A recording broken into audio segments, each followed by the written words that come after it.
Chapter 3401, Chapter 475, Tier 5 Sword Law, Saint Chapter 475, Tier 5 Sword Law, Saint 291 Purst. Advanced Legendary? Shi Feng was stunned by the system notification. A Tier 5 mana body that had reached the Advanced Legendary rank? Originally, he didn't have much hope for constructing a Tier 5 Legendary mana body, even if he already had level 6 mana affinity and could simultaneously manipulate 8 and 8 Great Grandmaster mana gathering arrays. After all, the environment he was currently in was nowhere near comparable to the 100 Refinement Building's second floor environment. Honestly, he would have been overjoyed even if he had achieved the minimum requirement of 270%. After all, even Tier 5 advanced epic mana bodies were exceedingly rare in the Greater Gods domain. Any player who managed to construct one could instantly be made into a reserve core executive of an apex power. For the paragons nurtured by the Greater Gods domain's various powers, climbing tiers was not a problem. If they wanted to, they could even ascend to Tier 6 within a very short period of time. However, no paragon worth their salt would do such a thing, and neither would the power they belonged to let them do such a thing. This was because the strength of Tier 6 players could vary tremendously depending on the foundation they've established for themselves during their earlier tiers. The standard of a player's mana was especially crucial when getting promoted to Tier 6. If a player lacked sufficiently strong mana, they would face great difficulty when using Tier 6 skills and spells. The complexity of skills and spells in God's domain increased exponentially with tier. By Tier 5, if a titled expert didn't have a Tier 5 epic mana body, the best they could do was achieve an 80% completion rate for their Tier 5 skills and spells. That wasn't even enough to exhibit 100% of the effects of their Tier 5 skills and spells. Normally, only with a Tier 5 epic mana body could a titled expert achieve an 85% completion rate and exhibit 100% of their Tier 5 skills and spells as effects. Not to mention, the stronger a player's Tier 5 mana body was, the more help they could get when they constructed their divine body. If a player did not have a Tier 5 epic mana body, they would have great difficulty constructing a Tier 6 epic divine body, and they would not be able to exhibit the strength of a true Tier 6 player. Hence, there were so many geniuses and paragons in the Greater Gods domain choosing to stay at Tier 4 for a long time. Unless they could construct a Tier 5 epic mana body, it was highly unlikely they would choose to progress to Tier 5. Otherwise, they would have no chance of competing against the Greater Gods domain's apex experts. Meanwhile, a Tier 5 basic legendary mana body should already be more than enough for a player to join the ranks of legends in the Greater Gods domain. So, Shi Feng couldn't even begin to imagine how much potential a Tier 5 advanced legendary mana body possessed. System, congratulations. You have completed the second phase of the legendary quest 100 refinement mana body, rewarding 5 levels and 100 free legacy skill points. System, you have activated the third phase of the legendary quest 100 refinement mana body.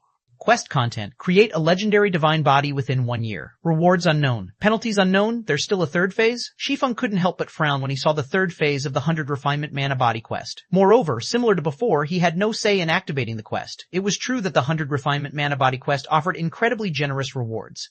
Just by completing the quest's first 2 phases, he had already earned 130 free legacy skill points. It should be known that players only received 1 free legacy skill point every 5 levels at Tier 3 and 2 for every 3 levels at Tier 4. While some epic quests would award roughly 5 free legacy skill points on completion, such quests were a minority among epic quests. In other words, completing the first 2 phases of the 100 refinement body quest was no different than completing 26 epic quests.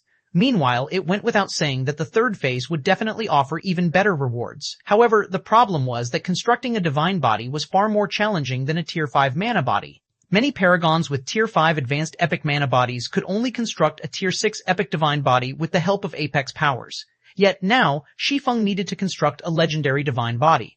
The third phase's difficulty was many times greater than the second phase. While Shi Feng was having a headache over the new goal that had been forced onto him, another prompt came from the system. System, do you wish to replace your current mana body and get promoted to Tier 5? If you do not make a decision, you will automatically abandon the promotion after 30 seconds. Once that happens, you will have to construct another mana body when you wish to get promoted to Tier 5 in the future. Shi Feng hurriedly chose to get promoted to Tier 5 when he saw this prompt. He did not wish to try his luck a second time. As soon as Shi Feng chose to get promoted, the mana body structure he constructed promptly replaced his existing mana body. Then, it began hungrily devouring the mana coming from the void. After this process continued for roughly 10 minutes, Shi Feng felt tremendous power overflowing from his body, causing the room's space to grow heavy. Currently, the density of the mana his body naturally radiated was already close to rivaling the mana contained in mana stones. Amazing. So, this is the strength of an advanced legendary mana body? System, congratulations. You have become a Tier 5 Sword Law, Saint Sword Saint Ants. All basic attributes plus 6,000, all resistances plus 600, mana recovery rate increased by 300%, Mana strength increased by 100%, concentration increased by 100%, all physical, magical, and mental attacks received that are below tier 5 will be weakened by 50%, all basic attributes increased by 100%, physique increased by 200%, and reaction speed improved by 100%. Rewarding 200 legacy skill points. System, the God of Time's curse has been weakened. The curse will only reduce your experience gain by 50% and double the gravity you experience now. Aside from his vastly superior mana body, the bonuses he received for becoming a tier 5 Sword Law Saint were also frightening. When he became a tier 5 Blade Saint during his previous life, he only received a bonus of 5,000 points to all basic attributes and a 150% increase to all basic attributes. Yet, this time, he had received an extra 1,000 points and a 30% increase to all basic attributes. With his current basic attributes, he could already fight a 6-winged tier 5 Valkyrie of the same level in a frontal confrontation. However, compared to the bonuses he received, Shi Feng was more interested in the tier 5 legacy skills he could learn. In God's domain, the importance of skills and spells increased along with tiers. After all, while players could only afford to learn a limited number of combat techniques and mana techniques, they could learn many skills and spells. Not to mention, some of the more powerful high-tiered skills and spells were stronger than even gold combat techniques. Hence, the more high-tiered skills and spells a player learned, the stronger they would become. Currently, even ordinary tier 4 skill and spell books could go for several epic weapons and equipment each, while ordinary tier 5 skill and spell books could go for a fragmented legendary item each. As for high-ranking tier 5 skill and spell books, they could even be traded for several fragmented legendary weapons. Moreover, demand for them was almost always greater than supply. Meanwhile, legacy skills were among the few ways players could learn skills and spells at the tier 5 peak rank and above. When Shi Feng got promoted into a tier 5 Blade Saint during his previous life, he was only offered the choice to learn 2 tier 5 peak skills and 1 tier 5 apex skill. Yet now, displayed in the window for his tier 5 legacy skills were 2 tier 5 ultimate skills and 1 tier 5 super spell, ch3402, ch476, unparalleled confidence, ch476, unparalleled confidence fluctuating law, action type, requires, sword tier 5 ultimate legacy skill construct, a world barrier with a radius of 20 yards around the user. The world barrier can block all attacks. The user's strength, agility, and reaction speed will be increased by 100% while in the barrier. Duration, 30 seconds cooldown, 10 minutes learning condition, 120 legacy skill points Divine Annihilator, AoE destruction skill. Tier 5. Ultimate legacy skill cause an elemental collapse in the user's mana coverage area every second for 10 seconds. Every elemental collapse will carry 3 times the effect of the user's strength. Cooldown, 30 minutes learning condition, 120 legacy skill points Sword Rakshasa requires, sword tier 5 super legacy spell, consume one-handed sword at the epic rank or above to create a heavenly sword. The greater the consumed sword's quality, the greater the strength the heavenly sword would come with. Up to the tier 6 peak standard. Duration, 1 minute cooldown, 6 hours learning condition, 200 legacy skill points. Shi Feng desperately wanted all 3 tier 5 legacy skills, so much so that his eyes had gone red from staring at them. Ultimate skills and spells were incredibly powerful and valuable in the greater God's domain as they rivaled taboo skills and curses of the same tier. Among them, tier 5 ultimate spells were especially valuable. The reason for this was due to the rarity of tier 6 spellbooks. They were nearly as rare as legendary equipment, and most tier 6 experts could only get their hands on a few if they didn't have a powerful backing. Meanwhile, to compensate for this deficiency, such tier 6 experts would rely on tier 5 ultimate spells as their trump cards. It seems I can only learn 2 for now. Shi Feng didn't hesitate for long before choosing to learn Fluctuating Law and Sword Rakshasa. As soon as he did so, most of his legacy skill points disappeared. If he wanted to learn Divine Annihilator as well, he would have to accumulate points from level ups and quest rewards. Meanwhile, after learning Fluctuating Law and Sword Rakshasa, Shi Feng received a massive boost to his overall combat power. Fluctuating Law was a skill that could be used offensively and defensively, so it could achieve extraordinary effects in battle. Meanwhile, Sword Rakshasa was a super spell he could use as an additional trump card and to supplement his lack of tier 5 spells. With the addition of Fluctuating Law and Sword Rakshasa on top of the significant bonuses he received from his tier 5 promotion, Shi Feng was confident he could now defeat Mad Blade, a veteran tier 5 saint with a legendary weapon, without using the Feather of Oath. In the current Eternal Realm, Shi Feng had already reached the apex in terms of personal combat power. Even without the Feather of Oath, he already had the necessary combat power to compete with the various powers. Now that I'm at tier 5, I should head to the Lightless Fortress next, Shi Feng thought as he stood up and left the hotel. Seeing as the sun was still up, he hurriedly summoned the mutated Frostflame Phantom Dragon and flew eastward to the 100 Eyes Canyon. The 100 Eyes Canyon was one of the few world mode regional dungeons discovered in the Eternal Realm during his previous life. All of the regional bosses and randomly occurring 20-man team dungeons in the Hundred Eyes Canyon had a chance of dropping secret treasures. As a result, the World Mode Regional Dungeon became a place where all powers in the Greater Gods domain wished to have a hand in. Meanwhile, because the Lightless Fortress was the closest stronghold to the Hundred Eyes Canyon, the fortress naturally became highly contested by the various powers. This, in turn, led to the value of the fortress's lands and shops soaring by hundreds of times. Now that the Bloodhell mountain range would soon activate, once the various powers established themselves in the neutral NPC city situated on the map, it would only be a matter of time before they discovered the Lightless Fortress's existence. And once that happened, it would only be a matter of time before the Hundred Eyes Canyon's existence came to light. As Shi Feng was a player with no background whatsoever, if he wanted to establish a foothold for himself in the Eternal Realm and compete against the various upper-ranking hegemonic powers and conglomerates, he needed to have sufficient funds. Meanwhile, the only method he could currently use to earn a large amount of capital was by purchasing the shops and lands of fortresses that were currently outside the various powers' notice. As for other avenues of making money, they were still outside of his current capabilities. After flying intermittently for over a dozen hours, Shi Feng successfully arrived outside the Lightless Fortress before sunset. Although he encountered many high-leveled monsters on his way here, he managed to repel and shake them off by working together with the mutated Frost Flame Dragon. Regarding the Lightless Fortress, rather than call it a fortress, it'd be more appropriate to consider it a small NPC city that housed a tiny population of only several tens of thousands of NPCs. The guards protecting the Lightless Fortress's gate were level 180, Tier 4 NPCs clad in uniform armor. 12 of them working together could form a battle array, and when their battle array was active, they could take on a Tier 5 NPC of the same level. Meanwhile, leading these Tier 4 NPC guards was a level 200 Tier 5 NPC guard captain. Even without the help of the Tier 4 NPC guards, the guard captain alone could overwhelm any Tier 5 player in the current Eternal Realm. As the Lightless Fortress was the only safe haven near the Hundred Eyes Canyon, it cost a whopping 2 eternal silver coins just to enter the city. It was an exorbitant entrance fee that could bankrupt many Tier 5 players. However, 2 eternal silver was nothing for Shi Feng now that he had a fortune of 19 eternal gold.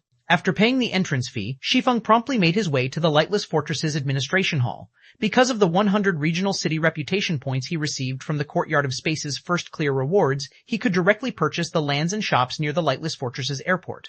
After browsing the choices available, Shi Feng spent 17 eternal gold on buying 2 lands and 2 shops. Although the purchase had drained most of his available funds, it also relieved him of one of his worries.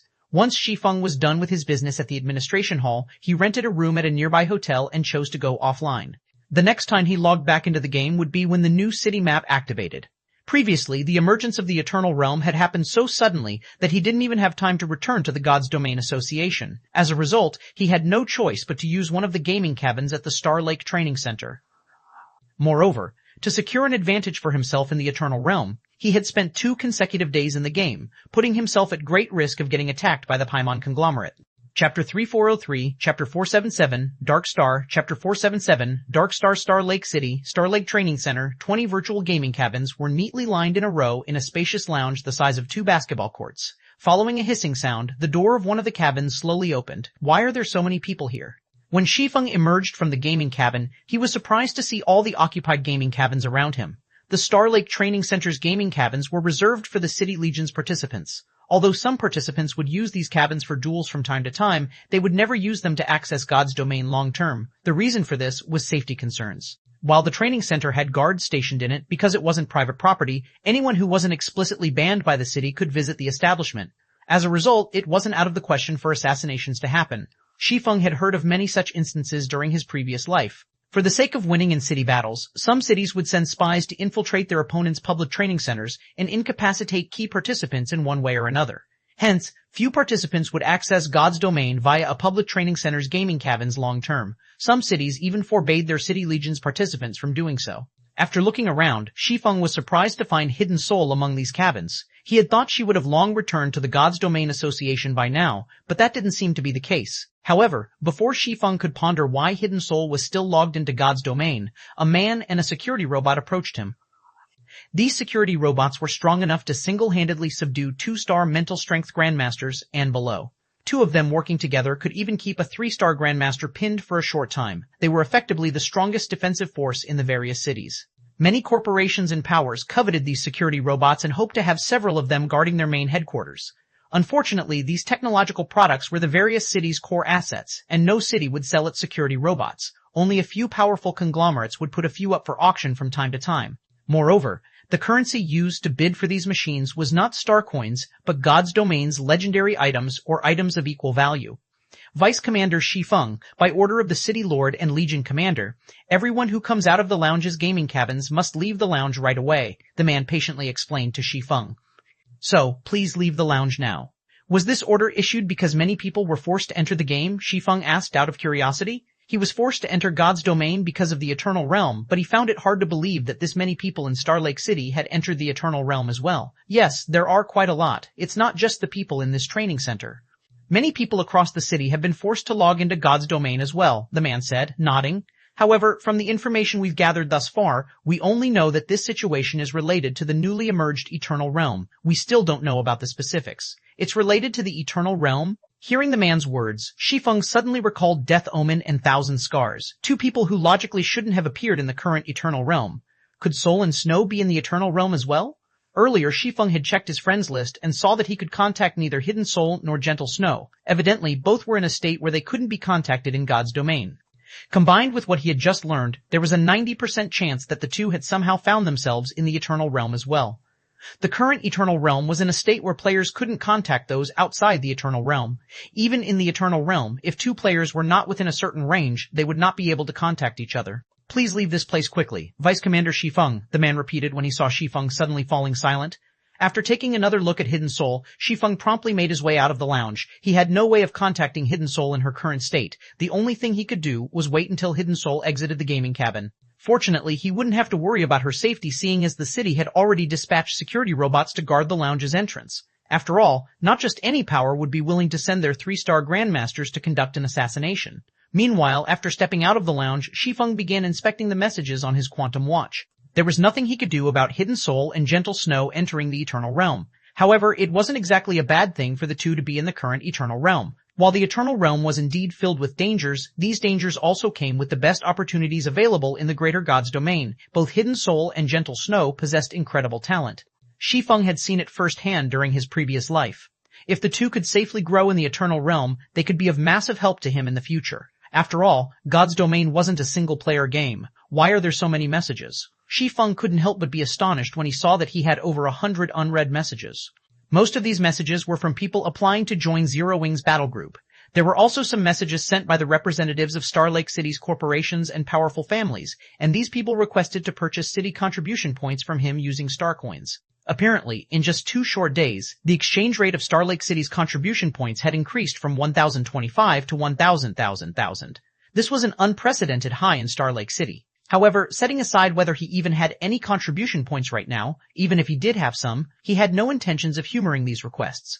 After all, city contribution points were of great importance to him. Not to mention, he had just made 200 million star coins off of Frey, so he had no reason to exchange his points for star coins. Shortly after Shi Feng stepped out of the Star Lake Training Center, he saw an urgent message Xia Qingying sent him a day ago. An invitation to the Dark Star? The content of Xia Qingying's message surprised Shi Feng.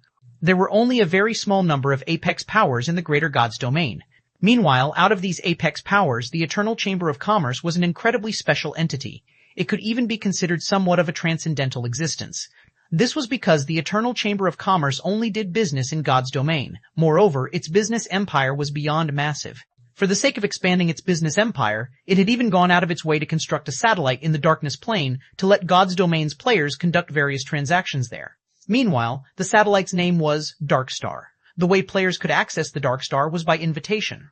So long as players had an invitation from the Eternal Chamber of Commerce, they could use the virtual gaming cabin to project a phantom of themselves directly onto the Dark Star. However, an invitation merely allowed players to visit the Dark Star. If players wanted the right to trade on the Dark Star, they would also need to pass the Eternal Chamber of Commerce's test. Xia Qingying was currently trying to pass the Chamber of Commerce's test, and she hoped that he, or more specifically, Zero Wing's guild leader Black Flame, could make good on their previous agreement to provide her with assistance when needed. Meanwhile, Xia Qingying's request was that Black Flame could become one of her foreign aides for the test.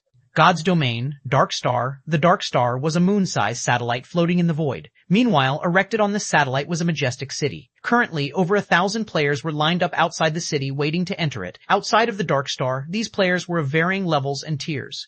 However, upon setting foot on the Dark Star, all of them were either elevated or suppressed to level 120 tier 4. Standing in the corner of the city gate was a group of 1 man and 2 women. Of the 2 women, one was a beautiful and intelligent-looking cleric who was constantly looking at the time displayed on her wrist, her face looking gloomy and anxious as she watched the seconds go by. Meanwhile, this woman was none other than Sha Qingying's in-game character. Why isn't he here yet? When Sha Qingying saw that there were less than 10 minutes left before the test began, she couldn't help but look around in search of the person she had not seen in a long time. Chapter 3004, Chapter 478, Luminous Glory Lists Powerhouse. Chapter 478, Luminous Glory Lists Powerhouse. Vice President Xia, you don't have to worry about the Eternal Chamber of Commerce's test, even if that person doesn't show up, the short-haired young man standing next to Sha Qingying said. The young man was an elementalist wielding a staff made of withered wood, and he wore a calm look as he leaned against the city wall. I alone am enough to pass the test for you. You won't need any other foreign aid. The other woman in the group was a long-haired beauty clad in silver-heavy armor with a sword and shield on her back. When the woman heard the elementalist's words, she glanced at the other party before turning to Sha Qingying and indifferently saying, Vice President Sha, regardless of whether your other foreign aid arrives, according to our agreement, so long as I pass the test, you will need to hand that item to me. Naturally, Sha Qingying answered, her mood growing complicated as she looked at the man and the woman before her. The short-haired young man was Invincible Swallow, a peerless paragon the Green God Corporation had nurtured from childhood. He was a Tier 6 mage god who could cast spells as easily as he spoke. Even before reaching Tier 6, he was a paragon capable of transcending tiers and killing the various powers paragons as if slaughtering livestock. Currently, Invincible Swallow's status in the Green God Corporation had already risen to a point where only the corporation's directors and above could command him. As for the beautiful shield warrior standing next to Invincible Swallow, her name was Xuanwu Chisa. Her existence was akin to a legend in the God's domain under the Green God Corporation's control. She had played a leading role in the establishment of a powerful empire, and all native players knew her as the Iron Valkyrie. Once, in the Greater God's domain, Xuanwu Chisa had destroyed a fortress owned by an upper-ranking hegemonic power in the Void Sea. Unfortunately, as she wanted to avoid retaliation from the upper-ranking hegemonic power in question, she chose to hide her identity. So, very few people knew about her achievement. Just as Sha Qingying finished speaking, a low voice entered her ears. Sorry to keep you waiting, Vice President Shacha. Following this voice, a cloaked swordsman with somewhat messy hair approached the trio. You truly are a busy person, Guild Leader Black Flame, Sha Qingying said when she saw Shi Feng. Had Shi Feng been a few more minutes late, he would have missed the start of the test. However, despite her complaint, Sha Qingying still felt joy and relief to see Shi Feng show up. Let's hurry inside. We're going to miss the test if we don't enter the city soon. At Sha Qingying's words, Invincible Swallow and Xuanwu Chisa simultaneously turned their heads to scrutinize Shi Feng. According to the original plan, they were supposed to participate in the Eternal Chamber of Commerce's test as a group with Sha Qingying. However, when the time for the test was fast approaching, Sha Qingying suddenly decided to have someone else take the test in her place, and this person was none other than the cloaked swordsman currently standing before them. Not much needed to be said regarding Sha Qingying's strength. Not only was she a vice president of the Green God Corporation, but she had also spent quite some time operating in the Greater God's domain already. Thanks to the plentiful resources and opportunities she had access to, she was now one of the few fifth-floor experts in the Greater God's domain. For this reason, both Invincible Swallow and Xuanwu Chisa wholeheartedly acknowledged Sha Qingying's strength. Although the two of them were stronger than her in combat because of her age and identity, they still regarded her as their equal, which was why they found it very surprising that Sha Qingying would let someone else take the Eternal Chamber of Commerce's test in her place. Black Flame? Invincible Swallow suddenly thought of something when he heard the form of address Sha Qingying used for Shi Feng, the Luminous Glory List's 963rd ranked Ashura Sword Emperor. So, you are the rising star of our God's domain's new generation. Xuanwu Chisa also came to a realization as she looked at Shi Feng. Although a 963rd ranked Luminous Glory expert was nothing in front of them, Sha Qingying was known for cherishing talents in the Green God Corporation. So, it made sense for Sha Qingying to relinquish her position in the upcoming test to allow their homeworld's rising star an opportunity to experience the Greater God's domain's grander stage.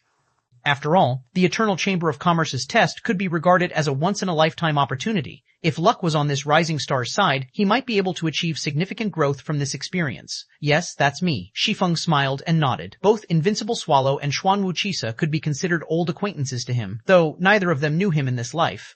Alright, that's enough talking. We don't have much time left. You three can get acquainted after we enter the city and register for the test, Sha Qingying said, feeling a little exasperated when she saw the three people before her beginning to introduce themselves to one another. Immediately, she led the trio to the city gate. Upon arriving at the gate, Sha Qingying presented her invitation token, which she had received from an elder of the Eternal Chamber of Commerce, to the captain of the gatekeepers. I'm sorry, but I will need you to wait here for a bit, Vice President Shia. Administrator Wu just received news that a VIP will soon be arriving in the city for the upcoming test, so he has registered the VIP in advance. Once the VIP has arrived and gets verified, we will begin your registration, the gatekeeper captain nonchalantly said. Early registration? Xia Qingying's expression darkened as she looked at the gatekeeper captain. Darkstar's registration has always required a personal appearance. The person in question hasn't even shown up yet, and you're making us wait here. Don't be angry, Vice President Xia. We've already completed the registration procedures for the VIP, so you only need to wait a few more minutes, the gatekeeper captain said without a shred of guilt. Moreover, the other party is one of the Luminous Glory list's top 10 powerhouses. He is most likely to gain advanced membership in the test this time. He isn't someone we can afford to offend. A few more minutes? Xia Qingying immediately grew furious. You know as well as I do that the test is going to start in a few minutes. How are we supposed to participate in the test if we wait until he is done registering? Girl, you sure have a hot temper. I'm just a little late to arrive. Is there a need to get so heated up? Suddenly, a sarcastic voice came from afar. Then, a young man could be seen approaching the gate. Although the young man's actual tier in God's domain was only tier 4, the aura he exuded caused many of the experts present to subconsciously step away from him. Crap, isn't he solitary madness? Sure enough, he is incredible. Even though I'm a tier 6 player in God's domain, my heart still shudders in his presence. When the crowd lining up outside the city gate saw the berserker youth, they quickly recognized him and opened a path for him. You're finally here, Lord Madness. Please, head inside. When the gatekeeper captain saw the approaching young man, he promptly walked over to welcome the other party with a big smile. You. Xia Qingying's anger surged even higher when she saw the gatekeeper captain ignoring her group. However, just as she was about to give the gatekeeper captain a piece of her mind, a pitch-black sword light suddenly flashed by her side, cutting out a spatial tier that extended over 1,000 yards. The spatial tier disappeared just as quickly as it appeared. However, when everyone present saw the aftermath of the sudden attack, they couldn't help but fall silent. Chapter 3405, Chapter 479, Sanctuary's Inhabitant. Chapter 479, Sanctuary's Inhabitant. What just happened? What an incredible strike. I can't believe he actually killed that solitary madness. This is crazy. That guy must be insane to take action on Darkstar. Is he not afraid of the Eternal Chamber of Commerce? Shortly after the pitch-black sword light disappeared, many of the players present turned to look at its origin with eyes full of shock and fear. After all, whoever had just killed Solitary Madness had done so in one move. It should be known that even the minimum requirement for players to get into the Luminous Glory list was to be at the 5th floor standard. Naturally, those capable of ranking among the list's top 10 were the best of the best among Tier 4 experts. Although players would have their basic attributes and physique fixed at the level 120, Tier 4 standard when staying on Darkstar, which prevented them from exhibiting their full strength, it still wasn't an easy task to kill a 5th floor expert, much less an expert of Solitary Madness's caliber. With Solitary Madness's perception of danger, very few attacks could overwhelm his defensive and evasive capabilities. More importantly, Darkstar was a trade hub created by the Eternal Chamber of Commerce. Taking action here was no different than slapping the apex power in the face. Now that the person you want to register is gone, can we begin our registration now? Shi Feng calmly asked as he looked at the gatekeeper captain. You? The gatekeeper captain wore an incredibly ugly expression as he looked at Shi Feng. A saint? Meanwhile, Xia Qingying couldn't help but turn to look at Shi Feng in shock. She never imagined that not only would Shi Feng dare to attack Solitary Madness, but he would also kill Solitary Madness in one move. Xia Qingying had long known that the man known as Black Flame was very strong and was suspected of having even mastered a saint-ranked mana technique. She was certain that his strength was beyond the information published by the Seven Luminaries Alliance. This was also why she had invited him as a helper. But she never thought he would be this strong. You sure are quick to make a move. Invincible Swallow said to Shi Feng, laughing when he recalled the attack Shi Feng had just executed. You are indeed qualified to be a helper if you can kill Solitary Madness in one move. What a busybody. After glancing at Shi Feng, Xuanwu Qixia looked away in dissatisfaction as she returned the sword and shield wielded to her back. Although Invincible Swallow and Xuanwu Qixia had varying reactions, it was clear to anyone with eyes that both of them supported Shi Feng's behavior. In fact, even if Shi Feng didn't take action against Solitary Madness, the two of them would have subsequently acted. Are they not afraid of angering the Eternal Chamber of Commerce? You must be new to Darkstar, right? Although Eternal indeed controls Darkstar, this place is outside the city. So long as you don't make a move inside the city, Eternal won't care what you do. That's right. Moreover, the security personnel is obviously in violation of the rules. If they try to escalate this matter, they will be the ones to suffer instead. When the longtime guests of Darkstar waiting in line saw the nonchalant behavior of Xia Qingying's group, none of them found the group's reaction surprising. They even explained the reason for the group's reaction to the players new to the Eternal Chamber of Commerce's Darkstar. Flying Scythe, hurry up and register us, or do you not plan on following the rules? After snapping out of her daze, Sha Qingying looked at the time and loudly questioned the gatekeeper captain. The average guest on Darkstar might behave respectfully to the Eternal Chamber of Commerce's gatekeepers, but she was a guest invited by one of Eternal's elders. Even the Chamber of Commerce's administrators needed to show her respect. After all, such an invitation was not something money could buy. Money could only be used to purchase an entrance ticket to Darkstar. Not to mention, should she pass the Eternal Chamber of Commerce's test and become an official partner, her status in Eternal would exceed even that of the Chamber of Commerce's administrators. At that time, gatekeeper captains such as Flying Scythe would be obligated to greet her respectfully when they saw her. When Flying Scythe heard Xia Qingying's words, although his expression still looked incredibly ugly, he had no choice but to follow regulations and begin registering Xia Qingying's group of 4. Captain Scythe, has our distinguished guest not arrived yet? Shortly after Flying Scythe finished registering Xia Qingying's group, a short and chubby middle-aged man approached the gate from inside the city, a look of impatience on his face. At the chubby man's question, Flying Scythe's expression turned even uglier. This was because the chubby man was none other than Wu Duanhen, an administrator of the Eternal Chamber of Commerce. The VIP you mentioned has already arrived, Administrator Wu, Flying Scythe said in a low voice. But he was killed before he could get verified. Killed? Wu Duanhen immediately exploded into a rage when he heard Flying Scythe's words. Someone dares to lay their hands on my guest? Yes, turning to look at the distant backs of Xia Qingying's group, Flying Scythe explained, Vice President Sha's group did it. They were in a hurry to enter the city, so they killed Solitary Madness since he was taking up their time. Xia Qingying? Wu Duanhen's face darkened as he turned to look at Xia Qingying's distant figure. She killed my distinguished guest simply because she couldn't wait a moment longer? Does she really think I can't touch her because she has an elder backing her? Administrator Wu, don't forget that the one backing Xia Qingying is that elder, Flying Scythe quickly reminded Wu Duanhen when he heard the chubby man's words. If you try to lay your hands on her, both of us will suffer. So what if that elder is backing her? Wu Duanhen sneered. The person Xia Qingying offended this time isn't just Solitary Madness, but also that distinguished guest from one of the 12 sanctuaries. Not even that elder can save her this time. You mean that distinguished guest? Flying Scythe's eyes brightened. The distinguished guest in question was a peerless paragon originating from one of the 12 sanctuaries. For the sake of recruiting him, the Scarlet Merchant Alliance, a pseudo-apex power, had even promised him a vice-guild leader position. Besides that, the Eternal Chamber of Commerce's executives had also prepared an additional advanced membership slot in the upcoming test specifically for him. The reason for this was simple. The Greater Gods Domain's 12 sanctuaries would rarely initiate contact with other realms. As a result, even apex powers would have difficulty extending their roots deep into the 12 sanctuaries. As for weaker powers, it would be even more difficult for them to do so. Normally, the various powers would try to befriend and recruit native paragons to better enter the 12 sanctuaries. It was especially so for peerless paragons. This was because every peerless paragon was bound to have an extraordinary origin. Meanwhile, even an apex power like the Eternal Chamber of Commerce could stand to benefit a lot from partnering with such an individual. Xia Qingying has been taking advantage of the fact that she has that elder's backing to disrespect me time and again. Now that she has made such a blunder, I'm going to let her know the consequences of offending me, Wu Duanhen declared smugly as he looked at Xia Qingying's distant figure.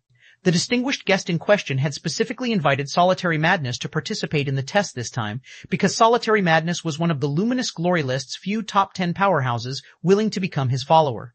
After all, the competition for the Scarlet Merchant Alliance's guild leader position was intense, and securing it wouldn't be possible without enough experts. Now that Xia Qingying's group had killed Solitary Madness, it was a direct slap in the face to that distinguished guest. Once the elders hosting the upcoming test learned about this offense, they were bound to make Xia Qingying's group pay. Chapter 3406, Chapter 480, Him, Chapter 480, Him.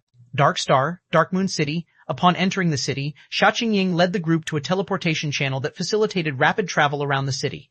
Then, using the teleportation channel, they arrived at the center of Dark Moon City less than a minute after they entered the city. The Dark Star Auction House, Dark Moon City, was a vast place. It was more than 10 times bigger than the holy cities found in the Greater Gods Domain. It could easily accommodate a population of 1 billion, and over 100 million players entered and left the city daily.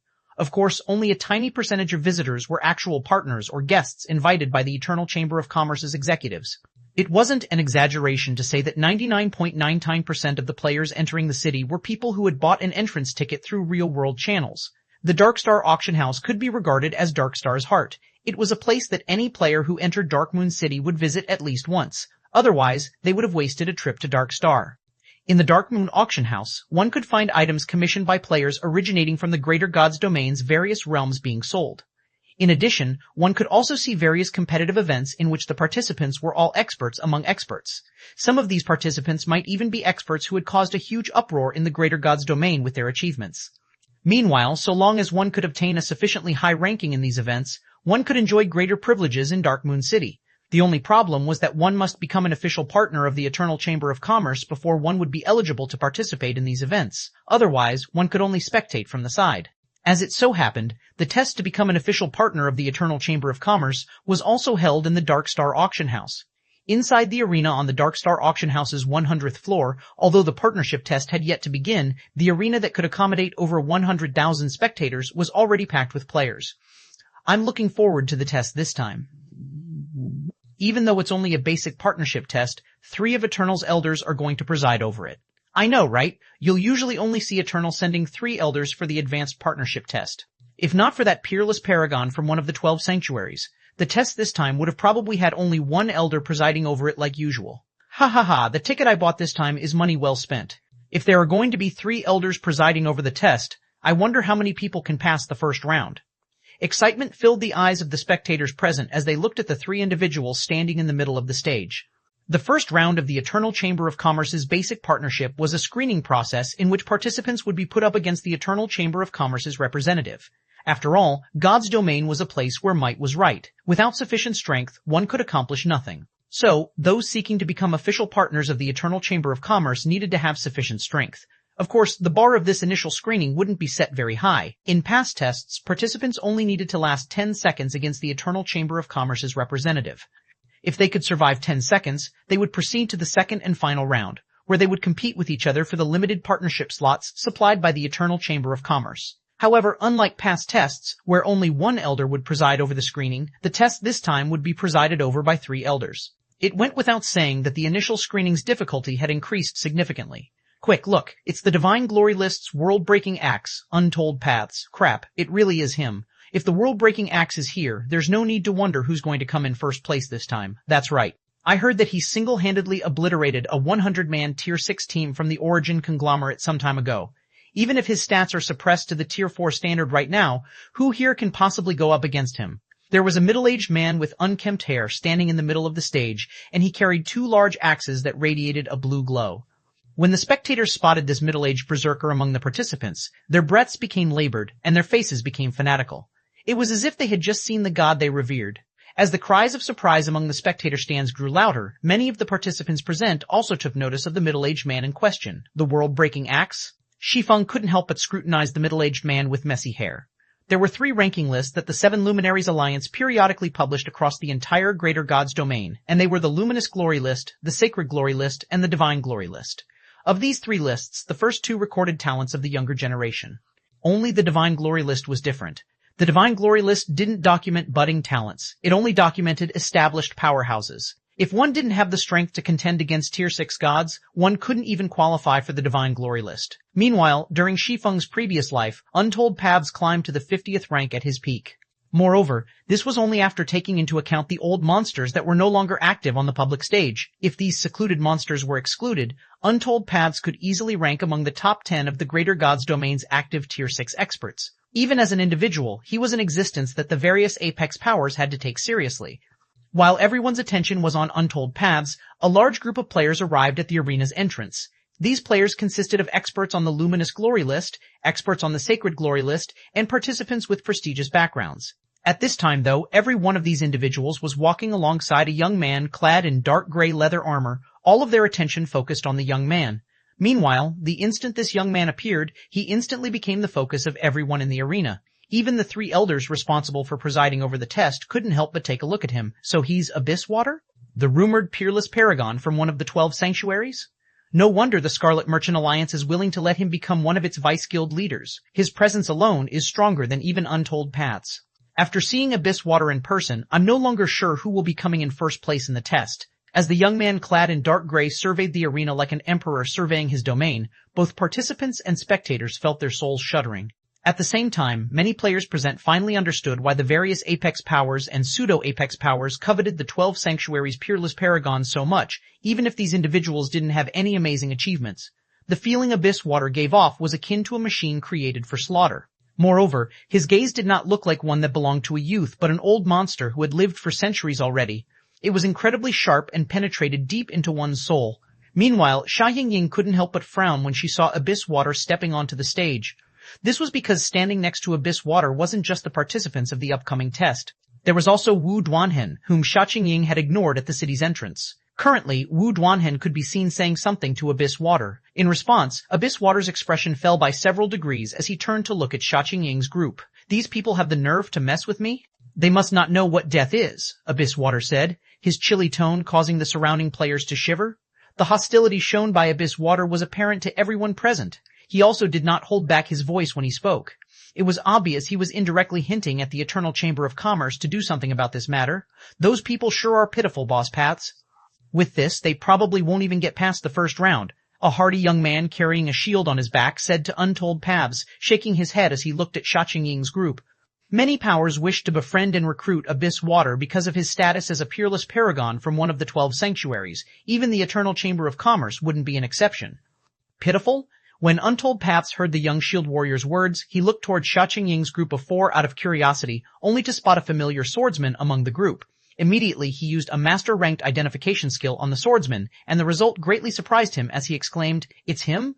Why is he here? Him." When the young shield warrior saw the look of shock on Untold Path's face, he couldn't help but follow the other party's line of sight in confusion. Chapter 3407, Chapter 481, Silence. Chapter 481, Silence. Don't you find that swordsman familiar? Untold Path said to the young shield warrior, smiling. And his name, you should have heard it not long ago. I have? The young shield warrior took another look at the swordsman among Xia Qingying's group of 4. Then, his eyes widened in shock as he exclaimed, Black Flame. He is Black Flame. Not long before they arrived on Dark Star, the World Light Conglomerate, the cross-realm conglomerate they belonged to, had issued a sky-high bounty to the conglomerate's executives. The bounty was worth a staggering 1 billion star coins, and the target was a swordsman named Black Flame. It should be known that a fortune of 1 billion star coins was something even heirs of conglomerates would covet. It was also a fortune that could make many experts on the Divine Glory list lose their minds. Yet, this sky-high bounty wasn't for killing Black Flame. It was only for them to acquire Black Flame's contact information. Indeed, Black Flame's contact information was worth 1 billion star coins. Even those who were well-versed in the ways of the world, like Untold Paths, were stunned by this bounty, and they had to verify with the higher-ups whether there was a typo with the reward. It should be known that the life of an upper-ranking hegemonic powers vice-guild leader was only worth around 200 million star coins. Even the head of Untold Paths, an expert on the Divine Glory list, was only worth 500 million. 1 billion star coins was already enough to have Untold Paths killed twice. Yet, the World Light Conglomerate's core executives were willing to pay such a fortune just to obtain one person's contact information. Even as an executive of the World Light Conglomerate, Untold Paths utterly failed to understand the core executive's thought process when he initially heard about the bounty. Only after one of the Grand Elders he had owed a favor to had come to ask for his help on the matter did Untold Paths learn why the conglomerate was looking to get in touch with Black Flame. Apparently, it was because of an incident that the World Light Conglomerate had taken part in the Eternal Realm. In that incident, the team led by the Red Dragon Nation's vice-guild leader Frey had been caught in an encirclement formed by 4 conglomerates, 17 upper-ranking hegemonic powers, and over 50 saint-level experts from the Holy Race. Normally, it should have been the end of the road for Frey's team. Yet, a swordsman named Black Flame had safely brought the team out of the encirclement.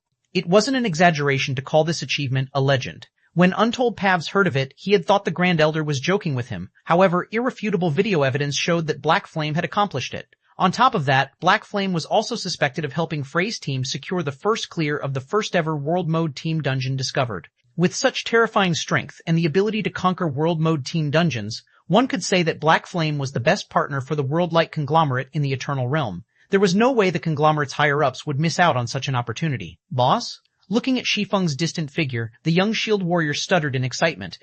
Shouldn't we go over and help him? That's a Bill Black Flame we are talking about. What can we even do to help right now? Can you help them pass the preliminaries? Untold Paths rolled his eyes at the young shield warrior. Then, with a wry smile, he continued, Let's wait for the finals. When Abyss Water makes his move, we'll beat him up for Black Flame. The young shield warrior nodded eagerly. Lord Abyss Water, please rest assured. I have already informed the elders. You won't need to dirty your hands on those people. I guarantee the elders will give you an account, Wu Duanhen said with a flattering smile. If they don't kneel and apologize to you, they will face the wrath of the Eternal Chamber of Commerce. In addition, once the participating talents and spectating powers learn of your importance to the Chamber of Commerce, I'm sure they will be more than eager to help you vie for the Scarlet Merchant Alliance's guild leader position. They don't have to apologize to me, they just need to apologize to my friend, Abyss Water said, nodding to Wu Duanhen's words. Naturally, Wu Duanhen couldn't help but feel excited when he saw Abyss Water agreeing with him. I will personally tell them when the time comes. Normally, Wu Duanhen would never dare to have any thoughts of offending Sha Qingying because of her ties with one of the Eternal Chamber of Commerce's elders. But now, with Abyss Water's backing, even if he made life miserable for Sha Qingying, the elder behind her wouldn't dare to say anything. Subsequently, time passed by quickly as the various participating groups stepped onto the stage one after another. To the audience's shock, over 70% of the participating groups failed to last even 10 seconds against the three elders, while 20% of the groups passed with 1 or 2 casualties, and less than 10% passed with all members intact. In past tests, at least 70% of the participating groups could enter the finals. Yet now, not even a third of the participating groups could do so. However, while this difficult test was bad news for the participating groups, it made for a thrilling spectacle for the spectators. Watching Untold Paths and Abyss Waters groups in action was especially exhilarating. Unlike others, these two groups did not have any foreign aid. Each group only had 3 members, and each member faced the 3 elders in one-on-one battles. The fights were incredibly intense, and it was especially so for Untold Paths and Abyss Waters fights. Untold Paths was like a god of war when he fought, pushing his opponent back by a step with every swing of his axe. Moreover, throughout the entire battle, Untold Paths only used one of his axes, never drawing his second one. As for Abyss Water, he was incredibly swift and elusive in his movements. He could split into over a dozen copies of himself at will. These copies were real yet fake. They were real when launching attacks and fake when taking attacks. If not for all of the Eternal Chamber of Commerce's elders being saint-level experts, Abyss Water's opponent would have suffered greatly in their fight. After Abyss Water's group finished their test, it was Xia Qingying's group's turn to step onto the stage. The group of 4 immediately attracted the entire audience's attention as soon as they appeared on stage. Abyss Water had clearly expressed his anger towards Xia Qingying's group before the start of the preliminaries. Hence, there was no way the Eternal Chamber of Commerce's 3 elders would let Xia Qingying's group pass easily. They might even kill Xia Qingying's group in the very first exchange as a show of sincerity to Abyss Water. Everyone, be careful.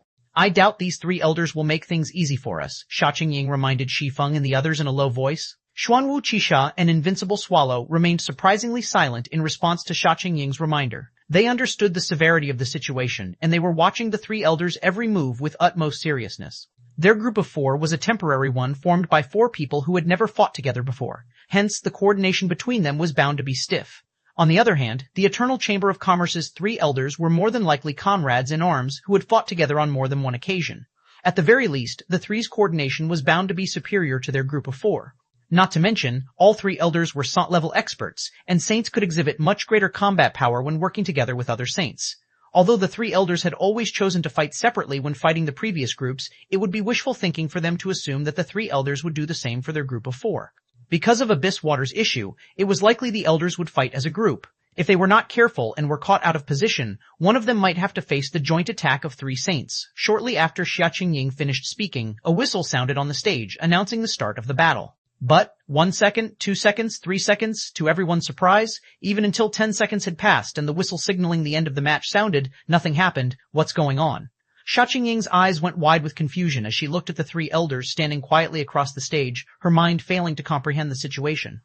Chapter 3408, Chapter 482, World Creation, Second Form, Chapter 482, World Creation, Second Form. What? That's it? Can someone tell me what's going on?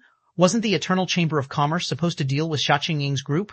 Why didn't the 3 elders just stand there without doing anything? Or are they planning to let Abyss Water handle them personally? There's no way, right? No matter how I look at it, I feel like the treatment Xia Qingying's group received from the 3 elders is much better than that of Abyss Water's group.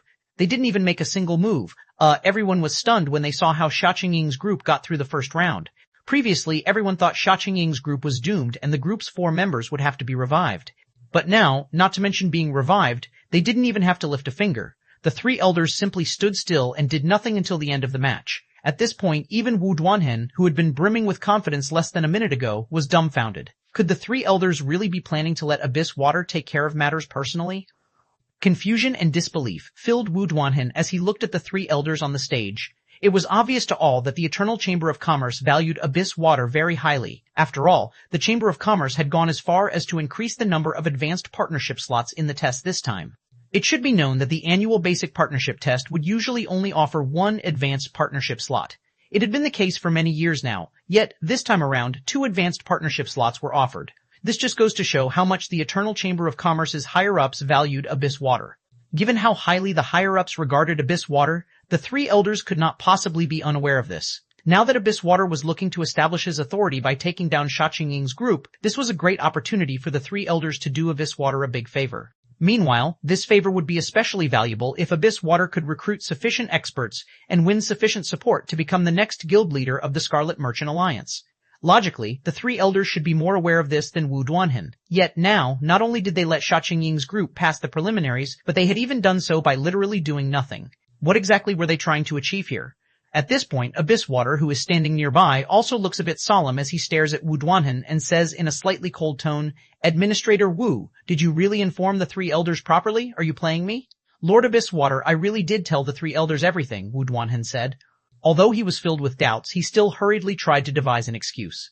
It's possible that the higher-ups want you to personally handle this matter in front of everyone, which is why the 3 elders let them pass the first round. Fine, I'll deal with it myself. Abyss Water didn't say anything else. After all, the Eternal Chamber of Commerce was still an apex power.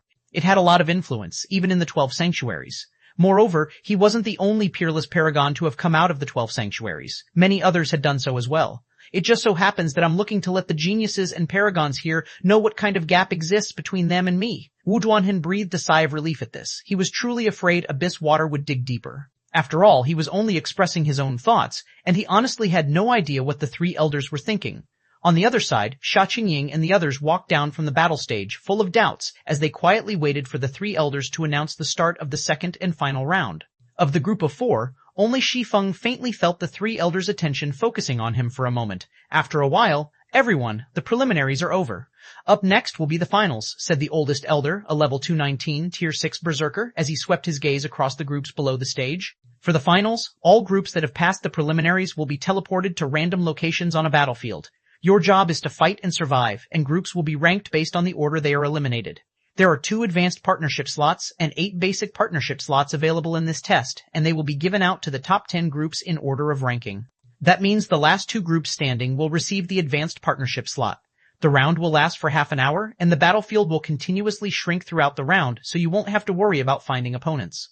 Now, let the final round begin. As the level 219, tier 6 berserker elder declared the start of the finals, over 30 qualified groups were forcibly teleported to a vast arena below the platform. The entire battlefield had a radius of 2,000 yards. For players with physiques and basic attributes at the level 120, tier 4 standard, this size was neither too big nor too small. It was enough for 30-plus groups to fight without affecting other groups, but it also allowed other groups to quickly gather and fight in bigger groups. This setting made it so that players weren't tested just for their combat capabilities, but also for other factors, such as situational awareness. What a small world. You guys killed Solitary Madness at the city gate before, right? Looking at Sha Qingying's group standing less than 100 yards from him, Abyss Water calmly said as if passing judgment, "Now, I'll give you 3 seconds to consider. Submit to me, apologize to my friend when you leave, and I'll let bygones be bygones. Otherwise, I'll make sure you're the first to be eliminated from the test." In your dreams, without hesitation, Invincible Swallow swung his wand and summoned 4 magic arrays for 4 tier 4 curses under his feet. Seeing this, Xuan Wuqisha promptly charged toward Abyss Water, her body transforming like a moving streak of light as she closed in on the assassin. She did not intend to give the other party any opportunities to set up a sneak attack. At the same time, Sha Qingying raised her hand and created a holy barrier on all 4 members of their group. After doing so, she cast the Tier 4 Hypersensitivity State and the Tier 4 Divine Reflection for Xuan Wuqisha, the former greatly enhancing the target's perception, and the latter having the ability to reflect 1 magical attack. This left Abyss Water, who was just an assassin, with only the option of close combat against Xuan Wuqisha, a shield warrior. As a shield warrior, Xuan Wuqisha was naturally much stronger in terms of strength, endurance, and defense than an assassin of the same level. An assassin of the same tier would be committing suicide if they tried to face her in direct combat. Not a bad response. Even when Abyss Water saw Invincible Swallow, Xuan Wuqisha, and Sha Qingying attacking him together, he simply sneered in disdain. It's a pity none of you understand mana. As soon as Abyss Water finished speaking, terrifying mana erupted from his body, instantly causing everyone within a 200-yard radius to feel as if their bodies had been submerged in a swamp. At the same time, a faint, illusory miniature world appeared, inhibiting the flow of mana in Invincible Swallow's 4 magic arrays and drastically reducing Xuan Wuqisha's speed. Subsequently, Abyss Wait swung the dagger in his right hand in the direction of Xuan Wuqisha, who was still over 30 yards away. When Xuan Wuqisha saw this, she instinctively raised her sword and shield to cover her front. Boom. Following a loud bang, Xuan Wuqisha was lifted off her feet and sent flying backward by several yards. Even when she landed and stabilized her posture, the sword and shield she wielded continued trembling uncontrollably. After just one exchange, it became apparent that Abyss Water was not at all inferior to Xuan Wuqisha in terms of strength. On the contrary, he was even leagues above her, and if Xuan Wuqisha had not used an absolute technique to deflect some of the force, her flight backward would have covered a minimum of 20 yards. Miniature world? How can he use world creation's second form at tier 4? Xia Qingying was greatly shocked as she looked at the illusory world that had formed around them. For players to use world creation's first form at tier 4, they would need to be at the standard of saints at the very minimum. As for world creation's second form, it was simply unheard of for players to use it at tier 4. After all, even tier 5 saints had difficulty using it. Chapter 3409, Chapter 483, Legendary Mana Body's Might. Chapter 483, Legendary Mana Body's Might. When Abyss Water unleashed his miniature world, both the players on the battlefield and the spectators outside were shocked by the scene before them. Incredible. This is simply incredible. So, this is how strong the 12 Sanctuary's peerless paragons are. The second form of world creation. Many tier 6 magical class experts can't even reach this realm, yet he managed to do it as a tier 4 assassin. Crap. If he can use world creation's second form at tier 4, isn't he practically invincible in the finals? When everyone saw the illusory world that had appeared on the battlefield, emotions of envy, admiration, and worship filled their eyes. It was especially so for the magical class experts present. They couldn't help but wish they could burn the sight of Abyss Water's miniature world in the depths of their minds. For most expert players, just achieving world creation was already their lifelong limit. As for casting the second form, it was a technique exclusive to saints. Even so, the supposed minimum requirement for saints to achieve world creation's second form was to reach tier 5. This was because the mana body of a tier 4 player was incapable of providing enough mana to support world creation's second form. Yet, at this moment, Abyss Water had cast world creation's second form with the stats of a level 120 tier 4 player. Seeing this, everyone present couldn't help but wonder exactly how powerful Abyss Water's mana body was. Was it an advanced epic mana body, or could it be a legendary mana body? Meanwhile, on the battlefield, Xia Qingying, Invincible Swallow, and Xuan Wuqisha quickly halted their offensive and took a defensive stance as soon as they saw Abyss Water's miniature world. Are we not going to help, Boss Paths? The young shield warrior belonging to Untold Paths group asked when he saw Untold Paths suddenly stopping. Now that all of us are suppressed to the tier 4 standard, he's essentially invincible on this battlefield, Untold Paths said, his eyes flashing with a trace of frustration. Unless he dismisses his miniature world, it won't matter how many bodies we throw at him. All of us will die. Most of the players present had probably seen miniature world creation's second form, in action a few times thus far. This might even be the first time for some players. Hence, their understanding of it would naturally be limited. However, it was a different story for Untold Paths. As an expert on the Divine Glory list, Untold Paths had fought many opponents who were capable of casting miniature worlds, so he knew exactly how tricky it was to fight against an opponent like Abyss Water. Once a player's world creation reached the second form, they could turn the ambient mana around them into a part of their mana, and this came with many benefits. For starters, they could also extend their attack range by a significant margin. Besides that, they could increase their maximum mana capacity.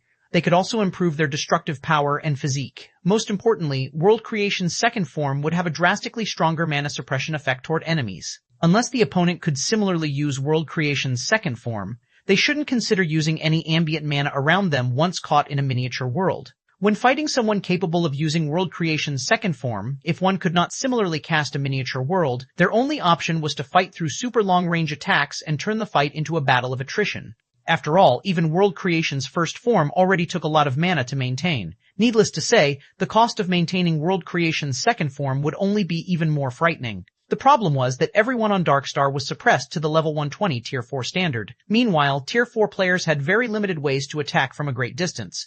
Not to mention, the battlefield only had limited space for players to maneuver around, and it was even shrinking as time passed. With Abyss Water's capabilities, he could easily reach every corner of the battlefield in the blink of an eye, so it would be impossible to keep their distance from him. As expected of Abyss Water, even a Divine Glory expert like Untold Paths dare not get close to him. Outside the battlefield, Wu Duanhen watched the clash between Abyss Water and Xia Qingying's group with great excitement. Now that he had latched onto Abyss Water's ship, the stronger Abyss Water was, the greater his position in the Eternal Chamber of Commerce would become in the future. Meanwhile, the ability to use World Creation's second form at Tier 4 was undoubtedly an incredible feat. Even among Eternal's Grand Elders, most likely, only a few could replicate it. On the battlefield, Xuan Wuqisha took a deep breath and said in a low voice through the team chat, "I have a way to push him back once and only once. As soon as it happens, use the opportunity to get out of his miniature world." "Your taboo skill may not be enough, so let me help you," Invincible Swallow quietly said. "I can trap him for a very brief period. Rather than knock him back, try to land a fatal blow. All right, you trap him, and I'll finish him." Xuan Wuqisha nodded without hesitation. However, right after their brief conversation, Abyss Water's figure suddenly blurred for an instant. Not good. That was a doppelganger. Although Abyss Water's figure had returned to looking solid, Xuan Wuqisha still noticed the brief change, deduced the cause for it, and promptly warned the others. However, Xuan Wuqisha's warning came a moment too late. Before Invincible Swallow could react, he heard Abyss Water's voice suddenly coming from behind him. "Did you all really think I'd be foolish enough to confront you directly and abandon an assassin's advantage?" Without warning, Abyss Water had appeared behind Invincible Swallow like a ghost with two blood-red daggers held in a reverse grip. Then, he brought the weapons down onto the suppressed Tier 6 mage god's back.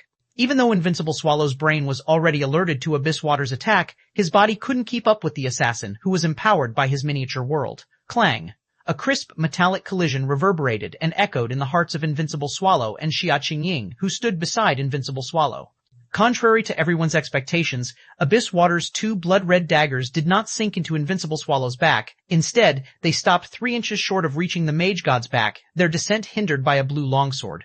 "You can keep up with my speed?" Abyss Water looked at the owner of the blue longsword, surprise and disbelief in his eyes.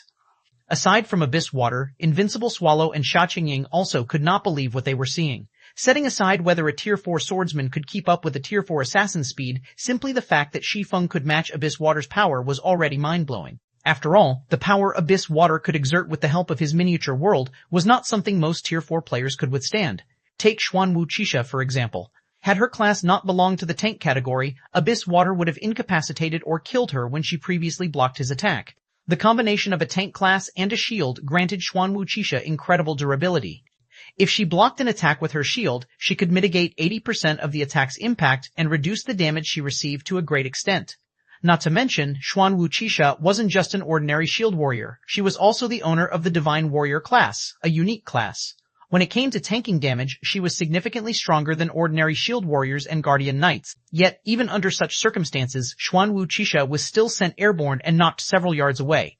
This was an indicator of the terrifying offensive power Abyss Water possessed. In response to Abyss Water's surprise, Shi Feng calmly said, "You're not that fast, though." Arrogance. Abyss Water snorted and promptly tried to use his exclusive absolute technique, Divine Dance.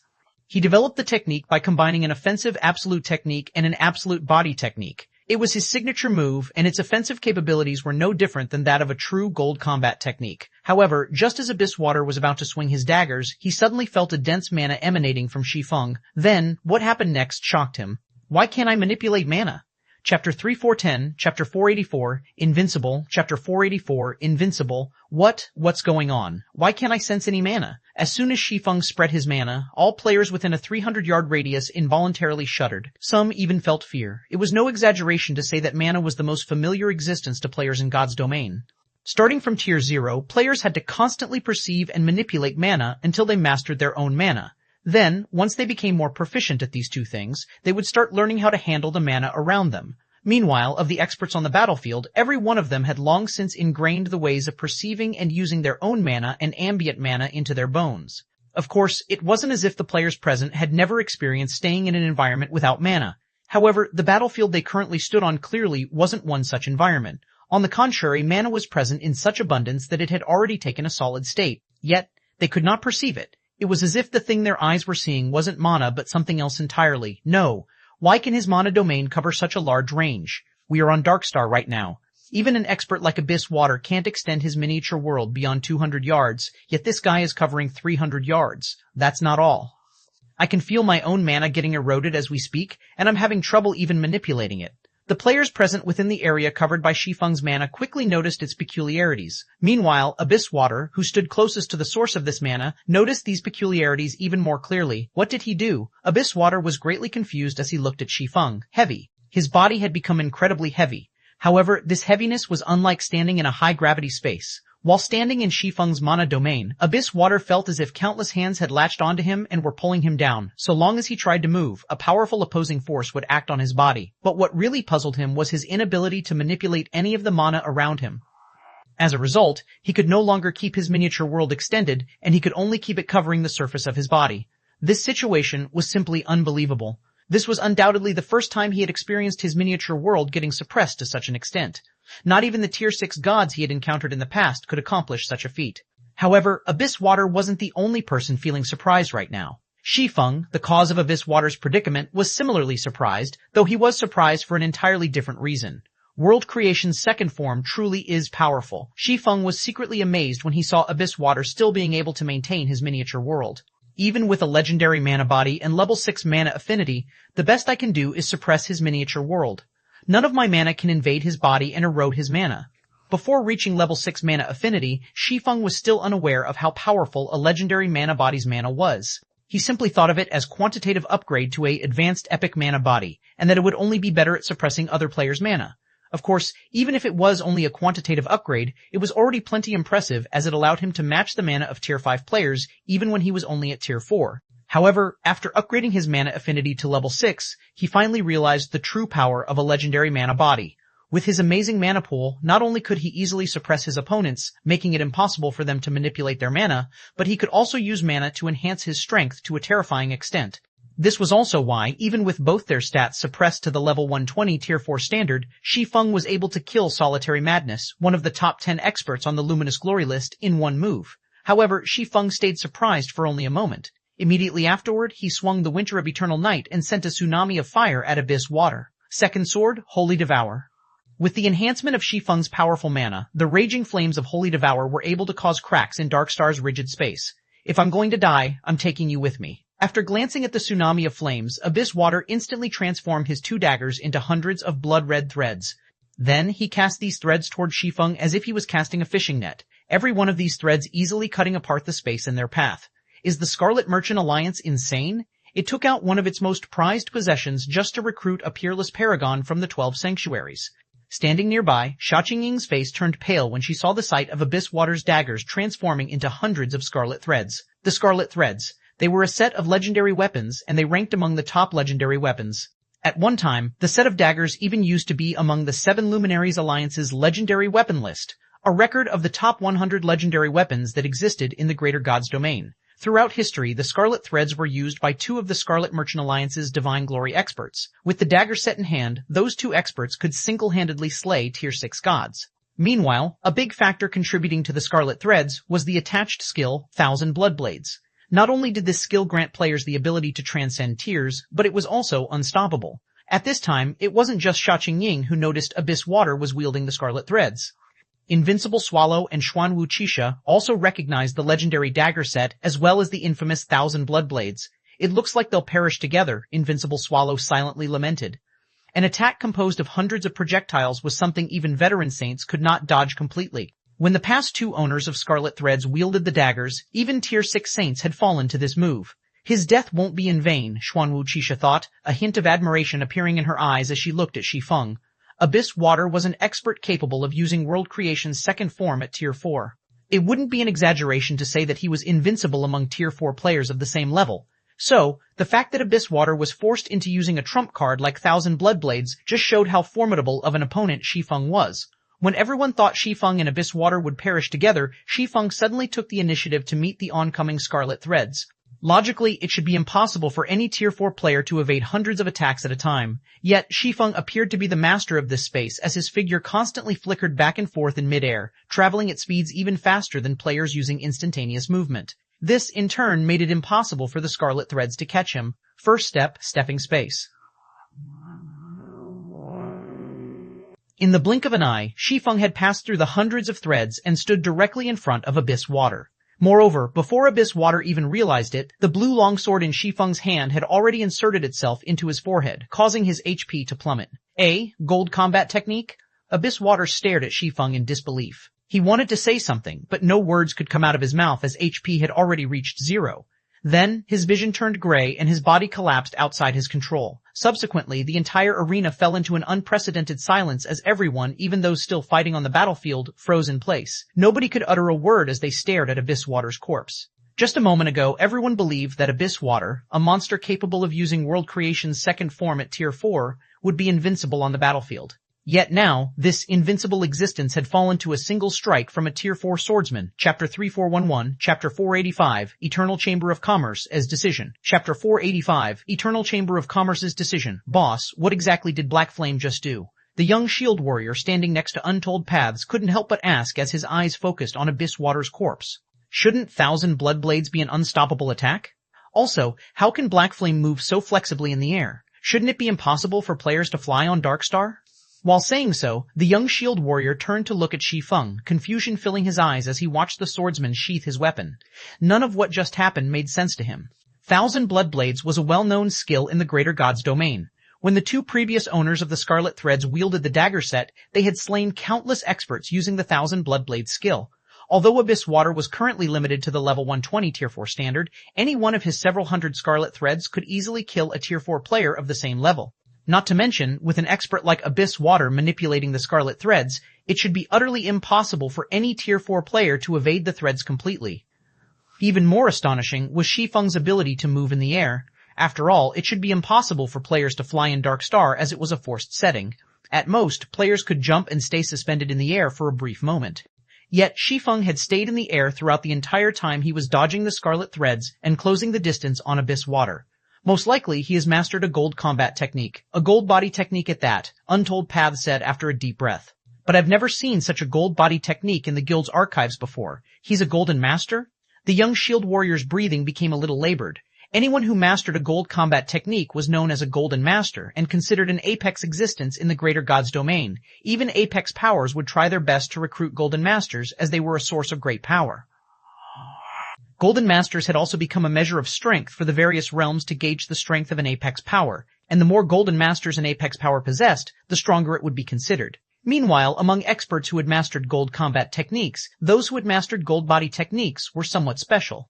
Firstly, gold body techniques existed in scarce numbers, and so were the people who had mastered them. Secondly, experts who had mastered gold body techniques were almost invincible against opponents of the same tier out in the fields. This was because they could run or fight whenever they wanted. No wonder the higher-ups want to get in touch with him. With such strength, he can conquer and occupy territories in the Eternal Realm with ease. When Untold Paths deduced that Shi Feng might have mastered a gold body technique, a new realization quickly dawned on him. Although experts who had mastered gold body techniques were not as useful as those who had mastered offensive and defensive gold combat techniques in dungeon raids, they were extremely powerful in outdoor PvP situations and stronghold sieges. Now that the Eternal Realm's various powers still lacked access to their full capabilities, it wasn't an exaggeration to say that a Golden Master who had mastered a gold body technique was nigh invincible in the Eternal Realm. Of course, it would be under the precondition that said Golden Master was going up against opponents of the same level, tier, and equipment standard. While Untold Paths and the young shield warrior were quietly conversing among themselves, Sha Qingying, Invincible Swallow, and Xuanwu Qixia quickly came to their senses. You really know how to hide your cards, Vice President Xia. How did you even manage to find such an expert? Invincible Swallow looked at Sha Qingying and couldn't help but say, a Golden Master who had mastered a gold body technique ranking only 9/63 on the Luminous Glory list? This might as well be the joke of the century. At this time, even Xuanwu Qixia couldn't help but admire Sha Qingying's capabilities. So long as a Golden Master reached Tier 6 and obtained sufficiently good weapons and equipment, their debut into the Divine Glory list was basically guaranteed.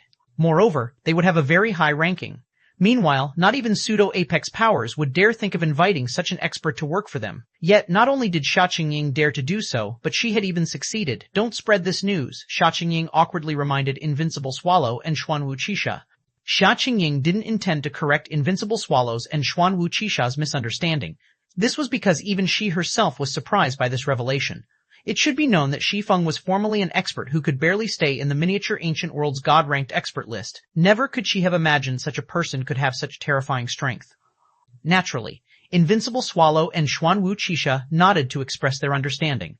The current Green God Corporation was not united at heart. Many people were eyeing Xia Qingying's position. In such a situation, Shi Feng would undoubtedly become one of Xia Qingying's trump cards in the future.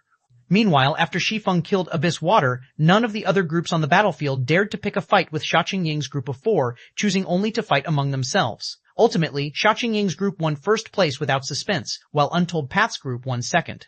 This outcome was completely different from what everyone expected at the beginning of the test, so the atmosphere in the whole arena turned incredibly tense. Xia Qingying is in big trouble. The Eternal Chamber of Commerce has gone out of its way to prepare an extra advanced partnership slot to win over Abyss Water. Yet, Xia Qingying's group not only eliminated Abyss Water, but they even took an advanced membership slot for themselves. The Eternal Chamber of Commerce must be fuming over this matter right now. They're very bold, I'll give them that. Interests come above everything else for the various powers in God's domain, and to defy the Eternal Chamber of Commerce's interests takes a lot of courage. But isn't that swordsman named Black Flame suspected to have mastered a gold combat technique? I doubt even the Eternal Chamber of Commerce would want to offend someone like him, right? You would think so, but that's only the case for other powers. This is the Eternal Chamber of Commerce we are talking about. Not to mention Golden Masters, Eternal probably owns more than one divine artifact. Do you think it would be afraid of an expert who's only suspected of having mastered a gold combat technique? When the test results came out, the players on the spectator stand promptly engaged in a quiet discussion.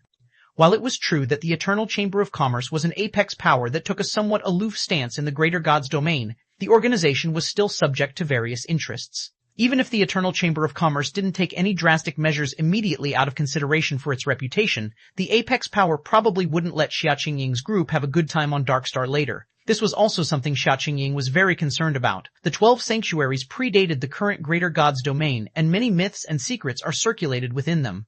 Some of these secrets were even tied to the mysterious primordial gods. Many upper-ranking hegemonic powers and cross-realm conglomerates desperately wished to gain a foothold in the 12 sanctuaries, but only a few could actually achieve this wish. Even for Tier 6 experts, entering the 12 sanctuaries was an extremely difficult task. Now that her group had disrupted the Eternal Chamber of Commerce's plans, if the organization took the offense to heart, the consequences would be unbearable for her group. However, after the test ended, the Eternal Chamber of Commerce's attitude surprised everyone. Contrary to everyone's expectations, the 3 elders of the Eternal Chamber of Commerce wore friendly smiles as they awarded Xia Qingying the authority of an advanced partner. They even took the initiative to remind Xia Qingying that she was now qualified to visit the Darkstar Auction House's 200th floor and beyond, which was where players could get in touch with the Eternal Chamber of Commerce's inner circles. After the award ceremony, elders, are we just going to let them go like this? Wu Duanhen asked with a puzzled face as he looked at the 3 elders who had just stepped down from the stage. Xia Qingying's group has eliminated Lord Abyss Water and even got a free advanced partnership. If we don't do anything about this, Eternal will become a laughingstock for the various powers. Laughingstock? Who dares to laugh at us? The leading elder coldly said as he looked at Wu Duanhen. And since when did you think you could represent the Eternal Chamber of Commerce? Also, why would you think the extra advanced partnership slot is for Abyss Water? Chapter 3412, Chapter 486, Taboo Slayer, Chapter 486, Taboo Slayer. It's not? Wu Duanhen was shocked. Anyone who worked at the Eternal Chamber of Commerce would know that the organization was all about profits. So long as there were sufficient benefits to be had, the Eternal Chamber of Commerce could even disregard its reputation. Abyss Water was not only a peerless paragon in the 12 Holy Realms, but also a vice-guild leader of the Scarlet Merchant Alliance, a pseudo-apex power. He was undoubtedly the most suitable candidate for the extra advanced partnership slot. Out of everyone participating in the test this time, Wu Duanhen found it hard to imagine anyone else who could bring the Eternal Chamber of Commerce more benefits than Abyss Water. Little Wu, in light of your past performances, I can make an exception and tell you that the extra advanced partnership slot was prepared for Xia Qingying, the leading elder said as he called up an intelligence report. I have a detailed report on why this is the case that I can show you, but once you see it, you can't continue staying on Darkstar anymore.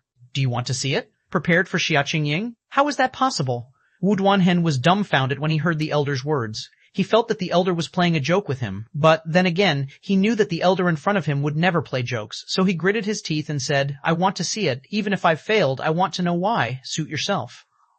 Have a look then, the leading elder said as he shared the report with Wu Duanhen. Remember not to share it with others. You'll know the consequences if you get discovered. I understand. Wu Duanhen nodded and promptly began scanning the report before him. Impossible, Wu Duanhen exclaimed after a while, his face turning extremely pale. This was because the report's focus was on none other than Black Flame, the person who had killed Abyss Water. The intelligence report recorded many astonishing pieces of information regarding Black Flame, and any of these could easily cause a stir among the various powers should they be leaked. The part where the Paimon conglomerate suspected there to be an expert rivaling primordial god standing behind Black Flame was especially unbelievable. Yet, no matter how unbelievable it might seem, there was irrefutable evidence showing that Black Flame had the assistance of an expert capable of repelling an ancient god in the World Passage. This information was incredibly stimulating news, even for the various Apex powers. However, compared to the information the Eternal Chamber of Commerce uncovered, even the news of Black Flame potentially having a primordial god-level expert backing him was insignificant. The Taboo Slayer. Black Flame actually knew someone who could potentially be the Taboo Slayer. Now you understand why the higher-ups prepared an advanced partnership slot for Ch475, right? The leading elder calmly asked as he looked at Wu Duanhen. However, despite how calmly the elder spoke, it was still possible to hear a hint of excitement in his words. Yes, I understand now. Abyss Water's defeat was just, Wu Duanhen said with a bitter smile. Even if it is only a suspicion, the Chamber of Commerce will undoubtedly side with Ch475. The Taboo Slayer's existence was known to only a handful of powers throughout the entire Greater God's domain. In fact, not even the Seven Luminaries Alliance knew about the Taboo Slayer. As an internal member nurtured by the Eternal Chamber of Commerce since childhood, Wu Duanhen was somewhat privy to the Taboo Slayer's information. There were 22 monsters that should never be provoked in the Greater God's domain. They were existences even primordial gods and apex powers were helpless against. In the public's eyes, these 22 monsters were essentially taboo-like existences. However, only a handful of powers knew that there were, in reality, 23 such monsters, not 22. Only, the 23rd monster had previously inhabited one of the 12 sanctuaries, so very few people knew about its existence. Meanwhile, that 23rd monster was killed by a mysterious swordsman, and those who knew about this swordsman's feat came to call her the Taboo Slayer. It was a title with a simple meaning. It meant that the owner of this title could slay the Greater God's domain's taboos. The several powers that learned of this news promptly blocked all information from spreading. As it happened, the Eternal Chamber of Commerce was one of these powers. As for why they did so, it was also simple. The news was too shocking, and it might lead to a great upheaval in the Greater God's domain. After all, a player had slain a monster that even the primordial gods could do nothing about. Even apex powers wouldn't be able to sit still on this news, let alone upper-ranking hegemonic powers and pseudo-apex powers. However, later on, the Taboo Slayer suddenly disappeared from God's domain for some reason, and nobody knew where she had disappeared all these years. The only record left about the Taboo Slayer was that she was a stunning woman with long, light blue hair wielding a sword with a blade as thin as a cicada's wing. And when this woman went on the offensive, her strikes were as fast as lightning. Back when the Taboo Slayer had accomplished the unprecedented feat of slaying a taboo, one of the experts who had witnessed the spectacle from afar had tried to replicate her swordsmanship. In the end, he created a technique called Void Annihilation, and it was currently ranked 26th among the 99 absolute techniques. Void Annihilation had power comparable to that of gold combat techniques. With the help of this technique, the expert in question ended up winning the championship of the Seven Luminaries Alliance's A-League.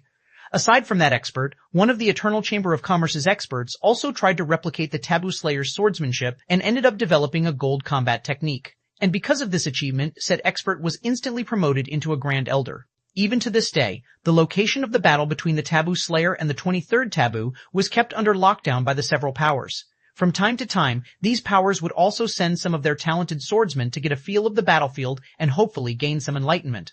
Meanwhile, in the battle at the World Passage, the Eternal Chamber of Commerce coincidentally discovered someone who looked strikingly similar to the Taboo Slayer, the Glimmering Sword, Laura Crater. Abyss Water was indeed a powerful and influential expert. Not only was he a peerless paragon of the 12 sanctuaries, but he was also a vice-guild leader of the Scarlet Merchant Alliance. However, compared to the Taboo Slayer, he was nothing. So, the moment Ch475 chose Black Flame to become one of her helpers, the Eternal Chamber of Commerce had already chosen to give Ch475 an advanced partnership slot. As for Abyss Water, he was never within the Eternal Chamber of Commerce's consideration. Inside the Dark Star Auction House, a luxurious and spacious elevator the size of a basketball court was currently making its way up the skyscraper. As the floor count on the elevator's display kept increasing, a mixture of anticipation and unease filled Ch475. Although the Eternal Chamber of Commerce recruited many partners every year, if one wanted to truly reach the Greater God's domain's apex, one must enter the Eternal Chamber of Commerce's inner circles. This, in turn, meant that one had to be qualified to enter the Dark Star Auction House's 200th floor and above. Starting from the 200th floor, transactions between players would be strictly based on a barter system. More specifically, legendary weapons would become the standard currency for trading, and every transaction would involve at least one legendary weapon and sometimes even fragmented divine artifacts exchanging hands. On very rare occasions, a transaction could even determine the rise or death of an entire world. You don't have to be nervous, Qingying. You have already received Eternal's recognition now that you've become an advanced partner. Not only are you qualified to enter the floors above 200, but you can also bring others with you. A graceful middle-aged man with a graying beard said to Xia Qingying with a smile. But I honestly didn't expect you to become not just an ordinary partner, but an advanced partner in such a short time. I should have Weilin learn from you more. Weilin is still young, Uncle Yanhua. She became one of the top 100 experts on the Sacred Glory list not long ago, and now she has also become the Blaze Conglomerate's first successor. I fared much worse than she did when I was her age, Xia Qingying humbly said to the elegant middle-aged man. Also, I could only become an advanced partner thanks to my friends. It wasn't just my own efforts. Although the Blaze Conglomerate was not as powerful as the Galaxy Conglomerate, it was still a conglomerate on par with the Paimon Conglomerate. Meanwhile, even a bottom-rank successor in the Blaze Conglomerate wielded much greater strength and authority than a vice president of the Green God Corporation. That girl never gives me any peace of mind, Yanhua said, shaking his head. Rather than talk about that headache, let me tell you more about the 200th floor and above. Stepping onto the 200th floor is no different than stepping into a new world. The environment you will come across is completely different from what you can find below the 200th floor. The items you can come into contact with are also beyond your imagination. Particularly today, today's auction is probably the biggest one the Darkstar Auction House has hosted in recent years. Chapter 3413, Chapter 487, 7 Cities, 4 Towers, 3 Absolutes. Chapter 487, 7 Cities, 4 Towers, 3 Absolutes. The biggest auction in recent years? Xia Qingying's interest was piqued when she heard Yanhua's claim. Are you saying there's going to be a fragmented divine artifact up for auction? Even though she wasn't an official partner of the Eternal Chamber of Commerce before today, she had visited the Darkstar Auction House numerous times in the past. However, due to her limited clearance, she could only participate in ordinary auctions held below the 200th floor.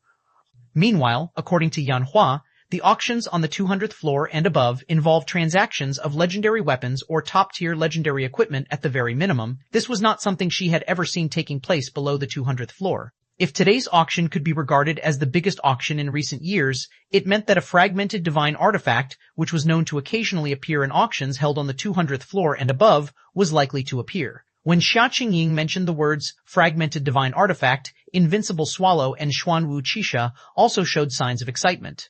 Only the Darkstar of the Eternal Chamber of Commerce can offer players a worry-free trading experience without the fear of being tracked. If players could get their hands on a fragmented divine artifact, they could undergo a qualitative transformation that no legendary weapon or legendary equipment could provide. It was especially so if a Tier 6 player acquired one, as they would be able to unleash the fragmented divine artifact's full potential. Don't be too hasty. Yanhua faintly smiled when he saw Xia Qingying's excited expression. Of course there won't be any fragmented divine artifacts for sale. Even the various Apex powers treated these items like their babies, so there's no way they would just casually take one out to sell. If it's not a fragmented divine artifact, what is being auctioned? Xia Qingying grew even more curious. In response, Yanhua chuckled and quietly asked, Have you all heard of the Eternal Realm? Xia Qingying nodded. She was very familiar with the Eternal Realm as she had done a lot of research on it. If not for her not knowing the Eternal Realm's exact location, she would have long traveled there already. My sources tell me that many things from the Eternal Realm will be available for auction this time. These things include the various towns' properties, Yanhua patiently explained. Even the rumored secret treasure will be available for auction. Secret treasure? Xia Qingying, Invincible Swallow, and Xuanwu Qixia's eyes lit up when they heard this. Invincible Swallow even took the initiative to ask, Uncle, is it the rumored treasure that can enhance mana protection? Yes. Yanhua nodded. That's the thing. How many star coins will it cost? Invincible Swallow asked excitedly. Or what kind of weapon or equipment can be used to exchange for it? Xia Qingying and Xuanwu Qixia also pricked up their ears when they heard Invincible Swallow's question, clearly interested in how the secret treasure would be sold. What are you thinking about, young man? Yanhua glanced at Invincible Swallow and said seriously, That is a treasure that only drops in world mode dungeons. Do you think you can buy it with star coins? You can also forget about trading weapons and equipment for it. Unless, of course, you are planning to bid with a fragmented divine artifact. While there are many legendary weapons and equipment on the market, there is only a pitiful number of such secret treasures in existence for now. From what I heard, Frey from the Galaxy Conglomerate had to owe a huge debt of gratitude and pay an astronomical price just to protect the secret treasures in her possession. Can you imagine the value of these secret treasures? Invincible Swallow fell silent when he heard this, as did Shi Feng. But don't be too disappointed, young man, Yanhua said with a slight smile. I heard that this auction will be settled exclusively in eternal coins. As long as you have enough eternal coins, you can buy the secret treasure. Invincible Swallow was rendered even more speechless when he heard Yanhua's follow-up words. After all, only players currently present in the Eternal Realm could obtain Eternal Coins, while others could only buy from these players. It should be known that Xia Qingying was one of the earlier players to start purchasing Eternal Coins. She had also hired players in the Eternal Realm to farm for Eternal Coins. Yet, even until now, she had only accumulated several Eternal Gold coins. If even Xia Qingying had little success, it went without saying that he, who was only an elder of the Green God Corporation, had fared even worse. Meanwhile, Shi Feng couldn't help but be pleasantly surprised by Yanhua's revelation.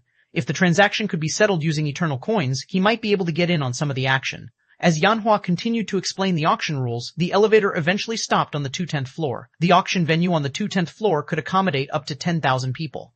Currently, though, the place was packed, and if not for Yanhua having reserved a VIP room ahead of time, they might not even have had a place to sit. The auction participants were either representatives of conglomerates or executives of upper-ranking hegemonic powers. It was normally difficult for players to see even one of these individuals, but now they were everywhere. The auction had already been ongoing for some time when the group arrived, and the Eternal Realms town properties were currently being auctioned. Meanwhile, without exception, every property was bought at an overpriced price. Even a shop in a small town's outer area could go for 10 Eternal Gold, while shops in the town center could go from anywhere between 20 to 30 Eternal Gold. When Shi Feng saw this, he instantly lost interest in participating in the auction. In his opinion, any town property players could get their hands on in the current Eternal Realm should not be worth more than 3 or 4 Eternal Gold. After all, players in the Eternal Realm currently only had access to towns situated on level 140 maps. In a few more days, the player population in these towns would plummet as everyone moved to higher-leveled locations. Unless these towns were situated near high-value resource nodes, their properties would quickly lose value. Meanwhile, a fortune of 20 Eternal Coins was already enough to buy a piece of prime real estate in the central area of an NPC city. Sometime later, up next will be the star for today, the beautiful auctioneer on stage said, pausing for a moment. This next auction will be a special auction. The next auction item is not a town property, but is something related to the upcoming neutral NPC city, the Crystal City of Secrets. Upon hearing the auctioneer's introduction, the audience held their breath in anticipation. Previously, the town properties sold throughout the auction was of little economic value. The various powers were only buying these properties to prepare a place for their soon-to-arrive Tier 6 armies to familiarize themselves with the Eternal Realm's environment and occupy parts of the Eternal Realm. But it was a different story for a neutral NPC city. That would be a place necessary for players to move around in the Eternal Realm. It was a place players could live in regardless of how high of a level they reached. The Crystal City of Secrets? Shi Feng was also shocked as he looked at the holographic city model displayed on stage. In the previous life, there was a common saying in the Eternal Realm that had spread across the entire Greater God's domain. 7 cities, 4 towers, and 3 absolutes. The 7 cities and 4 towers referred to the 11 most populated places in the Eternal Realm, while the 3 absolutes referred to 3 peerless players. Meanwhile, these 11 locations and 3 individuals could rival an entire realm in a literal sense. Among them, the Crystal City of Secrets was one of the 7 cities. It was also known as the Secret Treasure Mine. Chapter 3414, Chapter 488, One-Man Conglomerate, Chapter 488, One-Man Conglomerate, crap. This Crystal City of Secrets is amazing. It even comes with a natural underground secret land, as expected of the Darkstar Auction House. Even though our conglomerate's members are operating near that city, none have managed to discover the city thus far. But this city truly is impressive. With a secret land that has a level range of 120 to 200, players won't even have to step out of the city to grind for levels. It also means that the value of the city's lands and shops will only increase with time. The audience grew breathless from excitement as they read the Crystal City of Secrets general information provided by the auction house. Members of the various conglomerates and upper-ranking hegemonic powers were especially excited. The future value of the Crystal City of Secrets was apparent even to fools. Particularly, once the Eternal Realm's location in the Greater God's domain was discovered and large numbers of players swarmed into the Eternal Realm, the city's value would skyrocket. After all, the value of a city's properties increased along with the number of players gathered in the city. By the way, I have something to tell everyone. The beautiful auctioneer on the stage smiled as she looked at the excited crowd. I'm sure everyone present has already heard about the secret treasures obtained from the recently conquered World Mode Team Dungeon, right? Well, as it so happens, the monsters in the Crystal City of Secrets underground Crystal Palace also have a very small chance of dropping secret treasures. As soon as the auctioneer announced the news about the secret treasures, the atmosphere in the auction hall changed instantly. If before the hall's atmosphere was enthusiastic, now it was like the calm before the storm, and the whole venue had become extremely quiet. However, this kind of quiet only lasted for 2 seconds. I'm buying it. Whatever you're selling, no matter how much it costs, I'll buy it. Secret treasure. I must have one of those secret treasures. Quickly, contact the higher-ups and have them prepare more funds. Buy every eternal coin that's available on the market right now? The Eternal Chamber of Commerce must be crazy. Why didn't they announce such important news ahead of time? How am I supposed to get enough eternal coins now? The entire audience went crazy as they looked at the Crystal City of Secrets holographic projection on the stage. Even Yanhua and Sha Qingying could no longer sit still, both using every connection they had to source more eternal coins. Meanwhile, Shi Feng was rendered speechless when he saw how the auctioneer had riled up everyone's emotions. Unlike everyone else present, Shi Feng knew that the auctioneer was withholding information. It was true that the Crystal City of Secrets underground Crystal Palace dropped secret treasures. However, players looking to enter the underground Crystal Palace had to pay a hefty price to do so. More specifically, they had to pay a significant amount of eternal coins and 7 luminaries crystals. Moreover, the entrance fee would change depending on the player's level. The higher a player's level, the greater the fee they would have to pay. As an example, if a level 200 player tried to enter the underground Crystal Palace, they would have to pay a fee of 10 eternal gold and 1,000 units of 7 luminaries crystal. Furthermore, once inside, players could only stay for a maximum of 3 days. And should they die inside, they would lose their chance to raid the secret land and could only enter again after a 4-day cooldown period. The cost and risks involved in raiding the underground Crystal Palace were utterly unbearable for most players in the current Eternal Realm. Ladies and gentlemen, please hold on for a moment. I haven't finished yet, the beautiful auctioneer said to calm the crowd. As I mentioned before, this is a special auction in that you don't have to pay on the spot. Instead, we will need your help in completing a quest that requires a large number of eternal coins. The starting bid for this auction is 100 eternal gold, with a deposit of 10 eternal gold. Once you win the bid, should you fail to pay the promised amount in time, your deposit will be confiscated. The auctioneer paused for a moment to let the audience process her words. Then, she continued, however, should you pay the promised amount, you will receive 5 underground palace emblems after we complete the quest. These emblems are epic ranked items that passively let wearers gain noble status in the Crystal City of Secrets. Besides that, they also have 2 active abilities. The first ability allows the wearer to open a portal to the underground Crystal Palace from anywhere in the Eternal Realm. You can also return to the location where you entered from. The cooldown time for this ability is 1 day. The second ability has to be used inside the underground Crystal Palace, and it allows the wearer to open a portal to any of the palace's zones that are under level 150. With this ability, you won't have to waste your 3-day time limit in the secret land traveling across the level 120 zone. If none of the distinguished guests present have any objections, let the auction begin. As soon as the auctioneer finished introducing the auction item and auction rules, the faces of the audience members turned even more frenzied. I bid 120 gold. None of you here should even think of competing with me. I bid 150. I'll fight anyone who tries to outbid me. Move out of the way. I'm the vice guild leader of Flaming Bee, and I bid 200 gold. Anyone who outbids me will be making an enemy out of a pseudo-apex power. While the Crystal City of Secrets lands and shots were valuable, there was a prerequisite to purchasing them. One needed to be a noble of the city. Meanwhile, to do so meant acquiring enough reputation points. This was an arduous process that even the conglomerates and upper-ranking hegemonic powers had a headache dealing with. Now, though, they could directly purchase noble status in the city. This was far more valuable of an opportunity for the various powers than purchasing any land or shop directly. After only a short moment, the auction price had increased from the starting bid of 100 eternal gold to 240 eternal gold. Even the galaxy conglomerate's wealthy fourth princess would be astonished by the vast fortune being thrown here. With 240 eternal gold, one could buy at least a dozen properties in the Eternal Realm's NPC cities. Yet now, such a fortune was being used to purchase only 5 epic-ranked emblems. Damn it, these people are crazy. Does Flaming Bee have to bid 260 gold just for a couple of emblems? Yanhua cursed, frustration filling his eyes as he looked at the only 80-odd pieces of eternal gold coins in his hand. Flaming Bee has many experts in the Eternal Realm, Uncle Yanhua. They've also offered sky-high prices to attract coin farmers to help them. We stand no chance against them, Sha Qingying said in an attempt to soothe Yanhua's frustration. Rather than focus on the emblems, let's think about how we will compete for the secret treasures coming up next. You're right. Yanhua calmed down a little bit, quickly understanding that a pseudo-apex power like Flaming Bee was completely outside of the Blaze Conglomerate's league. However, just when the two were about to give up, a low voice suddenly sounded in their ears. It's still too early to give up. If you two are willing to cooperate with me, I can win this auction and give each of you an emblem afterward. What do you think? Sha Qingying and Yanhua both turned to Shi Feng in surprise. It was especially so for Yanhua. In his eyes, Shi Feng was just another one of Sha Qingying's followers, and without her, Shi Feng wouldn't even be qualified to enter here. I'm not trying to doubt you, young man, but do you understand the value of 260 eternal gold coins? Patiently, Yanhua explained. Even if we recklessly bid and win the auction now, we'll only end up losing 10 eternal gold later if we can't pay up. Or are you saying you can guarantee we can afford to pay the bill afterward? Guarantee? Shi Feng couldn't help but smile at Yanhua's words. Subsequently, he took out the deeds to the properties he had recently bought in the Lightless Fortress and asked, will these deeds be enough? Yanhua initially remained skeptical when he heard Shi Feng's response, so he simply took a quick look at the deeds with a carefree heart. However, upon seeing the content of the deeds, he was greatly shocked. A level 160 fortress's property? And 4 of them as well?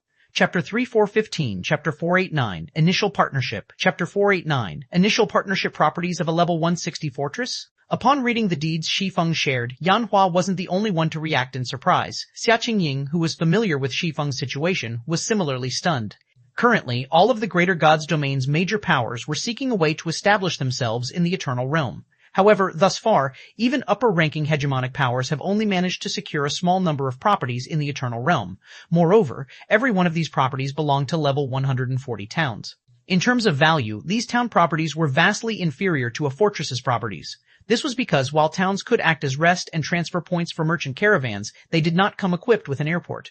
Due to environmental factors, even Tier 5 players could not fly in the Eternal Realm. Hence, if current players wish to travel great distances quickly, their only option would be to head to the nearest fortress and use the airport there.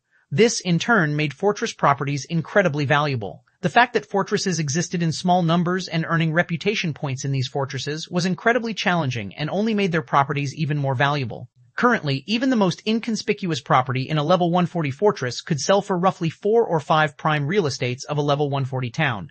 If it was a property situated near the fortress's airport, its value would automatically double. As for the properties of a level 160 fortress, not even the various pseudo-apex powers had gotten their hands on one thus far. Yet, Shi Feng had brought out 4 properties belonging to a level 160 fortress. Moreover, all 4 properties were situated near the airport. Where did you find this person, Vice President Xia? Invincible Swallow quietly asked Xia Qingying. Shi Feng's display of strength just now was already plenty astonishing. However, even that achievement would become insignificant compared to the 4 deeds Shi Feng just brought out. Although Invincible Swallow wasn't currently present in the Eternal Realm, he could still tell how valuable the Eternal Realm's fortress properties were going by the audience's behavior in this auction. So, he knew that a level 160 fortress's properties were definitely outside the reach of someone like him. In fact, even Yanhua, a member of the Blaze Conglomerate's board of directors, was unlikely to have access to such properties. Xia Qingying glanced at Invincible Swallow and slowly said, would you believe me if I said I found him from the miniature ancient world? What do you think? Invincible Swallow rolled his eyes at Xia Qingying. The Eternal Realm was a gathering of major powers, many of which surpassed the likes of the Green God Corporation. Meanwhile, the miniature ancient world was merely a subsidiary world of the Green God Corporation's homeworld. How could a big shot like Shi Feng possibly come from there? Suit yourself, Xia Qingying nonchalantly said. She didn't take their conversation seriously since she never expected Invincible Swallow to believe her to begin with. Only, the gaze she used to look at Shi Feng had subtly changed after this revelation. While Xia Qingying and Invincible Swallow whispered to each other, Yanhua took a deep breath and solemnly looked at Shi Feng. He no longer looked at Shi Feng as another one of Xia Qingying's followers, but as an equal instead. I admit that you have convinced me, young man, Yanhua said with interest. Tell me, what kind of partnership do you have in mind? Yanhua's willingness to cooperate did not surprise anyone present. With those 4 golden properties, Shi Feng could easily win this auction by himself. There was no need for him to collaborate with others. Simple. After putting away the deeds, Shi Feng calmly said, I have a way for us to secure enough eternal gold after the auction. However, in exchange for sharing my method, after deducting the amount required to pay off the auction, I want 70% of the remaining total profit, while Vice President Xia will take 10%. Although Shi Feng could win the bid by selling the Lightless Fortress's properties, he would also lose access to 4 money printing machines. He would be losing out significantly in the long run. After all, the 100 Eyes Canyon's value was no less than the underground Crystal Palace to players, yet he currently lacked the ability to make a large amount of eternal coins by himself. To do so, he would need to partner with someone well-connected. Meanwhile, upon hearing Shi Feng's words, Xia Qingying couldn't help but look at the man in surprise. Originally, she thought that she would be fortunate if she could obtain even one of the underground palace emblems. She didn't expect to also get a share of the business proposal Shi Feng was making. Moreover, her share was half of that of the Blaze Conglomerate's. It should be known that the Blaze Conglomerate was leagues above the Green God Corporation. If not for her being acquainted with an elder in the Eternal Chamber of Commerce, she would have never gotten the opportunity to meet a big shot like Yanhua. Do I only get 20%? Yanhua frowned slightly. Young man, if I'm not mistaken, you're planning to use Blaze's connections to make money in the Eternal Realm, right? I'm not trying to boast, but even among the powers here, few are as well connected as Blaze. Don't you think 20% is too little? Hearing Yanhua expressing his dissatisfaction, Sha Qingying thought of giving up her own share of the profits. After all, it was a fact that her presence in this transaction was negligible. However, before Sha Qingying could speak, Shi Feng got ahead of her and said, "You are correct, Mr. Yan. I do need the Blaze Conglomerate's connections in the Eternal Realm." After a slight pause, Shi Feng continued, "But even without the Blaze Conglomerate's connections, I can still implement the method I mentioned regardless. I might not make as much, but it will still be a sizable sum." The Blaze Conglomerate, on the other hand, would have lost significant profits and an opportunity to establish a foothold in the Crystal City of Secrets ahead of others. The Blaze Conglomerate might not be as powerful as the Galaxy Conglomerate in the Greater God's domain, but it was superior to the Galaxy Conglomerate when it came to the roots it had spread across the Eternal Realm. Even the Eternal Chamber of Commerce would be amazed if it got to see the full extent of the Blaze Conglomerate's forces in the Eternal Realm. It was also why the Blaze Conglomerate managed to establish a powerful foundation for itself during the Eternal Realm's early stages and grow into a pseudo-apex power during the later stages. Meanwhile, Shi Feng's words left Yanhua speechless for a moment. "Okay, I accept your offer." Seeing the increasingly intense bidding for the Underground Palace emblems, Yanhua ultimately chose to concede. "But we have to establish the God's Domain contract now." Yanhua ended his words with a huff. In the past, he had only ever seen others begging the Blaze Conglomerate for a partnership. Some of these people even included individuals with great renown in the Greater God's domain. Yet, when it came to Shi Feng, the young man had left him feeling utterly defeated. Anyone with a properly working brain could determine the Underground Crystal Palace's importance. If the Blaze Conglomerate could get its hands on the Underground Palace emblem, even if it was just one, it would be enough to let the conglomerate secure a stable foothold in the Crystal City of Secrets ahead of the various other powers. Unfortunately, the Blaze Conglomerate wasn't in a position to bargain with Shi Feng for more benefits.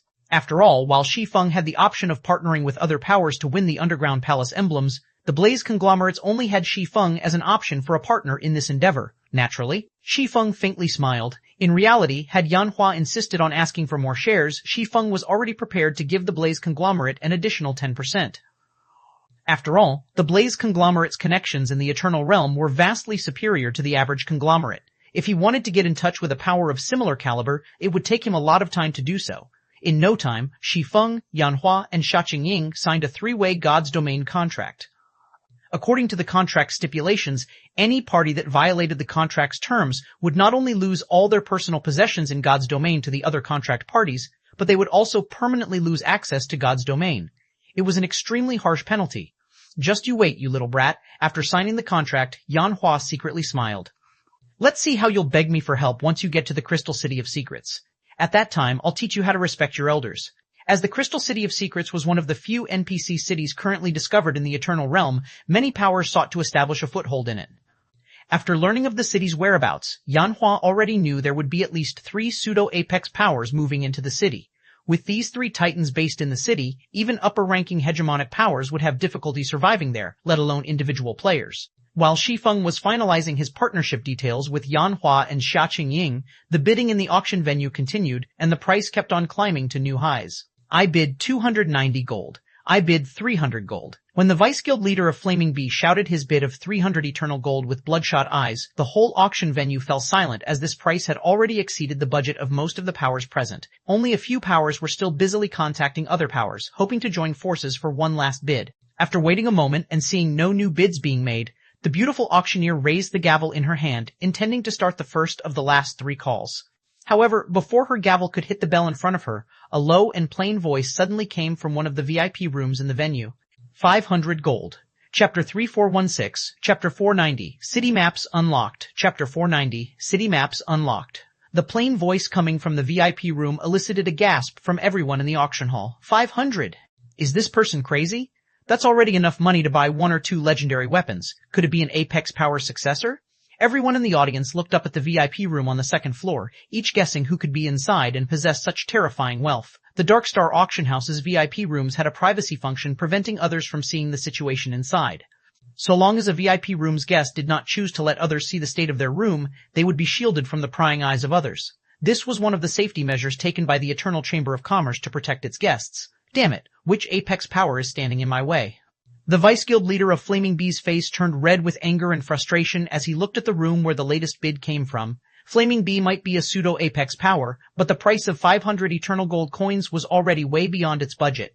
At this stage of the Eternal Realm, only Apex powers could possibly afford to spend 500 Eternal Gold on a single investment. Meanwhile, the voice of the person who made the bid obviously came from a young man. However, there was no way any ordinary young man could have 500 eternal gold lying around. Even the average executive of an apex power would not have the authority to spend 500 eternal gold. So, the only logical conclusion was that the young man was the successor of an apex power. Realizing this, Flaming Bee's vice guild leader had no choice but to swallow this defeat. After a short surprise, the beautiful auctioneer on the stage couldn't help but look at the VIP room on the second floor and softly ask, "Esteemed guest, are you sure you want to bid 500 gold?" Even if the Eternal Chamber of Commerce had announced the sale of the Underground Palace emblems ahead of time, it would have been highly unlikely for the emblems to sell for a fortune of 500 eternal gold. This was because there were far too few players in the Eternal Realm right now, making it difficult to earn eternal coins. Although there was the option of purchasing eternal coins from other players using real-world resources, there were many powers frantically seeking to purchase eternal coins at a high price. As a result, even Apex powers could only get their hands on a limited amount of eternal coins. At this time, though, the audience and auctioneer weren't the only ones surprised by this bid. Even Yanhua and Xia Qingying, who sat in the VIP room where the bid came from, were greatly surprised. 500 Jihan, 500 eternal gold coins. Even if they sold all their possessions in the Eternal Realm, they couldn't come up with such a fortune. "Yes, I am bidding 500 gold. "Can you start the countdown now, Miss Auctioneer?" Shi Feng casually asked. Of course, the beautiful host laughed awkwardly and immediately began the bidding process. 500 gold going once, 500 gold going twice, 500 gold going thrice. Congratulations to the guest in room number 5 for winning the partnership opportunity for the Crystal City of Secrets. As the auctioneer announced the end of the bidding, the whole auction hall was once again shocked. Not only because the 5 epic emblems were sold at a sky-high price, but more so because of how Shi Feng had placed his bid. Is this the strength of an Apex power? Flaming Bee's Vice Guild leader really has bad luck coming across an Apex power's successor. I wonder which Apex power that person comes from. As expected of the Eternal Chamber of Commerce, even the successors of other Apex powers are drawn to do business with it. It's a pity we cannot get to know this person. Many of the youths seated on the first floor's audience seats were only attending this auction for the sake of experience. When these youths saw the conclusion of the auction lot, they couldn't help but turn around to look at the second floor's VIP room number 5, their eyes full of awe and admiration. An Apex power. There were only a very small number of Apex powers in the Greater God's domain, and these powers stood at the very pinnacle of the game. Even a pseudo-Apex power like Flaming Bee could only keep its head down in front of these Apex powers, as competing against any Apex power would mean grave consequences. However, while the auction hall's first floor was in an uproar, the atmosphere in the second floor's VIP room number 5 was somewhat strenuous. Guild leader Black Flame. Yanhua's face was livid as he looked at Shi Feng, his eyes full of disbelief. That's 500 eternal gold we are talking about. While placing such a bid might stop Flaming Bee from putting up a fight, we can't come up with such an amount, even if we sell all 4 of your properties. How are we supposed to make up for the rest? Xia Qingyu nodded in agreement. She felt that Shi Feng had gone overboard with his bidding. After all, this was the liquidity of 2 pseudo-Apex powers they were talking about. 2. Even if they pooled all of their manpower and resources together, they couldn't even come close to matching 1 pseudo-Apex power, let alone 2. I admit that 500 gold is a significant amount, Shi Feng said, nodding as he turned to look at Yanhua and Xia Qingying. Then, he calmly continued, but if we proceed according to my plan, it should not be difficult for us to earn 500 gold. Not difficult? Yanhua was momentarily rendered speechless. According to the auction house's conditions, they had, at most, 3 days to complete the payment. In other words, they needed to earn 500 eternal gold coins in 3 days. Not even Apex powers could necessarily guarantee they could earn so many eternal coins in such a short period. Anyway, just follow my plan. If it's not enough, you can use my properties as collateral. Shi Feng didn't bother to go into the details. Instead, he simply assigned Yanhua and Xia Qingying the task of collecting as many earthen magic flowers as they could. The earthen magic flower was not a rare herb. It could be found everywhere in the Eternal Realm. However, if Shi Feng had only himself to rely on, he would only be able to collect a very limited amount. After all, he had to travel from town to town by himself. He'd be fortunate if he could buy out the earthen magic flowers of 2 or 3 towns before players discovered the herb's importance. However, it was a different story for Yanhua and Xia Qingying. They had hired many experts across the Eternal Realm, so they could collect earthen magic flowers from many more towns than Shi Feng could. Meanwhile, the Holy Race players' sphere of activity wasn't limited to just one region in the Eternal Realm, but everywhere in the Eternal Realm. So long as human players and Holy Race players started to fight out in the fields, the price of earthen magic flowers would skyrocket. There also wouldn't be a need to worry about the herbs falling. After all, while earthen magic flowers might be ordinary herbs, they still needed time to regrow. Moreover, the Earthen Magic Flower was a herb unique to the Eternal Realm, so even after players outside the Eternal Realm arrived, there wouldn't be a sudden influx of the herb. Although Yanhua and Sha Qingying were skeptical about Shi Feng's plan, they followed his instructions nonetheless and began collecting Earthen Magic Flowers in bulk after leaving Dark Star. They bought the herb at a unified price of 1 eternal copper for every 10 Earthen Magic Flowers. They also offered the option of exchanging real-world resources for Earthen Magic Flowers. This created an opportunity for resellers to make a small profit, which, in turn, encouraged more players to gather Earthen Magic Flowers for Yanhua and Sha Qingying. As for Shi Feng himself, he didn't idle around either. After leaving Dark Star and returning to the Eternal Realm, he promptly rode the mutated Frost Flame Phantom Dragon to the 3 nearest towns. Then, he spent his 2 remaining Eternal Gold coins to purchase Earthen Magic Flowers in large quantities. While Shi Feng was stockpiling Earthen Magic Flowers, news that excited all players and powers in the Eternal Realm spread. The maps for the various NPC cities were finally unlocked. Chapter 3417, Chapter 491, Flower Frenzy, Chapter 491, Flower Frenzy Brothers, Charge, the entrance tokens to Bloodhell City will be ours. All teams, split up and report any regional bosses you find right away. We must not let players from other powers get to these bosses. The guild leader has promised a reward of 100,000 star coins to whoever gets an entrance token. With the unlocking of the various city maps, the various powers operating in the Eternal Realm frantically mobilized their teams to level 150+ maps housing NPC cities. Even independent players couldn't help but make their way to these city maps, hoping to get their hands on a city token. NPC cities were much rarer in the Eternal Realm than NPC towns, with there being only 1 city for every 10 or so towns. NPC cities were also transportation hubs that connected various parts of the Eternal Realm, and players of all levels needed to enter NPC cities regardless of their level to develop and live in the Eternal Realm. Therefore, the land and shops in NPC cities were suitable for long-term holding, and players wouldn't have trouble reselling them at high prices. Not to mention that there were far more opportunities in NPC cities than in NPC towns. Meanwhile, the sooner a player entered an NPC city, the greater their chances of obtaining these opportunities. Simply put, NPC cities were crucial for players and powers to secure an advantage in the Eternal Realm. It was especially so for the various powers. In the Greater God's domain, NPC towns did not have the ability to let guilds establish guild residences. Only NPC cities did. For a power to develop quickly, a guild residence was crucial. 1. With a guild residence, a guild's members could enjoy various guild benefits and special treatment in the city the residence was in. This, in turn, would make guild members more cohesive. If a guild had a guild residence, expert players would also be more willing to join it and contribute to the guild's growth. Silver Frost City, Green God Corporation's branch headquarters. Aren't we being a little too reckless, Vice President? Lu Wen, dressed in work clothes, asked Sha Qingying in concern when she read the report on the latest batch of Earthen Magic Flowers they bought. Not only have we spent all of our eternal coins purchasing Earthen Magic Flowers, but we have also traded away many resources. After this latest purchase, our forces in the Eternal Realm can't even afford to replenish their consumables. If we can't resell these Earthen Magic Flowers, our plans in the Eternal Realm will be ruined. Thus far, they have already collected 4.31 million Earthen Magic Flowers across 60+ towns in the Eternal Realm. In order to collect this amount, they had to spend all of the eternal coins they had accumulated and even mortgage more than 10 properties in a second-tier city. If they couldn't sell these Earthen Magic Flowers, all of the efforts they've made in the Eternal Realm would have been for naught.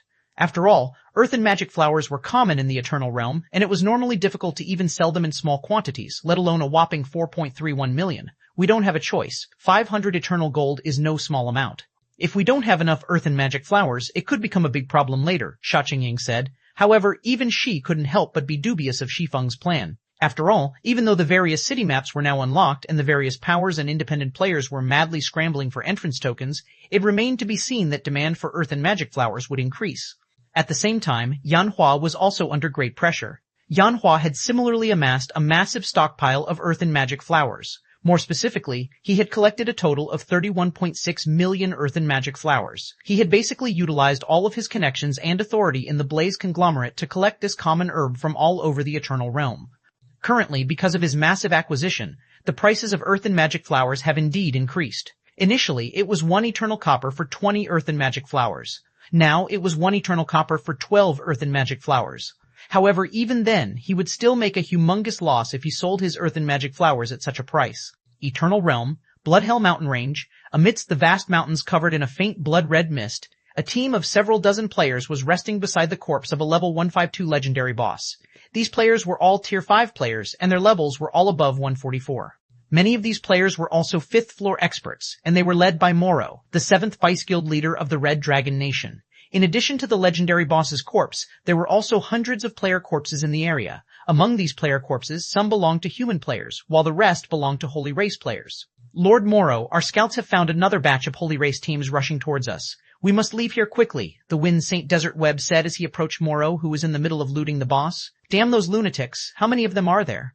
Moro's face turned gloomy when he heard the news. Can't those who have been resurrected fight normally yet?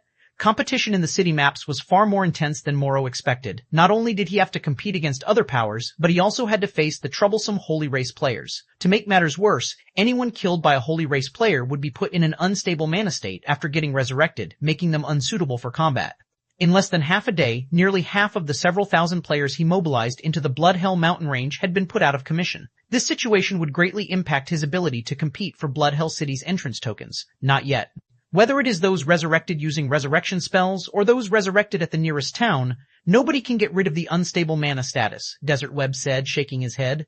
Based on the research of our guild's Grandmaster Alchemists, I'm afraid the only way to get rid of this status is by taking mana stabilizers. In that case, why aren't those alchemists making more mana stabilizers? Frowning, Moro commanded. If they're lacking recipes, just buy them above market price. I want those out of commissions ready for combat as soon as possible.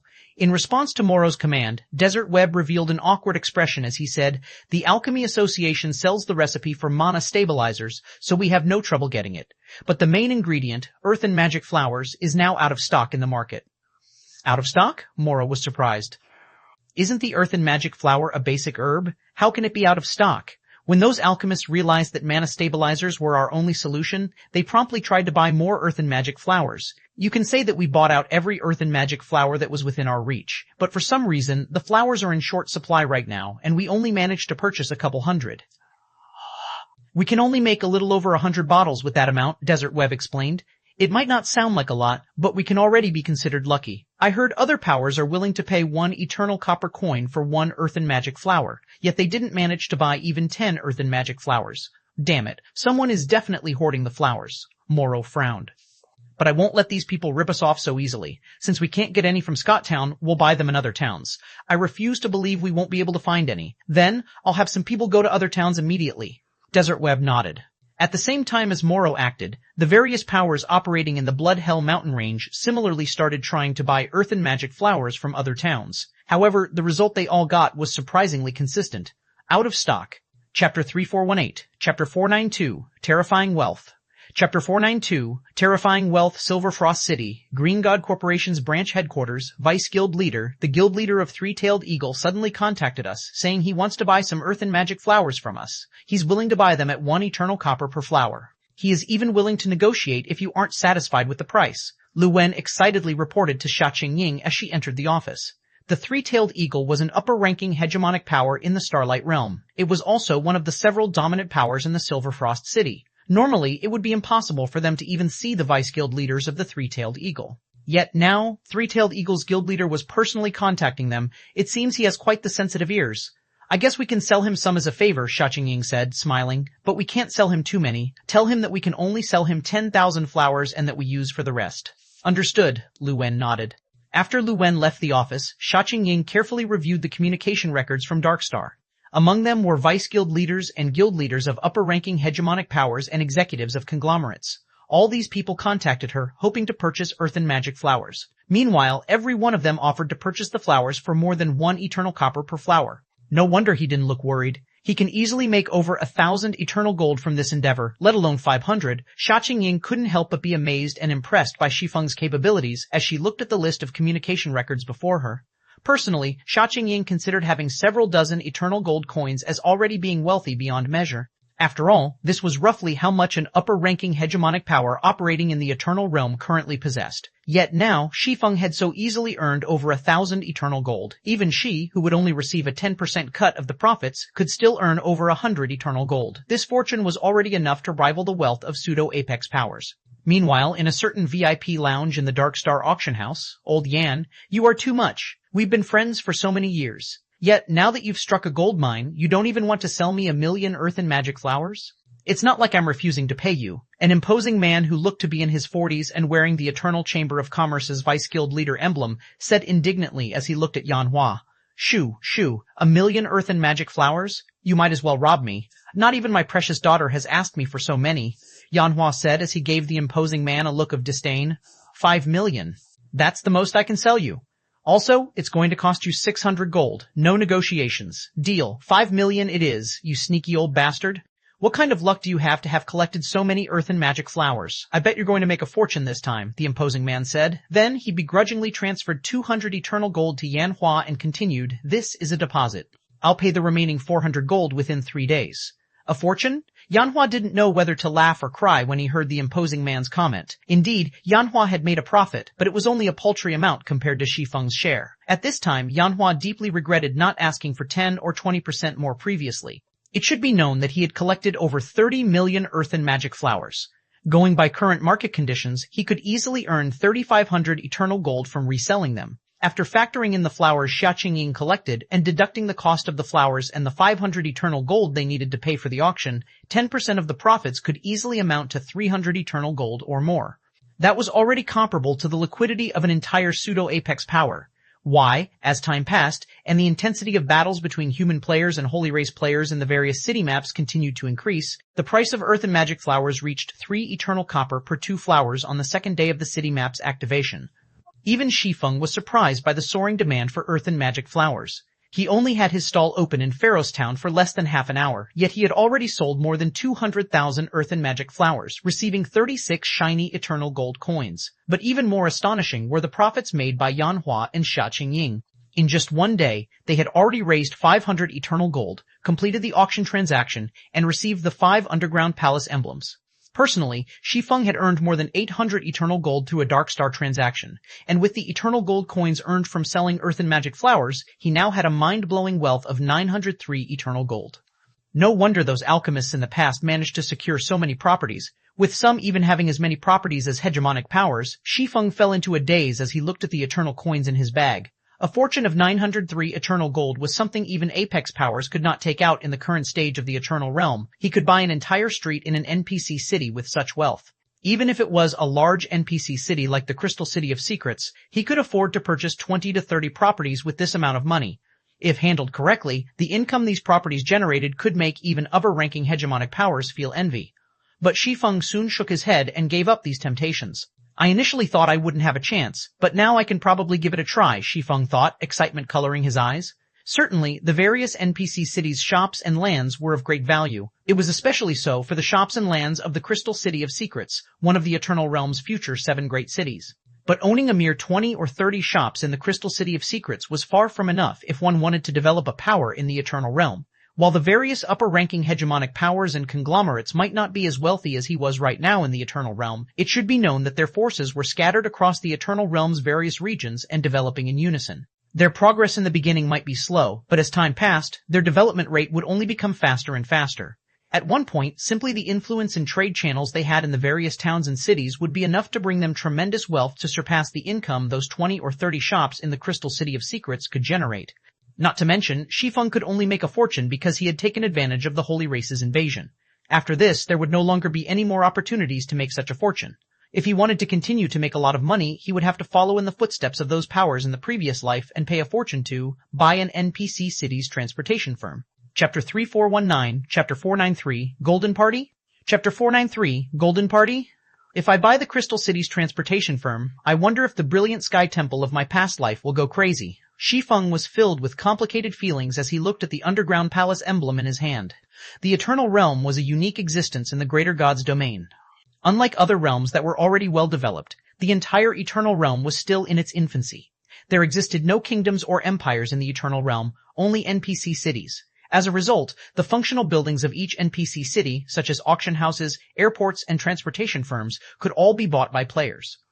In other realms, players were only limited to purchasing the shops and lands of NPC cities. Of course, the cost of buying these industrial buildings was unimaginable, and the cost would only increase along with the city's population. In the later stages, it would cost over 100,000 eternal gold just to buy an ordinary NPC city's airport. On top of that, there was also a high management fee of several tens of thousands of eternal gold to be paid every month. If one could not afford the management fee, the industry building would be confiscated immediately. Without strong financial resources and influence, not only could one not make money through industry buildings, but one would also lose money to the point of bankruptcy. In Shi Feng's previous life, some upper-ranking hegemonic powers had even fallen into ruin because of their greed.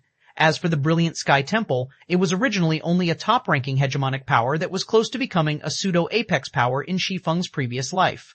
Meanwhile, the guild became a laughingstock among everyone in the Eternal Realm's early stages because it decided to purchase the Crystal City of Secrets transportation firm. However, sometime after its purchase, it had quickly grown from an upper-ranking hegemonic power into a bona fide apex power in the Greater God's domain, its feat stupefying the various pseudo-apex powers.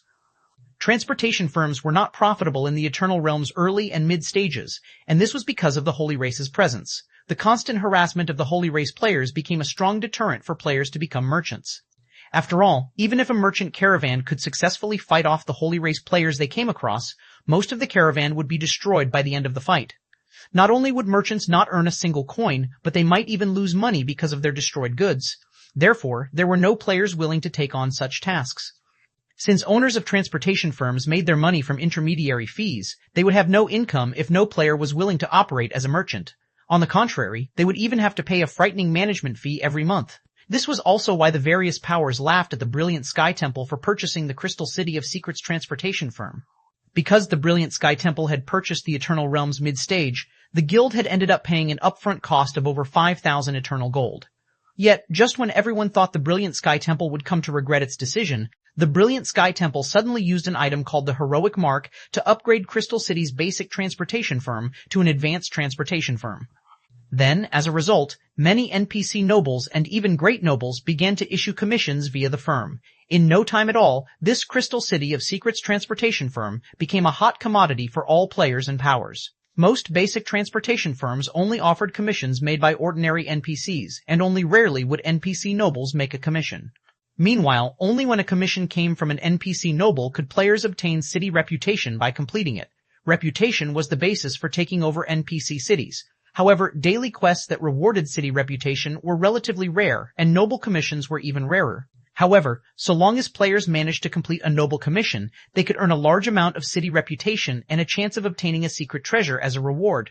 Although the chances were low, noble commissions were still one of the more reliable ways for players to obtain secret treasures. As for advanced transportation firms, not only did they offer many more commissions from NPC nobles, but they would also offer commissions made by NPC nobles of other cities. Meanwhile, by completing these foreign nobles' commissions, players could obtain reputation points for the corresponding NPC cities. As a result, after the Crystal City's transportation firm got upgraded to the advanced rank, the various powers frantically fought over the commissions issued by the firm. This, in turn, allowed the Brilliant Sky Temple to make a killing. During the Eternal Realm's later stages, the firm generated a daily income of several tens of thousands of eternal gold for the Brilliant Sky Temple. Many experts had even chosen to join the Brilliant Sky Temple so that they could take on commissions issued by great nobles.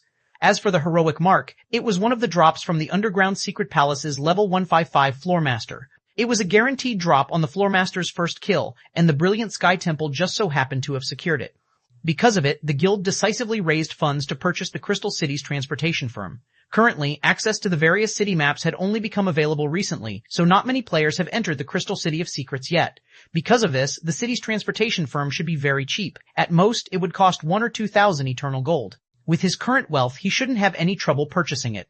As long as he can get the Heroic Mark, the transportation firm would definitely become an endless treasure trove, its value far surpassing the city's various commercial properties. Thinking up to this point, Shi Feng dared not waste any more time, promptly leaving Darkstar and logging into God's domain. Then he contacted Desolate Fury's group of 3. I plan to do a quest in a secret land. Are you 3 interested in joining me? Shi Feng asked. There is a chance for secret treasures to drop in that secret land. If any drop, we will distribute them by priority of classes. The Underground Palace emblem could open a teleportation gate that allowed up to 6 players to enter. Even with his current strength, it would be a challenge for him to solo the level 55 Floor Master. However, if he had the help of 3 other Tier 5 experts, his chances of success would increase a little. Not to mention, he could use this opportunity to train Desolate Fury, LaRoja, and Cross. After all, the trio possessed great potential. They were simply lacking legacies and opportunities. Secret treasures?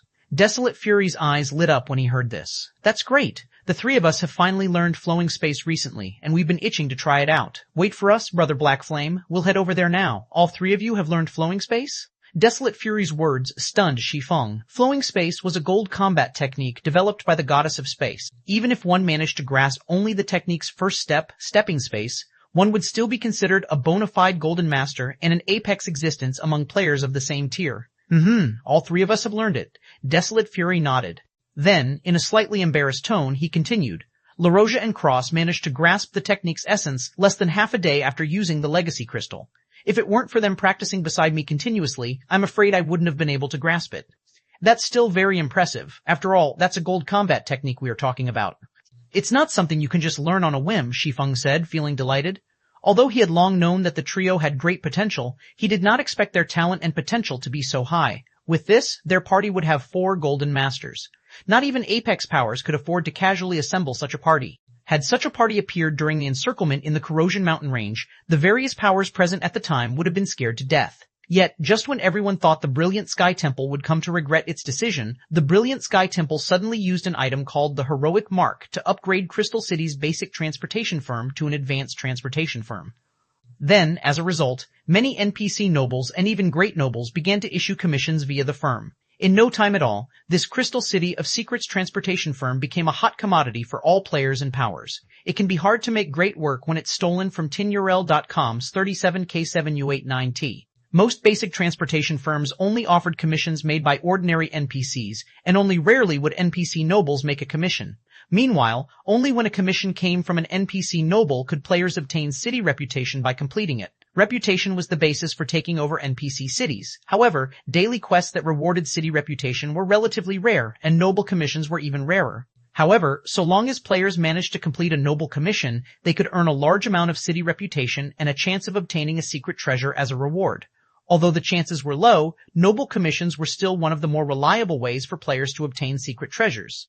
As for advanced transportation firms, not only did they offer many more commissions from NPC nobles, but they would also offer commissions made by NPC nobles of other cities. Meanwhile, by completing these foreign nobles' commissions, players could obtain reputation points for the corresponding NPC cities.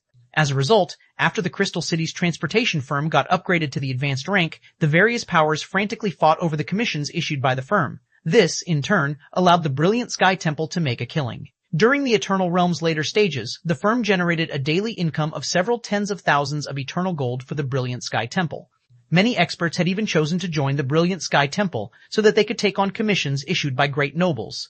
Chapter 3420, Chapter 494, a transportation firm that has an owner. Chapter 494, a transportation firm that has an owner. Crystal City of Secrets, Underground Secret Palace. 4 beams of light descended on the plaza in front of the Underground Secret Palace, the lights fading to reveal Shi Feng and his 3 party members. However, the sudden appearance of Shi Feng's group did not attract the attention of the many players nearby, their behavior making it seem as if the sudden appearance of players on the plaza was commonplace. Dizziness assaulted the minds of the party of 4 when they first arrived in the city, and it took a moment for them to recover and get a clear look at the scene before them. So, this is the Crystal City of Secrets? Desolate Fury, LaRosia, and Cross were in awe when they saw how many players there were walking on the streets around them. Although Pharaoh's Town had quite a large player population, it was nothing compared to the Crystal City of Secrets. Not only did the Crystal City have a significantly larger player population, but its players also possessed astonishingly high levels and powerful backgrounds. At first glance, most of the players walking the Crystal City's streets were above level 150. That was much higher than the 3 of them who were still stuck at level 145. Moreover, going by the guild emblem these players wore, every one of them came from an upper-ranking hegemonic power at the very least. Some of them even wore the guild emblems of pseudo-apex powers. In contrast, only a small portion of Pharaoh's Town's player population came from upper-ranking hegemonic powers. As players originating from ordinary hegemonic powers, Desolate Fury, LaRosia, and Cross couldn't help but feel out of place in the Crystal City of Secrets. Shi Feng, on the other hand, didn't think much of the scene around him. During his previous life, the Crystal City of Secrets was one of the Eternal Realm's 7 great cities. Every one of these 7 cities could rival an entire realm on its own. Although access to the Crystal City had only become available to players recently, its potential was already clear for all to see. Hence, it was only natural for so many powers to gather here. Guild leader Black Flame, are we really going to stay here from now on? Cross couldn't help but look at Shi Feng, feeling a bit nervous. After spending some time together in the Eternal Realm, Shi Feng's strength became evident to the 3 of them. In their eyes, he was no different than a legendary existence. Hence, the three of them had already decided to follow Shi Feng. They had even joined the Asura mercenary alliance that Shi Feng mentioned.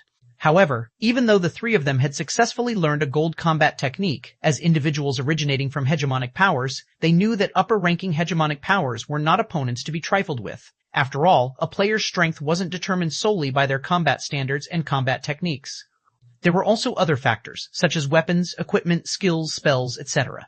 In a city where so many upper-ranking hegemonic powers and pseudo-apex powers were concentrated, independent players like themselves would have difficulty surviving, even if they were highly skilled. After all, upper-ranking hegemonic powers and pseudo-apex powers were in command of many experts. How were solo or small groups of players supposed to compete against these powers in searching for crucial resources such as weapons and equipment, high-ranking quests, and high-tiered skills and spells? Before solo players could get their hands on any of these resources, the various powers would have long secured them with their vast manpower. I don't see any problem settling down here. For loosely grouped players like us, everywhere in the Eternal Realm is pretty much the same. We might as well choose a place where it's easy to obtain secret treasures, LaRoja said, her eyes full of fighting spirit as she looked at the experts of powerful origins around her.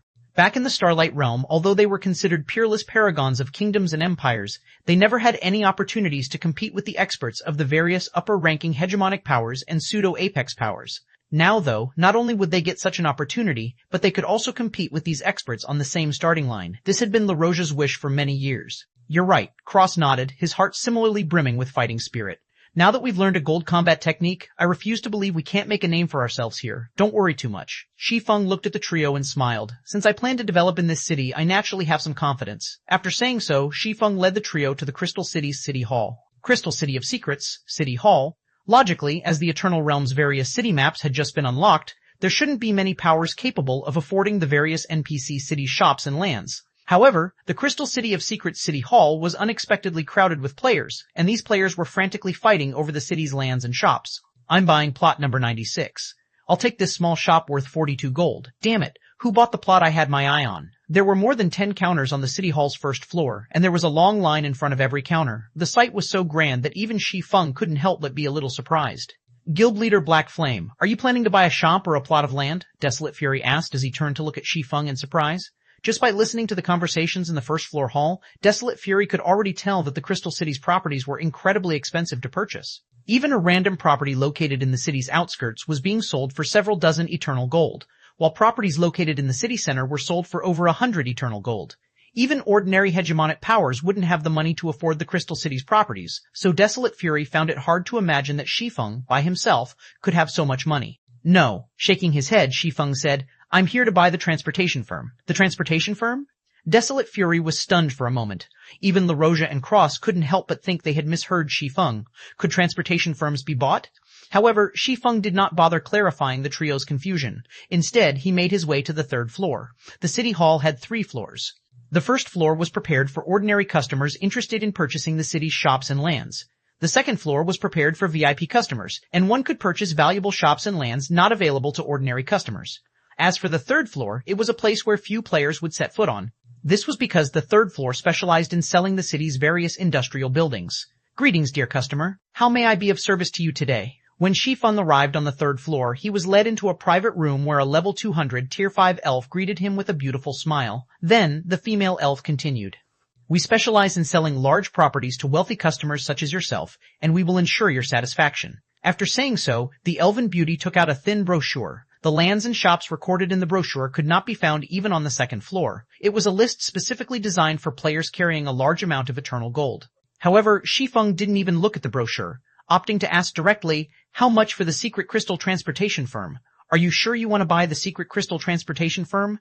The elven beauty looked at Shi Feng with great surprise. Although the secret crystal transportation firm is only located in the suburbs and occupies a small area, purchasing it will still cost you 850 gold. In addition, you need to pay a weekly management fee of 300 gold. As the population of this city continues to grow, the management fee will also increase. Payment delays will not be tolerated either. If you fail to make payment for even a week, we will repossess the transportation firm. Upon hearing the elven beauty's words, Desolate Fury, LaRoja, and Cross couldn't help but gasp. The price of 850 eternal gold was probably something even pseudo-apex powers couldn't afford right now. Not to mention, there was even a weekly management fee of 300 eternal gold. This was extortion at its finest. I'm sure, Shi Feng said without hesitation. Here's 850 gold. Let's go through the procedures now. Upon seeing the coins Shi Feng placed on the table, Desolate Fury and the others were utterly stupefied, and they couldn't help but look at Shi Feng as if they were looking at a monster. 850 eternal gold. How could anyone have this much money right now? As soon as Shi Feng completed the handover procedures and obtained the transportation firm's management rights, the players who were currently browsing for quests in the transportation firm were forcibly teleported out of the building. At the same time, the sound of a system notification entered their ears. System, the secret crystal transportation firm is now a player's private property. Players without permission are not allowed entry. Chapter 3421, Chapter 495, Bubbling Crystal City of Secrets. Chapter 495, Bubbling Crystal City of Secrets. What's going on? A player's private property. Isn't this an NPC city's transportation firm? Can players buy such a thing? Crap. Even if this transportation firm is available for purchase, the price shouldn't be low. Which power decided to make such a huge investment? The players who were forcibly teleported out of the secret crystal transportation firm couldn't help but be shocked by the revelation that a player had bought the transportation firm. They had never heard of players being able to purchase an NPC city's transportation firm before, so they never thought it could be done in the Eternal Realm's NPC cities. However, everyone quickly got over their surprise as their attention shifted to wondering which power was behind the secret crystal transportation firm's purchase. It should be known that transportation firms were one of the primary sources of income for players operating in NPC cities. So, taking ownership of a city's transportation firm was no different than controlling the economic lifeline of players in the city. While it might be good news for the power who owned the transportation firm, it was bad news for everyone else as they could potentially be put under heavy restrictions. Of course, such restrictions would have little effect in the current Eternal Realm. With the large influx of Holy Race players, it had become extremely difficult for players to transport merchandise across different maps. This was because the Holy Race players were focused on leveling up and gathering resources in the various maps, so they wouldn't spare the human players they came across. Not to mention, they could earn honor points for killing human players. Currently, the only reason players were willing to take on quests from the transportation firm right now was because Holy Race players and human players were still fighting over the entrance tokens. The Holy Race players did not have the spare energy to venture to other maps, so it wasn't particularly dangerous to trade across maps. However, once this period passed, apart from quests issued by NPC nobles, players were unlikely to take on any quests from a transportation firm. Meanwhile, after purchasing the secret crystal transportation firm, Shi Feng quickly reopened the establishment, allowing all players to take on quests. The transportation firms in God's domain earned their revenue through intermediary fees. The firm would charge up to 10% of what players earned from a quest taken from the firm. So, the more players there were doing quests, the more revenue a transportation firm could generate. In the early stages of the Eternal Realm, a transportation firm could earn at least 2 eternal silver from a 20-man quest involving short-distance trading. If an NPC noble had issued the quest, the firm could stand to earn up to 6 eternal silver. Meanwhile, during the early stages of the Crystal City of Secret, the city could gather at least 1 million players. Even with the Holy Race's interference, it should still be possible for the secret crystal transportation firm to see over 1,000 quests being completed each day. In other words, the transportation firm could make at least 30 eternal gold a day, which would help cover a significant portion of the building's weekly management fee and lessen the burden on Shi Feng's pockets. Shortly after Shi Feng's party of 4 left the city hall, the entire city hall went into an uproar. Many people talked about the news of the secret crystal transportation firm being purchased, and the various powers began frantically looking into who was behind the purchase. Although the secret crystal transportation firm had little constraint on the Crystal City's various powers due to the Holy Race's interference, it was still a form of restriction. If the transportation firm's owner decided to target them, it could still cause them significant trouble, so it was necessary to investigate thoroughly. At the same time, the Crystal City's various powers began to frantically accumulate wealth. This was because the various powers realized that if the Crystal City's transportation firm could be purchased, it went without saying that the city's other industrial buildings could be bought too. The auction house and airport, in particular, became key targets of the various powers. If anyone managed to control these 2 buildings, it would be no different than if they controlled the entire city. Guild leader Black Flame, isn't it too early to buy the transportation firm now? Desolate Fury asked Shi Feng when he saw the various powers players starting to purchase eternal coins at significantly higher prices than before. Had we secretly saved up more money, we could have bought the auction house or airport instead. Either of those buildings would have been much more valuable than the transportation firm. The auction house and airport were places where players were bound to have to spend money in the future. If they could purchase one of these 2 locations before the various powers learned about the possibility of purchasing industrial buildings, the wealth and influence they could earn would be vastly greater than what they could get from the transportation firm. No, now is the right time to buy it. If we wait any later, buying it'll become very difficult, Shi Feng said, chuckling. However, he did not bother explaining further as he led the trio to the underground secret palace. It was true that controlling an NPC city's auction house or airport was no different than controlling the entire city. However, the main god system naturally wouldn't let players take control of these two buildings so easily. At first glance, the auction house and airport might seem like treasure troves, but in the Eternal Realm they were losing businesses. Even in the early stages of the Crystal City of Secrets, it would cost a minimum of 10,000 eternal gold to purchase either of these two buildings, and the weekly management fee would be over 5,000 eternal gold. To make matters worse, players could only take 5% of the profits generated by the auction house and airport. In other words, players who bought the auction house could only receive 5% of the establishment's revenue, which was generated via processing fees. It was the same case for the airport. Moreover, the fees charged by the auction house and airport were fixed by the system, and the only way players could increase them was by upgrading the buildings using special means. If players could not accomplish that, their only other option was to find ways to increase the city's player population. Essentially, the only reason players would buy the auction house and airport was to have more influence over the city. Meanwhile, this influence would last as long as their financial circumstances allowed it. Currently, in the Crystal City's early stages, the transportation firm was the only building with the opportunity to be upgraded. As for the other industrial buildings, they could not be improved at present. In a situation where the various powers desperately needed money for their development, whoever bought the Crystal City's auction house and airport would be a fool. Crystal City of Secrets, Underground Crystal Palace. In the time that it took for Shi Feng to make a round trip to the city hall, the number of players gathered in the plaza in front of the Underground Crystal Palace's entrance had increased by several times.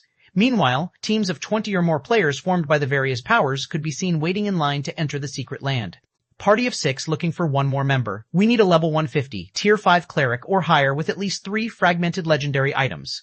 20-man farming team recruiting 10 more members. Looking for level 150 experts and above. Secret treasures obtained will be auctioned internally. Stay away if you can't afford the entrance fee. Employer team recruiting level 150 plus experts of any class. The employer will cover the entrance fee. If we obtain a secret treasure, every team member will receive 5 eternal gold. Apart from those waiting in line, many players could also be seen looking for teams or forming teams in the plaza. Just as Shi Feng was about to join the queue with his party, he suddenly spotted a familiar figure among the crowd in the plaza. Gentle Snow. Chapter 3422, Chapter 496, Astonishing Transformation. Chapter 496, Astonishing Transformation. Underground Crystal Palace, Entrance Plaza, clad in white holy armor and carrying 2 greatswords, Gentle Snow stood amidst the crowd in the plaza, while faint magic patterns circled her body. At first glance, Shi Feng nearly failed to recognize her. Compared to when Gentle Snow participated in the city battle, the current Gentle Snow had undergone a massive transformation in terms of levels and combat standards. During the city battle, Gentle Snow only managed to match titled experts of the same tier by relying on her Void Saint legacy. But now, Gentle Snow was not only a level 52, tier 5 Void Saint, but she had also developed her combat standard to the peak of the 4th floor standard. One could say that she was already a pseudo 5th floor expert. So long as she could elevate her control over her body to the extrasensory realm, she would become a true 5th floor expert. Guild leader? Gentle Snow also quickly noticed Shi Feng. As soon as Gentle Snow spoke, the noblewoman standing next to her turned to look at Shi Feng with a curious gaze. The noblewoman appeared to be on the same team as Gentle Snow, and she wore a set of light blue armor while carrying a silver spear and a shield on her back. Snow, do you know that person? The noblewoman asked Gentle Snow after seeing that Shi Feng was only a level 145 player. This was a very low level in the Crystal City of Secrets, and it wasn't even comparable to the levels of 4th floor experts. He's guild leader Black Flame, the leader of my guild, Big Sis Killin, Gentle Snow introduced. Black Flame? The noblewoman named Ink Killin seemed to recall something when she heard Gentle Snow's introduction. The Luminous Glory lists Asura Sword Emperor?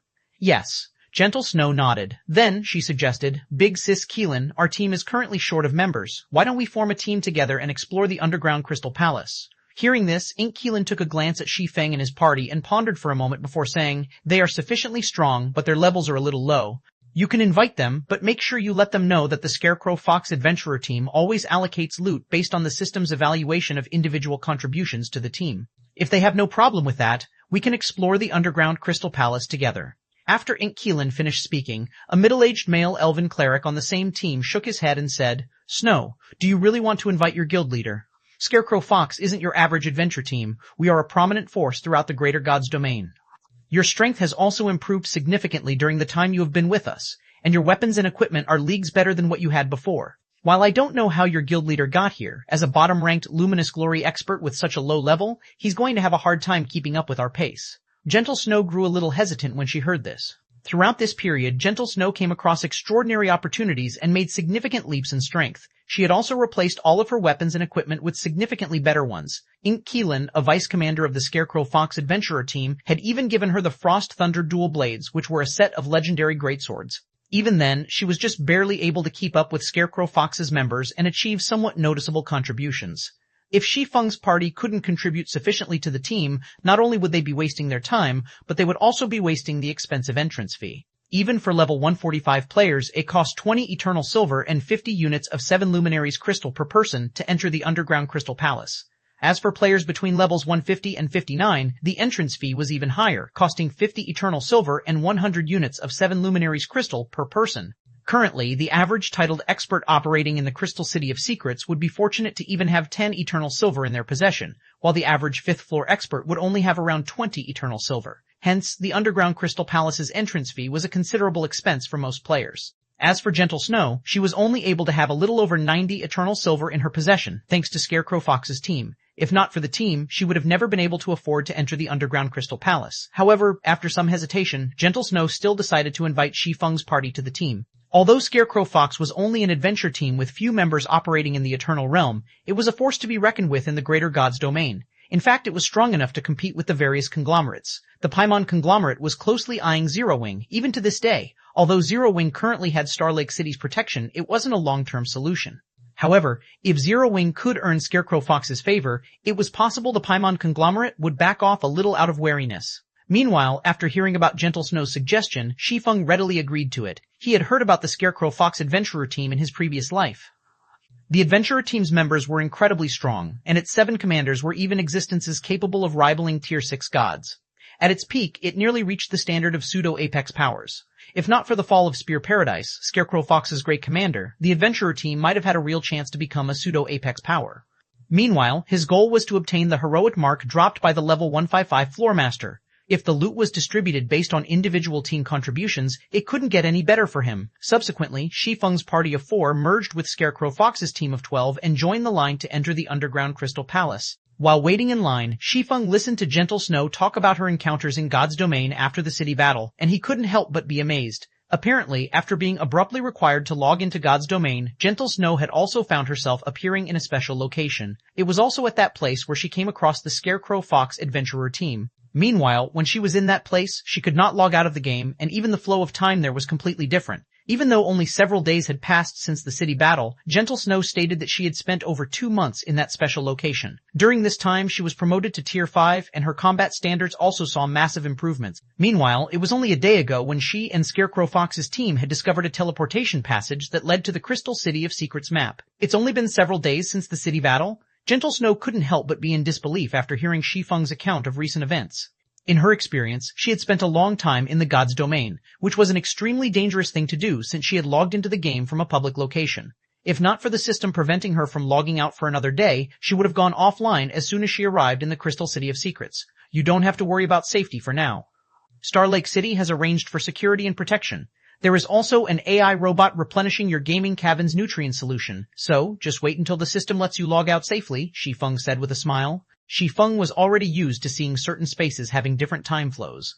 He was just surprised by how extraordinary Gentle Snow's experiences were whenever she entered spaces with different time flows. While Shi Feng and Gentle Snow were chatting, a commotion suddenly occurred in the plaza. A short moment later, the thousands of teams in the plaza could be seen stepping aside for a 20-man team. Even the teams of upper-ranking hegemonic powers and conglomerates did not dare to stand in this 20-man team's way, giving the team unhindered access to the Underground Crystal Palace. What's the background of this team? Why are the various powers teams voluntarily making way for it?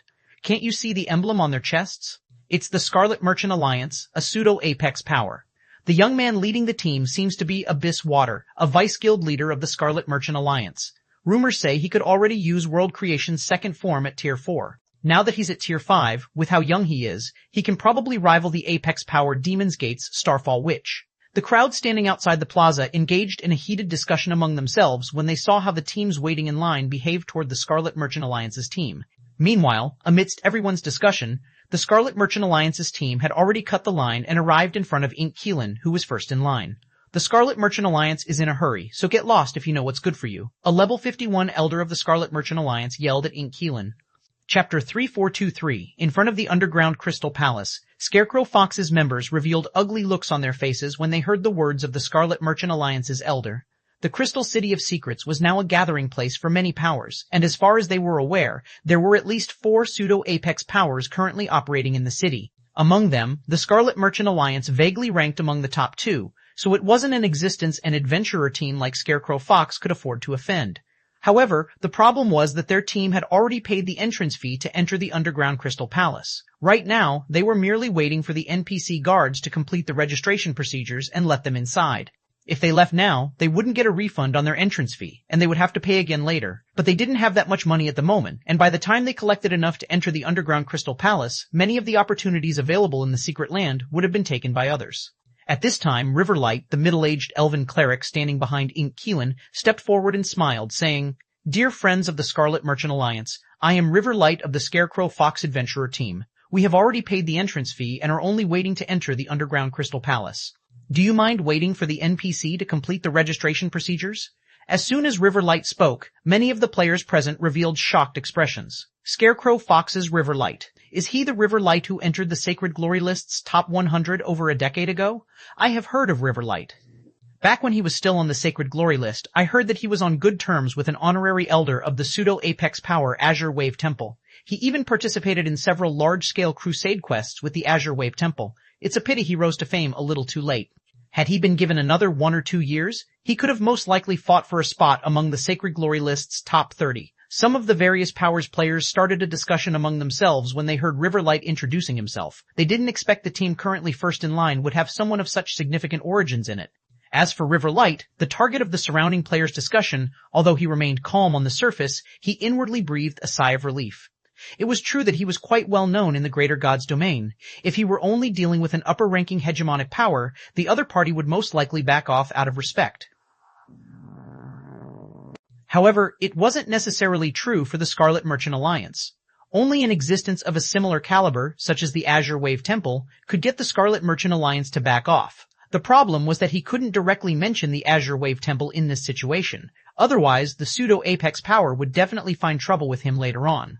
Now that others had brought up the Azure Wave Temple on his behalf, things couldn't be better. Who do you think you are? So what if you have some connection with the Azure Wave Temple? Do you think the Scarlet Merchant Alliance will be afraid of it? The Scarlet Merchant Alliance's elder sneered. Our Vice Guild leader is standing here right now. Even if that honorary elder you're acquainted with comes here in person, he will still have to step aside for Vice Guild leader Abyss Water. I'll say this one last time, get lost. Riverlight's face turned pale when he heard this, but he didn't dare say anything. And to think that he had only recently told Gentle Snow that Scarecrow Fox was a major power with quite a lot of influence in the Greater God's domain. Yet now, not even an elder from the Scarlet Merchant Alliance was showing Scarecrow Fox any respect. At this time, Keelan finally decided to speak up. Friends from the Scarlet Merchant Alliance, although you have significant influence in the Crystal City of Secrets, it won't benefit either of us to fight, don't you think? As soon as Keelan finished speaking, the intensity of her aura also began to rise. Like a lioness about to go on a rampage, the aura she exuded intimidated many of the Tier 5 experts nearby, causing them to subconsciously step away from her. Keelan might only be a vice commander in Scarecrow Fox, but she was a saint who had climbed to the Sacred Glory List's top 10 over a decade ago. At present, she had even created a complete set of exclusive absolute techniques for herself. Paired with the legendary spear and shield in her possession, it wouldn't be an exaggeration to say that she was one of the apex experts of the current Eternal Realm. As soon as Keelan expressed her willingness to fight, the members of the Scarecrow Fox present and Gentle Snow also prepared themselves for a fight to the death. For players operating solo or in adventurer teams long-term, they were usually people unafraid of getting into trouble. Not to mention, they were currently in the Eternal Realm, where even apex powers were unable to exhibit their full strength. You want to pick a fight with the Scarlet Merchant Alliance? The Scarlet Merchant Alliance's saint-ranked elder laughed when he saw the behavior of Scarecrow Fox's members. Do you have the qualifications? When the elder finished speaking, 3 old men whose faces were hidden by the black cloaks they wore stepped out from the Scarlet Merchant Alliance team. What? Is the Scarlet Merchant Alliance really planning to fight? If I'm not mistaken, that person is Chillin, one of Scarecrow Fox's vice commanders. I heard that if Chillin advances to Tier 6, she could absolutely be ranked among the Divine Glory list. Even if the Scarlet Merchant Alliance should have difficulty dealing with her. The spectating crowd couldn't help but be surprised to see the Scarlet Merchant Alliance's strong attitude. While the Scarlet Merchant Alliance was indeed powerful, it still needed to pay attention to experts of Ink-Keelan's caliber in the Eternal Realm. Not to mention, there were still many powerful experts from Scarecrow Fox standing behind Ink-Keelan. If the two sides fought, there was no doubt the Scarlet Merchant Alliance would emerge victorious, but this victory would come at a considerable price. Just when everyone was finding this situation strange, the three old men removed their black cloaks and revealed their faces. Impossible. Ink-Keelan fell into a daze when she saw the faces of the three old men. Why are the Demon Cave Trio here? The Scarlet Merchant Alliance, as a pseudo-apex power, had been around for a very long time, and many of its old monsters had already retired from the active scene. Of these retired old monsters, some of the more famous ones were the Demon Cave Trio, who had risen to fame more than a century ago. The Demon Cave Trio were blood-related brothers, each of whom was a saint-ranked expert who had created a set of exclusive absolute techniques for themselves. Under the training of the Scarlet Merchant Alliance, they became able to fight as if they were of one mind. On top of that, they possessed a secret technique that allowed them to form a natural battle array that enhanced their basic attributes and let them share their five senses. When the Demon Cave Trio were still active at Tier 6, they had once successfully killed a Tier 6 god. Later on, they even assassinated many experts capable of killing Tier 6 gods. Although they had failed more times than they had succeeded, it was still a fact that they had succeeded sometimes, and these achievements made the trio famous throughout the greater god's domain. Now that the Demon Cave Trio had appeared in the Eternal Realm, even though they were currently only Tier 5 assassins, it would still be a piece of cake for them to annihilate Scarecrow Fox's team. When Gentle Snow saw Ink-Keelan's reaction to the three old men, even though she personally didn't know who the Demon Cave Trio were, she still understood that they were most likely doomed. Although they should currently be safe, considering they were still in the city, it would be a different story once they entered the underground Crystal Palace or left the city. At that time, these three old men could attack them without worry. "I'm sorry, guild leader. I thought we could get some extra help for the guild, but I didn't expect to attract an even stronger enemy." Gentle Snow apologized to Shi Feng, her face full of regret. Chapter 497, Do You Have the Qualifications? Chapter 3424, Chapter 498, Who is that guy? Chapter 498, Who is that guy? Following the revelation of the Demon Cave Trio's identities, an uproar occurred outside the underground Crystal Palace's entrance. Now that the Demon Cave Trio have made an appearance, Scarecrow Fox's team is doomed. Not only are they doomed now, but they can also forget operating in the Eternal Realm in the future. Coming to the underground Crystal Palace to sightsee today was indeed a good idea. I didn't think I would get to see three former Divine Glory List experts in action. Even if they have already retired from the front lines, unless one of those peerless individuals shows up, none of Scarecrow Fox's members should think of escaping the trio's clutches. No wonder the Scarlet Merchant Alliance chose to take such a strong stance. With the Demon Cave Trio here, the Scarlet Merchant Alliance can easily label itself the strongest power based in the Crystal City of Secrets. When the spectating players looked at the Demon Cave Trio, some were filled with excitement, some sighed helplessly, and some looked at Scarecrow Fox's team with sympathy. At the same time, everyone couldn't help but think that Scarecrow Fox was truly unlucky. The Scarlet Merchant Alliance had many old monsters, but the Demon Cave Trio was one of the top few existences that others wished to avoid encountering the most. Even the peerless individuals of Apex powers would get a headache when targeted by the trio. Currently, Ink-Keelan was the only person among Scarecrow Fox's team capable of standing up against one of the Demon Cave Trio in a one-on-one fight. Even then, it would only be limited to a direct confrontation. As for everyone else, they couldn't even survive against the Demon Cave Trio in a direct confrontation. "Friends of the Scarlet Merchant Alliance, today we of Scarecrow Fox are in the wrong," Riverlight hurriedly said with a smile. "How about this? We will cover your entrance fee as an apology." "You have a way with words," the elder of the Scarlet Merchant Alliance said, laughing. Then he glanced at the alluring Ink-Keelan and transcendental Gentle Snow and continued, "If you want to make amends, fine. We can forget this slight out of respect for your great commander, but you will have to let these two beauties accompany Vice President Abysswater for a few days. Do that, and we will call it a day for today's matter." "Don't go too far. Snow is not one of Scarecrow Fox's members," Ink-Keelan said angrily. Ink-Keelan had intentions of recruiting Gentle Snow into Scarecrow Fox. Unfortunately, Gentle Snow had turned down her invitation, stating that she had already joined a guild called Zero Wing and did not intend to join any other powers. Hence, Ink-Keelan decided to bring Gentle Snow along with her team and help her grow, hoping that their time together could change Gentle Snow's mind.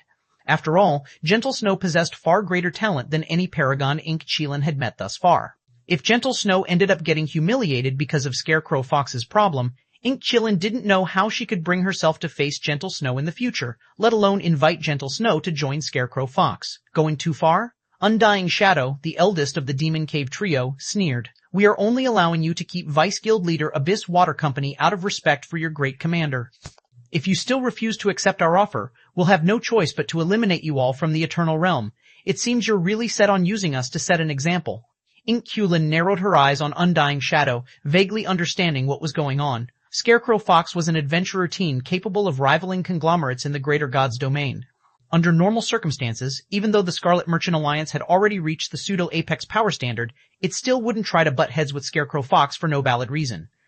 It was especially so in the Eternal Realm. Yet, even though neither side had any big grudges against the other, the Scarlet Merchant Alliance seemed hell-bent on making things difficult for Scarecrow Fox. The only reason Ink-Qulin could think of was that the Scarlet Merchant Alliance was trying to prove to the various powers and players present that the Scarlet Merchant Alliance was the #1 power in the Crystal City of Secrets. Meanwhile, Scarecrow Fox's demise would be the best evidence. If even a conglomerate-level adventurer team like Scarecrow Fox had to submit to the Scarlet Merchant Alliance, what could other powers possibly do? You have 3 seconds to consider, Undying Shadow coldly said. If you refuse, none of you can continue living in the Eternal Realm. We'll have you die once every time you log in, and don't think you can escape our pursuit. Us brothers all have tracking skills, and everyone has already been marked. The mark lasts for 3 days and won't disappear even if you log out. The duration will only reduce if you are in God's domain. Also, don't think you can just hide in the city. We can keep on placing new marks, so it won't matter how long you stay in the city. Ink-Qulin fell into despair when she heard this. She didn't mind fighting to the very end, but Gentle Snow couldn't afford to do so. This was because Gentle Snow had a special legacy, and she would lose it if she were to start playing a new account.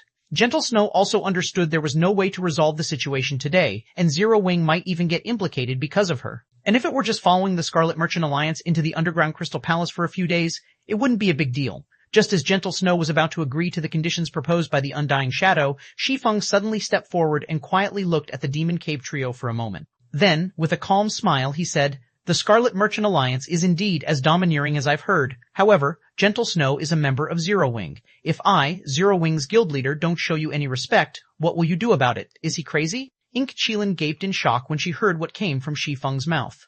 They were already having a headache resolving their current issue with the Scarlet Merchant Alliance. Yet, Shi Feng had taken the initiative to provoke the pseudo-apex power, creating even more trouble for them. Guild leader?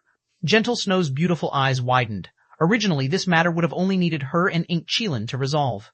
But now that Shi Feng had intervened, the Scarlet Merchant Alliance would definitely start a fight to establish its dominance. Ha ha ha! Excellent! It's been too long since I've seen a youngster with such courage. Rather than getting angry at being provoked by the guild leader of some guild he had never heard of, Undying Shadow laughed when he heard Shi Feng's words. It seems me and my brothers have been away from the front lines for so long that people have forgotten about our exploits. At the same time as Undying Shadow finished speaking, the surrounding spectators promptly erupted with noise. Crap, this guy must be insane. Look, Undying Shadow's face is livid. This kid is dead for sure. Who is this guy anyway? What gave him the courage to provoke the Demon Cave trio?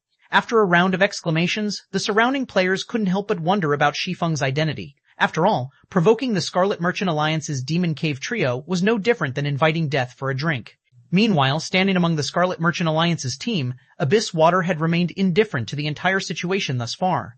However, when he saw Shi Feng stepping out from Scarecrow Fox's team, his expression instantly changed. Why is he here? Chapter 3425, Chapter 499, Black Flame Takes Action. Chapter 499, Black Flame Takes Action, Crystal City of Secrets, Underground Crystal Palace's entrance. A moment after Undying Shadow finished speaking, the eldest of the Demon Cave trio suddenly vanished from everyone's sight. Then, before the noisy crowd could react, he had already appeared in front of Shi Feng and reached for Shi Feng's shoulder with one of his shriveled palms. Not good. When Ink-Qulin saw Undying Shadow's action, she frowned and hurriedly charged forward to intervene. Similar to the rest of the Greater God's domain, the Eternal Realm's NPC towns and cities prohibited players from attacking others. Should players go against this rule, nearby NPC guards would not hesitate to apprehend or kill them. However, it was a different story if an action taken was limited to only simple physical contact. In that case, the action would not be considered an attack, and the NPC guards would not pay any heed to it. But even if players did not receive any quantifiable damage in God's domain, it was still possible for them to experience a certain degree of pain and suppression if they were subjected to a sufficiently great physical force. Meanwhile, although Undying Shadow was an assassin, he was in possession of the Crimson Shadow Warrior class, a hidden class that granted players a berserker's strength and an assassin's speed. Not to mention, Undying Shadow was level 151. He also possessed the Desolate Shadow set and the Dragon's Cord set, of which the former was a well-known fragmented legendary equipment set in the Greater God's domain, while the latter was a magic weapon set that was close to rivaling legendary weapons. Even though Ink Chilin was in possession of a legendary weapon, she dared not say she could beat Undying Shadow when it came to the strength attribute. So, how was a level 145 Sword Saint supposed to match Undying Shadow? Unfortunately, before Ink Chilin could get within 10 yards of Undying Shadow, the latter had already placed his palm on Shi Feng's shoulder. Gentle Snow grew anxious when she saw this, but there was nothing she could do about it. Undying Shadow's hand might not look like it was of any threat, but the downward force it exerted could be felt by even players standing over 100 yards away. In fact, the force exerted was so great that faint cracks had even appeared in the surrounding space. This guild leader of Zero Wing is too impulsive. Riverlight's complexion turned unpleasant when he saw Undying Shadow's hand clutching Shi Feng's shoulder. Originally, this matter could have been resolved by simply apologizing. However, thanks to Shi Feng's provocation, this matter was unlikely to be salvageable even if Scarecrow Fox's great commander showed up. What will I do about it? Undying Shadow snorted as he looked at Shi Feng. Then he applied even more force with his hand as he said, "Brat, I'll have you kneel for me." As soon as Undying Shadow increased the force he used, the sound of bones creaking and space shattering could be heard. At the same time, many of the surrounding players experienced suffocating pressure. Some of the nearby Tier 5 experts even got the urge to kneel. Mental intimidation. His concentration is at Tier 6, Divine Might. He's already reached the realm of Divine Might? Many of the experts present couldn't help but gasp when they experienced the oppressive feeling that constantly assaulted them. Divine Might? Ink Chilin also fell into a daze when he saw Undying Shadow had seemingly become the ruler of the space around him. Divine Might. Normally, this was a form of power that only Tier 6 existences could master. Meanwhile, once a player mastered Divine Might, all existences beneath Tier 6 would be no different than ants to them. This was because one could greatly suppress those beneath Tier 6 by relying only on one's Divine Might, greatly restricting the target player's mobility and thought process. After all, if a player had to defend themselves from mental attacks constantly, there was no way they could fight at their full capacity. While it was logically possible for players of a lower tier to master Divine Might, even Tier 5 players would have an extremely difficult time doing so as players needed to reach Tier 6 in their concentration standard. This was also the biggest hurdle that prevented many experts from advancing to Tier 6. In God's domain, apart from raising tiers, the only reliable way players could improve their concentration was by honing their mental willpower. However, this was a very gradual process, and as concentration was a hidden attribute that couldn't be inspected like the several basic attributes, players wouldn't know if their training method was effective until they made noticeable progress or no progress at all after a long time. This was also why many experts were still stuck at Tier 5, unable to progress to Tier 6 despite having incredibly high combat standards. And even if a Tier 6 player restarted a new account and climbed back up to Tier 5, it would still take them a long time to develop their concentration to the Tier 6 standard. Hence, Undying Shadow's possession of Tier 6 concentration surprised everyone. Meanwhile, when Ink Chilin thought about how Shi Feng was being subjected to the dual pressure of Undying Shadow's strength and concentration, she could already picture the sight of Shi Feng kneeling in front of everyone. 1 second, 2 seconds, 3 seconds. However, as the seconds went by, the plaza quickly grew eerily quiet as everyone looked at Shi Feng in confusion. Contrary to Ink Chilin's and everyone else's expectations, Shi Feng did not kneel. Instead, he remained standing steadily as he quietly gazed upon Undying Shadow. Undying Shadow was similarly surprised to see Shi Feng standing steadily before him. "Are fine?" Ink Chilin also gaped in shock at this scene, her mind failing to comprehend what was going on. Undying Shadow's strength was apparent to everyone present. If he could crack the Eternal Realm's stable space with his hand alone, it meant his strength was already nearing the Tier 6 standard. Not to mention, there was also the Divine Might he had abruptly unleashed. If caught unprepared, Ink Chilin doubted even she could react and adjust her body accordingly in time. But what was up with Shi Feng's reaction? Shi Feng didn't even flinch in response to Undying Shadow's oppression, let alone adjust his body to defend against it. Whether it was Undying Shadow's physical oppression or mental intimidation, Shi Feng behaved as if neither existed. Could it be that Undying Shadow was only joking around and never intended to do anything to him? Do you have eyes? Can't you see how surprised Undying Shadow looks? Could there be some restriction placed on the Underground Crystal Palace's entrance that prevents players from experiencing overly powerful strength and concentration? Is that why that guy's behaving as if nothing happened? Otherwise, who could possibly withstand that kind of strength and divine might? When the spectating crowd saw Shi Feng looking unaffected by Undying Shadow's offensive, many players speculated that this might be because of the Underground Crystal Palace's uniqueness. Hence, Shi Feng was able to avoid making a fool of himself in front of everyone. However, just as everyone was starting to believe this to be so, "Since you're done playing your hand, it's my turn now," Shi Feng said as he looked at the confused old man before him. Then, he gently pressed his hand on Undying Shadow's shoulder and said, "Kneel." Boom! Suddenly, a loud explosion, coupled with the sound of the ground cracking, echoed throughout the entire plaza. Under the watchful eyes of the crowd in the plaza, Undying Shadow knelt on the ground, one of his hands desperately holding on to Shi Feng's arm while the other supported him on the ground. A pained expression had also appeared on Undying Shadow's face. However, even though Undying Shadow was desperately resisting to the point where the veins on his forehead had bulged and his face had turned bright red, he still could not resist Shi Feng's seemingly gentle touch as he ultimately fell flat to the ground. Chapter 3426, Chapter 500, Unfathomable, Chapter 500. Unfathomable, Elder Undying?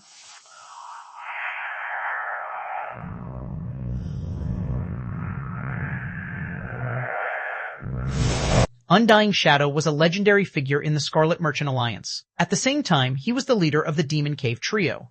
Whenever the trio was forced into a direct confrontation during an assassination attempt, Undying Shadow would always be the one to handle it. Whether it was in terms of direct combat capabilities or basic attributes, Undying Shadow was the strongest out of the Demon Cave Trio.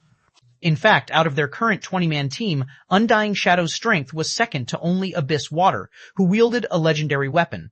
Even then, the gap wasn't significant enough that Abyss Water could overwhelm him to the extent that Shi Feng was currently doing. Brat. You're courting death. When the Demon Cave Trio's second eldest Myriad Shadows and youngest Thousand Shadows saw Undying Shadow being forced to kneel, flames of anger ignited in their eyes as they charged at Shi Feng simultaneously. There was only a distance of 20 yards separating the two Demon Cave brothers from Shi Feng. For experts of their caliber, they could cross such a distance in the blink of an eye. Subsequently, Myriad Shadows and Thousand Shadows could be seen arriving by Shi Feng's sides and grabbing onto his shoulders. Then, Thousand Shadows took out a Tier 4 area teleportation scroll and chanted an incantation while setting the teleportation coordinates. This was also one of the mainstream methods used by the various powers to target players in NPC towns and cities. The area teleportation scroll worked differently from other group-based teleportation scrolls. Players did not have to be in the same party to get teleported. So long as players stood within the area teleportation scroll's radius, they would be forcibly teleported when the scroll activated. For this reason, area teleportation scrolls were incredibly rare and valuable, and even pseudo-Apex powers wouldn't casually use them. But now that Undying Shadow was forced to kneel in front of a crowd of thousands, they absolutely needed to make Shi Feng pay. Otherwise, the reputation of both their Demon Cave Trio and the Scarlet Merchant Alliance would receive a severe blow. The only problem was that area teleportation scrolls needed several seconds to activate. So long as players ran out of the scroll's radius during this time, they could avoid getting teleported. Hence, whenever they were using an area teleportation scroll to target specific players, they would need several players working together to immobilize the target player. Since they were currently using a Tier 4 area teleportation scroll, so long as they could keep Shi Feng within the scroll's 20-yard radius for several seconds, they could teleport Shi Feng out of the Crystal City of Secrets. And once outside the city, they could work together to kill Shi Feng easily. You're the ones courting death. Without looking at Myriad Shadows and Thousand Shadows, Shi Feng pressed down on the empty space before him with his other hand and said, "Kneel, all of you." In addition to being a Tier 5 Sword Law Saint, Shi Feng also had Shadow Incinerator and the Winter of Eternal Night equipped. At the same time, he was also a special life form and shared 10% of the mutated Frostflame Phantom Dragon's basic attributes. So, even though he was only at level 14-5, if comparing solely in terms of the strength attribute, he could stand shoulder to shoulder with a level 55 player equipped with a legendary weapon. Meanwhile, with his level 6 mana affinity, he could manipulate all mana within a 50-yard radius as if it were part of his own body. Unless others were willing to break the city's rules and attack him for real, otherwise, it wouldn't matter how many players tried to suppress him, all of them would be forced to their knees if they tried to compete with him purely in terms of strength. Following Shi Feng's words, the area teleportation magic instantly crumbled, while Myriad Shadows and Thousand Shadows were forced to kneel, the two feeling as if an invisible hand was pressing down on them. Void suppression? Ink Chilin's eyes went wide when she saw Myriad Shadows and Thousand Shadows getting forced onto their knees as well. She felt as if she had just seen a fantasy turn real, and she couldn't help but doubt what she saw. According to Gentle Snow, Zero Wing was merely a guild that had risen up from a miniature ancient world. Even though Zero Wing's guild leader ranked among the Luminous Glory list, he was still nothing more than a developing genius in the eyes of the various upper-ranking hegemonic powers. He couldn't even be considered a powerhouse, let alone stand shoulder to shoulder with the Scarecrow Fox adventurer team. Yet now, simply by manipulating the mana surrounding him to perform a simple void suppression, Shi Feng had managed to suppress two of the Scarlet Merchant Alliance's infamous elders. Such a feat could already rival the recorded legends in the Greater God's domain. Are the Luminous Glory list's bottom rankers nowadays this strong now? Riverlight was similarly flabbergasted by this situation. He felt that the Seven Luminaries Alliance must be toying with him. It should be known that not even the Sacred Glory List's top 10 powerhouses could suppress the Demon Cave trio, let alone a player ranked at the bottom of the Luminous Glory List. While the spectators were immersed in shock, Shi Feng started walking toward the Scarlet Merchant Alliance's team. Every step he took was slow and casual, yet everyone present felt as if their hearts were getting stepped on. "I'm in a hurry, so all of you come at me together," Shi Feng calmly said to the Scarlet Merchant Alliance's gloomy-looking members, showing no reservations whatsoever toward the pseudo-apex power. "I hate to admit it, but you are indeed impressive, young man." After scrutinizing Shi Feng, the Scarlet Merchant Alliance's clamoring elder sneered and said, "But do you truly think you can contend with a pseudo-apex power by yourself? So long as we are willing to show our hand, neither you nor the people behind you should think of leaving this place alive." Every upper-ranking hegemonic power in the Greater God's domain possessed an extraordinary foundation composed of various trump cards. These trump cards could include legions of experts, war weapons, mighty battle arrays, etc. While these trump cards were limited in number, they could be used to slay even Tier 6 gods. Meanwhile, as a pseudo-apex power, the Scarlet Merchant Alliance's foundation was magnitude stronger than upper-ranking hegemonic powers. Currently, although the Greater God's domain's various powers were limited in the means they could use in the Eternal Realm, the Scarlet Merchant Alliance still had plenty of ways to deal with individual Tier 5 players. When Ink Qilin heard this, her expression grew a little more serious. No matter how strong an individual was, it would still be difficult for them to go up against an entire power, much less a pseudo-apex power. If the Scarlet Merchant Alliance was willing to pay the corresponding price, it was entirely possible for it to keep Scarecrow Fox out of the Crystal City of Secrets. "Feel free to try then," Shi Feng sneered. He had never flinched, even when he was going up against apex powers in his previous life. Now that he possessed a Tier 5 advanced legendary mana body and the godly relic Shadow Incinerator, he had even less reason to be afraid of powers like the Scarlet Merchant Alliance. "Good. I'll grant you your wish." When the clamoring elder heard Shi Feng's response, he took out an ink-black crystal ball from his bag, the crystal ball holding so much power that even the Tier 5 players standing over 100 yards away couldn't help but shudder. Tier 6, the ink-black crystal housed a large-scale destruction spell at the Tier 6 standard. Meanwhile, Shi Feng unsheathed the Shadow Incinerator when he saw the clamoring elder take out the ink-black crystal ball. He no longer intended to hold back, deciding to eliminate the clamoring elder along with the rest of the Scarlet Merchant Alliance's members right here and now. This would save him from having to deal with the Scarlet Merchant Alliance's harassment in the underground Crystal Palace. However, just when the clamoring elder was about to unleash the spell stored in the crystal ball, "Cease your hand, Elder Cliff," Abyss Water shouted at the clamoring elder. Then, he turned to Shi Feng and smiled, saying, "We were in the wrong today, Guild Leader Blackflame. On behalf of the Scarlet Merchant Alliance, I apologize to you and your friends.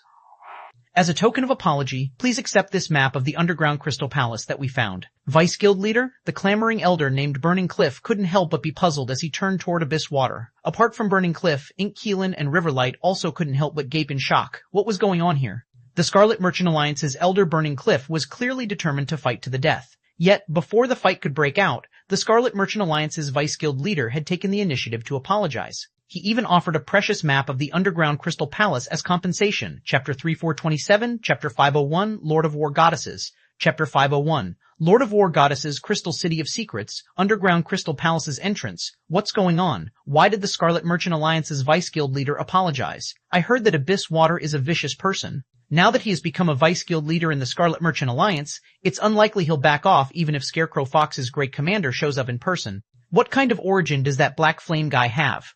Could that guy be the son of some Apex Powers big shot? After Shi Feng accepted the map of the underground Crystal Palace and entered the secret land with Scarecrow Fox's team, a commotion immediately occurred in the entrance plaza. The Scarlet Merchant Alliance was known for its domineering behavior. After suffering such a huge slight, it would already be a miracle for the pseudo-Apex power not to retaliate with all its might, let alone apologize and offer compensation. Such a situation was utterly unbelievable. What is the meaning of this, Vice Guild Leader Abyss? After getting back on his feet, Undying Shadow looked at Abyss Water with a questioning gaze. If we don't teach that brat a lesson after suffering such an insult, we won't be able to establish a foothold in the Crystal City of Secrets in the future. The average elder in the Scarlet Merchant Alliance might be of lower standing than Vice Guild leaders like Abyss Water, but Undying Shadow was a long-standing elder who had contributed greatly to the guild, so he did not need to behave cautiously when dealing with the guild's Vice Guild leaders.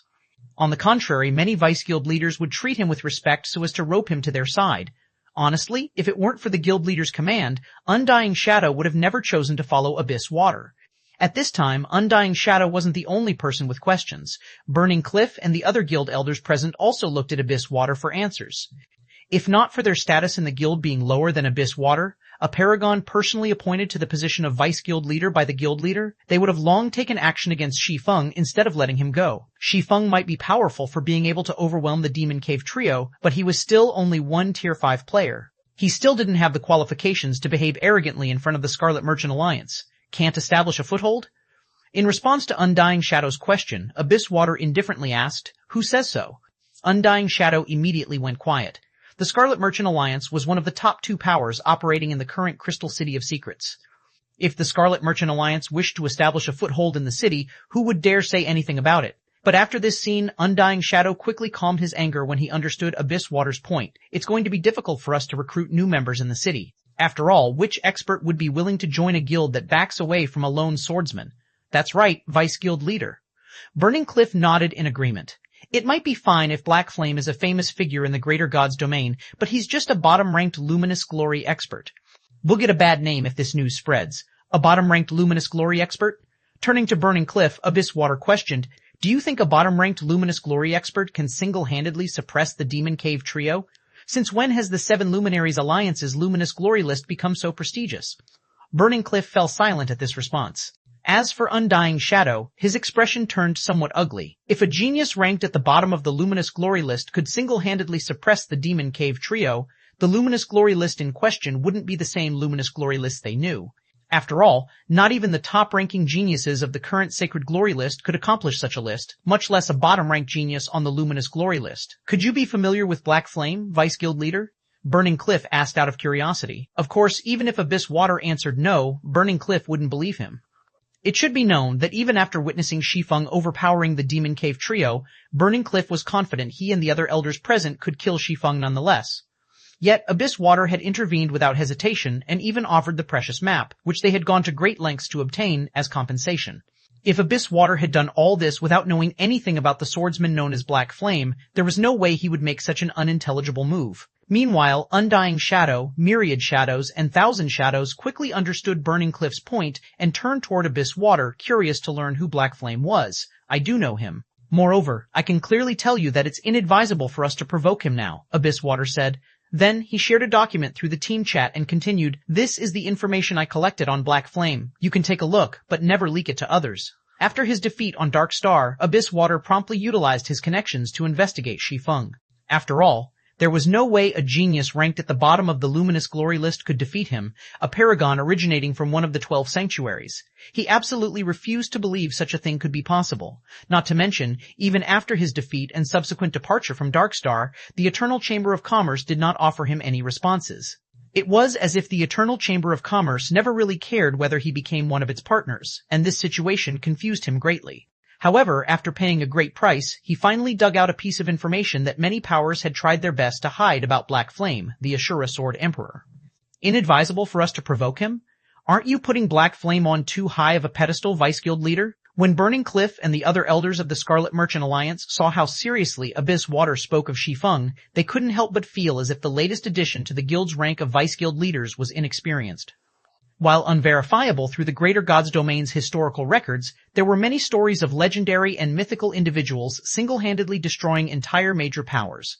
There were even stories of individuals going up against an entire apex power by themselves, and these stories served as inspirations for and were worshipped by countless experts. However, as veterans who had experienced countless storms and tides, Burning Cliff and the others knew that even if these miracles were real, the people behind these miracles should all be at Tier 6. Moreover, they would be existences who had walked to the very limits of Tier 6 lifeforms. As for Tier 5 lifeforms, if there even existed stories of Tier 5 lifeforms accomplishing any of the aforementioned feats, they would be just that, stories. Of course, Burning Cliff and the others wouldn't dare outright say such a thing to Abyss Water's face. Despite their skepticism, they still chose to read the document Abyss Water shared. After all, Abyss Water was officially a Vice Guild Leader of the Scarlet Merchant Alliance. Apart from the Demon Cave trio, everyone else would be asking for trouble if they tried to disrespect him. Even if he couldn't outright dismiss them from the guild, he could assign them to a position that was far from the guild's central power. However, after Burning Cliff and the others read through the shared document, a wide variety of emotions quickly colored their originally indifferent expressions. He summoned war goddesses to fight several dozen powers? A Tier 5 war goddess? Can such a thing be summoned by players? The Demon Cave trio broke into a cold sweat after watching the battle video attached to the document. It was especially so when they saw the Tier 5 War Goddess in the video obliterating so many Holy Race experts. The pinnacle of techniques. The true pinnacle of techniques. The Tier 5 War Goddess in the video was an existence no Tier 5 player should even dream of challenging. Even though the Scarlet Merchant Alliance had a couple of trump cards in the Eternal Realm that could be used to easily dispose of Tier 5 players, all of them would be nothing but a joke in front of a Tier 5 War Goddess. It was no wonder Abyss Water had intervened and even apologized. The Lord of War Goddesses. This was the new title the various powers who had participated in the battle outside the Courtyard of Space had designated for the Ashura Sword Emperor. Chapter 3428, Chapter 502, Times Have Changed. Chapter 502, Times Have Changed. In a vast jungle inside the underground Crystal Palace, over a dozen streaks of light landed on the forest, startling many nearby small animals. We've arrived on the 4th floor, just like that? Shock filled Ink Qilin's eyes as she surveyed her surroundings. Although Shi Feng had already proven himself extraordinary with his performance outside the underground Crystal Palace, she didn't think he would have an equally surprising card up his sleeve. The underground Crystal Palace was a secret land with a level range of 120 to 200, and it had one floor for every 10 levels. Normally, whenever players entered the underground Crystal Palace, regardless of which floor was their actual destination, they would have to start from the first floor, which had a level range of 120 to 19. Originally, such a setting wouldn't have been a big deal, as players simply needed to spend more time reaching their desired floor. However, the problem was that every player could only stay in the underground Crystal Palace for 3 days. Regardless of whether players died, they would be teleported out of the secret land once the 3-day time limit was up. To make matters worse, according to their understanding, the underground Crystal Palace's floors were massive, with each floor being at least 3 times as big as the average large-sized map found in the outside world. In a situation where even Tier 5 players could only rely on their 2 feet to travel, they would have wasted half of their 3-day time limit by the time they reached a floor that corresponded to their levels. Moreover, that was under the premise that they didn't encounter any obstructions from monsters. If they had to stop to defeat monsters or take detours, they would have to waste even more time reaching their destination. However, after their team entered the underground Crystal Palace, Shi Feng took out 2 tokens and handed them to Gentle Snow and Desolate Fury. Then, with the help of these tokens, their entire team was teleported to the underground Crystal Palace's 4th floor. Who exactly is your guild leader, Snow? Riverlight asked as he turned to Gentle Snow after scanning the 4th floor's environment. Don't say that he's the leader of a guild coming from some miniature world. Do you think I will still believe such a thing? Apart from Riverlight, several other members of Scarecrow Fox also turned to look at Gentle Snow with an inquiring gaze. Originally, they thought Gentle Snow's guild leader would only be an ordinary expert, and they were only willing to let Shi Feng join their team because of Gentle Snow. But now, they realized how laughable their previous thoughts were. Setting aside the Scarlet Merchant Alliance's matter, just Shi Feng's ability to teleport them to the underground Crystal Palace's 4th floor was already beyond the means of any ordinary expert. After all, this was a mind-blowingly massive opportunity. Currently, even though the various powers operating in the Crystal City of Secrets had already dispatched many powerful teams into the underground Crystal Palace, it would still take them at least a day before they could reach the 4th floor. In other words, not only would their team be the first to explore the 4th floor, but they could also have the entire floor to themselves for at least a day. Faced with Riverlight's question, Gentle Snow didn't know what to say. This was because she felt that even if she told the truth, neither Riverlight nor the other members of Scarecrow Fox would believe her.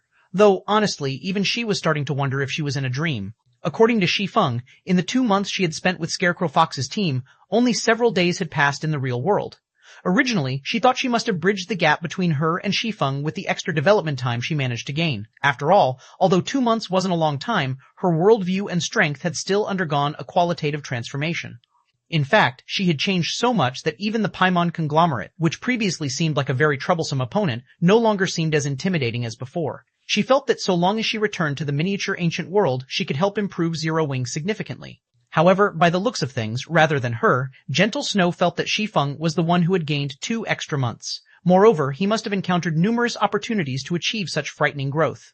While Gentle Snow was experiencing mixed feelings about Shi Feng's growth, Shi Feng was busy surveying the surrounding environment. In most parts of the Eternal Realm, mana and holy power existed in the environment in a 50-50 ratio.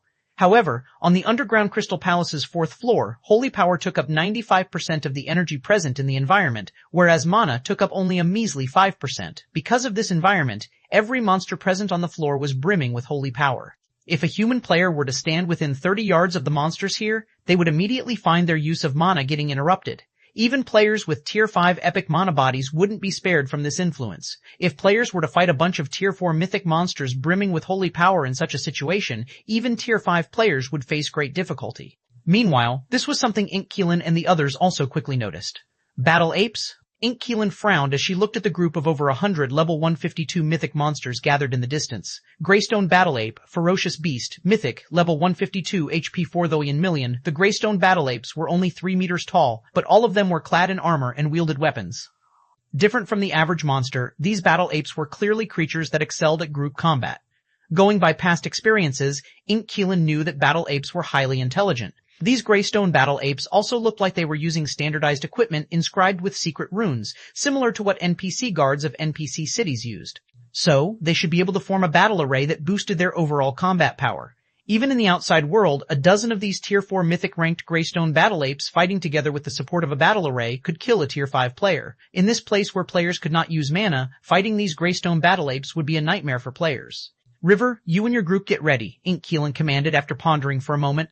We'll go with the traditional method and trap a portion within a barrier first. Everyone else, use a holy power bottle and quickly eliminate the commanding battle apes. At Inkkeelan's command, Riverlight and the others nodded before quickly taking out several Tier 4 magic scrolls from their bag spaces. The 4th floor's environment and monsters might be tougher than expected, but they were experts of the Scarecrow Fox Adventurer team. They had come across many such situations before this, so it was only a matter of wasting a little more time to eliminate these Greystone Battle Apes. While everyone was getting ready for battle though, Shi Feng, who had been feeling the mana around him all this time, suddenly said, Vice Commander Qilin, I have a way for us to clear out these monsters quickly.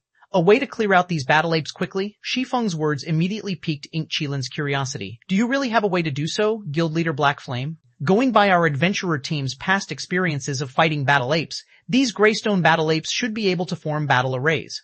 Moreover, the battle array's strength would grow stronger the more battle apes there are to maintain it. If we try to fight them as one big group instead of splitting them up into smaller groups, killing them will be challenging. They might not be a match for the Demon Cave trio, but fighting monsters was Scarecrow Fox's specialty. However, out of all the time she had watched and personally fought in fights involving battle arrays, the best way she could think of for their current team of fewer than 20 players to eliminate the 100-plus Greystone Battle Apes would be to tackle them in batches. She also found it hard to imagine there would be any better methods.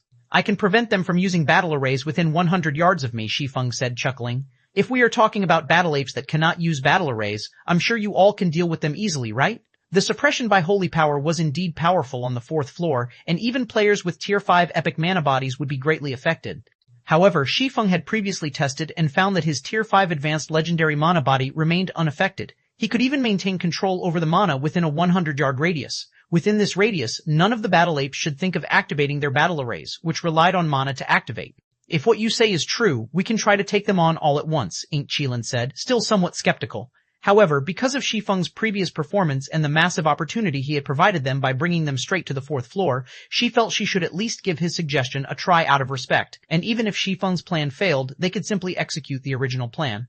Subsequently, several players separated from the team to lure the Greystone Battle Apes. Chapter 3429, Chapter 503, 3 Golden Masters, Chapter 503, 3 Golden Masters. Alright, lure them here. Inkkeelan commanded through the team chat upon seeing the Shield Warrior and Guardian Knight, who had gone to lure the Greystone Battle Apes, entering positions. Blaze-Eye, keep an eye out for any battle apes trying to break away from the group. We cannot let any of them leave to call for reinforcements. Battle apes were highly intelligent monsters. Upon reaching the Tier 4 mythic rank, their intelligence could already closely rival players. Not only did they know how to fight in a coordinated group, but they also knew how to seek help from nearby battle apes. There were many instances where players would underestimate mythic-ranked battle apes, and unknowingly find themselves surrounded by an army of thousands of battle apes. When thousands of battle apes joined together to form a battle array, even if all of them were only at the Tier 4 mythic rank, they could take on a Tier 6 player. Moreover, there was a high chance the Tier 6 player in question would get whittled down and ultimately die from exhaustion. Hence, when facing highly intelligent monsters like battle apes, there were 2 things players must do. Firstly, players needed to ensure they had the ability to kill a small number of battle apes within a short period of time. Secondly, players needed to ensure no battle apes could escape and call for reinforcements. Once the size of a battle ape army reached 10,000, even bona fide Tier 6 players would have to flee, let alone Tier 5 players. Don't worry, Big Sis Keelan, I won't let any of them get away, a ranger youth named Blaze-Eye responded confidently. Subsequently, when Inkkeelan and the others saw the Greystone Battle Apes getting closer and closer, they couldn't help but grow nervous. By now, the group of 100-plus Greystone Battle Apes had already formed a battle array, allowing every one of them to closely rival Tier 5 legendary monsters in strength and speed. Combined with the strengthening effect of Holy Power, even someone like Ch43401, who wielded a legendary weapon and shield, could only afford to tank about a dozen Greystone Battle Apes at a time. If any other Shield Warrior or Guardian Knight tried to tank the Greystone Battle Apes without a legendary weapon and shield, they could, at most, take on 4 at a time. Should they try to take on 10 or more, they would die in a matter of seconds, even with healers healing them.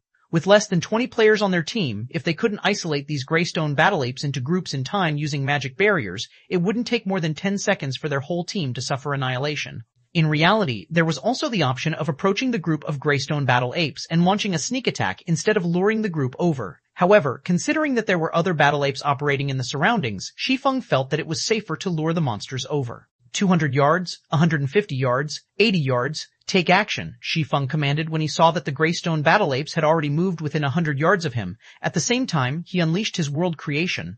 Immediately, with Shi Feng as the center, mana as dense as metal began to spread and envelop every player and monster on the battlefield. Mana, my mana isn't suppressed anymore. Riverlight was greatly surprised when he sensed his body regaining the ability to radiate mana to the surroundings. Previously, even though he had a Tier 5 epic mana body, he couldn't even manipulate the mana within his body, let alone letting it out of his body. As a result, he could only use Tier 3 and Tier 4 healing spells, drastically reducing his healing potential. However, in his current state, he felt that he could utilize 100% of his mana. This performance was even better than he could normally achieve in the Eternal Realm. Quick, look, the Battle Apes battle array has crumbled.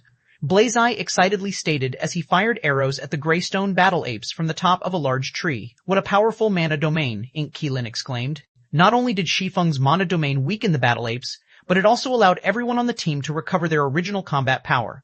With these changes, their team could take on hundreds of Greystone Battle Apes with ease, let alone a measly 100 or so.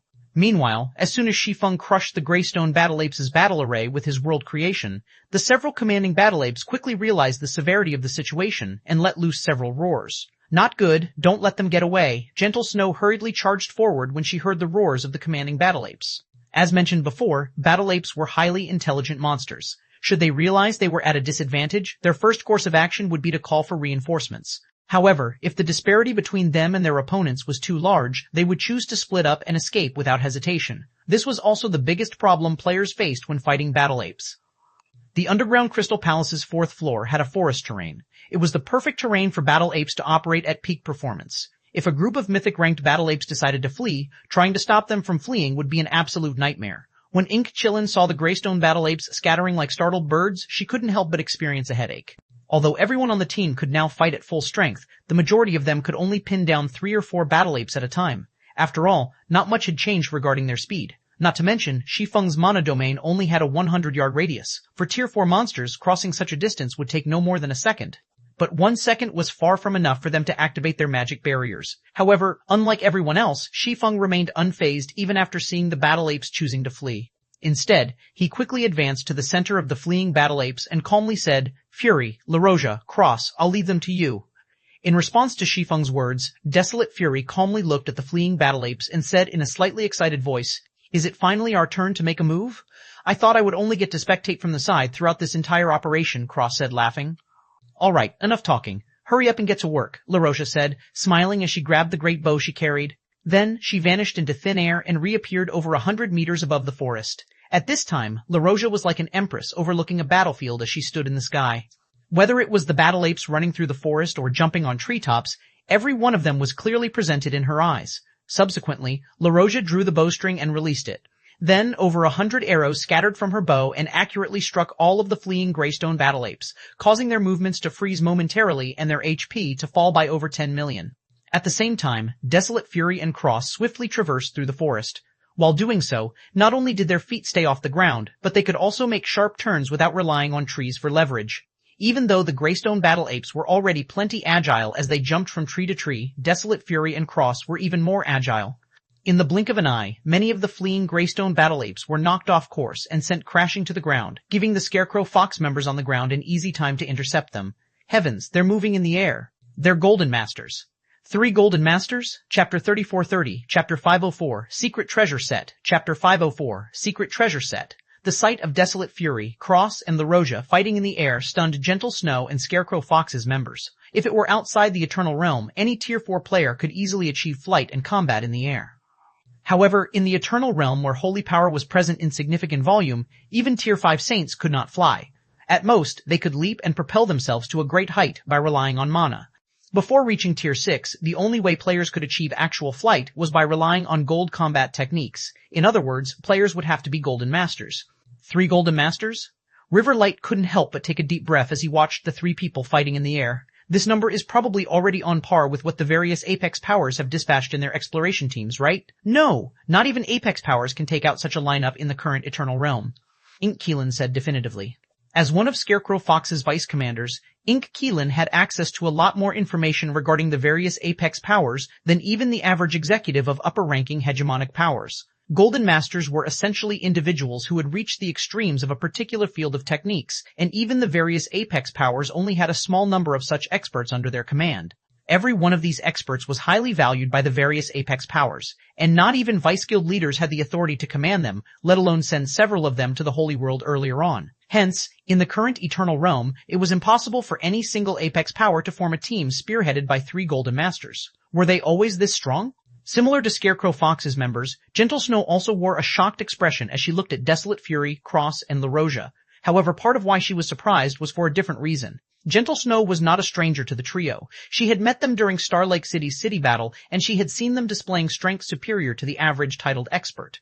However, it was also apparent that Desolate Fury, Cross, and LaRoja had yet to reach the 5th floor standard back then, as they were a lot weaker than Chung Shin and Amber Soul, who were both 5th floor experts. So, how in the world did the 3 of them suddenly become Golden Masters? Stop staring and start erecting the barriers. The 3 of them can't pin the apes down forever, Shi Feng shouted when he saw that everyone was still idly watching the trio fight. It was true that gold combat techniques were powerful and could let players achieve extraordinary feats. However, using gold combat techniques also put a massive toll on players' stamina and concentration. Hence, these techniques were only meant to be used during crucial moments rather than continuously. Even Shi Feng, with his advanced legendary mana body and Tier 6 concentration, could not afford to do so. Ink Qilin was the first to snap out of her daze. Immediately, she commanded, "River, take action." Hearing this, Riverlight and several other Scarecrow Fox members unfurled the Tier 4 magic scrolls in their hands and began chanting an incantation. In 3 seconds, multiple translucent barriers made of mana appeared across the battlefield and joined together to cover a 200-yard radius. These barriers isolated the Greystone battle apes into small groups, and unless they could break the barriers using force, their hopes of escaping would be dashed.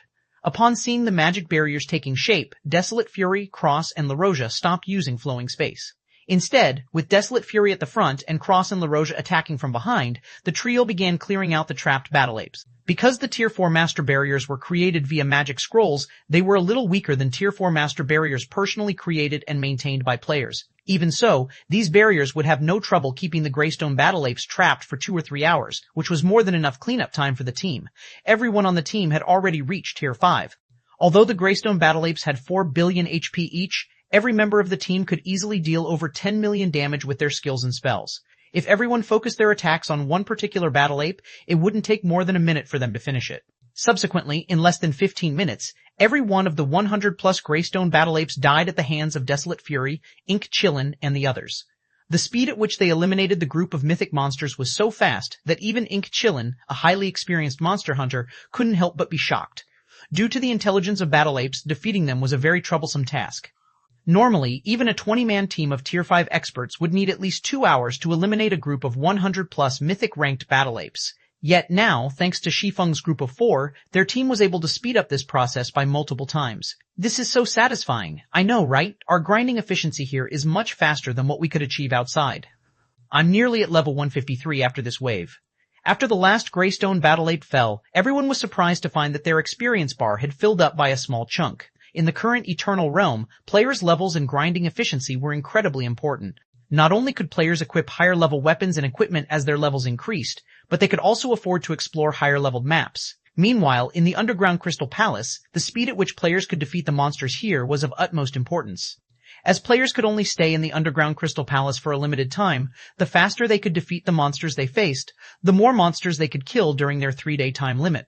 This, in turn, would increase their harvest from the secret land. Jackpot, we hit the jackpot.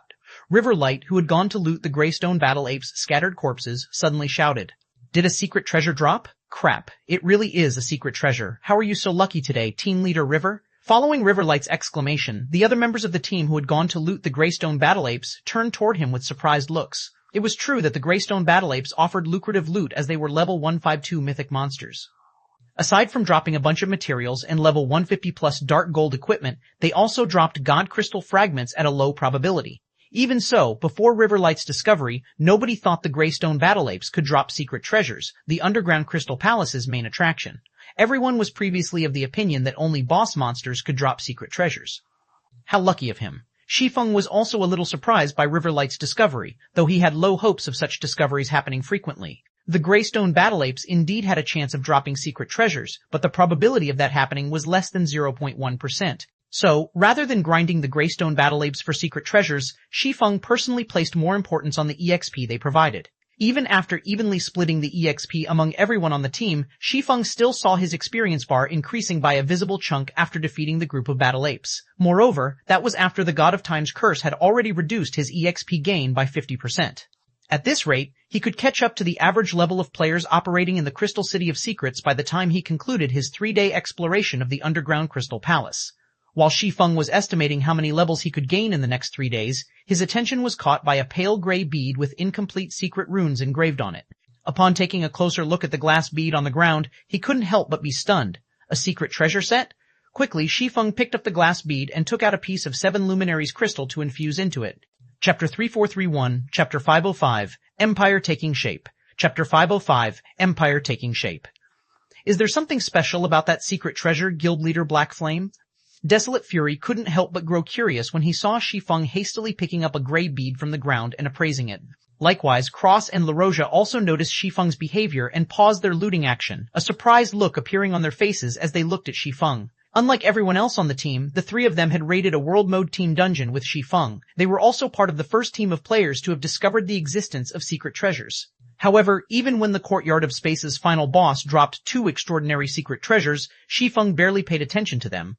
Yet, even though the glass bead was clearly a common-ranked secret treasure, Shi Feng was showing great interest in it, so it was only natural they'd be curious about it. It is indeed very special. Shi Feng nodded and smiled.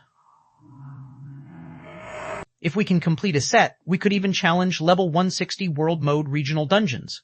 Level 160 World Mode Regional Dungeons? Upon hearing Shi Feng's words, the trio couldn't help but look at the glass bead in Shi Feng's hand with even greater surprise. While they didn't know how challenging a level 160 World Mode Regional Dungeon was exactly, they knew that level 160 God Mode Regional Dungeons were places where even Tier 6 experts had difficulty surviving, while level 160, Tier 5 expert teams could get annihilated easily. Going by the World Mode Courtyard of Space's difficulty, they could easily imagine how challenging a level 160 World Mode Regional Dungeon could be. However, Shi Feng didn't bother offering the trio any additional explanations. Instead, he focused all his attention on the gray glass bead. During the middle stages of the Eternal Realm's birth, the level 160 World Mode Regional Dungeon 100 Eyes Canyon was one of the most popular places for players. Not only did the monsters there drop plenty of secret treasures and high-tiered skills and spells, but it was also possible to obtain the Lord Certificate from there. During the Eternal Realm's early to mid stages, the entire realm was in chaos, and only a small number of NPC towns, cities, and fortresses existed. Because of this, there were plenty of lands rich in resources for players to develop and establish a country of their own.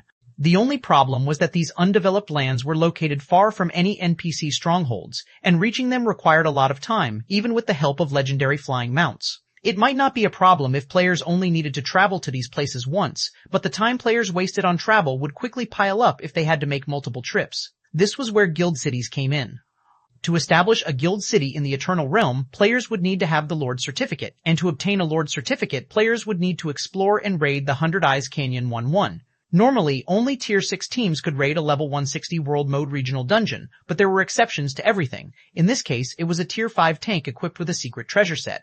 Secret treasures normally already provided a sizable increase to mana protection for players. Meanwhile, secret treasure sets provided an additional boost to mana protection on top of that. When Tier 5 players equipped a secret treasure set, even if it was common ranked, they could still have the mana protection of a Tier 6 player. Originally, Shi Feng didn't place much hope on obtaining a secret treasure set. After all, even non-set secret treasures were already incredibly rare, let alone secret treasure sets. Normally, these sets could only be obtained from World Mode Regional Dungeons such as the 100 Eyes Canyon. As for the underground Crystal Palace, Shi Feng had only ever heard of secret treasure sets dropping from the level 160 plus areas.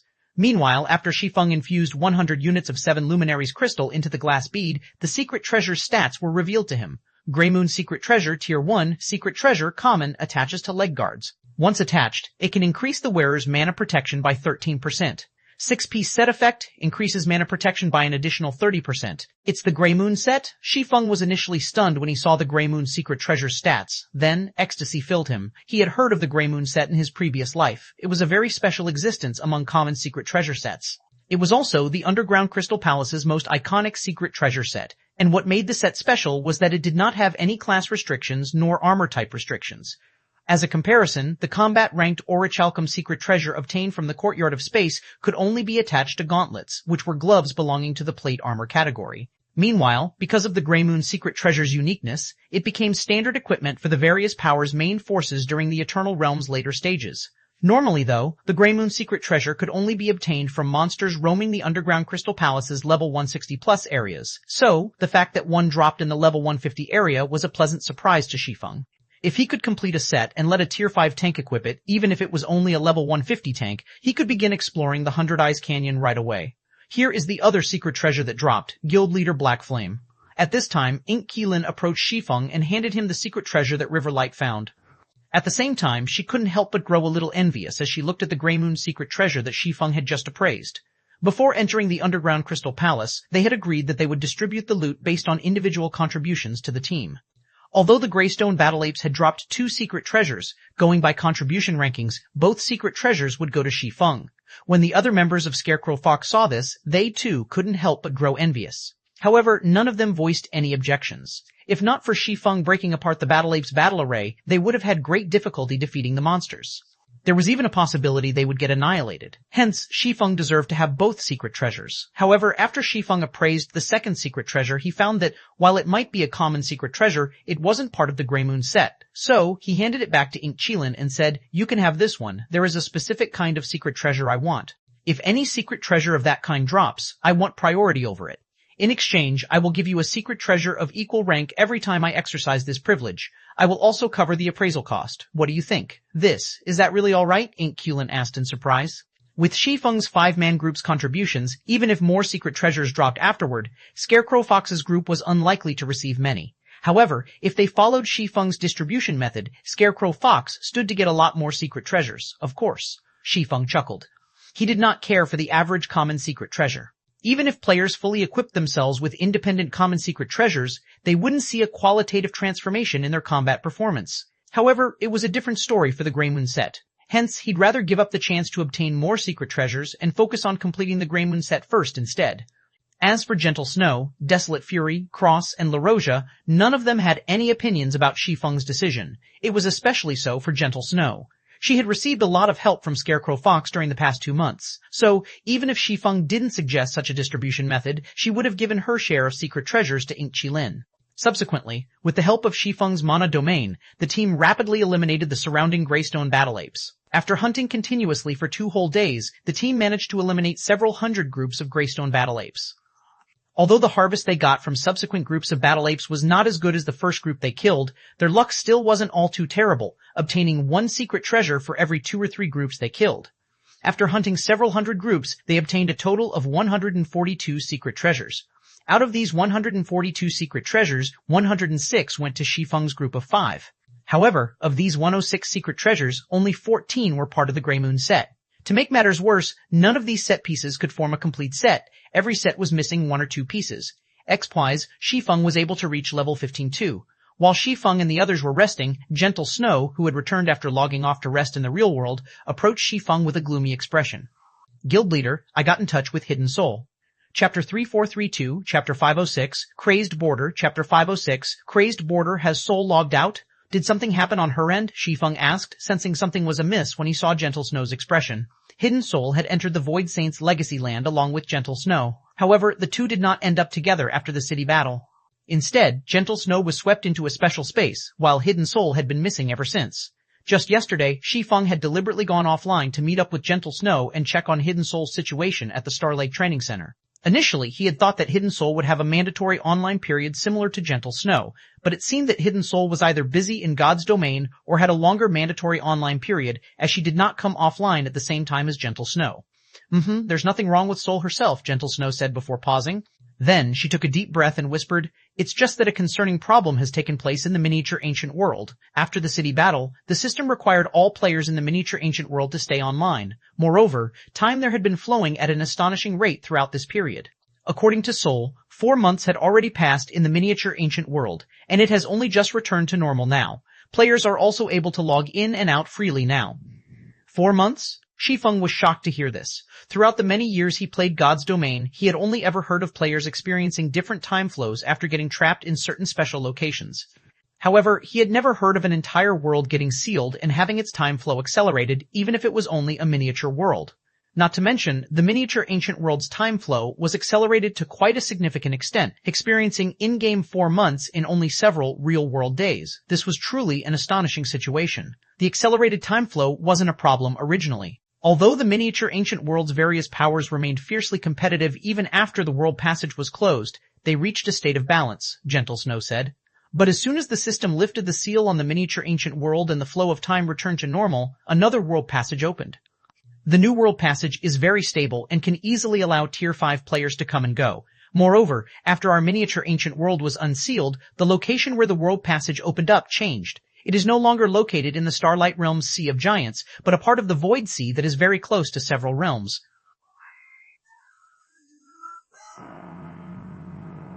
Wouldn't that make it a target of contention for numerous realms?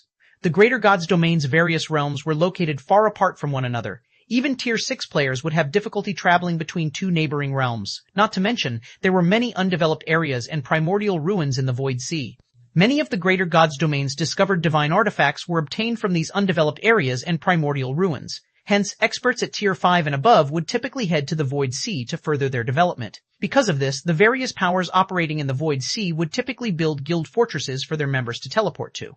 Not only would this let their members save on travel time, but the various powers could also charge non-member visitors exorbitant entrance fees to generate additional revenue, killing 2 birds with 1 stone. The problem was that every guild fortress could only accommodate a limited number of players. Moreover, the materials required to build a guild fortress in the Void Sea were demanding and costly, so the various powers couldn't build as many fortresses as they wanted. However, it was a different story for a miniature world. A miniature world could accommodate many, many more players than a guild fortress. So, now that a miniature world had appeared in the Void Sea, one could easily imagine the turmoil it would cause among the various powers. Gentle Snow's face darkened slightly as she nodded to Shi Feng's words. Then, she said, "Many powers have already entered the miniature ancient world thus far.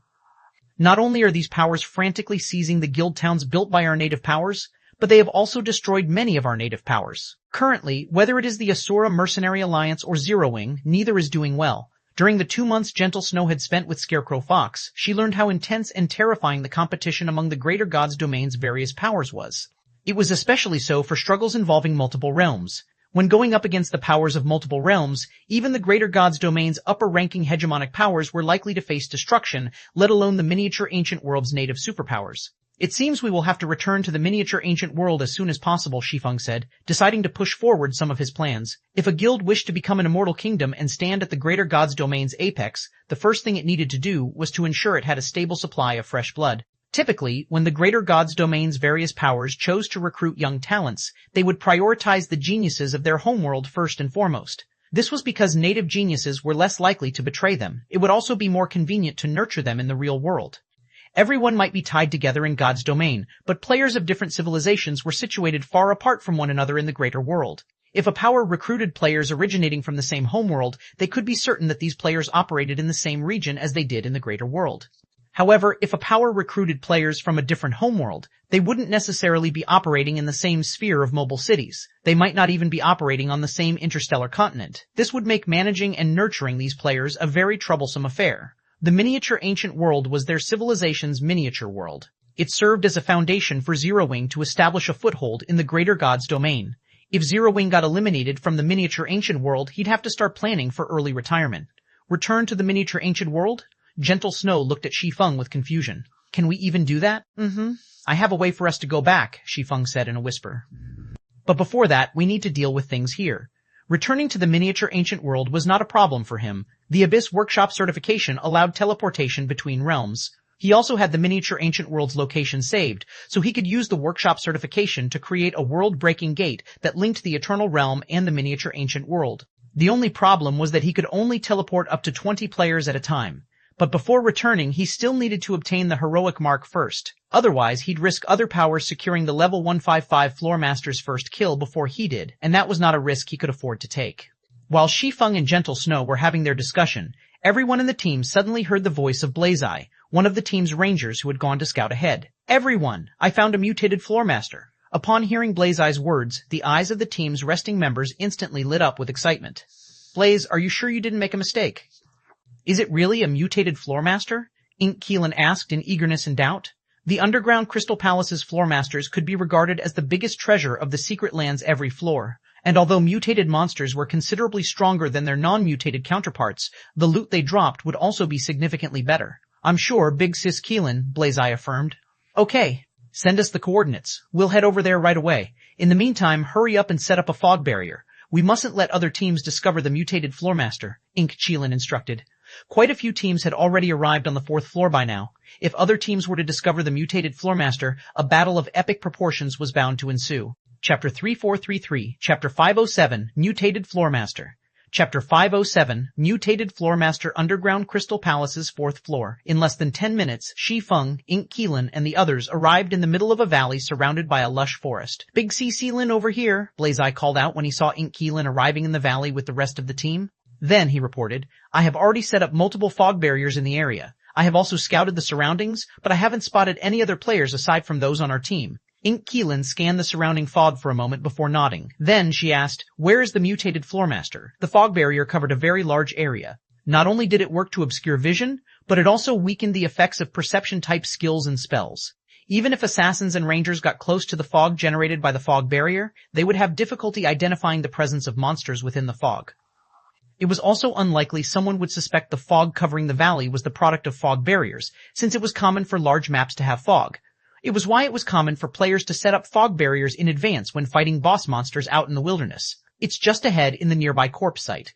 That mutated Floor Master's perception is very strong, so I dare not get too close," Blaze-Eye said with lingering fear in his eyes. "Big Sis Keelan, be careful later. That mutated Floor Master feels off. Even though I was using Eagle Eye to observe it from over 1,000 yards just now, I felt it noticing me. Yet, it showed no intention to attack me and simply focused on devouring monster corpses.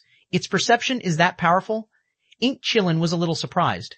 It was common for mutated monsters to devour other monsters since they had already shaken off many of the restrictions the main god system imposed on monsters. Meanwhile, the more players and monsters a mutant devoured, the stronger it would become. However, even if a Floor Master had mutated, it was still impressive that it could perceive Blaze-Eye from over 1,000 yards away. Thus far, even the Tier 5 legendary monsters they had encountered on the underground Crystal Palace's 4th floor only had a perception range of up to 300 yards. In comparison, the mutated Floor Master's perception range could be said to have reached the standard of Tier 6 divine monsters already. Subsequently, under Blaze-Eye's guidance, Ink Keelan and the others arrived at a place littered with corpses. These corpses covered a radius of over 1,000 yards. The stench of blood in the air was so intense that even the battle-hardened members of Scarecrow Fox couldn't help but feel suffocated. Aside from monster corpses, many player corpses could also be spotted in this area. It was evident that the mutated Floor Master had gone around killing quite a few of the player teams that had arrived on the 4th floor and gathered their corpses here. Not good.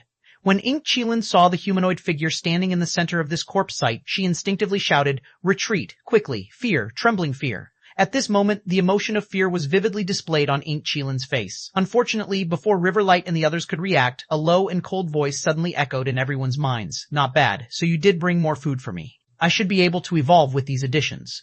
The moment this voice appeared in their minds, whether it was Scarecrow Fox's members or Desolate Fury's group of 3, unprecedented fear immediately colored their faces. A special intelligent life form. The Floor Master before them had already evolved into a disaster that could make the entire Greater God's domain tremble with fear. Before Ink Keelan and the others could even scatter and flee, the figure in the middle of the corpse site had already appeared in front of them as if it had been there from the beginning. A human? Gentle Snow was a little stunned as she looked at the exquisite, doll-like beauty standing before their team. Rather than a ferocious monster, what stood before them was a beautiful woman wearing a white one-piece dress. The woman had waist-length silver hair, and the smile she wore on her face was warm and enchanting. At first glance, Gentle Snow failed to sense any danger coming from the woman. "Damn it!" Ink Keelan cursed out loud.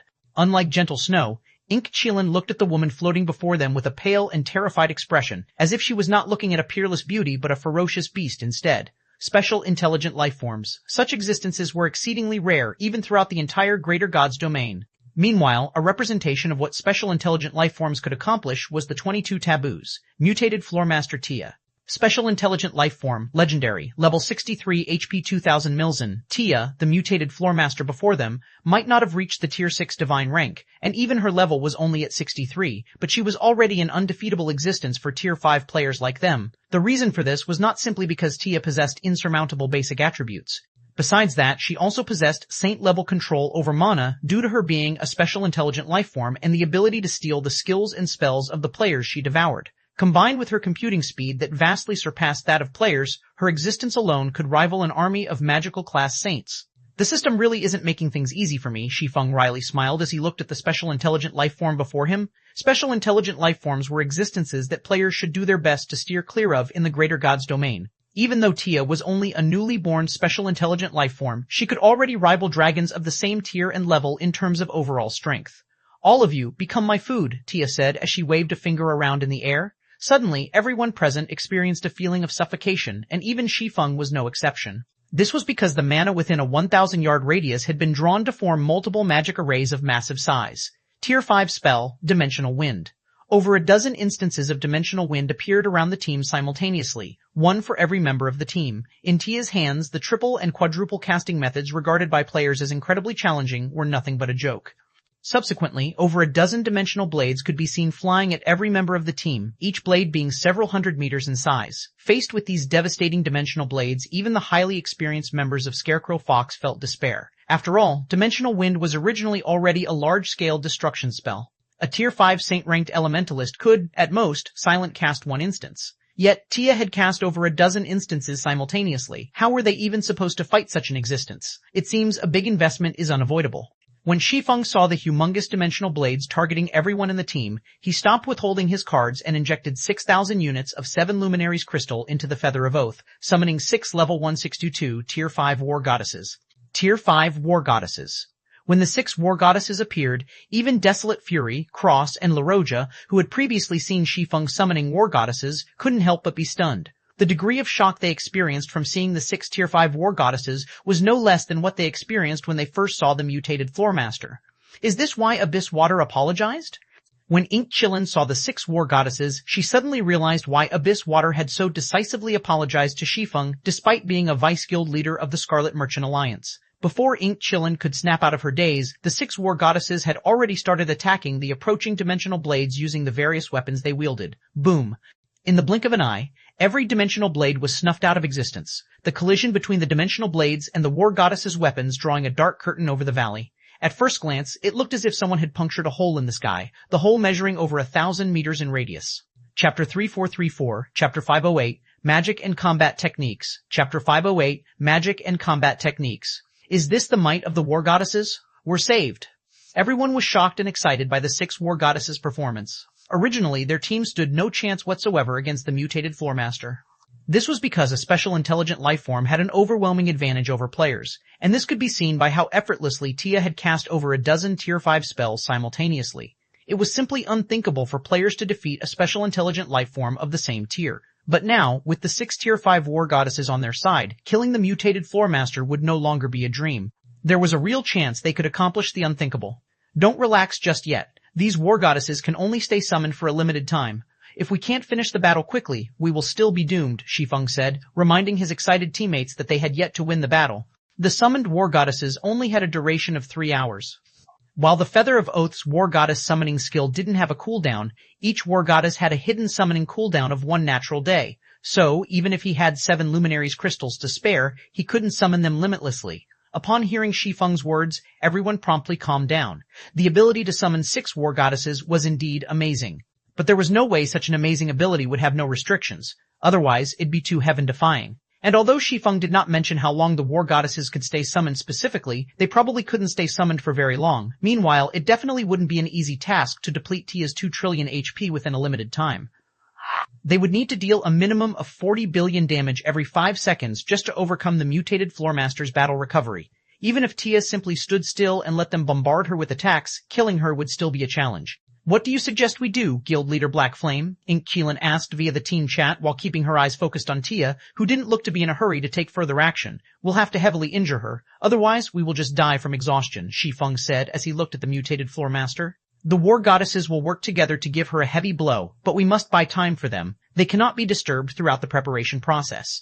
The reason the Feather of Oath was regarded as one of the Goddess of Space's prized possessions was not because of the war goddess's individual combat capabilities. Instead, it was because of a combination gold combat technique the 12 summoned war goddesses could use together. According to rumors, when 12 Tier 6 war goddesses used this combination technique, they could even heavily injure a primordial god. Although Shi Feng could only summon 6 Tier 5 war goddesses right now, the combination technique they used should be enough to heavily injure a Tier 5 special intelligent life form. So long as Tia was heavily injured, not only would her basic attributes plummet, but she would also lose her battle recovery ability. Coupled with the attacks of the 6 war goddesses, their team would have a real chance of killing Tia. Otherwise, with Tia's HP and their limited time and manpower, it simply wouldn't be possible for them to take down the mutated Floormaster. If it's just guarding the war goddesses for a short time, we can totally do that, Ink Qilin said very confidently. But for how long do we need to protect them exactly? A little over 10 seconds, Shi Feng estimated. During this time, Tia will definitely attack us relentlessly. Just over 10 seconds? Ink Qilin breathed a sigh of relief. Then, while holding her shield, she said, "Then I am 100% confident I can protect them. My shield's boundary defense can neutralize all hostile attacks within an area for 20 seconds. I can even tank multiple divine monsters throughout this duration." Okay. Nodding, Shi Feng said, "I am bound to be Tia's priority target as the summoner, so I cannot stay near the war goddesses. I will find an opportune moment to have the war goddesses prepare their combination attack, but once they start their preparation, I will have to leave them in your hands." After saying so, Shi Feng promptly distanced himself from the war goddesses. Otherwise, Tia could simply focus all her attacks on one location, and the war goddesses would not have any opportunities to prepare their combination attack. "I don't know what you are trying to do, but do you think you can escape from me?" Tia nonchalantly said as she glanced and pointed a finger at Shi Feng, who was executing flowing space to leave the battlefield.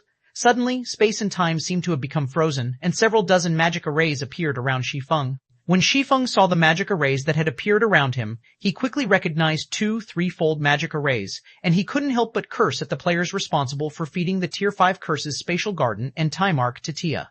Even with his basic attributes reaching the Tier 6 standard, Shi Feng still found himself immobilized due to the effects of the 2 triple-cast curses, and he could only watch as several dozen Tier 5 offensive spells targeted him. Attack! Shi Feng didn't dare to drag things out any longer and immediately called for the war goddesses to start preparing their attack.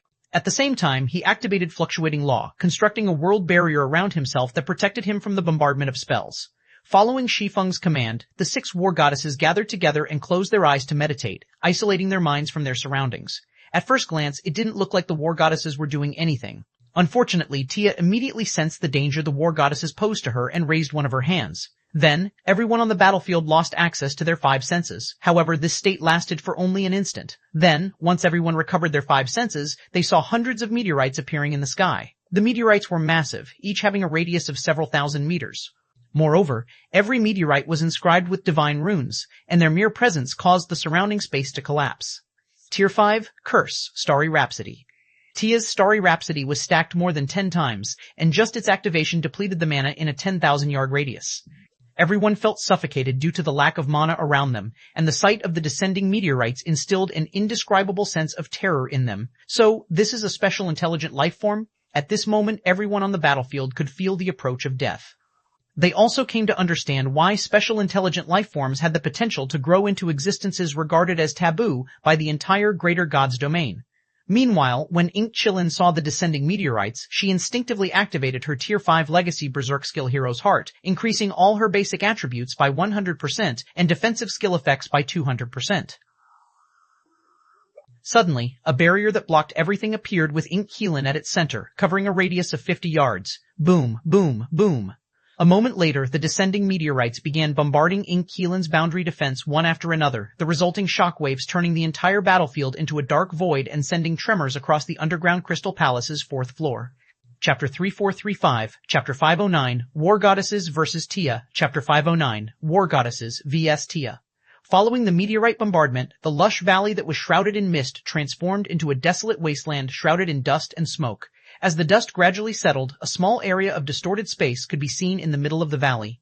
The space in this area looked like shattered glass, cracked and falling apart.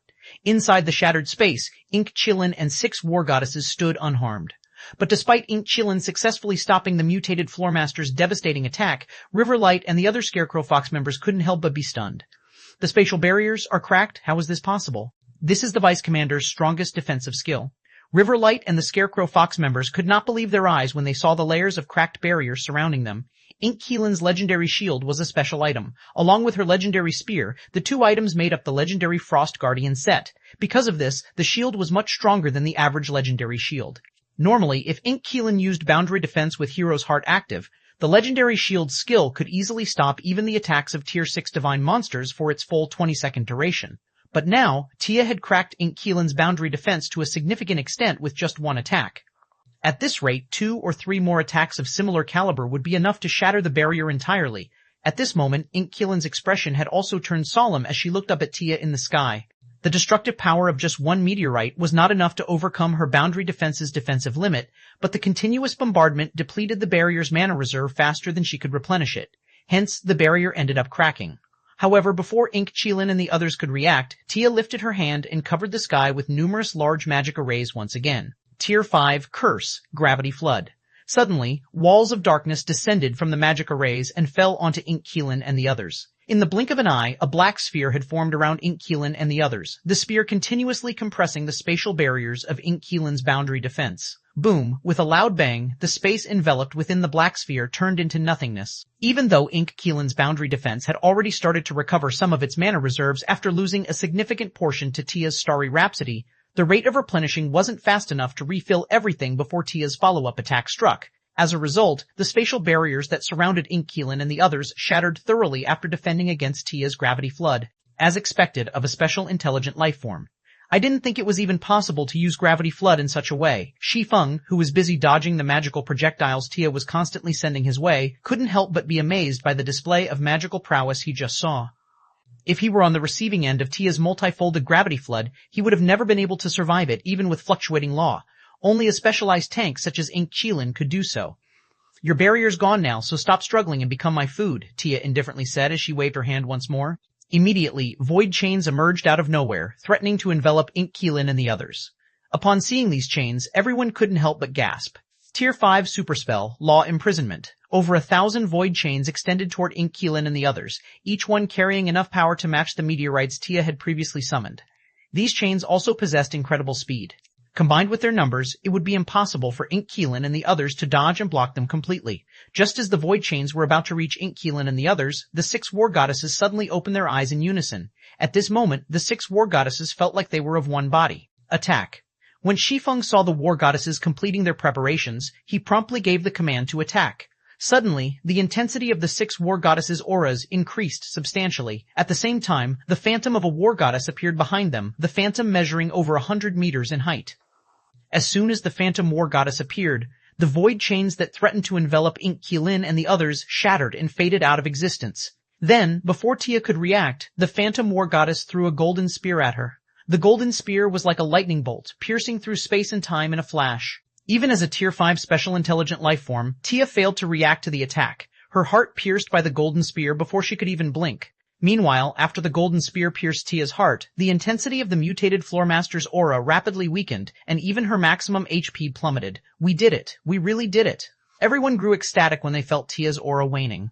The strength that Tia demonstrated could not be described as anything other than terrifying. If it weren't for the war goddess's timely intervention, they would have most certainly died to the mutated Floormaster's law imprisonment. Don't let your guard down, Shi Feng shouted as he looked at his relieved teammates. Then he ordered, we must attack the boss with everything we got starting now. The 6 war goddesses will support us from the side. We must kill the boss before she recovers. The war goddesses might have heavily injured Tia, but the mutated Floormaster's maximum HP remained at an astonishing 1 trillion. She also had incredible defense.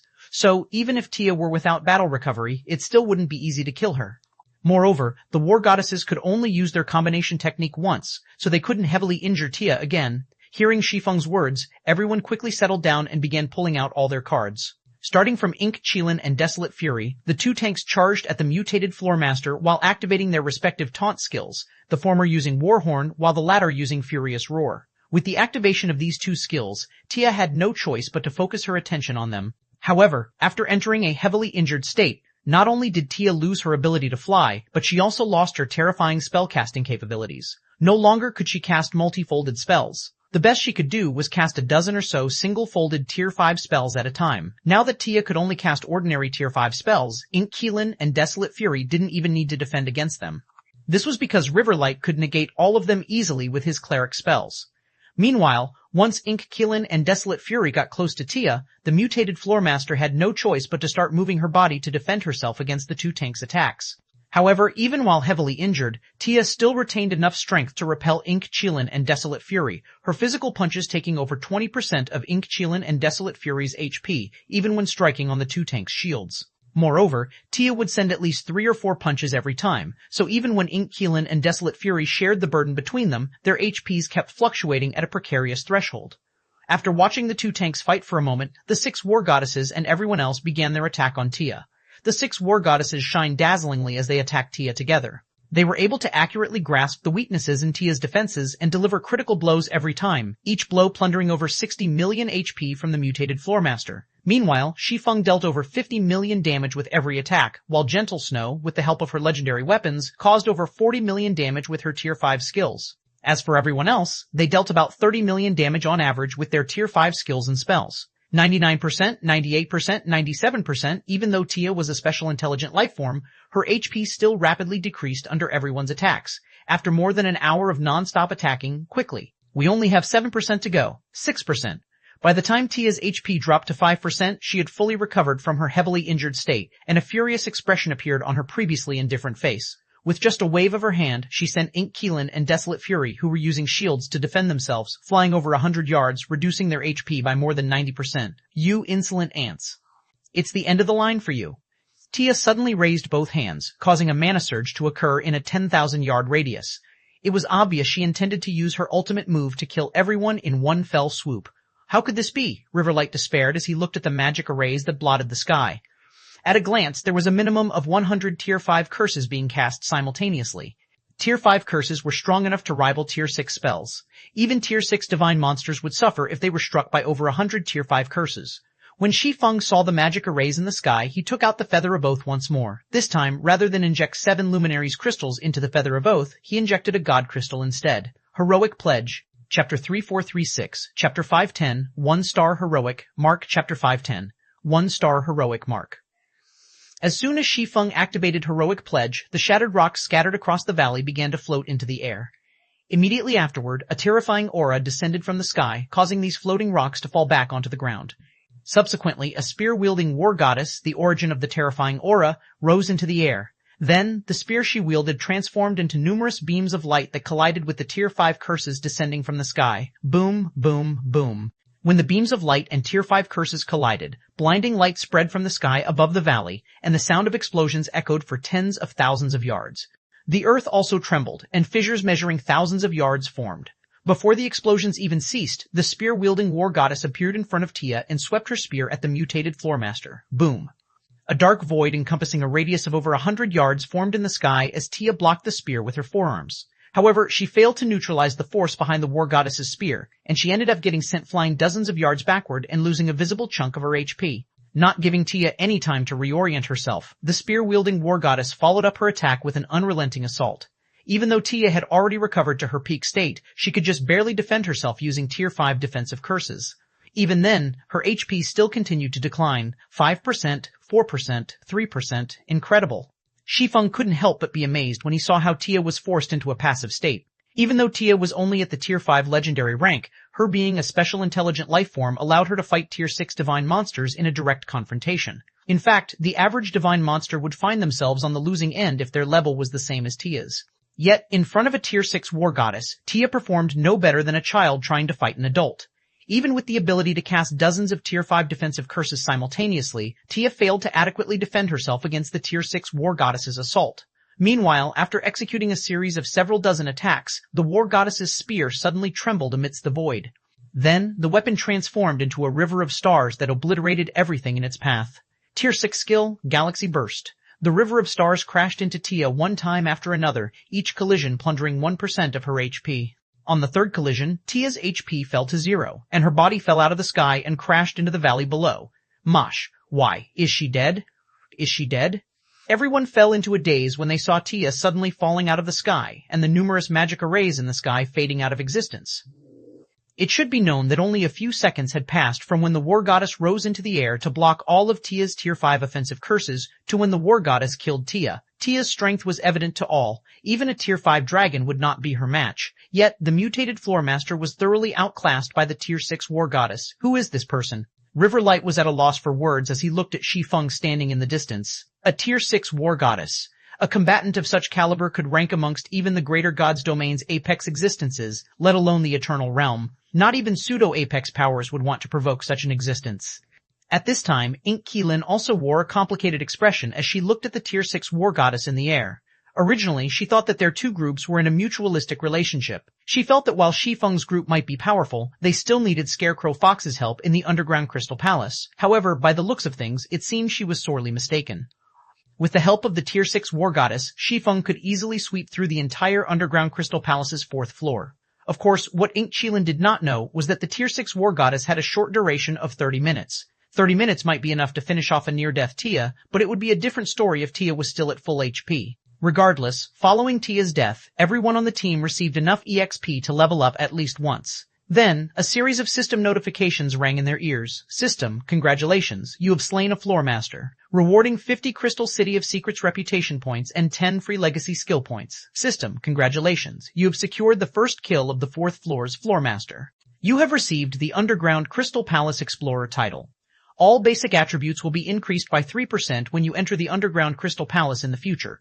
Although the first kill rewards were attractive, everyone couldn't help but turn their gazes toward Tia's loot. Setting aside Tia's status as one of the Underground Crystal Palace's Floormasters, just her status as a special intelligent lifeform already made it impossible for anyone present to guess what kind of loot she could drop. After all, not even Apex powers could kill the Greater God's domain's taboo existences. As expected of a special intelligent lifeform, these drops are simply astounding. Shi Feng couldn't help but be astounded by the 18 items Tia dropped. Normally, the Floormaster of the Underground Crystal Palace's 4th floor would only drop several items when killed, and the best loot it could drop was combat-ranked secret treasures. Moreover, only a maximum of 1 could drop each time. But now, Tia had dropped 16 secret treasures, of which 9 were combat-ranked, and 7 were common-ranked. In addition, among the combat-ranked secret treasures dropped, there was even the Ice Crystal set, which was famous throughout the Eternal Realm during Shi Feng's previous life. Similar to the Grey Moon set, the Ice Crystal set was a 6-piece set. However, unlike the Grey Moon set, the Ice Crystal set offered 2 set effects when all 6 pieces were collected. The first set effect increased all basic attributes by 15%, while the second set effect increased the user's mana protection by 50%. Meanwhile, Tia happened to drop a complete Ice Crystal set, while the remaining 3 combat-ranked secret treasures were individual pieces. As for the common-ranked secret treasures, 5 of them were the missing pieces Shi Feng needed to finish his Grey Moon sets. With this, he now had 3 full Grey Moon sets. However, rather than the secret treasures, Shi Feng placed more attention on the 2 remaining items Tia dropped. Of the last 2 items, one was a tattered ancient book, while the other was a scroll made of ancient parchment. Both items looked and felt incredibly old, but also emitted a faint aura of eternity. At a glance, they did not look like items that belonged to this world. When Shi Feng finished appraising the 2 items, his heartbeat accelerated. The ancient book recorded the design for the secret crystal teleportation scroll, and it allowed players to teleport down by 1 floor in the Underground Crystal Palace when used. Although it had a 1-day cooldown, it was an indispensable treasure for players looking to develop in the Underground Crystal Palace. As for the ancient scroll, it was the heroic mark. However, this heroic mark was not just any ordinary heroic mark. Instead, inscribed on the scroll was a 1-star heroic mark, which could be used to upgrade a basic trading firm to an advanced trading firm and unlock one of the trading firm's hidden advanced functions. Chapter 3437, Chapter 511. Trading Firm Upgraded. Chapter 511. Trading firm upgraded Crystal City of Secrets. Underground Crystal Palace's entrance plaza. Several streaks of light fell next to the plaza fountain as Shi Feng and his teammates returned from the underground Crystal Palace. We're finally back. Desolate Fury looked at the crowded Mijing Square with a sense of relief. I can really use a good meal after 3 days of constant battling. I don't think it's time for us to rest yet, LaRosia said as she glanced around and noticed that many more players had come to challenge the underground Crystal Palace. Then she turned to Shi Feng and asked, "When will we be leaving Guild Leader Black Flame? Everyone is tired, and I still need to do some preparation, so let's take a break first," Shi Feng said, chuckling when he saw LaRosia's eagerness. "How about we meet at the Blue Rose Bar in 3 hours? If a player didn't die in the underground Crystal Palace, they would have to spend 3 full days in the secret land before they could leave." Hence, after killing Tia, Shi Feng and the others continued hunting Greystone Battle Apes, obtaining an extra 24 common secret treasures and completing a 4th Grey Moon secret treasure set. Of the 4 Grey Moon sets, Shi Feng distributed 3 to Desolate Fury, Cross, and LaRosia while keeping the last set for himself. As for the Ice Crystal set, he decided it'd be best if Gentle Snow equipped it. Meanwhile, after equipping their respective secret treasure sets, their group of 5 saw a significant improvement in their overall combat power. After distributing the secret treasure sets, Shi Feng told Desolate Fury, Cross, and LaRosia that he hoped they could go to a place to help him with something, to which the trio readily agreed. They didn't even ask where they would be going or what they needed to do. Guild Leader Black Flame. After exiting the underground Crystal Palace, Ink Qilin hesitated for a moment before seeking out Shi Feng and earnestly saying, "It is thanks to your help this time we are able to have such a significant harvest. May I know if there is anything I can help you with, Vice Commander?" Riverlight looked at Ink Qilin in surprise. The Scarecrow Fox Adventurer team had always acted independently and would never approach any powers. This was also Ink Qilin's style of doing things. Will that be fine? Shi Feng also knew about the Scarecrow Fox Adventurer team's manner of operation, so he couldn't help but find Ink Qilin's offer surprising. In reality, Shi Feng did plan to bring some experts back to the miniature ancient world with him. After all, the miniature ancient world was currently targeted by many realms, so it would be unrealistic for him to try to tackle this problem by himself. "It's fine," Ink Qilin nodded. "This is my decision. If I act alone, the commanders won't have any opinions." As soon as Ink Qilin finished speaking, the other Scarecrow Fox members promptly spoke up as well. "How sly of you, Vice Commander. You should count us in as well if you're going to be helping Guild Leader Black Flame." "That's right, Big Sis Qilin. Guild Leader Black Flame has helped us a ton this time. If we're talking about helping him, we should all go." All of the Scarecrow Fox members present took the initiative to join Ink Qilin in helping Shi Feng. Rather than object to helping Shi Feng, they looked forward to doing so. Meanwhile, Gentle Snow couldn't help but be moved by this scene. While she wasn't a member of Scarecrow Fox, she knew how strictly the adventurer team was against involvement with other powers. Depending on the impact of their actions, Ink Qilin and the others could be dismissed from Scarecrow Fox. As for Shi Feng, he couldn't help but be put in an awkward position when he saw Scarecrow Fox members' eagerness to help. After waiting for everyone's excitement to settle down, he said, "Everyone, while I do need help, I can only bring a small number of people with me." While he did plan to bring some helpers back to the miniature ancient world, he also planned to bring a batch of people to the Eternal Realm for Zero Wings development. Meanwhile, the Abyss Workshop certification could only teleport up to 20 people at a time, so he could only bring a few people with him to the miniature ancient world, lest these people wish to stay there for the foreseeable future. In that case, seeing the awkwardness in Shi Feng's expression, Ink Qilin looked to her subordinates and said, "Riverlight, Blaze Eye, and I will follow Guild Leader Black Flame, while the rest of you take a break in the Crystal City." Ultimately, the members of Scarecrow Fox could only go along with Ink Qilin's arrangement. Ink Qilin, along with Riverlight and Blaze Eye, were the strongest members of their team. If only a limited number of people could follow Shi Feng, the 3 of them would be the most suitable candidates. Following this, Shi Feng parted ways with everyone, making his way to the secret crystal trading firm, which was located on the city's outskirts, by himself. Although the 1-star heroic mark didn't have an expiration date, the earlier he upgraded the trading firm, the earlier it could start bringing him fortunes. It would also help in changing everyone's mindset. If he waited too long, and the notion that the Eternal Realm's trading firms were unprofitable became deeply set in everyone's mind, it would take a lot of effort to change everyone's opinions later on. Secret Crystal Trading Firm. Now that 3 days had already passed since access to the underground Crystal Palace was made available, the number of players visiting the Secret Crystal Trading Firm had decreased significantly. At this time, only a couple of teams could be seen selecting commissions to challenge on the first floor hall. Sure enough, the various powers have already swiped all the commissions made by nobles. It looks like we can only take on these advanced guard quests. A level 53 middle-aged man carrying a huge axe on his back said in frustration as he looked at the commission list presented by the receptionist. "Boss, we've saved up quite a bit of money recently. Why don't we go to the underground Crystal Palace?"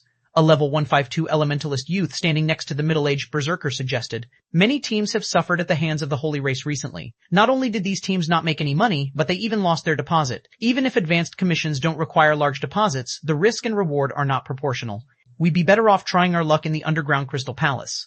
I heard that the teams that went to the Underground Crystal Palace returned with huge harvests. With our team's strength, we can definitely give it a try. I guess you're right. The middle-aged berserker nodded after pondering over the young elementalist's words for a moment. All right, let's try our luck in the Underground Crystal Palace. If we're lucky enough to find a secret treasure, we'll strike it rich. After saying so, the middle-aged berserker led his team out of the first floor hall, making the already sparsely populated hall even more desolate. When Shi Feng saw this scene, he didn't think much of it and went upstairs. The appearance of the holy race turned all profitable trading firms in NPC cities into losing businesses.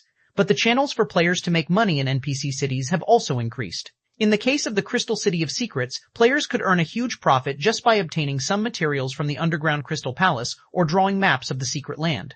Not to mention, there was also the possibility of obtaining secret treasures in the Underground Crystal Palace. Currently, even a common secret treasure could sell for dozens of eternal gold. That was already enough money to buy an ordinary shop in the Crystal City's suburbs. If one was lucky enough to obtain 2 secret treasures, one could even purchase a shop inside the city. Meanwhile, whether one decided to lease their shop to others or use it to do business, one would be guaranteed a steady income. This was because NPC cities were currently regarded as the safest places in the Eternal Realm for both players and NPCs. Because of this, many NPCs would visit NPC cities to trade. Not only would these NPCs sell quality items to the city shops, but they would also purchase items from shops. During the early stages of the Eternal Realm, the buying power of NPCs was even greater than players. Therefore, the number of players willing to visit the trading firm in the Crystal City of Secrets was even lower than that of other NPC cities. A short while later, Shi Feng arrived at the core room located on the secret crystal trading firm's top floor. Then, he carefully took out the 1-star heroic mark from his bag. Unlike the trading firms of guild cities, the trading firms of the Eternal Realm's NPC cities required prestige to be upgraded. Meanwhile, a heroic mark was the best way to convince NPC nobles of a trading firm's strength and get them to make commissions with the trading firm. System, do you want to engrave the 1-star heroic mark into the trading firm's core magic array? After engraving the 1-star heroic mark, the trading firm needs to be upgraded into an advanced trading firm, and the upgrade will cost 1,000 eternal gold. Do you wish to proceed with the engraving? Engrave it, Shi Feng answered without hesitation.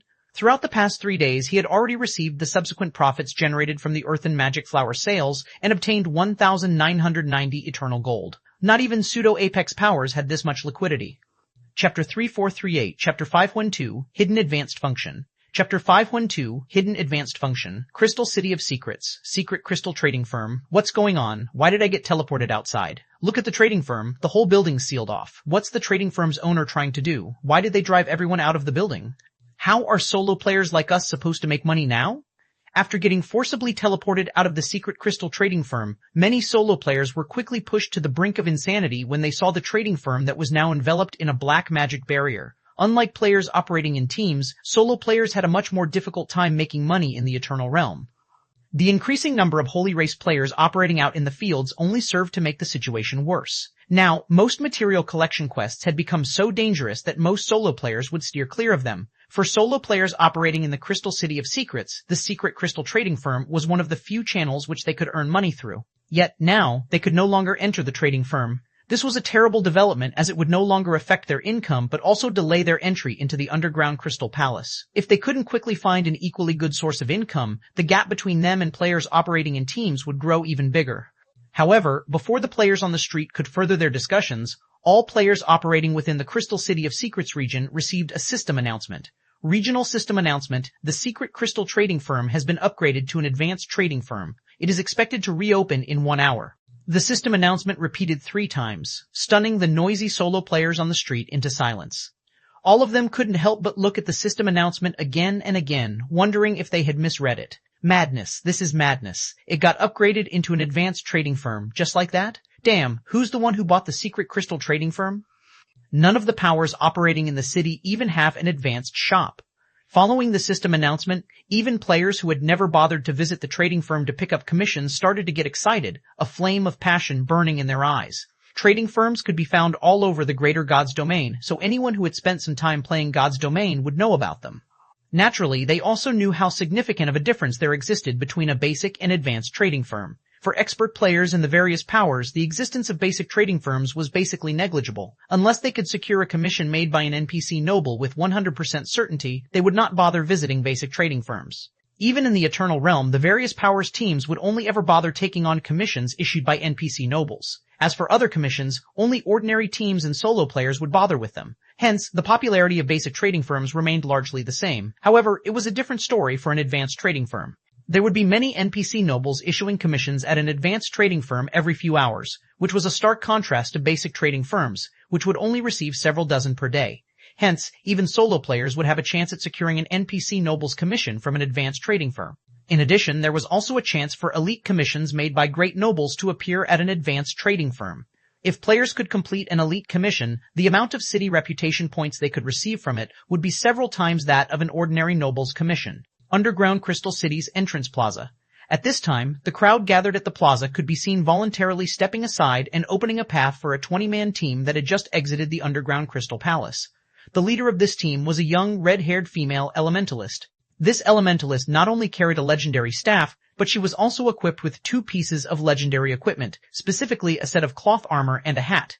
Upon closer inspection, one could also see secret treasures attached to these 2 pieces of equipment. However, despite many expert players salivating at the elementalist's secret treasures, none dared to have any thoughts about them. This was because even the weakest member of this 20-man team was a 5th-floor expert.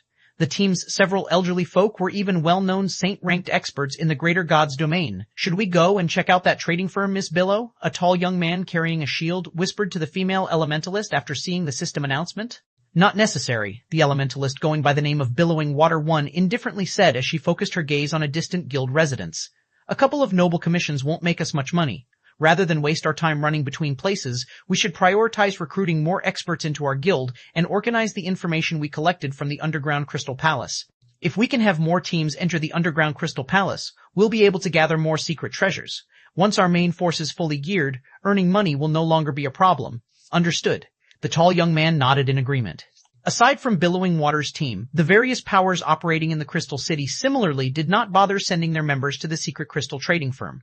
All of them decided it was more important to focus their efforts on the Underground Crystal Palace than completing a couple of noble commissions. Meanwhile, over at the secret crystal trading firm, the trading firm enveloped by a pitch-black magic barrier had undergone great changes. The originally old and dilapidated building had become an exquisite construction with 10 floors. The first 2 floors were open to everyone, and anyone could accept commissions from there. However, access to the 3rd floor and onwards was limited to members only. Specifically, the 3rd, 4th, and 7th floors were only open to basic members and above, while the 5th, 6th, and 8th floors were open to advanced members only. As for the 9th floor and above, they were off limits to even advanced members, and only those with permission from the trading firm's owner could enter. What luck! Shi Feng was secretly overjoyed when he saw the features available on the trading firm's 7th floor and above.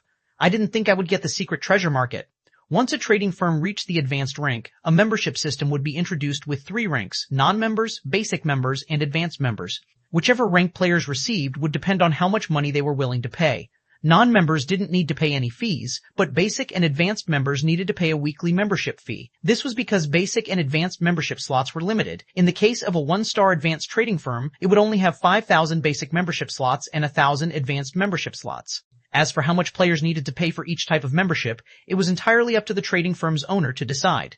Meanwhile, regardless of whether players became a member, it wouldn't affect their ability to accept commissions at the trading firm. The only difference separating members and non-members was the ability to enjoy the hidden advanced functions a trading firm would gain once it reached the advanced rank. There were various advanced functions an advanced trading firm could potentially obtain, with some being good and some being better. In the case of the Eternal Realms trading firms, there were 2 advanced functions regarded as the best, and one of them was the secret treasure market. Normally, unless one could obtain a 3-star heroic mark and use it to unlock all of an advanced trading firm's functions, one would otherwise have to rely on luck to get the advanced functions they wanted. So, Shi Feng felt like he had hit the jackpot when he saw that the 1-star heroic mark he used had gained him the secret treasure market. Meanwhile, as its name suggested, the secret treasure market was a place where the city's NPC great nobles would periodically sell some secret treasures. The secret treasure market was divided into 3 levels: common, combat, and extraordinary. The 3 levels corresponded to the first 3 ranks of secret treasures, and they indicated the highest possible rank of secret treasures that could appear on them. As for the fantasy rank secret treasures, they were exceedingly rare even for the Eternal Realms NPCs, so no NPC would sell them. Of the secret treasure market's 3 levels, the common level was situated on the 7th floor and open to basic members, and above, the combat level was situated on the 8th floor and open to advanced members only, and the extraordinary level was situated on the 9th floor and opened only to players with advanced membership and permission from the trading firm's owner. System: the secret crystal trading firm has been successfully upgraded to an advanced trading firm. Do you wish to reopen it now? Chapter 3439, Chapter 513, Frightening Start. Chapter 513, Frightening Start. Crystal City of Secrets, Secret Crystal Trading Firm. Following the sound of glass shattering, the pitch-black barrier that enveloped the trading firm cracked and faded out of existence, revealing a brand new and towering building. Is this the new trading firm? 10 floors? It's surprisingly tall. Quick, look, there seems to be a new rule posted next to the entrance. The reopening of the new secret crystal trading firm immediately caught the attention of independent players who previously lacked interest in it. Everyone was curious to see what the Crystal City's advanced trading firm had to offer. However, when everyone saw the announcement posted next to the entrance, an uproar immediately ensued. Whoever's running this place must be crazy. 20 eternal silver for a basic membership and 1 eternal gold for an advanced membership. This is daylight robbery. This isn't just daylight robbery, this is slavery in disguise. I am at the Crystal City standard for experts, but the best I can hope to make in a day is 2 or 3 eternal silver. I'd have to slave away for an entire week just to get a basic membership, yet each term lasts only 1 week. Everyone criticized the new rule set by the trading firm, and they cursed the owner of the secret crystal trading firm for being crazy. As for the various powers members who had come to investigate, some of them burst out laughing. It was no secret in the greater God's domain that advanced trading firms came with a membership system. This membership system was also the main way for advanced trading firms to generate revenue. Meanwhile, depending on the level of membership players bought, they could enjoy varying benefits when accepting commissions. One example of an advanced trading firm's membership was the improved efficiency of accepting commissions. More specifically, members wouldn't need to compete with non-members over the limited counters in the public hall. They could simply head to the members-only area to do so. This would not only save them a lot of time, but it would also increase their chances of securing commissions issued by nobles and great nobles. And as a trading firm could only have a limited number of membership slots, even if all membership slots ended up getting filled up, players wouldn't have to worry about overcrowding and facing the same problem as non-members. Of course, if players still weren't satisfied with the waiting time, there was also the option of signing up for advanced membership, which was even more limited in quantity. Meanwhile, players who valued their time more than money would usually be willing to sign up for a trading firm's membership, but that would only be true under the condition that the price was reasonable, and the secret crystal trading firm's membership pricing was anything but reasonable. Currently, every player operating in the Crystal City of Secrets was trying to save money to enter the expensive underground Crystal Palace. So, they would try to avoid spending money unnecessarily as much as possible. If the secret crystal trading firm's membership fee was just a few dozen eternal copper, most players might still consider it. But now, it costs 20 eternal silver just to get a basic membership. Unless the trading firm's owner was playing a joke on everyone with the announcement, they must have a few screws loose in their head. I'm afraid the average player won't be able to afford such high fees, guild leader, Gentle Snow said when she heard the mocking and taunting of the players entering the trading firm. How about we lower the price a little to attract a group of players first? Gentle Snow was very surprised when she first learned that Shi Feng had bought the secret crystal trading firm. If not for Shi Feng going out of his way to call her here and task her with managing the establishment, she would have still been under the assumption that an apex power was behind the trading firm's purchase. After all, trading firms in the current Eternal Realm were essentially losing businesses. The good news was that the secret crystal trading firm was now an advanced trading firm, so they had an opportunity to turn the establishment into a profitable business. The bad news was that the prices Shi Feng had set for the trading firm's membership were absurdly high. If they continue to leave the membership pricing as such, they would simply be wasting a good opportunity to make money. I get what you're trying to say, but we don't have much choice, Shi Feng said, shaking his head. The current prices are already a bargain. It was true that an advanced trading firm offered more avenues to make money from than a basic trading firm, but the secret crystal trading firm's management fees had also increased accordingly. Previously, he only needed to pay 300 eternal gold per week for the secret crystal trading firm. But now that the trading firm had reached the advanced rank, the management fee was no longer just 300 eternal gold. 1200 G, instead, it was 1,200 eternal gold. Indeed, he had to pay 1,200 eternal gold in management fees every week to the Crystal City of Secrets. Rather than him, the Crystal City of Secrets was the biggest extortionist. After paying the upgrade fee, Shi Feng only had a little over 1,000 eternal gold left in his hand. He currently no longer had a way to earn money quickly like the Earth and Magic Flower. If he couldn't make 200 eternal gold within a week, all the efforts he had put into purchasing and upgrading the secret crystal trading firm would go down the drain. Currently, the secret crystal trading firm only had 5,000 basic membership slots and 1,000 advanced membership slots.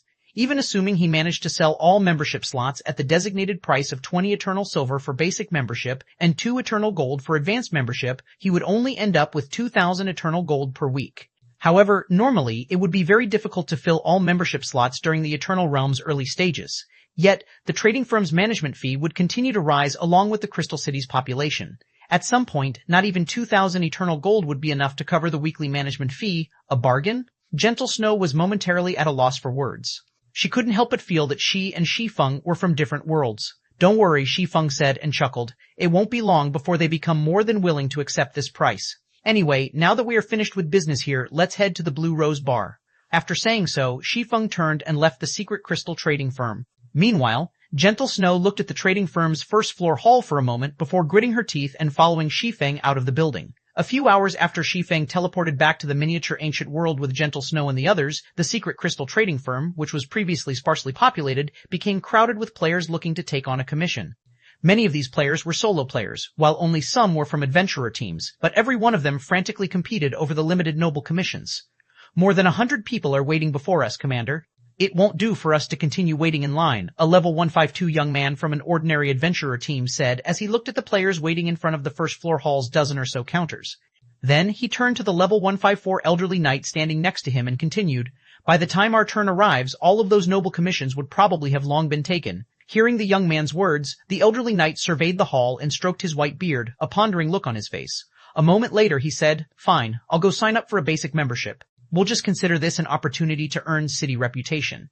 After saying so, the elderly knight reluctantly took out the few eternal silver from his bag and walked toward the counter that handled membership sign-ups. Chapter 3440, Chapter 514, Popular Trading Firm, Chapter 514, Popular Trading Firm Crystal City of Secrets, Secret Crystal Trading Firm's third-floor hall. After signing up for a basic membership, the old knight led his team to the third-floor hall. At a glance, they could see that the hall was deserted of players. It was evident that the vast majority of independent players and adventurer team members felt that it was more worthwhile to save money to enter the underground Crystal Palace as soon as possible. As expected, the place is deserted, a level 153 female cleric in the team said, frowning when she saw that they were the only team in the hall. After seeing this desolate scene, she felt even more pain from spending 20 eternal silver for a basic membership. Even if they had bought a basic membership for only one person and the average cost for the team came down to just 1 eternal silver per person, it was still a costly expenditure. It should be known that their Blue Fire Knight adventurer team was only one of the many inconspicuous adventurer teams operating in the Crystal City of Secrets. Unlike well-established adventurer teams that had existed long before the Eternal Realm, Blue Fire Knight only came into being after the Eternal Realm. Currently, their entire adventurer team only had 20 members, and apart from the commander and a few others being fifth-floor experts, everyone else was only a titled expert. Titled experts might be highly regarded in the Greater God's domain, but they were merely the lowest caste in the Crystal City of Secrets. Because of this, it was a huge challenge for their adventurer team to make money. 1 eternal silver was already equivalent to half a day's income for each of them. By now, news of various teams making a killing in the underground Crystal Palace had already spread throughout the city, so it was no longer a question of whether players could make money from the secret land. Yet, in a time when everyone was trying to enter the underground Crystal Palace as quickly as possible, their adventurer team spent half a day's worth of income on a trading firm's basic membership. This meant that they would lag behind their peers in entering the underground Crystal Palace by half a day. Did I make the wrong choice? The elderly knight wondered. After seeing the state of the third-floor hall, he couldn't help but start to regret his impulsive decision. It should be known that the 20 eternal silver they spent only allowed them to take on commissions from the third floor for 7 days. Meanwhile, it took at least a day to complete the average noble commission, while some could take up to 2 days. After all of these commissions involved escorting merchant caravans to other NPC towns and cities, and even the nearest town and city was half a day away. So, even the shortest round trip would take a day. Even if they were to accept only noble commissions for the entirety of the 7-day membership, they could only take on a maximum of 7. In other words, they had paid 20 eternal silver for the privilege of accepting 7 noble commissions. On paper, this might seem like a good deal. After all, not only did the players downstairs have to wait in line for 1 or 2 hours for their turn, but there was also a high chance that there might not be any noble commissions available for them when their turn arrived. However, it should be noted that their primary goal was to make money to enter the underground Crystal Palace. Currently, they were only doing commissions for the sake of collecting enough money to cover the secret land's entrance fee. Once they collected enough money, they would naturally enter the secret land right away. In other words, They would not be doing commissions for 7 days consecutively, and their efficiency wouldn't necessarily be faster than the adventurer teams waiting in line on the first and second floors. On the contrary, they might even lose out in efficiency, as those waiting in line downstairs still had a small chance of accepting a noble commission. If the players downstairs managed to secure a noble commission, all the money they made would be profit. However, the elderly knight quickly shook away the doubts in his mind and made his way to the nearest commission counter. His wealth of experience told him that he had made the right decision, so he remained firm in his conviction. It was true that players had a chance to receive a noble commission by waiting in line on the first and second floors. However, it was only a chance. If they ended up having only ordinary commissions to choose from, they'd have to rejoin the line from the back. While there was also the option of accepting non-noble commissions, few players would choose this option as there wasn't much money to be made from them. It'd be better to wait until a noble commission appeared. But who knew how long they would need to wait until they could secure one? Currently, the number of players visiting the secret crystal trading firm was still small. After all, the trading firm had only been upgraded to the advanced rank not long ago. But once more players started visiting the trading firm, 1 or 2 hour lines would become a thing of the past. At that time, even 4-hour lines would be a blessing. And if there were no noble commissions available at the end of the 4-hour-long wait, just thinking about doing it all over again gave the elderly knight the chills. "Hello, sir. Here is the latest list of commissions available." The receptionist behind the counter greeted the elderly knight and showed him a list. Upon seeing the list's content, the elderly knight's eyes instantly brightened. At a glance, he could see dozens of noble commissions available for selection. Moreover, many of these commissions were highly profitable ones. The average noble commission only paid enough for a 20-man team to receive 2 or 3 eternal silver per person. However, more than a dozen noble commissions on the list paid about 4 eternal silver per person. This was already more than what the various powers teams earned from monopolizing and raiding team dungeons. "I want to take this commission that's headed to the wilderness fortress," the elderly knight hurriedly said as he pointed at a commission on the list. "Understood. A maximum of 20 people can take on this commission, and the remuneration is 1 eternal gold. You may start the commission as soon as you pay the 10% deposit," the receptionist said, nodding. Then she handed the elderly knight a ticket and continued, "This is your free ticket to the 7th floor's secret treasure market. You may use it to participate in the secret treasure market that is taking place in 5 days. If you are interested in secret treasures, you might be able to buy the secret treasures you desire." Secret treasure market? Buying secret treasures? The elderly knight was somewhat dumbfounded as he looked at the ticket in his hand. "Is what you said true? Can I really buy secret treasures directly at the secret treasure market?" "Our trading firm regularly sells secret treasures on the upper floors, and the higher up you go, the higher the rarity of the secret treasures you can find. Sometimes, some great nobles will even bring secret treasures of high rarity to sell," the receptionist explained. The elderly knight started breathing heavily when he heard this.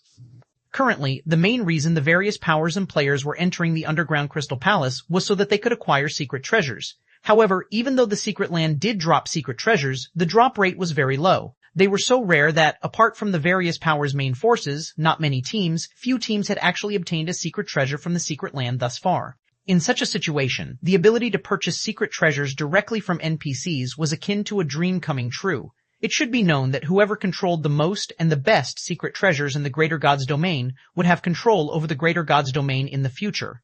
After the elderly knight concluded his interaction with the receptionist, he promptly shared the news of the secret treasure market with the rest of his team, causing everyone to wonder if he was daydreaming. However, after the elderly knight took out the ticket for the 7th floor secret treasure market, everyone was shocked to learn that secret treasures could be purchased directly. Enough talking. Not many people know of this news yet, so we should try to get enough money to secure a few advanced membership slots while we still can, the elderly knight said in a hurried tone. The trading firm's advanced membership slots are very limited, so I believe many powers would be willing to hire us as their agents. The members of Bluefire Knight nodded excitedly. Then, they began borrowing money from friends to make what would be a life-changing purchase. Around 1.5 hours after Bluefire Knight's members started their operation, more and more independent players discovered the secret crystal trading firm's secret, and news of the secret treasure market quickly spread. Half an hour later, every basic and advanced membership slot available in the secret crystal trading firm had been taken. At the same time, news of the secret treasure market finally reached the ears of the various powers operating in the Crystal City of Secrets, causing a huge commotion throughout the Eternal Realm. Everyone also began to pay attention to the secret crystal trading firm. However, Shi Feng, the owner of the secret crystal trading firm, remained wholly ignorant of this situation. In fact, Shi Feng didn't even know how long he had been stuck in the cross-realm teleportation passage until, finally, a space-time rift appeared within the passage and sucked him and his teammates into it. Then, a system notification entered everyone's ears. System warning. You have discovered the miniature ancient world. Space and time here are in a chaotic state, so you will not be able to contact the outside world after entering. Chapter 3441, Chapter 515, Different Era, Chapter 515, Different Era Miniature Ancient World, Boundary Sea. On a large island shaped like a hammer, over 1,000 players were currently engaged in intense combat with each other. These players were mostly at level 55 or above, with most being at tier 4 while some were at tier 5. These players were split into two groups, and it looked like two armies were clashing when they fought. Both groups mainly fought using two tactics. They would either have numerous tier 4 players supporting a couple of tier 5 players using magic barriers, or have a bunch of tier 4 players fight with the assistance of battle arrays. Both tactics worked well at keeping the opponent's tier 5 combatants at bay, and the battle fell into a stalemate as neither group could get the upper hand over the other. The battle between the two-player groups had turned a radius of several thousand yards into scorched land. Even the island's level 150-plus monsters steered clear of these players, none daring to get close. While the two groups were gradually escalating the intensity of their fight, a 4-meter-tall spatial rift opened up in the nearby forest. Then, Shi Feng and his teammates came flying out of the rift. "What an incredible miniature world," Desolate Fury exclaimed shortly after exiting the rift. "The density of the mana here is comparable to the former Holy World." Indeed, Shi Feng also couldn't help but be surprised when he sensed the miniature Ancient World's mana. If we're comparing solely density, the mana here is already on par with the Holy World's. The Holy World's mana was extraordinary. It was so dense that it could suppress players' mana. Meanwhile, such a mana environment was something most players and powers could only dream of finding. Hence, the fact that the current miniature Ancient World had mana rivaling that of the Holy World was astonishing. It should be known that the miniature Ancient World's mana environment couldn't even compare to that of the Starlight Realm's ancient River Kingdom previously. Yet now, the situation was reversed, and the gap was vastly greater than before. Even more surprising was the miniature Ancient World's law suppression that resulted from this dense mana. Not only did it cause his teleportation to go wrong, but it also restricted him from releasing his mana out of his body. It should be known that he had a tier 5 advanced legendary mana body. Yet, after arriving in the miniature Ancient World, he could no longer manipulate the mana around him to fly. Now, he could only walk using his feet. "There's a battle over there," LaRoja calmly stated after glancing at the players fighting roughly 2,000 yards away from them. "By the looks of things, it should be a clash between two different powers, but it looks like one side is about to crumble soon." Shortly after LaRoja spoke, the battle developed as she predicted, with one side gradually retreating. Though, this outcome came as no surprise to anyone on Shi Feng's team. After all, there was a very apparent gap in strength between the two clashing groups. At first glance, both groups were roughly even in numbers, with both groups most likely being 1,000-man legions originally. However, there was a significant difference in the number of tier 5 experts the two groups possessed. One side had over 20 tier 5 experts, while the other had less than 10. Without a fortified stronghold to back them, it would only be a matter of time before the group with fewer tier 5 players lost. Attack! A level 160 tier 5 Grand Wizard on the winning side commanded when he saw the enemy retreating. "Use spatial lockdown. We must not let these native tier 5s escape." Following the Grand Wizard's command, several dozen tier 4 players quickly took out a magic scroll from their bag and created a spatial lockdown barrier that enveloped a 5,000-yard radius. Now, unless the enemy team could exhaust the barrier's mana reserves, they shouldn't think of stepping out of the barrier. Players from outside the miniature Ancient World? When Shi Feng heard the Grand Wizard's command, he started to observe him with more scrutiny. On closer observation, Shi Feng noted that the Grand Wizard was undoubtedly a titled expert. If put in an ordinary hegemonic power, he would hold a position among the hegemonic power's core executives. In addition, apart from the commanding Grand Wizard, the 20 or so other tier 5 experts on his team were also quite strong. Every one of them was at the 4th floor standard. A team with such a lineup would be more than enough to topple most of the hegemonic powers that had entered the miniature Ancient World, let alone the miniature Ancient World's native powers. However, when Shi Feng turned to observe the other team, composed of native experts, he discovered something even more surprising. Even though the team of native experts had less than 10 tier 5 experts, every one of them had respectable combat standards. Every one of them was either a domain realm expert or a 4th floor expert. Normally, a god's domain that had only recently opened its doors to the greater god's domain would be fortunate even to have a dozen or so experts reaching the 4th floor standard. Moreover, all of these experts would be among the strongest existences of that god's domain. However, Shi Feng didn't recognize any of the supposedly native tier 5 experts on the battlefield. Amidst Shi Feng's amazement, a team of 12 tier 5 players suddenly joined the battle against the team composed of foreign players.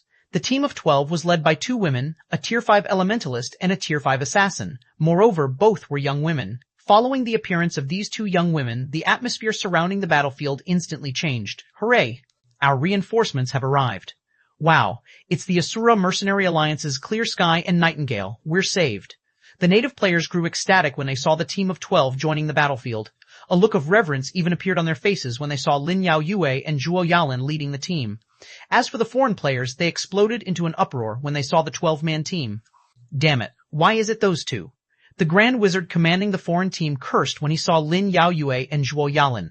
Then, with great reluctance, he commanded, "Everyone, retreat."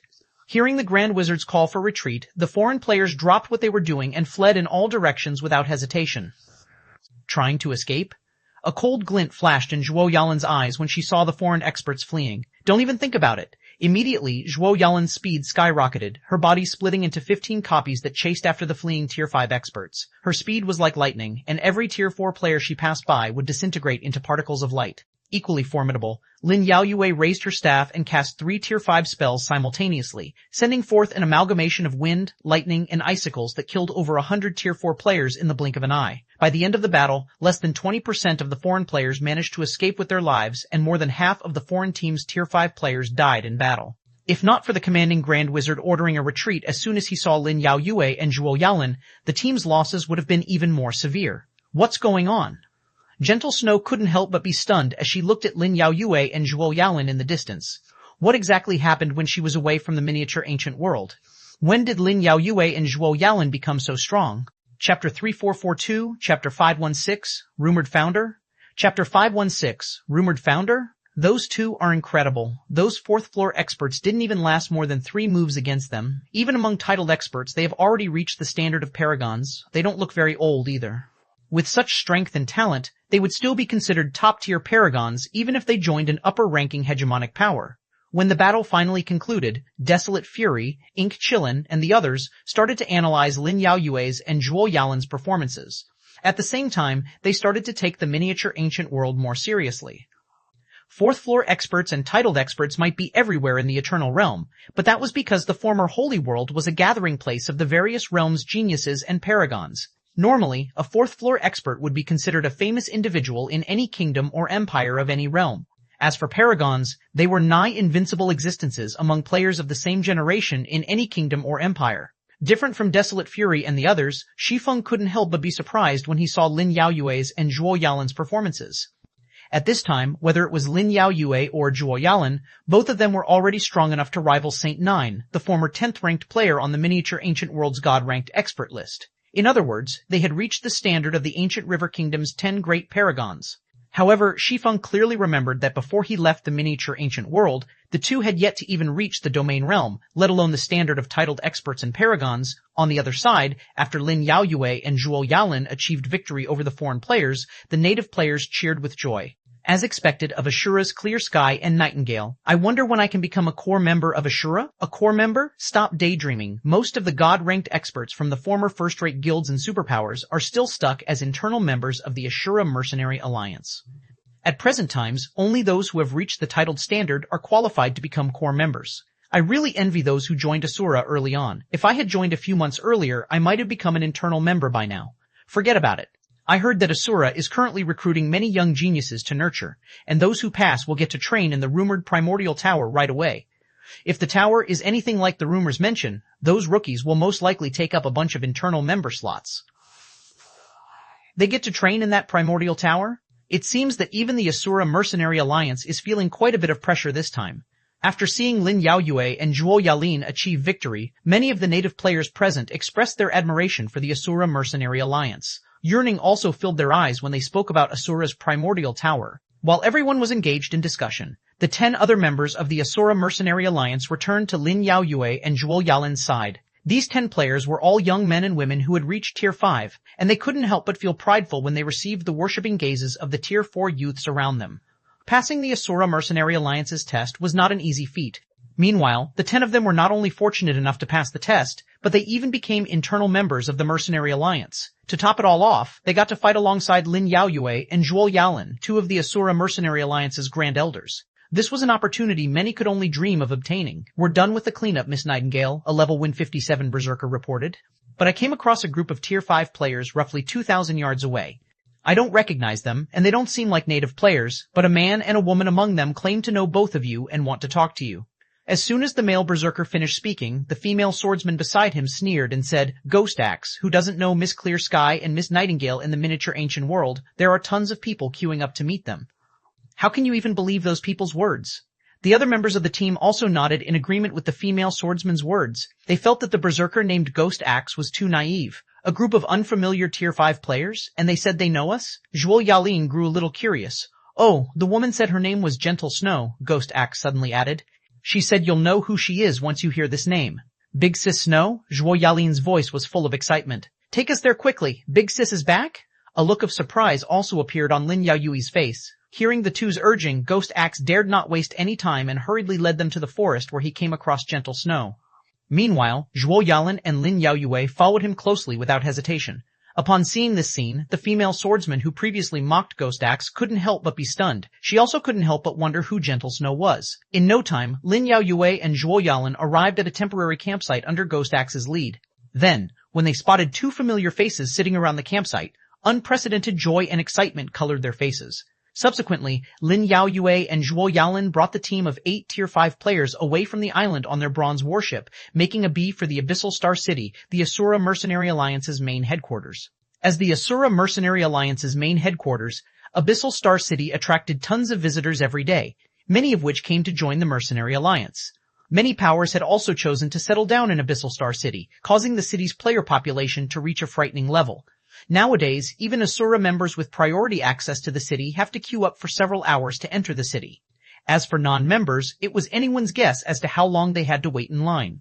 Of all the members in the Asura Mercenary Alliance, only those holding the position of core member or above could enter the city without having to wait in line. And although many powers have offered to pay sky-high prices for a similar privilege for some of their members, Lin Yaoyue and Zhuo Yalin never agreed to their requests. Abyssal Star City, Asura Mercenary Alliance's headquarters, top-floor conference room. Who do you think that man and woman are? Big Sis Reaver. I've never seen Miss Clear Sky and Miss Zhuo Yalin get so excited before. They even called for an emergency meeting among the Alliance's other executives.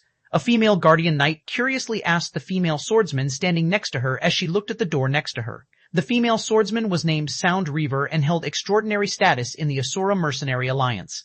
On top of being the #1 expert among Asura's rookie geniuses, she was also recruited as the disciple of Chief Administrator Hidden Soul 3 months ago. "I'm not sure about the woman," Sound Reaver said, shaking her head. Then, her expression suddenly became solemn as she continued, "But I have some ideas about the man. Although that man is a Tier 5 player, I didn't feel anything special or dangerous about him," the female guardian knight commented when she heard Sound Reaver's words. "Could he be some young master from the Green God Corporation?" "No." After a slight pause, Sound Reaver said, "He is very likely to be the rumored founder of the Asura Mercenary Alliance, Black Flame, Chapter 3443, Chapter 517, 100 City Battle, Chapter 517, 100 City Battle, Black Flame. You're saying that man's the Asura Sword Emperor? The God List's former #1? The female guardian knight's eyes shone with an unprecedented brilliance when she heard Sound Reaver's answer. The Asura Sword Emperor's achievements had already become legendary in the miniature ancient world. Not only did he establish Zero Wing, but he was also behind the establishment of the Asura Mercenary Alliance. In addition, he had also defeated famous geniuses and paragons one after another amidst the miniature ancient world's chaotic era. Only, because Black Flame would usually keep his appearance and information concealed, not many people actually knew what he looked like. Moreover, it had already been 4 months since Black Flame disappeared. In the ever-changing miniature ancient world, everyone had long regarded the Asura Sword Emperor's name as a legend of the past. Many people even believed that Black Flame had been forever eliminated from God's domain during the battle in the World Passage, hence his disappearance. However, if Sound Reaver's deduction was correct, and the Asura Sword Emperor had returned alive, it would become a huge encouragement for the entire Asura Mercenary Alliance. It was especially true now that a large number of foreign powers had invaded the miniature ancient world, and the Asura Mercenary Alliance's influence was continuously shrinking. Nowadays, Asura could only barely maintain the safety of the surrounding naval zones of Abyssal Star City's newly transferred location. When Zhuo Yalin informed the executives of Zero Wing and the Asura Mercenary Alliance about Shi Feng's return, everyone was pleasantly surprised. Then, without hesitation, they dropped what they were doing and rushed over to Asura's headquarters. Unfortunately, due to the drastic changes in the miniature ancient world's environment rendering teleportation useless, everyone had to travel back by foot. Otherwise, they would have immediately teleported back to Abyssal Star City using the guild transfer scroll. Meanwhile, as Asura's executives arrived at the Mercenary Alliance's headquarters one after another, the Alliance members present in the first floor hall couldn't help but feel that something big was taking place. What's happening today? Why are so many executives coming back? It is indeed strange. Even Chief Administrator Hidden Soul has dropped her guard duty over at the Boundary Seas Fortress to come back. It's not just the Chief Administrator. Even Grand Elders such as Lu Wusheng, Echoing Judgment, Crimson Heart, Su Qianlu, and Galaxy Past have returned. Every one of them has to safeguard a specific region, yet all of them have gathered here today. Seeing as so many of our alliance's bigwigs have gathered here today, could it be that the foreign powers are planning something big? When the Mercenary Alliance's members saw how many executive members had gathered in the Alliance's headquarters today, they couldn't help but start a discussion among themselves. The Asura Mercenary Alliance was no longer a minor power in the miniature ancient world. Currently, it held control over more than 10 settlements and fortresses. When it came to this regard, the Asura Mercenary Alliance was number 1 among the miniature ancient world's native powers. Although there were other alliances that held control over more than 10 settlements and fortresses previously, that all changed once the foreign powers' invasion began. None of the native alliances had the strength to defend so many territories at the same time. As a result, they had to abandon most of their territories and concentrate their strength on protecting 3 settlements and fortresses. In the corridor leading to the Asura Mercenary Alliance's top-floor conference room, an old man and a middle-aged man walked slowly toward the conference room that only executives of the Asura Mercenary Alliance could enter. Old Lu, what do you think our chances of winning are now that guild leader Black Flame has returned? Galaxy Past asked in a low voice, a hint of anticipation in his eyes. Our chances of winning? Lu Wusheng stopped and looked at Galaxy Past with a bitter smile. We'd be lucky if we even have a 10% chance of defending our territories. Only 10%? Galaxy Past was surprised. Do you think that's low? Lu Wusheng asked when he saw Galaxy Past's surprise. Do you remember the God List's former top 5? How do you think you compare to them now? I should be an even match for them, Galaxy Past said confidently. Exactly. Lu Wusheng nodded. Then he sighed and continued, we improved a lot compared to 4 months ago, but guild leader Black Flame has missed out on the opportunities we had during these past 4 months. Now that we have to face a simultaneous assault from multiple upper-ranking hegemonic powers, I'm afraid there is very little that one person can do, even if this person is guild leader Black Flame. Galaxy Past also couldn't help but sigh upon hearing this. The Asura Mercenary Alliance had indeed improved significantly compared to a couple of months ago. But whether it was in terms of quantity or quality, Asura's Tier 5 experts still lagged behind the Greater Gods Domain's upper-ranking hegemonic powers by a lot. According to the intelligence they gathered, the various upper-ranking hegemonic powers had already gathered many Tier 5 experts and were preparing to take over all of the native powers' settlements and fortresses. And since Asura held control over the greatest number of settlements and fortresses out of all native powers, it naturally attracted the most attention from the various upper-ranking hegemonic powers. Hence, the gathering of Asura's executives this time was not only because of Shi Feng's return, but also because, as guessed by the Alliance's members, the various foreign powers were planning something big. Inside the top-floor conference room, currently, over a dozen executive members were gathered in the conference room that could accommodate hundreds. Of these people, apart from Shi Feng, who was still at level 53, everyone else had already reached level 59 or above. In Shi Feng's eyes, everyone present had undergone significant changes during the time he was absent. It was especially so for Hidden Soul. Not only did her presence become sharper and more dangerous, but she had also reached level 160, which was the minimum requirement to ascend to Tier 6.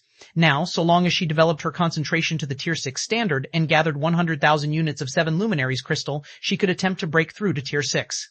You're finally back, guild leader, Su Qianlu said. When she saw that Shi Feng had also reached Tier 5, she couldn't help but breathe a sigh of relief. Then she smiled and continued, had you returned any later, our alliance would have probably ceased to exist already. Su Qianlu might have spoken in a joking manner, but everyone present couldn't help but feel a little embarrassed. The reason everyone present could gather and work together as a group in the past was all because of Shi Feng. However, because Shi Feng had disappeared for 4 months, the alliance's affiliated powers stopped being as cohesive as before. Even with Su Qianlu, Hidden Soul, and Blackie acting as mediators, none of the alliance's affiliated powers were willing to submit to each other. As a result, it became very difficult to accomplish large operations. Having to face the foreign powers invasion with the Mercenary Alliance in such a state was simply a nightmare. You all have already done a good job developing the alliance to such a state in the time I was away, Shi Feng said, understanding the meaning Su Qianlu was trying to imply with her words. I have a general understanding of the situation, but I do not plan to stay long in the miniature ancient world.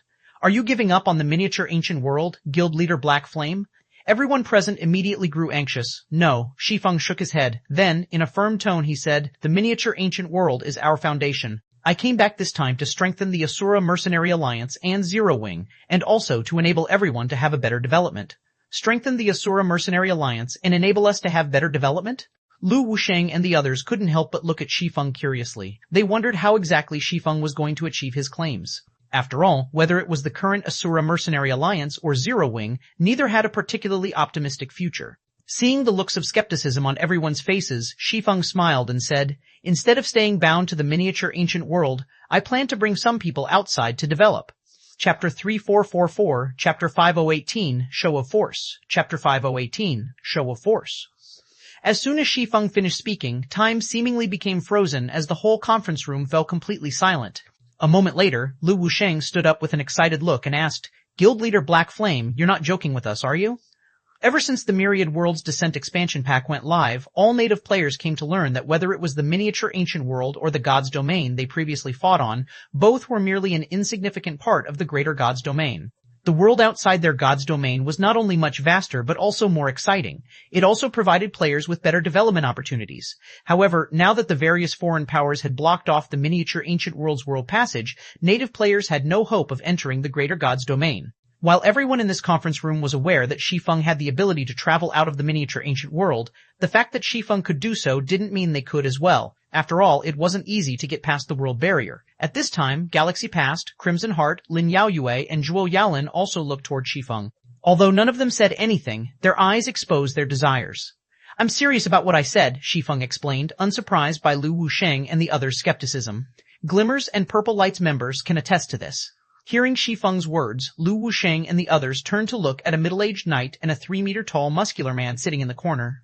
The middle-aged man was the Purple Light Trading Firm's commander Echoing Judgment, while the 3-meter-tall man was the Glimmer Adventurer Team's acting commander Cassio. "We can indeed confirm this." Echoing Judgment nodded.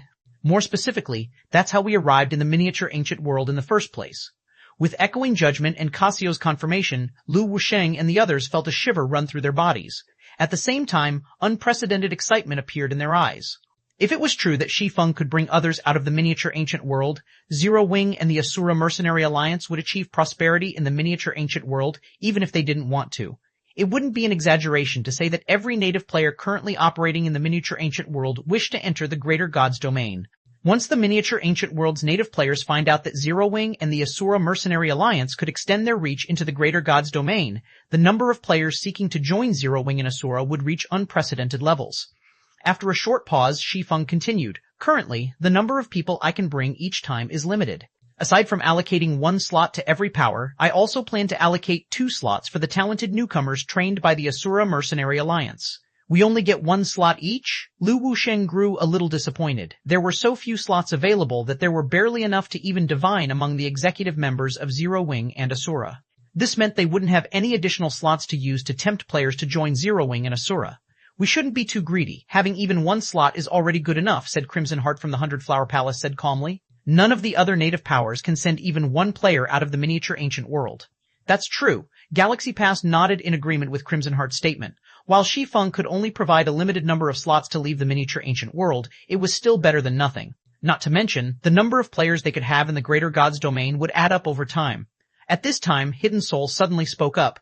"While it is good that we can head outside, the foreign powers that have invaded the miniature ancient world remain a problem. I don't think they will give us much time to grow." "Indeed. According to the information I've gathered, we are in a very precious situation," Su Qianlu concurred. "There are currently 3 upper-ranking hegemonic powers eyeing our settlements and fortresses. These 3 powers alone have gathered over 70,000 Tier 5 experts in the miniature ancient world, while all of us added together don't even have 10,000. Even if we abandon all but one of our territories, we will still have difficulty fending them off." Su Qianlu's reminder poured a bucket of cold water over everyone's heads, bringing them back to reality. The 3 upper-ranking hegemonic powers targeting them had 70,000 Tier 5 players. Even if all of these Tier 5 players were only at the 3rd floor standard, they were still enough to sweep away Zero Wing's and Asura's forces. "You don't need to worry about this," Shi Feng calmly said in response. "Which of the 3 upper-ranking hegemonic powers is currently the strongest?" He was well aware of the strength of upper-ranking hegemonic powers thanks to his previous life's experiences. If an upper-ranking hegemonic power didn't need to have a certain number of players defending its settlements and fortresses in the greater God's domain, it could easily mobilize an army of several 100,000 Tier 5 players into the miniature ancient world. After inspecting her data, Su Qianlu answered, "Of the 3, the strongest is the Hades Society. Currently, it has nearly 30,000 Tier 5 players in the miniature ancient world." "Nearly 30,000? That's quite a lot," Shi Feng nodded. "Where are they gathered?" The Hades Society is mainly gathered in Withered Sea City, not far from the World Channel, Hidden Soul answered with an unpleasant expression. Withered Sea City was originally a monster city that we captured, and it served as a resting place for us in the Dead Ash Sea. But on the first day after the New World Passage opened, the Hades Society took it from us. A city that was taken away? Shi Feng laughed when he heard this. In that case, we'll make a show of force using the Hades Society. A show of force? Su Qianlu and the others looked at Shi Feng with some confusion. Shi Feng nodded and stood up. Then, he commanded, gather all available Tier 5 experts in Abyssal Star City's Central Plaza immediately. With the current strength of Zero Wing and the Ashura Mercenary Alliance, stopping the various foreign powers' invasion would be impossible. If they wanted to develop peacefully in the miniature ancient world, they would need to let the various foreign powers know that Zero Wing and Asura were not opponents to be trifled with. Meanwhile, eliminating the Hades Society was undoubtedly the best way to prove this. After Shi Feng issued his command, although everyone present failed to understand what he was trying to do, they still executed his orders accordingly. Immediately, Zero Wing and the Asura Mercenary Alliance issued a call to assemble, and a large number of Tier 5 experts suddenly gathered in Abyssal Star City's Central Plaza.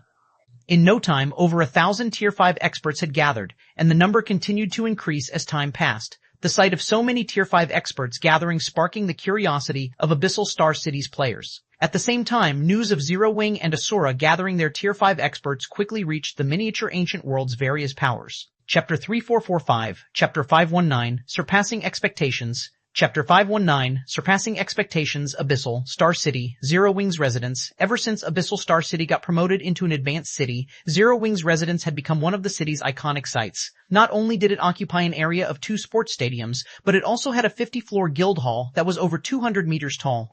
Apart from the Primordial Tower, no other building in the city could match Zero Wing's guild hall in height. Currently, a long line of players could be seen waiting to enter Zero Wing's guild residence. Among them, young men and women made up the majority, and all of them were eagerly talking about Zero Wing. Something big seems to be going on in Zero Wing. So many of its Tier 5 experts have suddenly gathered. I wonder what Zero Wing is planning to do. I recall that the last time Zero Wing conducted a major operation was 2 months ago, when it was attacking a monster nest in the Dead Ash Sea. Back then, the various hegemonic powers only had around 30 Tier 5 experts, yet Zero Wing had mobilized over 100 Tier 5 experts and over 100 ships to capture that nest. That nest also became the location for the Dead Ash Sea's first fortress afterward, and solidified Zero Wing's place as the #1 guild in the miniature ancient world. It was also around that time I thought of joining Zero Wing. It's a pity Zero Wing's requirements are so high. I've never passed the test even once until now. Thankfully, Zero Wing suddenly loosened the requirements for players under 20. I must pass the test today. Indeed, Zero Wing's recruitment conditions are extraordinarily high. Even after Zero Wing has loosened its requirements, newcomers like us still need to reach the Refinement Realm and Truth Realm at the very minimum. Even with all the changes that have taken place in the miniature ancient world, not many players can meet these conditions. When the youngsters waiting in line to take Zero Wing's recruitment test spoke about the loosened conditions to join Zero Wing, they couldn't help but feel a little exasperated. Out of all the native powers operating in the miniature ancient world, Zero Wing's recruitment conditions were without a doubt the highest. To this day, the 5 great super guilds remained existences that corporations in the real world had to do their best to befriend. Yet, even the 5 super guilds only required players to reach the half-step Refinement Realm standard to become normal members. Yet, players needed to reach the Refinement Realm and the Truth Realm to become normal members of Zero Wing. But even with such stringent requirements, everyone still sought to join Zero Wing. This was because Zero Wing's member benefits were unquestionably the best. Particularly, if players could get promoted to an elite member, they would gain the opportunity to train in the Primordial Tower, rapidly improving in all aspects and increasing their chances of creating a high-ranking Tier 5 mana body. Inside the guild leader's office in Zero Wing's residence, Shi Feng couldn't help but be a little surprised as he read a detailed report on Zero Wing's current situation. Even with the miniature ancient world's current excellent conditions, few players could get promoted to Tier 5. The average superpower only had several hundred Tier 5 experts. Moreover, the majority of them had only created a Tier 5 silver mana body. Yet, Zero Wing currently had 3,216 Tier 5 experts. This was already comparable to what the various super guilds had on the main continent. Not to mention, out of these 3,216 Tier 5 experts, 70% had created a Tier 5 gold mana body, and 15 had created a Tier 5 epic mana body. Of the 15 players, apart from Shi Feng's early companions, such as Su Qianlu, Rampant Blade, Happy Snow, and Firecloud, there were also Zero Wing's rookie geniuses, such as Wu Xiaoxiao, Midsummer, and Jun Luasha, and those who joined Zero Wing later on, such as Wordless Ember and Sleeping Quicksand. Even in the Greater Gods domain, few hegemonic powers possessed so many high-quality Tier 5 experts. Currently, most ordinary hegemonic powers in the Greater Gods domain only have several dozen Tier 6 experts under their command. Meanwhile, the reason these hegemonic powers had so few Tier 6 experts was that few of their experts could create a Tier 5 gold mana body. Players would undergo a massive qualitative transformation when going from Tier 5 to Tier 6. Meanwhile, to accomplish this qualitative leap, players would not only need a large amount of 7 Luminaries crystals, but they would also need to be able to create a divine body. However, the process of creating a divine body was challenging even to titled experts. This was because players' technical skills had little to no influence over the creation of a divine body. There were only two factors that could affect the success of a divine body's creation. Firstly, concentration. Players needed to have their concentration at the basic Tier 6 standard at the very minimum. Secondly, mana body. The higher the rank of one's mana body, the lower the difficulty one would face in creating their divine body. Because of these two factors, even though the Greater Gods domain was a place rich in resources, few players could ever reach Tier 6. Meanwhile, so long as players managed to create a Tier 5 gold mana body depending on the quality of their legacies, their chances of creating a divine body ranged between 5% to 30%. Currently, even assuming that all of Zero Wing's Tier 5 experts with Tier 5 gold mana bodies only had a 5% chance of creating a divine body, Zero Wing could still potentially have more than 110 Tier 6 experts in the future. Not to mention, Zero Wing was still continuously growing, Abyssal Star City had yet to reach the main city standard, and the Primordial Tower's third floor had yet to be unlocked. The Primordial Tower's third floor was the last and most crucial floor. If players could train there, they could undoubtedly achieve greater improvements than what they could achieve on the first two floors. Why did you gather so many Tier 5 experts, Guild Leader? Don't tell me you plan on attacking Withered Sea City? Blackie asked, sweating profusely as he looked at Shi Feng. Withered Sea City has over 10,000 Tier 5 experts and several Tier 6 combatants defending it daily. The Hades Society can also recall all of its Tier 5 experts to Withered Sea City at a moment's notice. At that time, we might have to face nearly 30,000 Tier 5 experts and 20 Tier 6 combatants. Although Blackie did not participate in the Asura Mercenary Alliance's meeting, he had still heard from Su Qianlu that Shi Feng planned to make a show of force in the miniature ancient world. Hence, Shi Feng gathered all available Tier 5 experts in Zero Wing and Asura. However, based on his understanding of Shi Feng, there was no way Shi Feng would bring so many experts to Withered Sea City just for the sake of putting on a simple show. The only reason Shi Feng would gather all of Zero Wing's and Asura's Tier 5 players was to capture Withered Sea City. Hearing Blackie's words, Su Qianlu also couldn't help but grow anxious. In her opinion, it was simply ludicrous to attack Withered Sea City with their current forces. Setting aside the fact that they would have to face nearly 30,000 Tier 5 experts, just the opponent's 20 or so titled experts with Tier 6 combat power would be enough to give them a huge headache. In the 4 months Shi Feng was away, Rampant Blade, Wu Xiaoxiao, Wordless Ember, and Sleeping Quicksand were the only ones in Zero Wing who could achieve Tier 6 combat power. As for Ashura's side, only Hidden Soul, Lu Wusheng, Crimson Heart, Galaxy Past, Echoing Judgment, and Cassio had achieved it. In total, Zero Wing and Ashura only had 10 Tier 6 combatants. If they were on the defending side, it might be fine to have 10 Tier 6 combatants go up against 20, but it would be suicidal to do so when they were the attackers. You've guessed it. Shi Feng calmly nodded while reading the report in his hand. We might not be a match for them when it comes to numbers, but we won't lose to them when it comes to top combatants. After saying so, Shi Feng took out a glass marble, a secret treasure he had obtained from the underground crystal palace. Chapter 3446, Chapter 520, Shocking All Sides. Chapter 520, Shocking All Sides, Zero Wing's residence, Guild Leader's office. When Su Qianlu and Blackie finished inspecting the secret treasure stats, their breaths immediately grew heavy. Where did you get such a treasure, Guild Leader? Blackie's eyes were full of shock as he looked at the secret treasure on the table.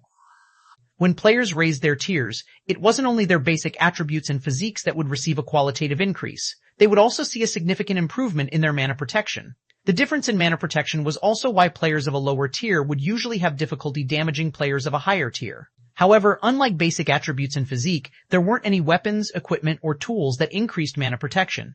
As far as what was currently known in God's domain, the only way players could increase their protection was by raising their tier. Yet, the secret treasure on the table had broken this norm. When equipped, it would increase the user's mana protection. This was simply unbelievable. If even one article can increase mana protection by this much, you can probably become invincible among players of the same tier if you have 3 articles equipped, Su Qianlu commented. Then, she looked towards Shi Feng and asked, Do you have a lot of these secret treasures, Guild Leader? One could say that mana protection was the foundation of tier suppression in God's domain. At first glance, the term mana protection would lead one to think that it increased players' resistance toward mana. However, according to research conducted by many lifestyle players, the essence of mana protection was the total volume of mana contained within a player's body. When players raised their tiers, the size of their mana pool would also increase accordingly. Meanwhile, players having more mana in their body would be akin to them being in an environment rich in mana, while players having less mana in their body would be akin to them being in an environment lacking in mana. Hence, the higher a player's mana protection, the bigger their mana pool would become and the better the mana environment that would surround them. With greater mana protection, not only would players receive less damage from attacks, but they would also see a rise in their destructive power. This was also why, even if two players of different tiers had similar basic attributes, the performance of their normal attacks, skills, and spells would be different. Not a lot. Calmly, Shi Feng said, I only have 92 of these things on me right now. Excluding the Grey Moon and Ice Crystal secret treasure sets, his group had only received 92 common secret treasures from the Underground Crystal Palace based on the system's allocation. As for the combat secret treasures dropped by Tia, the mutated floormaster, he had given them all to Scarecrow Fox. 92? Blackie and Su Qianlu were promptly dumbfounded. They had never even heard of any items being able to increase players' mana protection before today. In their opinions, the value of a secret treasure was no less than that of a fragmented legendary weapon, and it would be fortunate if Shi Feng could take out even 10 secret treasures. But 92? With this many secret treasures, they could form a 20-man team of invincible Tier 5 players. Anyway, you two pick a few secret treasures for yourselves first. Afterward, find a group of trustworthy Tier 4 players and distribute the rest to them. It's best if they are 4th floor experts. Make absolutely sure news of these items doesn't get out, Shi Feng said as he looked at the two stunned people before him. Then, he took out all of the secret treasures in his bag and placed them on the table. He still had no intentions of letting the Ashura Mercenary Alliance's folk know about secret treasures. After all was said and done, Ashura was merely a loose organization with few restrictions. Meanwhile, secret treasures were extraordinary items. If the outside world came to know that there were secret treasures in the miniature ancient world, nobody could guarantee the safety of the miniature ancient world. Leave it to us, Su Qianlu responded, an excited expression appearing on her face when she snapped back to her senses. We'll make sure everyone who receives a secret treasure signs a God's domain contract. Nobody should even think of leaking this secret. Blackie also nodded, his heart beating with excitement as he looked at the secret treasures on the table. They would be able to create a 20-man team with mana protection rivaling Tier 6 players with all these secret treasures, and once this team made its debut, it would absolutely shock the entire miniature ancient world. Following this, Su Qianlu and Blackie quickly carried out Shi Feng's instructions, distributing the secret treasures to Zero Wing's 4th floor experts, such as Firecloud, Midsummer, Happy Snow, Jun Luosha, and others. Meanwhile, when these individuals received their secret treasures and saw their effects, they couldn't help but grow ecstatic. 3 hours later, over 8,000 players gathered in Abyssal Star City's central plaza following Shi Feng's command. These were all Tier 5 players of Zero Wing and the Asura Mercenary Alliance. When these 8,000 plus Tier 5 players gathered in the central plaza, many passers-by couldn't help but stare at them. Many executives of the various powers even went out of their way to come here when they heard that so many of Zero Wing's and Ashura's Tier 5 experts had gathered. On the rooftop dining area of a high-end restaurant next to Abyssal Star Plaza, what the heck is the Asura Mercenary Alliance trying to do by gathering so many Tier 5 players? One Step, the Titan Sword of the Divine Hunters Guild, said in displeasure as he swayed the glass of wine in his hand. Currently, One Step was already a level 57 Tier 5 Berserker. Are you worried they'll target Divine Hunters? The level 58 Tier 5 female elementalist sitting across One Step said with a faint smile. I heard that Divine Hunters has been fighting Asura over a 7 Luminaries crystal vein in the Dead Ash Sea recently. Maybe Asura has finally gotten fed up and decided to put an end to the fighting once and for all? Glancing at the female elementalist, One Step disdainfully said, You speak as if Morning Light has never provoked Zero Wing before. If my memories serve me correctly, your people stole a large shipyard from Zero Wing while Zero Wing was busy defending a siege. Isn't that why a big shot like you has come running all the way here now, Melissa? Dark Banner Melissa of the Morning Light Guild did not refute One Step's words. Instead, she glanced at the various hegemonic powers experts that have gathered around the Abyssal Star Plaza because of the Asura Mercenary Alliance's latest movement. A force of over 8,000 Tier 5 experts was one that no hegemonic power in the current miniature ancient world could afford to ignore. It was especially so since the Asura Mercenary Alliance had quite a few Tier 6 combatants. If Asura's goal this time were to attack Morning Light, it would be an existential battle. At the very least, it would decide whether Morning Light could continue to operate and thrive in the miniature ancient world. Following the collapse of the First World Passage, the miniature ancient world had entered a sealed state. During this period, the Asura Mercenary Alliance, with Zero Wing at its core, had achieved mind-blowingly rapid development. Honestly, if not for the second world passage opening, letting the various hegemonic powers mobilize more Tier 5 experts into the miniature ancient world, none of them would even have the qualifications to challenge the Asura Mercenary Alliance. Even so, if the current Asura Mercenary Alliance were hell-bent on targeting a specific hegemonic power, it would be a nightmare for said power. Hence, the miniature ancient world's various hegemonic powers had promptly come running to Abyssal Star City as soon as they heard Asura gathering its Tier 5 experts. While One Step and Melissa were ridiculing each other, a new group of players arrived at the plaza. When One Step and Melissa saw the cloaked male swordsman walking at the front of this group, their eyes immediately widened in disbelief. For most people, they wouldn't have paid much attention to the cloaked swordsman due to his lack of presence. However, for One Step and Melissa, the cloaked swordsman was someone they would never forget. Black Flame. He's actually back? Chapter 3447, Chapter 51, Black Flame Returns. Chapter 51, Black Flame Returns. Upon overhearing One Step's and Melissa's exclamations, the restaurant's rooftop dining area suddenly fell silent as everyone turned to look at the cloaked swordsman in the plaza. Is he the Asura Sword Emperor, Black Flame? Didn't they say Black Flame disappeared in the world passage long ago? No wonder Asura is making such a huge commotion. With Black Flame's return, a re-evaluation of the Asura Mercenary Alliance's strength will be necessary. In the current Greater Gods domain, few people did not know the name of the Asura Sword Emperor Black Flame. This name was especially well known among the various hegemonic powers. More specifically, this was a name that the various hegemonic powers needed to remember. While the Seven Luminaries Alliance's Luminous Glory list might only be prepared for Tier 4 players of the younger generation, the list encompassed the entire Greater Gods domain. Even the simple feat of getting onto the list of 1,000 players was something the various hegemonic powers experts could only dream of accomplishing. In a situation where the Asura Mercenary Alliance already had many titled experts under its command, the sudden addition of the Asura Sword Emperor could cause a qualitative change to Asura's top combat power. Meanwhile, following Shi Feng's arrival, some of Asura's members quickly recognized him. Guild Leader Black Flame? Am I dreaming? Is Guild Leader Black Flame actually back? This is great. With this, our top combat power will see further improvement. Let's see which hegemonic power will dare to provoke us in the future. So, he's the miniature ancient world's former #1 swordsman? Many members of Asura were excited to see Shi Feng. It was especially so for the older members.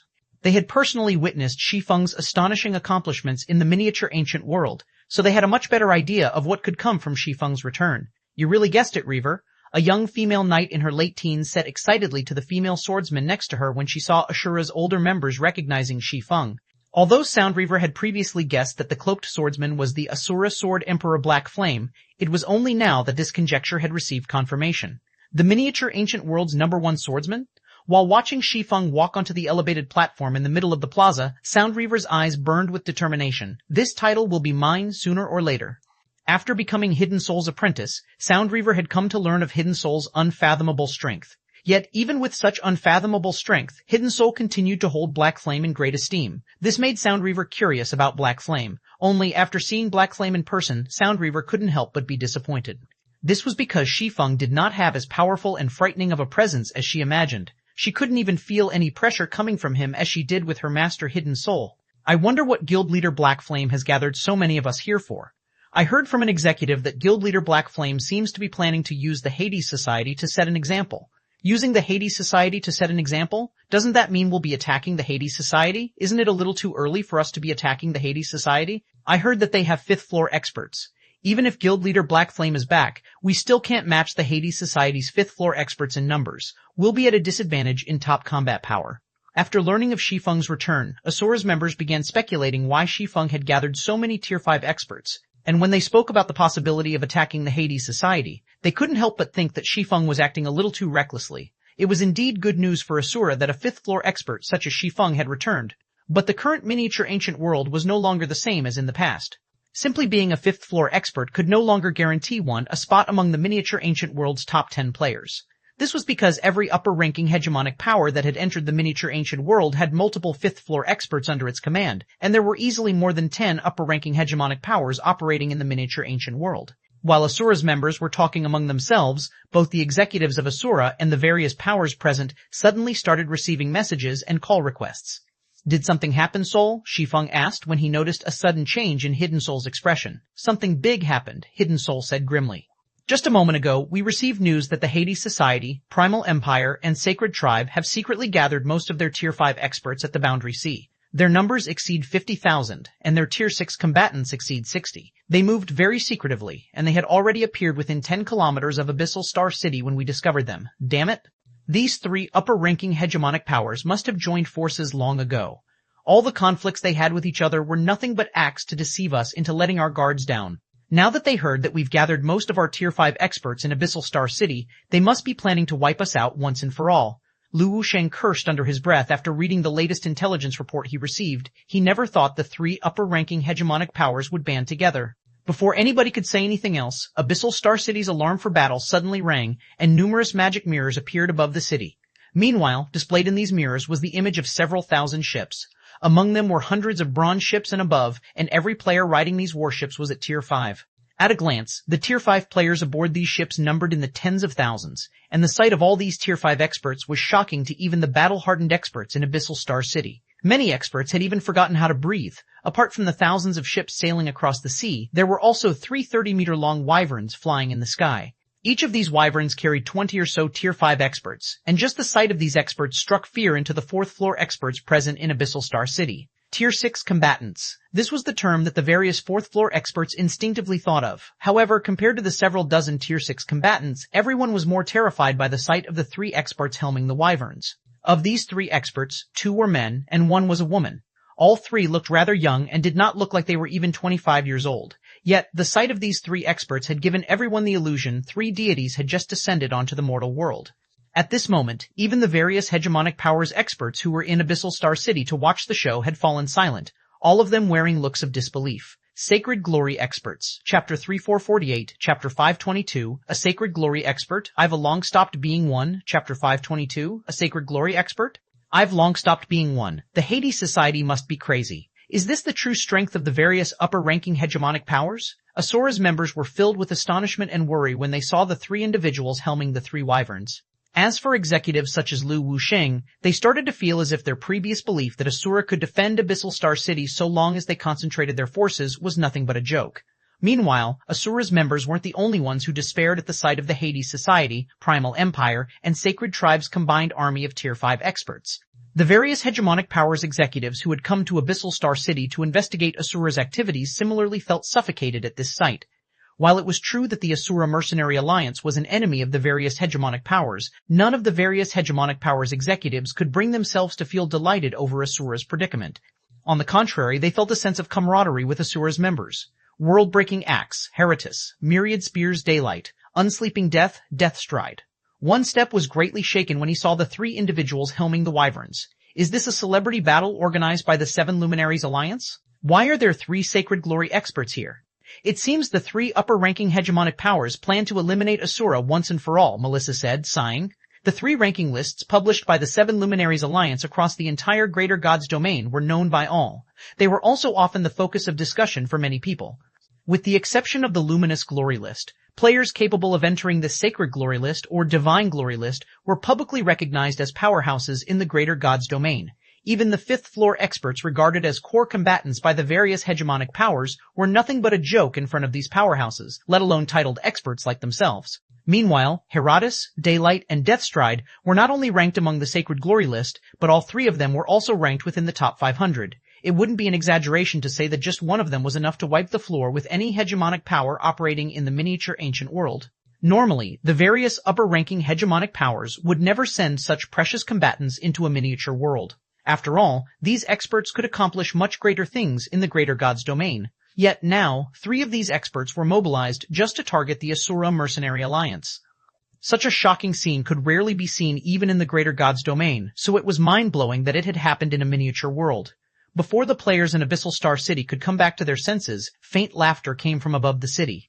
Black Flame, I heard you want to use the Hades Society to set an example. I wonder how you feel now, asked a fair-skinned young girl of the giant race. The girl was one of the 3 individuals helming the wyverns, and she spoke in a teasing tone. If you hand over Abyssal Star City and beg for mercy now, I might decide to be merciful and let you go. You sure know how to tell a joke, Heratus, said a rigid and short young man who was similarly helming a wyvern. Then, the young man laughed unreservedly and said, Since when has the world-breaking axe spared anyone who has begged for mercy? If I remember correctly, you annihilated the soul of the last guy who begged for mercy. Stride, you didn't have to expose Heratus like that, said a savage-looking man with messy hair. You should give our brother Black Flame some hope. That way, we wouldn't have to waste as much energy taking over Abyssal Star City. You might think of it as troublesome, but not me, the short young man named Deathstride said, sneering. It won't be anything more than a little exercise. What trouble could there be? You are simply bringing shame to your title of Myriad Spears, Daylight. Glaring at Deathstride and Daylight, the giant girl named Heratus said in dissatisfaction, Can you two give this newbie here a little chance? He is a luminous glory expert after all. Who knows? I might very well decide to be merciful. The three cannon fodders helming the wyverns ran their mouths one after another, none of them taking Shi Feng seriously. Even the 8,000-plus Tier 5 experts of Ashura were no different than ants in their eyes. However, the trio's contempt did not provoke any ridicule or anger from the players in Abyssal Star City. On the contrary, everyone shuddered at their words. It seems they really intend to wipe us out, Hidden Soul solemnly said as she looked at the three trio talking and laughing in midair. If the three individuals talking were insignificant nobodies, their words could be dismissed as a joke. But all three of them were on the sacred glory list. So, their arrogant words sounded more like a predator wanting to have some fun with their prey before killing it. As a former commander of the Flower of Seven Sins, Hidden Soul had seen many individuals behaving as such before. While everyone in the Abyssal Star Plaza was watching on in silence, a woman stepped up from behind Shi Feng and said, Are sacred glory experts so noisy nowadays?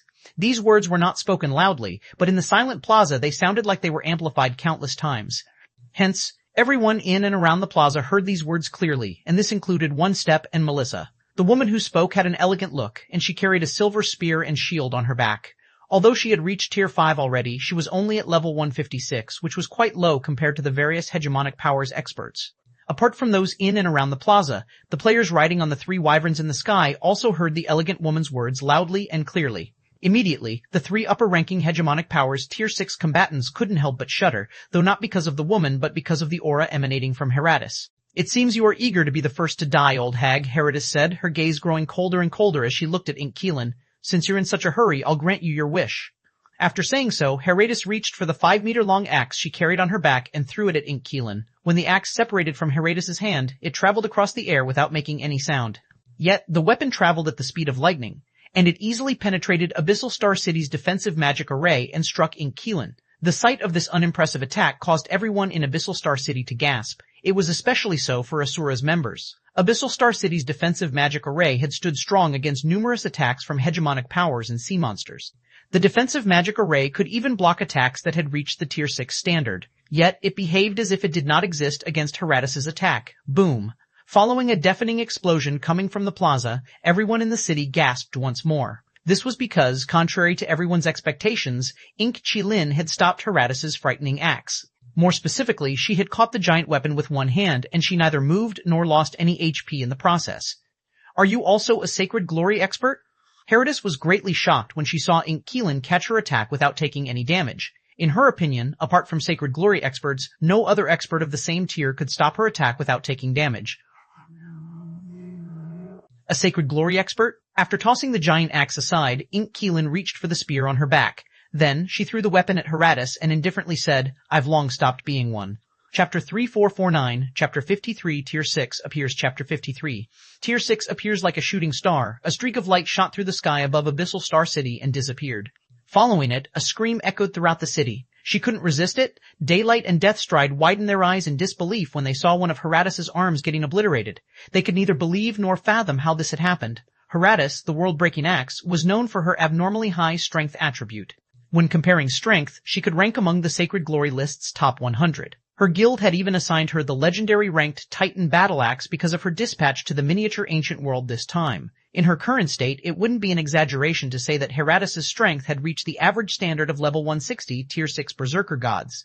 Yet, even though Heratus had used her axe to block Ink Keelan's attack, her axe still got sent flying, and one of her arms was obliterated. Impossible. Madness and disbelief filled Heratus's eyes at the loss of her arm. Blinded by rage, she waved her remaining hand and recalled the Titan Battle Axe. Then, she slashed down in Ink Keelan's direction. Absolute technique, heavenly might. Space warped along with the descent of the Titan Battle Axe, and many of those standing in the way of the legendary weapon found themselves robbed of their ability to move. However, while many had found themselves immobilized by Heratus's heavenly might, Ink Keelan remained unaffected. Not only that, but Keelan had thrown the spear she recalled with even greater speed, the weapon splitting into more than a dozen copies of itself mid-flight. Absolute technique, compounded shadow, spear after spear struck the warped space. When the fifth spear struck, space shattered, and the remaining spears continued onward to Herodis. Seeing this, Herodis was forced to cancel her attack and brandish her axe to defend herself. 1 strike, 2 strikes, 3 strikes, every strike caused Herodis to lose a chunk of her HP. When the 8th spear struck the Titan battle axe, Herodis's HP fell to 0, and her body fell lifelessly from the sky. Suddenly, silence enveloped Abyssal Star City as everyone stared at Keelan as if they had just seen a ghost. Herodis, the world-breaking axe and 439th on the Sacred Glory list, had died, just like that? How is this possible? Not even the top 30 Sacred Glory experts can kill Herodis so easily. Who is that woman? As individuals who were similarly ranked within the Sacred Glory list's top 500, Daylight and Deathstride couldn't help but be shocked and frightened by Keelan's strength. As for the players standing in the Abyssal Star Plaza, they were dumbfounded by this unexpected turn of events. Lu Wusheng, Zhuo Yalan, and the other executives of Ashura in particular felt like they were dreaming. "Where did you find such an expert, guild leader? Isn't she a little too strong?" Blackie exclaimed, his mouth having difficulty staying shut. Logically, an expert on the Sacred Glory list should be able to dominate the entire miniature ancient world single-handedly. Yet now, a Sacred Glory expert had just been killed in seconds. The clash between Keelan and Herodis was so one-sided that Blackie couldn't help but suspect that the world-breaking axe he had just seen getting killed was an imposter. As for One Step and Melissa, they couldn't help but scrutinize Keelan. Could this woman be the Asura Mercenary Alliance's true owner? This was the thought that came to the minds of One Step and Melissa. Unlike Blackie, they had met Herodis in the Greater God's domain before, so they knew that the Herodis that had just been killed was the real deal. Meanwhile, in God's domain, the person in control of an organization would typically be the strongest player in the entire organization. Seeing as Black Flame was only a genius on the Luminous Glory list, One Step and Melissa couldn't help but suspect that Chillin was the true owner of the Asura Mercenary Alliance. Chillin? I saw this name among the Sacred Glory list's top 10 over a decade ago. Could this woman be that Chillin? She's a former top 10 Sacred Glory expert? No wonder Herodis is no match for her.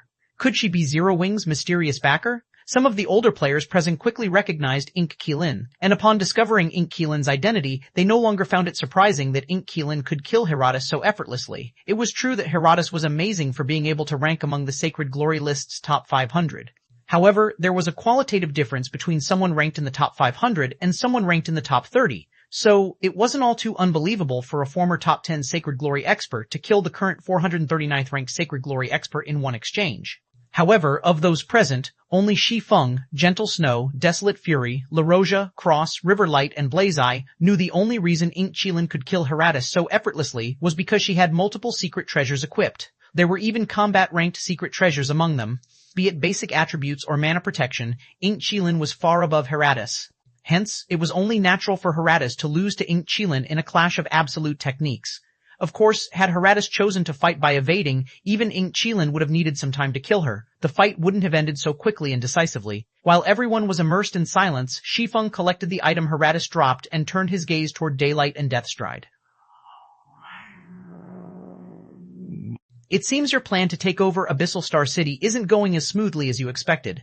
Will you two beg for mercy now, or choose to continue fighting? Shi Feng nonchalantly asked. An ugly look appeared on Daylight and Deathstride when they heard Shi Feng returning their previous provocation to them. Black Flame. Don't get cocky just because you have Keelan backing you.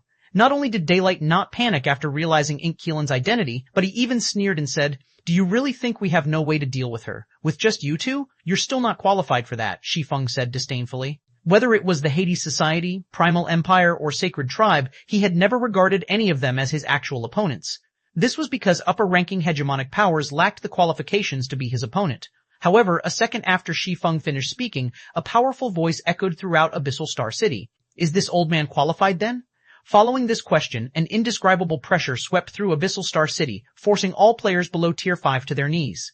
Many Tier 5 experts also felt their movements becoming stiff. Suddenly, a lean old man appeared mid-air, his body staying suspended in the air without any support as he overlooked Abyssal Star City. Divine Might. This is real divine might. This is a lie. This must be a lie. Tier 6? He's a Tier 6 berserker god? Shock and fear filled the eyes of Ashura's members as they looked at the old man. They never expected someone from the three upper-ranking hegemonic powers to get promoted to Tier 6 already. Chapter 3450, Chapter 5024, Fighting a Tier 6 Opponent. Chapter 5024, Fighting a Tier 6 Opponent Tier 6. This was the highest tier players could achieve in God's domain. It was also the dream of countless players to reach this tier. Even with the countless experts that existed in the greater God's domain, Tier 6 players remained the various powers' core combat power. Tier 6? Is this the Hades Society's true capability? Hidden Soul, Lu Wusheng, and the Asura Mercenary Alliance's other executives wore grim expressions as they quietly looked at the old man hovering above the city. The joy they felt from seeing Ink Qilin killing Herotus disappeared completely when they felt the aura coming from the old man and saw the Hades Society guild emblem the old man wore. In the current miniature ancient world, Tier 6 was a goal that the various powers experts were frantically trying to reach. This was because they knew that the appearance of the first Tier 6 player would instantly change the miniature ancient world's power structure. Although Hidden Soul and the others had long known that a Tier 6 player could appear at any moment given the miniature ancient world's current situation, they never thought the Hades Society would give birth to a Tier 6 player so quickly. Shortly after the appearance of the elderly Berserker God, the various hegemonic powers executives present in Abyssal Star City went into an uproar. Is the Hades Society insane? How dare they send Nightmare Chaser to the miniature ancient world? One Step was in utter disbelief as he looked at the old man in the sky. Unlike the miniature ancient world's native players, One Step knew a lot more about the greater God's domain's various powers. Nightmare Chaser. This was a name that any player who had operated outside the Starlight Realm would have heard of at least once. It was also a name regarded by the various powers operating in the Void Sea as taboo for their Tier 5 members. More specifically, the various powers prohibited any of their Tier 5 members from taking action within the Hades Society's Devil Fortress. This was because any Tier 5 player who dared to do so would be permanently removed from God's domain. Meanwhile, the cause of these removals was none other than Nightmare Chaser. Nightmare Chaser was the Tier 6 Berserker God responsible for guarding the Devil Fortress. He was also the biggest contributor to the Devil Fortress's prosperity. In the current situation where only level 160, Tier 5 players were allowed to enter the miniature ancient world, the idea of sending a level 220 Tier 6 Berserker God into the miniature ancient world was simply absurd. It was especially so when the Berserker God in question was Nightmare Chaser. After all, not only would it cost an astronomical expenditure to bring Nightmare Chaser back to Tier 6 within a short time, but it would also leave Devil Fortress without the infamous Nightmare Chaser's protection. Abyssal Star City is a lost cause now, Melissa stated with a sigh. Then she turned her gaze toward Shi Feng, who stood in the Abyssal Star Plaza, and continued, I thought I would have another chance to fight Black Flame again, but it seems that won't be possible anymore. What a pity. One Step nodded in agreement as he similarly turned to look at Shi Feng. With Nightmare Chaser's personality, he absolutely won't rest until every member of Ashura is gone. After losing to Shi Feng several months ago, One Step would often think of redeeming himself. But after seeing Nightmare Chaser, he did not doubt that be it Zero Wing or the Ashura Mercenary Alliance, both would become history after today. However, just when everyone thought Shi Feng would panic at the sight of Nightmare Chaser, Shi Feng nonchalantly glanced at the lean old man in the sky and said, I'm afraid you're still lacking. These words were spoken in a flat tone, yet they echoed loudly in the ears of everyone present in Abyssal Star City. Meanwhile, following Shi Feng's words, the various hegemonic powers executives couldn't help but look at him with their eyes and mouth wide open. Is he crazy? He still dares to make provocations at a time like this. Is he not afraid Nightmare Chaser will make him disappear from God's domain?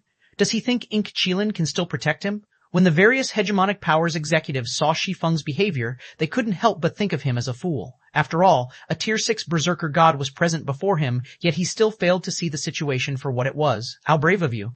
It seems you have already prepared yourself to face the consequences of provoking a Tier 6 expert. Suddenly, Nightmare Chaser raised his hand and summoned a crimson saber. Then, he slashed downward with the saber, sending forth a frightening energy blade that threatened to cut Shi Feng and Abyssal Star City in half. When the energy blade made contact with Abyssal Star City's defensive magic array, it cut through the self-generated defensive magic array like a hot knife through butter.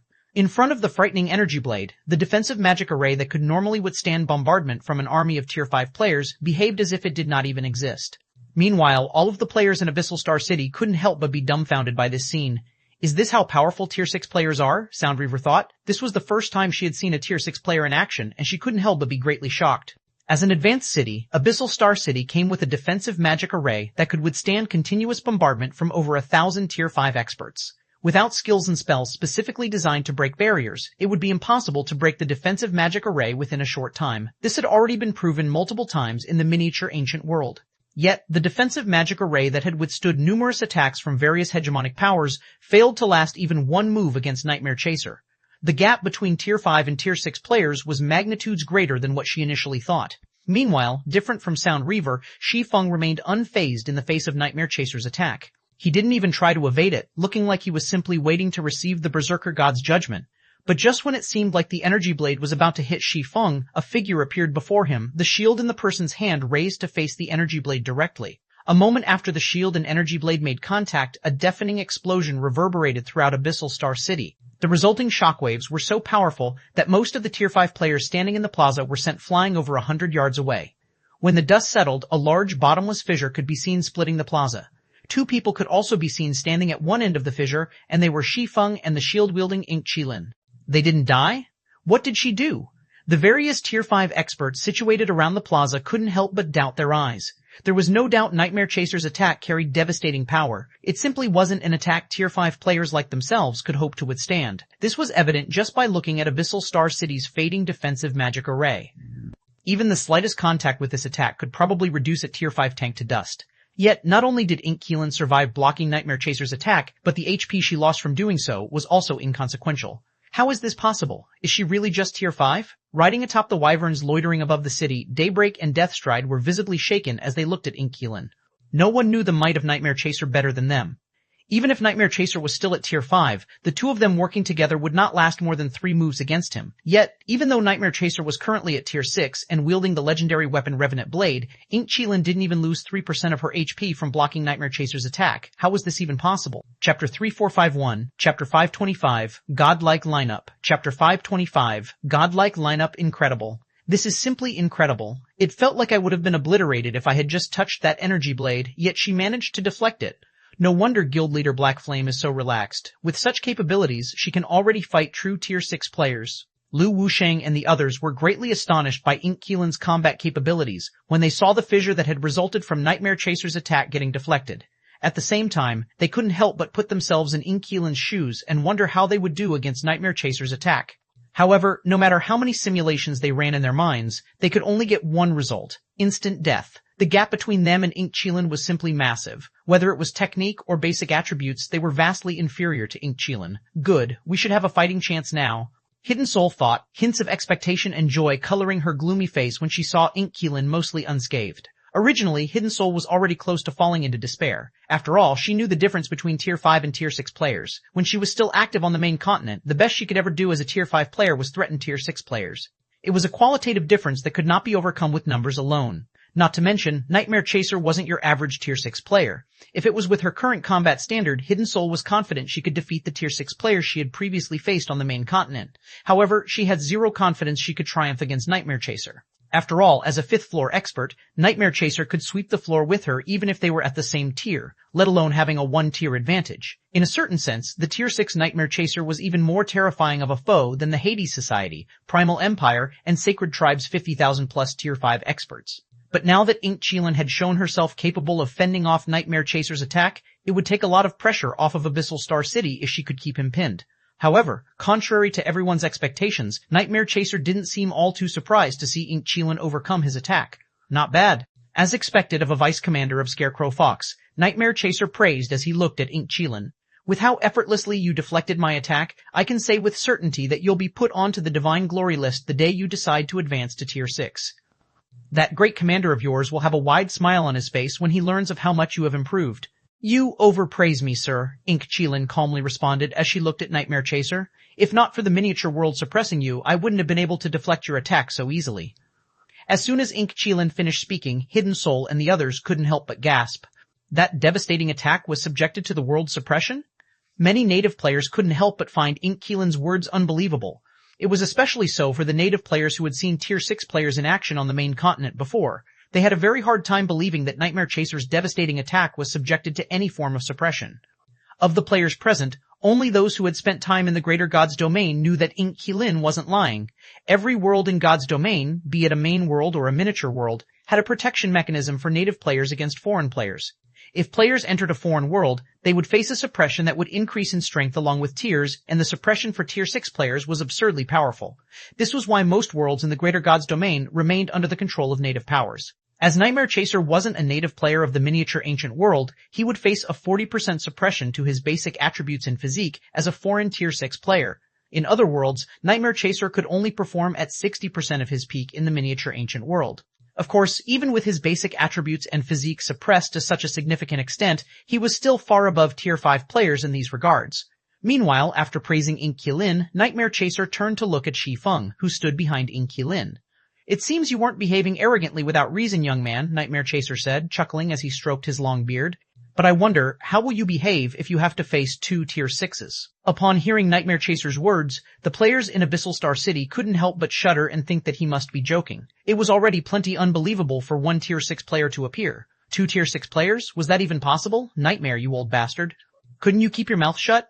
Suddenly, a man shrouded in black mist appeared next to Nightmare Chaser. As if the mist-shrouded man had always been there, nobody noticed how he arrived next to Nightmare Chaser. At the same time, following the mist-shrouded man's arrival, a terrifying divine might spread across Abyssal Star City, causing everyone to feel as if a hand was gripping their heart. Tier 6.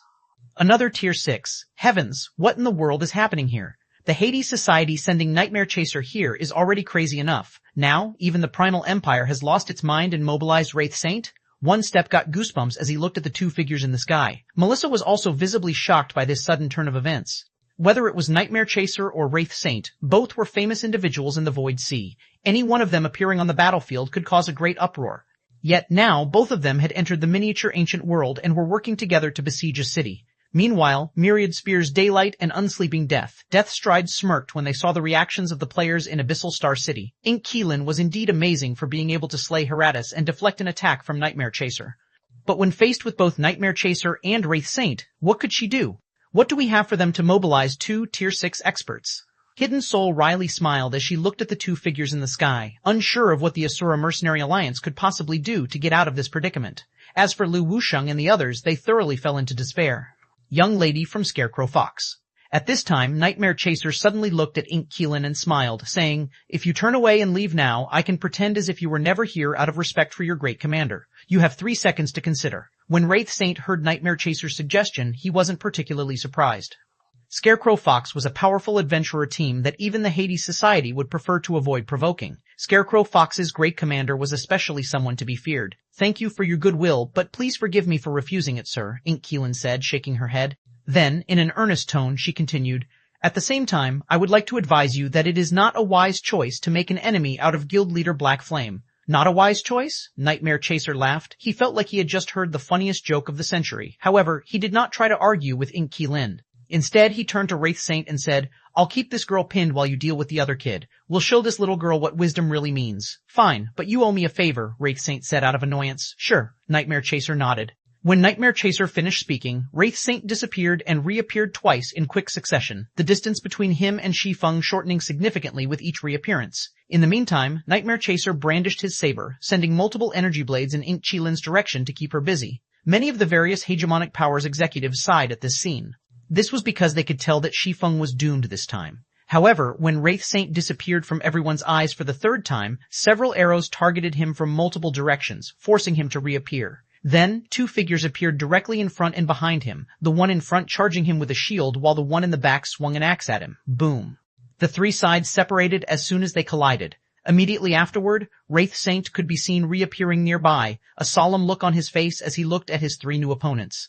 3 Golden Masters, Chapter 3452, Chapter 526, World-Shaking Battle, Chapter 526, World-Shaking Battle. Who are you people? Which power are you from? What did Black Flame promise you? Looking at the 3 figures hovering before him, Wraith Saint couldn't help but voice his confusion to calm his restless heart. After all, the 3 new arrivals were simply terrifying. Golden Masters were apex existences in the greater god's domain, and not even apex powers would be willing to offend one without good reason.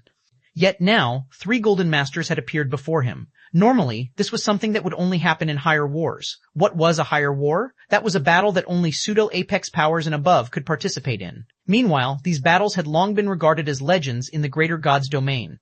If not for the 3 Golden Masters before him being at Tier 5 and equipped with relatively subpar equipment, he would have probably turned around and fled already. At this moment, Wraith Saint wasn't the only one disturbed by this sudden turn of events. Nightmare Chaser had also stopped his clash with Ink-Qilin and stared at the 3 figures hovering in front of Wraith Saint in shock, confusion, and terror. While the average player might not understand what it meant to be able to fly in the current miniature ancient world, as a veteran Tier 6 expert who had fought in countless battles in the greater god's domain, Nightmare Chaser knew what it meant. Golden Masters. 3 Golden Masters. What kind of sick joke was this? Which power are we from? Promise? Desolate Fury, Cross, and La Roja couldn't help but be confused when they heard Wraith Saint's questions. Then, Desolate Fury nonchalantly answered, "Stop blindly guessing.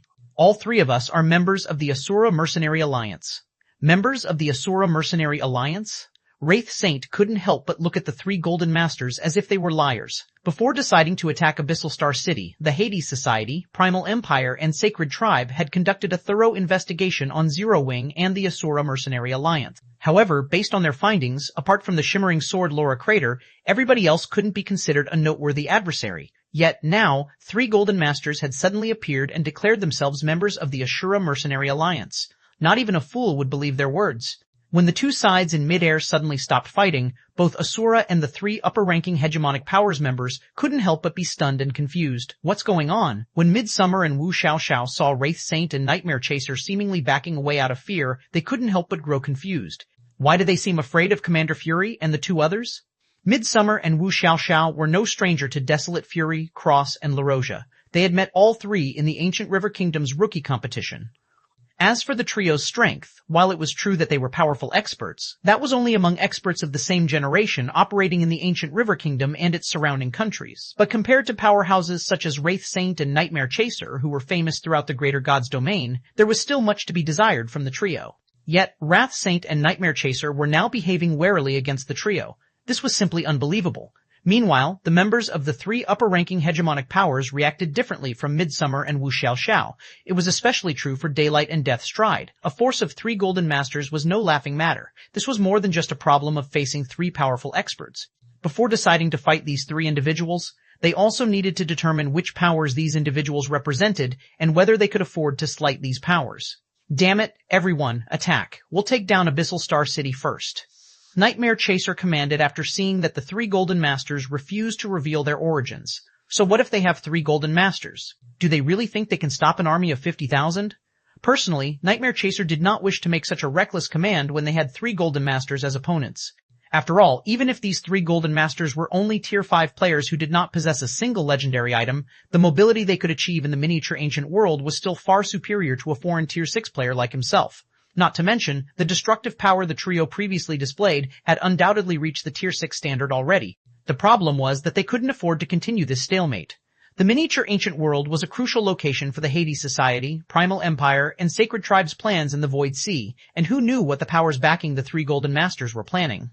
So, rather than wait and see how things played out, the better choice to make would be to eliminate the miniature ancient world's strongest native power, the Asura Mercenary Alliance, as quickly as possible.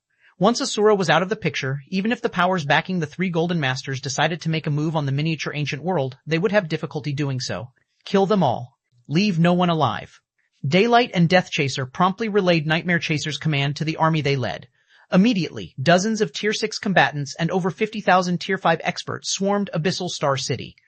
And because Abyssal Star City's defensive magic array was no longer in operation, nothing stopped the three upper-ranking hegemonic powers members from invading the city. Meanwhile, to prevent the city's destruction, Asura's members had no choice but to step out of the city to meet the three upper-ranking hegemonic powers members in battle. Fortunately, they had the assistance of the city's cannon towers, magic towers, and Tier 4 and Tier 5 NPCs to even the odds to a certain extent. However, this also led to an exceptionally fierce clash between both sides. The battle involving tens of thousands of Tier 5 existences shook the land outside Abyssal Star City. On this battlefield, even the fourth-floor experts normally regarded as invincible became insignificant existences, and one mistake could easily lead to their demise. Only the Tier 5 experts with Tier 6 combat power were not afraid of being surrounded and could dominate their surroundings by themselves. As for the other Tier 5 experts, at least 100 of them died every second. Initially, when the various spectating powers saw how the battle was developing, they thought that Abyssal Star City was doomed for destruction. After all, there was a significant difference in numbers between both sides. While both sides might seem evenly matched right now, it remained a fact that Asura had less lasting power than the three upper-ranking hegemonic powers. Not to mention, Abyssal Star City's defensive magic array was already destroyed, so it was only a matter of time before Asura's side lost. However, everyone quickly noticed a peculiar situation occurring on the battlefield. A group of 20-plus experts from Zero Wing was cutting across the battlefield like a harvester designed for harvesting players' lives. Not only did every player in this group possess Tier 6 combat power, but they also possessed unbelievably high durability. Even when multiple hostile Tier 6 combatants tried to gang up on one of them, one healer was enough to let the targeted Zero Wing member withstand the combined assault. In contrast, the three upper-ranking hegemonic powers Tier 6 combatants fared as if they were made of paper. When targeted by several of Zero Wing's Tier 6 combatants, they would get killed in seconds, even with multiple healers healing them. However, what astonished everyone the most was Gentle Snow's performance. She fought as if she were a true Tier 6 berserker god on the battlefield, and nobody could last more than one hit against her greatswords. Even when multiple Tier 6 combatants surrounded her, she could still reap a life with every swing of her dual greatswords. In only several minutes, Gentle Snow had claimed the lives of over 1,000 Tier 5 experts. Her strength was so devastating that even Nightmare Chaser had to abandon his fight with Inkkeelan and focus on eliminating Gentle Snow first. Only, the outcome of the clash between Gentle Snow and Nightmare Chaser frightened everyone once more. It turned out that the two were evenly matched. Chapter 3453, Chapter 527, Number 1 Swordsman's Sword, Chapter 527, Number 1 Swordsman's Sword. As the clash between tens of thousands of Tier 5 experts took place outside Abyssal Star City, the various powers spectating from within the city gained a new understanding of the Asura Mercenary Alliance and Zero Wing. It was especially so for Zero Wing. It should be known that Abyssal Star City was currently facing the combined assault of three upper-ranking hegemonic powers without the assistance of the city's defensive magic array. If any other power in the miniature ancient world faced such a predicament, their city would quickly fall into ruin and their forces annihilated. Yet, the Asura Mercenary Alliance was evenly matched with the three upper-ranking hegemonic powers. The Asura Mercenary Alliance wasn't just evenly matched, it was even slowly gaining an advantage under the lead of Zero Wing's 20-plus experts. Incredible. Zero Wing's strength is simply astonishing. Many rumors have speculated that Zero Wing doesn't have any capable experts other than Black Flame, but in reality, Zero Wing is actually a den of monsters, 3 Golden Masters. What kind of origin does Zero Wing's guild leader possess to command such experts?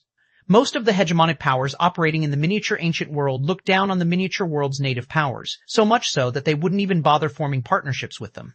After all, no matter how powerful a native power was, its strength was only limited to the miniature ancient world. Once the miniature ancient world's native powers set foot into the vast greater god's domain, be it the various superpowers or the miniature ancient world's number one power, all would become insignificant existences. Even Black Flame's achievement of getting into the Luminous Glory list was only enough to make the various hegemonic powers feel surprised. It still wasn't enough to get them to put any significance on him. After all, a genius was only a genius. But after today, the hegemonic powers operating in the miniature ancient world had to re-evaluate the significance of Zero Wing and the Asura Mercenary Alliance. A force consisting of 3 Golden Masters and over 20 Tier 5 experts with Tier 6 combat power was one to be wary of in any realm. After all, once these individuals advanced to Tier 6, there was no doubt they could become bona fide powerhouses in the greater god's domain. If all of these individuals reached Tier 6, it might even be enough to elevate Zero Wing and Asura to the status of an upper-ranking hegemonic power. Meanwhile, the opportunity to partner with a future upper-ranking hegemonic power was a huge temptation for any hegemonic power operating in the greater god's domain. This was because an upper-ranking hegemonic power could hold control over resources far beyond the imagination of ordinary hegemonic powers. Meanwhile, to gain access to these resources, one would normally have to join an upper-ranking hegemonic power. The only problem was that in a situation where resources were limited, the various upper-ranking hegemonic powers wouldn't casually absorb ordinary hegemonic powers. But it was a different story for a new and emerging upper-ranking hegemonic power. A new upper-ranking hegemonic power would need many affiliated powers to assist its development. It was especially so when it came to the management of territories and recruitment of geniuses. Without the help of affiliated powers, an upper-ranking hegemonic power would have a much more difficult time competing with other upper-ranking hegemonic powers. "We can't continue like this, Nightmare," Wraith Saint hurriedly said when he saw that the casualties on their side had exceeded 10,000 already. "Even if we can win, we'll lose at least 70% of our Tier 5 experts. If we sustain such heavy losses in this critical juncture, we will have trouble dealing with the other upper-ranking hegemonic powers." While upper-ranking hegemonic powers such as the Hades Society, Primal Empire, and Sacred Tribe did not consider Tier 5 experts as strategic assets, losing 70% would still be a huge blow to them. This was more than just a matter of losing some levels. Even more important was the loss of weapons and equipment. After all, while Tier 5 experts might not be considered strategic assets, they remained the mainstays of the 3 upper-ranking hegemonic powers. Many of these experts owned fragmented legendary items, which were still considered precious items even in the greater god's domain. Even if the Hades Society, Primal Empire, and Sacred Tribe were upper-ranking hegemonic powers, they would still find it difficult to handle losing tens of thousands of fragmented legendary items all of a sudden. "In that case, we'll take away their head first," Nightmare Chaser said as he looked at Shi Feng, who was currently operating Abyssal Star City's magic barrier. "You still have your doppelganger skill, right?" Help me keep the two from Scarecrow Fox busy while I finish that kid.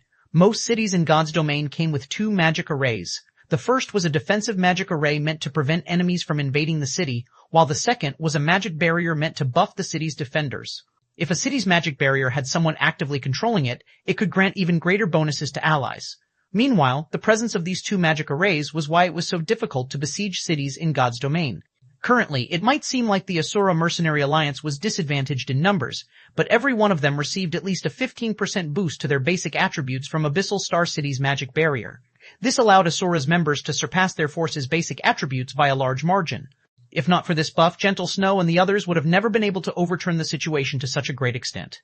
Okay, Wraith Saint nodded. Immediately, he used his Tier 6 legacy skill 100 Shadows, instantly splitting into 100 copies of himself. Every copy had 100% of his basic attributes, and they could last up to 1 minute. Of course, as players weren't superhumans, Wraith Saint could only focus on controlling 10 of his doppelgangers, ensuring that each of them had the combat standard of a titled expert. As for his other doppelgangers, they would only be at the refinement realm standard. Even so, 100 Shadows still allowed Wraith Saint to become a very tricky opponent to deal with in the Void Sea, and the average Tier 6 Saint could only flee when encountering him. Meanwhile, upon using 100 Shadows, Wraith Saint promptly used his doppelgangers to pin down Ink Keelan and Riverlight, preventing them from saving Shi Feng. He also sent some doppelgangers to distract Gentle Snow, stopping her rampage. Kid, let's see who can save you this time. Using the opportunity Wraith Saint created, Nightmare Chaser quickly appeared before Shi Feng and summoned hundreds of dead souls from his Revenant Blade. Every one of these dead souls had the ability to devour souls, and 3 to 5 of them were enough to devour a Tier 5 player's immortal soul completely. Combination, Absolute Technique, Soul Slaughter. After summoning the dead souls, Nightmare Chaser promptly used them in conjunction with a combination Absolute Technique, the presence he exuded at this moment causing even a Tier 6 player like Wraith Saint to feel a chill crawl down his back. As for everyone else, they felt as if death had just embraced them. Guild Leader. Dodge it. Hidden Soul and the others panicked when they saw the dead souls Nightmare Chaser summoned. Even a real Tier 6 player would have difficulty defending themselves against the simultaneous attack of hundreds of dead souls. Not to mention, those dead souls could not be blocked by players. However, just when it seemed like the dead souls were about to devour Shi Feng nonchalantly glanced at Nightmare Chaser and unsheathed the Winter of Eternal Night and Shadow Incinerator. Subsequently, Shi Feng split into multiple copies of himself in mid-air, each copy creating a spiraling river of stars around them that distorted the surrounding space. Gold Combat Technique, Flowing Space. Chapter 3454, Chapter 528, Unrivaled, Chapter 528, Unrivaled. The hundreds of lost souls summoned by Nightmare Chaser emitted piercing screams above Abyssal Star City's magnificent city walls, causing the Tier 5 players within a 1,000-yard radius to fall into a daze. As for those beneath Tier 4, they fainted on the spot and were forcibly logged out of the game. Evidently, everyone caught within range of the piercing screams had suffered a significant mental blow. What kind of footwork is that? How is he moving so quickly? Is Black Flame crazy? He's really trying to block that kind of attack? Isn't it common sense that souls cannot be physically touched? Does he not even know that? Everyone couldn't help but be confused by Shi Feng's actions when they saw him taking the initiative to meet the lost souls in battle. After all, souls in God's domain did not have a physical form, meaning they couldn't be touched. This, in turn, made it difficult for players to harm souls. Meanwhile, when Nightmare Chaser saw Shi Feng trying to block his attack, he couldn't help but get the urge to laugh. Soul Slaughter was his trademark move, and he had killed many Tier 6 experts with it. Some of these targets were even Tier 6 saints who were proficient with soul attacks, yet all of them had died to this move without exception. The lost souls he summoned might seem like they could only launch soul attacks, but every one of them also carried a saber light. In other words, anyone targeted by his soul slaughter would not only have to face several hundred soul attacks, but they would also have to face several hundred physical attacks simultaneously. So, for a Tier 5 sword saint to try to defend against the lost souls was no different than suicide. Boom, boom, boom. Thundering explosions echoed throughout Abyssal Star City, one after another. Contrary to everyone's expectations, the hundreds of lost souls did not phase through Shi Feng's swords. Instead, the moment they came into the spiraling rivers of stars, they vanished out of existence like flames getting extinguished. As for the saber lights the lost souls carried, they behaved as if they had collided with an impenetrable wall, and they were the main cause of the explosions that echoed throughout the city. After several hundred explosions, all of the lost souls disappeared, and Shi Feng could be seen standing tall in mid-air. A Golden Master. He's a Golden Master as well. Guild Leader Black Flame is a Golden Master? Daylight and the 3 upper-ranking hegemonic powers' other members subconsciously gasped when they saw Shi Feng hovering in mid-air. Even Lu Wusheng and the Asura Mercenary Alliance's other members reacted in a similar manner. Previously, they still didn't understand the significance of being able to fly in the current miniature ancient world. Now though, they knew that only Tier 6 players and players who had mastered a gold combat technique of the footwork variety could accomplish such a feat. Meanwhile, it should be known that Golden Masters were apex existences in the Greater Gods domain. The fact that the Asura Mercenary Alliance had 3 Golden Masters was already very astonishing. Yet now, it was revealed that Asura had a 4th Golden Master. Not to mention, unlike the 3 other Golden Masters, Shi Feng was a native player of the miniature ancient world. Once he got promoted to Tier 6, it wouldn't be an exaggeration to say that he'd become an invincible existence in the miniature ancient world. At that time, no foreign power would be able to do anything about him. I see. So that's why that little girl spoke so highly of you. When Nightmare Chaser saw Shi Feng hovering at the same elevation as he was, he quickly remembered the words Ink Qilin had previously said to him and came to a realization. But then, a hint of madness appeared on his face as he said, "But so what if you're a Golden Master? It still doesn't change the fact that you're only at Tier 5. Today, I'll teach you the difference in tiers." As soon as Nightmare Chaser finished speaking, the intensity of his aura skyrocketed, and his body rapidly grew in size until he became a 5-meter-tall giant. In this state, his every movement caused the surrounding space to collapse, and the divine might he exuded caused everyone apart from Wraith Saint to have difficulty moving. Tier 6 Legacy Skill, Spirit God Transformation. He's fully recovered to his peak state. When Wraith Saint felt Nightmare Chaser's aura, he couldn't help but grow a little envious. Spirit God Transformation was a legacy berserk skill that enhanced Nightmare Chaser's basic attributes by 220%, physique by 100%, 5 senses by 100%, and reaction speed by 100% for 1 minute. With the assistance of this berserk skill, Nightmare Chaser could even out the powerful suppression he faced from the miniature ancient world and exhibit the combat power of a normal Tier 6 player. With the combat power of a normal Tier 6 player and the legendary weapon Revenant Blade supporting Nightmare Chaser, not even a Tier 5 Golden Master could survive against him. Subsequently, Nightmare Chaser could be seen casually swinging the Revenant Blade in Shi Feng's direction. Immediately afterward, hundreds of Tier 5 players positioned within 1,000 yards of Nightmare Chaser were sent flying and losing more than 1/3 of their maximum HP. As for Shi Feng, the actual target of Nightmare Chaser's attack, he was sent flying over 1,000 yards away, and his HP fell by over 50%. The 2 swords he wielded also trembled violently as he held them up before him. The difference in strength was obvious at a glance. The 2 of them were not on the same level at all. "You're still alive?" Nightmare Chaser was a little surprised to see Shi Feng still standing after taking an attack from his normal state. Unable to help himself, he said in a tone of admiration, "I have to say that your defense is really something. However, it's time to end this farce. With the difference in our tiers, you won't survive a second attack from me. You are right. As a Tier 5 player, I stand no chance against you." After taking a look at the trembling swords in his hands, Shi Feng suddenly sheathed the Shadow Incinerator. Then he looked at Nightmare Chaser and calmly said, "But it'll be a different story if I reach Tier 6. If you reach Tier 6. Nightmare Chaser smirked at Shi Feng's comment. "Do you think it's that easy to reach Tier 6? There were indeed many ways for players to forcibly elevate their tiers in God's domain, but most of these methods could, at most, elevate players to Tier 5 or grant them combat power at the Tier 6 standard. If players wished to forcibly elevate their tiers to Tier 6, they would need to rely on a fragmented divine artifact at the very least. But how rare were fragmented divine artifacts in the Greater God's domain? Reaching Tier 6 is indeed difficult, but I can get infinitely close to it," Shi Feng said, nodding. Then, he expended a God Crystal to use Ancient Dragon's power to upgrade the Winter of Eternal Night to the legendary rank, Holy Mana's Shadow. Immediately, a vast amount of holy power and mana flowed out of the Winter of Eternal Night and into Shi Feng's body. Then, these 2 types of energies began reconstructing Shi Feng's body, increasing its size. 3 meters, 5 meters, 9 meters, Shi Feng's body kept growing until it reached 20 meters in height. At the same time, holy patterns appeared all over his body, and complex magic arrays that emitted a sacred glow appeared in his eyes. At first glance, it looked as if a deity from ancient times had descended onto the mortal world.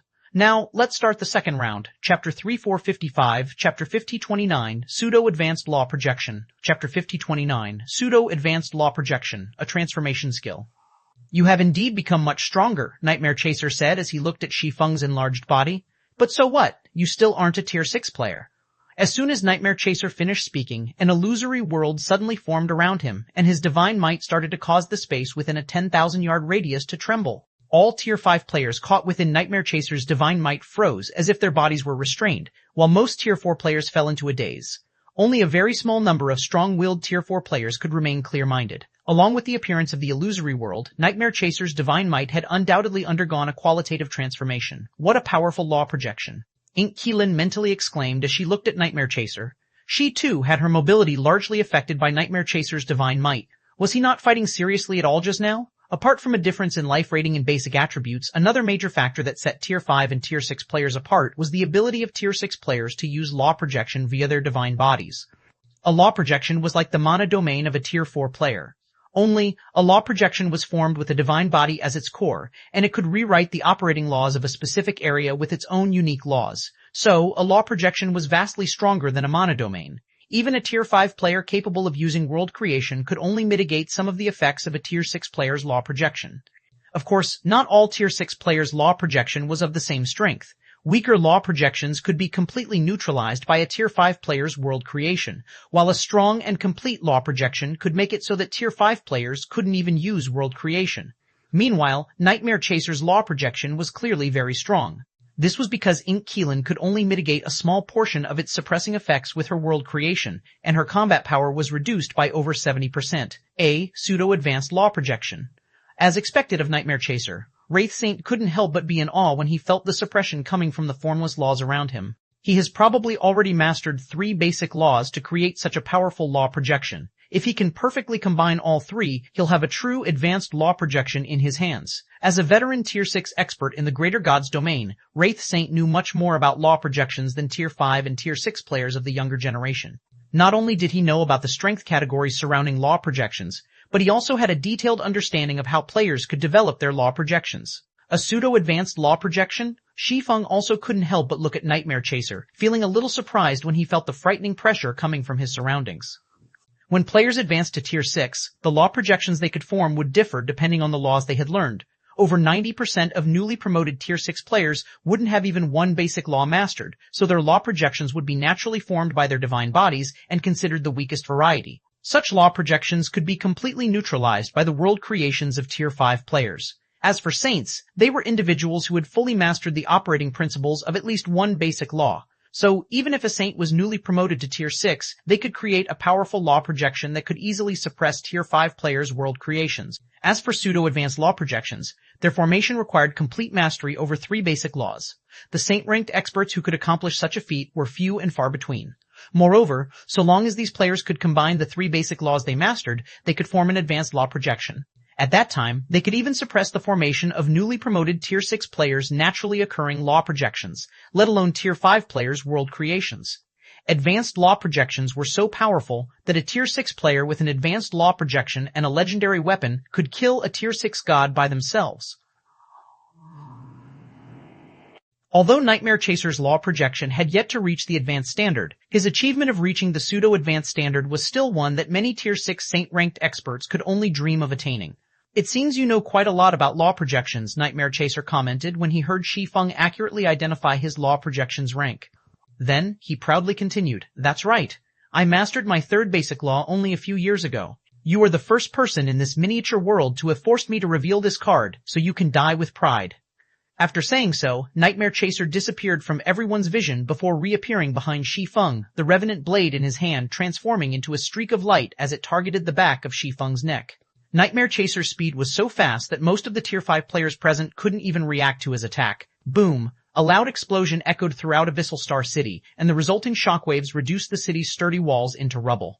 In the direction of the Revenant Blade's advance, a large fissure had also appeared on the ground several thousand yards away, the fissure causing the island that Abyssal Star City sat on to lose a small corner. Amidst everyone's shock, though, the Revenant Blade could be seen scraping against a sword, their friction causing sparks to fly in all directions. He blocked it? How is this possible? Everyone's eyes bulged when they saw Shi Feng successfully stopping the Revenant Blade without taking any damage. Wraith Saint, in particular, couldn't help but gawk at this sight. Did I hold back too much? Nightmare Chaser was a little confused when he saw how easily Shi Feng had blocked his attack. However, he didn't fuss over it too much as he hadn't been serious with his attack just now. After all, in his opinion, no Tier 5 player should be able to stop his attack when suppressed by his law projection. Immediately, Nightmare Chaser began raining a series of attacks on Shi Feng with his Revenant Blade. Boom, boom, boom, countless explosions echoed throughout the entire island, the shock waves of the explosions annihilating the Tier 4 players caught within a few thousand yards of the explosion's epicenter. For a time, it looked like the apocalypse had come for Abyssal Star City. However, despite Nightmare Chaser's rampant attacks, he failed to do a single point of damage to Shi Feng. The only thing he managed to accomplish was deforming the surrounding terrain and awe the surviving players down below. "What did you do?" Nightmare Chaser's emotions quickly went from calm to bewilderment after seeing Shi Feng block dozens of his moves without taking any damage. Why aren't you affected by my law projection? If both of them had similar basic attributes, it would be understandable for their clash to yield no results. However, he had a pseudo-advanced law projection empowering him. Even a tier 6 tank with similar basic attributes would have already fallen after blocking so many of his attacks, let alone a tier 5 sword saint. The only explanation Nightmare Chaser could think of for this situation was that Shi Feng was unaffected by his law projection. But it was simply unheard of for a tier 5 player to be able to ignore the effects of a pseudo-advanced law projection. Isn't it just a pseudo-advanced law projection? Why are you making it sound like it cannot be resisted? Shi Feng nonchalantly responded.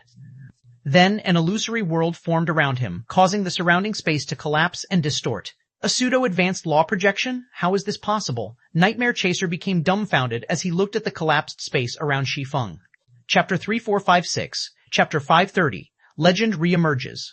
Chapter 530, Legend Reemerges. As Shi Feng hovered in midair, the space caught within the illusory world he summoned repeatedly collapsed and mended itself, and this illusory world continuously expanded as time went on. In just 3 seconds, the illusory world had already covered a radius of several thousand yards, and it actively butted heads with Nightmare Chaser's illusory world. He also has a pseudo-advanced law projection? Incredible! He actually reached tier 6, that's not the point. This is a pseudo-advanced law projection we are talking about. The formation of one requires complete mastery over 3 basic laws. Not only is Black Flame a golden master, but he has also mastered 3 basic laws at such a young age. Is he a monster? Many of the various ordinary hegemonic powers executives and upper-ranking hegemonic powers experts were greatly shocked to see Shi Feng's law projection matching Nightmare Chaser's law projection in strength. Although the strength categorization of law projections was a secret to most Tier 5 and Tier 6 players, executives of ordinary hegemonic powers and experts of upper-ranking hegemonic powers could still find out about it so long as they were well connected. Meanwhile, it should be known that law projections were different from gold combat techniques. The use of law projections required players to have sufficient understanding and control over the magical elements, while the use of gold combat techniques required players to have sufficient understanding and control over their bodies. The two couldn't even be put in the same category. Normally, just being able to master one of these two things to a high standard could already put a player at the greater god's domain's apex. As for mastering both, that was something most players didn't even dare to dream of accomplishing. It seems the 3 upper-ranking hegemonic powers are in trouble, One Step said as he looked at the 2 godlike existences clashing above Abyssal Star City. Black Flame is just too strong. If this stalemate continues, even if the 3 upper-ranking hegemonic powers can win, it will be a Pyrrhic victory. By the time the other upper-ranking hegemonic powers are ready to mobilize their experts, the Hades Society, Primal Empire, and Sacred Tribe will lose their ability to compete for the miniature ancient world. No wonder the Desolate Star Corporation's successor, Maria, insisted on partnering with Zero Wing at all costs, Melissa said, nodding in agreement with One Step. At the same time, she couldn't help but grow a little envious of Maria's insightful decision. Now that Abyssal Star City has Black Flame defending it, so long as the various upper-ranking hegemonic powers aren't crazy, they will try to avoid fighting Black Flame as much as possible. And with Abyssal Star City's status in the miniature ancient world, it won't have trouble making star coins in the future. Star coins were indispensable to any power or corporation operating in the real world. They were especially important in the cultivation of geniuses. After all, God's Domain's resources were not enough to offer geniuses comprehensive growth. They would also need to complement these in-game resources with real-world resources such as potions. Meanwhile, these real-world resources cost a lot of star coins. Without sufficient star coins, no matter how powerful a power was in God's domain, its future achievements would be limited. There were even many examples of promising powers with meteoric rises disappearing from God's domain because they lacked the channels to earn star coins. Now that the miniature ancient world had become a rest stop in the Void Sea for multiple realms, any player operating nearby would definitely choose to enter the miniature ancient world and rest in its cities. After all, there were very few places for players to rest in the Void Sea, and fortresses in the Void Sea were always overcrowded. Once the Void Sea's players started entering the miniature ancient world, the guild cities situated near the miniature ancient world's entrance were bound to be the first choice for these players to visit. At that time, even if these guild cities only charged an entrance fee of 10 or 20 star coins, they could still make a killing. They might even be more profitable than the fortresses found in the Void Sea by virtue of guild cities being larger than fortresses. While the players in Abyssal Star City were in shock, Nightmare Chaser suddenly distanced himself from Shi Feng. You are very strong, guild leader Black Flame. All of us have underestimated you, Nightmare Chaser said, offering praise to Shi Feng without reservation. With your strength, you are qualified to occupy a portion of the miniature ancient world. If you are willing to cooperate with us, I can promise you on behalf of the Hades Society, Primal Empire, and Sacred Tribe that we will not only have a truce, but also return Withered Sea City to you. I am sure you are aware that neither of us will benefit from continuing this battle. It will only benefit the other upper-ranking hegemonic powers that will come in the future. The wisest choice to make here would be for us to cooperate. Many players were surprised by Nightmare Chaser's sudden proposal. Both sides had already fought to such an extent, yet Nightmare Chaser was now taking the initiative to offer not only a ceasefire but also a partnership. However, everyone also understood why Nightmare Chaser had made such a decision. Whether it was the previous Zero Wing or the Asura Mercenary Alliance, neither was qualified to occupy a portion of the miniature ancient world. However, all of that changed following Black Flame's appearance. Meanwhile, be it in the real world or in God's domain, there were no permanent enemies, only permanent interests. You were the ones to pick a fight, yet you are now talking about cooperating? Aren't you people thinking too highly of yourselves? Shi Feng coldly said as he looked at Nightmare Chaser. You'd better think it through, Guild Leader Black Flame, Nightmare Chaser calmly said. If you think we are afraid of you, then you are dead wrong. You should be aware that no good would come out of a fight between our two sides. If I want to, I can even eliminate everyone here except you. At that time, neither Zero Wing nor Asura can continue surviving in the miniature ancient world. Nightmare Chaser's words were full of arrogance, but nobody present refuted him. This was because his words were the truth. Apart from Shi Feng, nobody else present could survive against Nightmare Chaser. Rather than say that this battle was a fight between several powers, it'd be more accurate to say that it was a fight between two individuals. Is that so? Shi Feng suddenly laughed. Let's see you try it then. Immediately, dozens of Shi Feng's doppelgangers appeared around Nightmare Chaser. These were the products of Flowing Space's second step, Phantom Body. Under the effects of Holy Mana's shadow, Shi Feng could finally use the Gold Combat Technique's second stage, elevating his mobility to a whole new level. Meanwhile, although Shi Feng's law projection was not as large as Nightmare Chaser's, he still managed to suppress Nightmare Chaser's law projection for an instant, weakening the bonuses the Berserker God received. Third Sword, Holy Annihilation. Boom. Endless flames enveloped the sky above Abyssal Star City, instantly breaking the stalemate between Shi Feng and Nightmare Chaser. Moreover, because Nightmare Chaser failed to defend himself in time, and because Holy Annihilation's attack was omnidirectional, the Berserker God ended up taking a direct hit and lost 6% of his HP. My law projection is being suppressed? Nightmare Chaser was greatly confused when he experienced Shi Feng's sudden increase in combat power. Even if it was only an instant, his pseudo-advanced law projection had still been suppressed, resulting in an imbalance in strength between both sides. Die. Shi Feng didn't give Nightmare Chaser any time to think as he continued executing Flowing Space and Holy Annihilation, repeatedly plundering the Berserker God's HP. In God's domain, mastering and combining three basic laws wasn't the only way to form an advanced law projection. If players mastered an advanced law, they could similarly form an advanced law projection once they reached Tier 6. In his previous life, Shi Feng had mastered more than one advanced law. Although he couldn't form an advanced law projection due to him lacking a Tier 6 divine body, the law projection he formed with the help of Holy Mana's shadow still wasn't something that a pseudo-advanced law projection could completely neutralize. 1 hit, 2 hits, 3 hits, every attack Shi Feng executed took away some of Nightmare Chaser's HP. Although Nightmare Chaser tried desperately to evade Shi Feng's attacks in the hopes that he could drag out the fight until Shi Feng's Holy Mana's shadow ran out, he was simply no match for Shi Feng when it came to mobility. As a result, he could only watch as his HP plummeted. On the 17th attack, Nightmare Chaser's HP fell to 0, marking the death of a Tier 6 Berserker God. Chapter 3457, Chapter 531, Sword God's Sword, Chapter 531, Sword God's Sword. In the vast Greater God's domain, any Tier 6 player could be considered a powerhouse worthy of managing a stronghold. However, it was a different story for Tier 6 experts capable of ruling over a fortress in the Void Sea. These individuals were apex existences of their respective realms, and the various powers would try to avoid provoking them as much as possible. Because of this, Tier 6 experts who were capable of managing fortresses in the Void Sea would rarely get killed. Several years could go by without even one of these experts dying. Meanwhile, the Hades Society's Nightmare Chaser had been challenged by countless Tier 6 experts over the decades he managed the Hades Society's Devil Fortress. However, not once had he ever been defeated, let alone killed. He was akin to a legend in the Hades Society. Yet now, this legend of the Hades Society had been killed in a miniature world. When the 3 upper-ranking hegemonic powers members attacking Abyssal Star City saw this, all of them fell silent as they watched Nightmare Chaser's body fall from the sky. For a time, they even forgot to continue fighting. Lord Chaser got killed? This must be a lie. Nightmare Chaser's been undefeated for decades. How can he get killed? Just like that.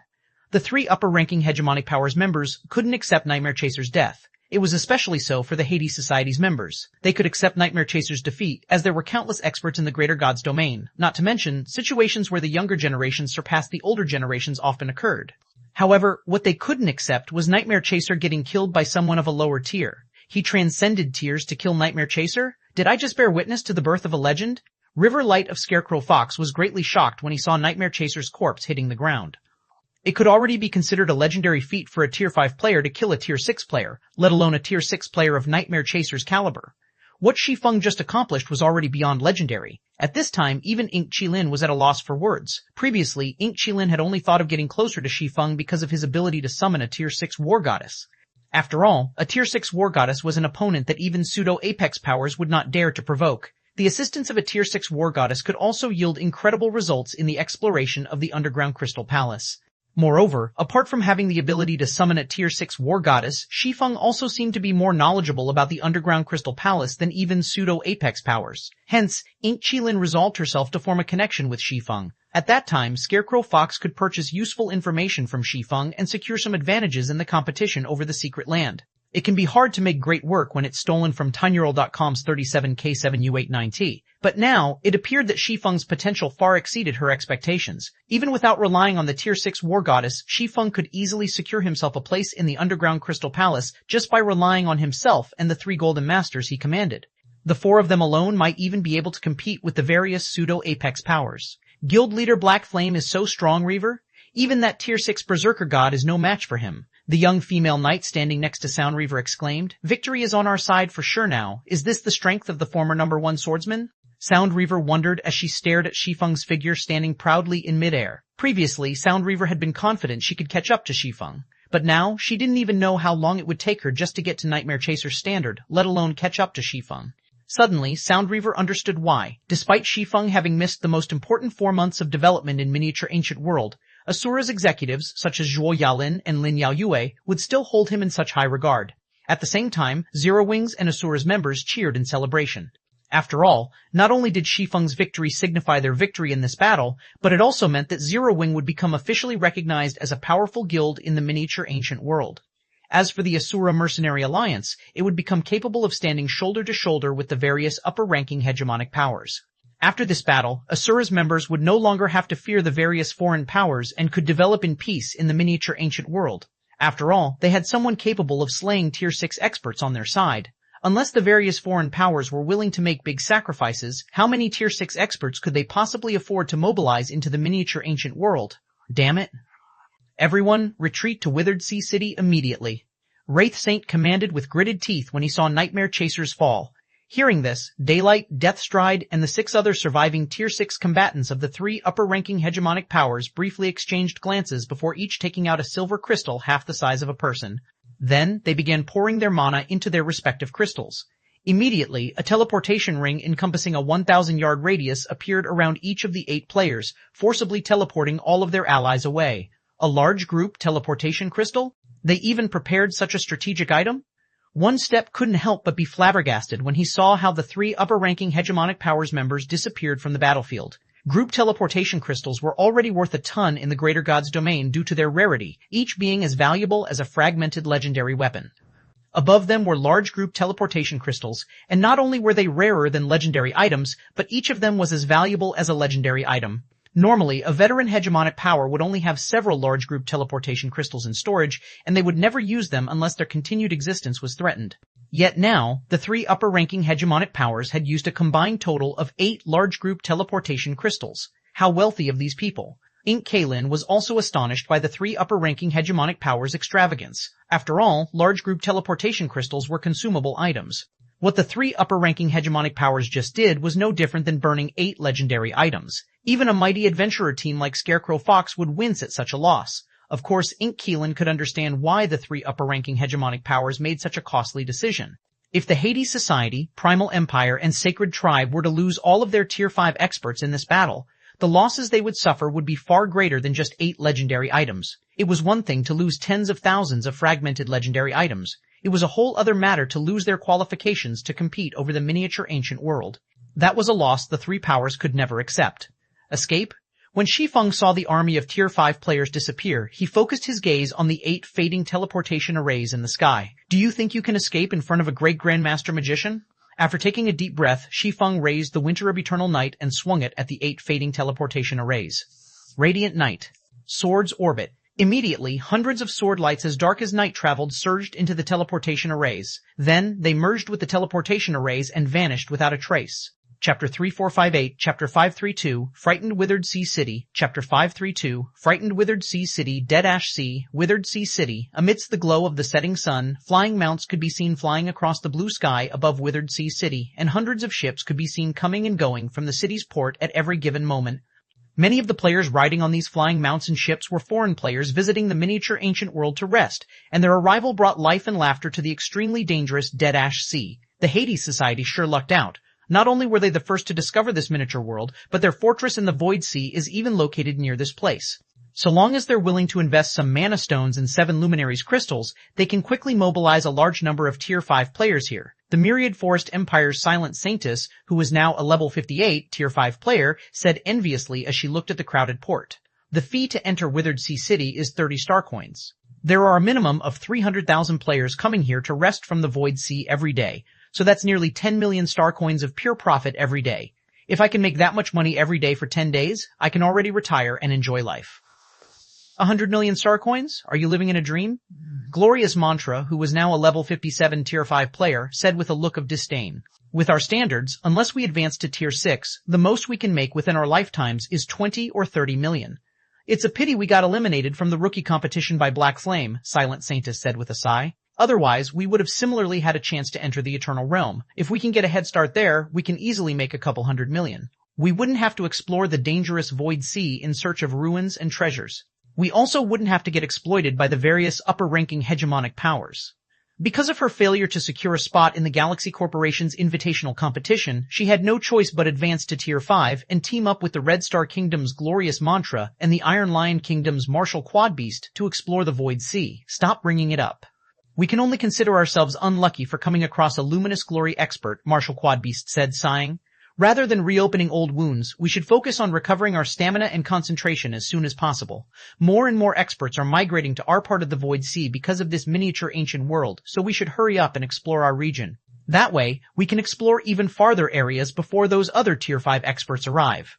Silent Saintess and Glorious Mantra nodded. Then, the trio made their way to Withered Sea City's central district. While the 3 of them might be titled experts, their strength only held significance in the various kingdoms and empires.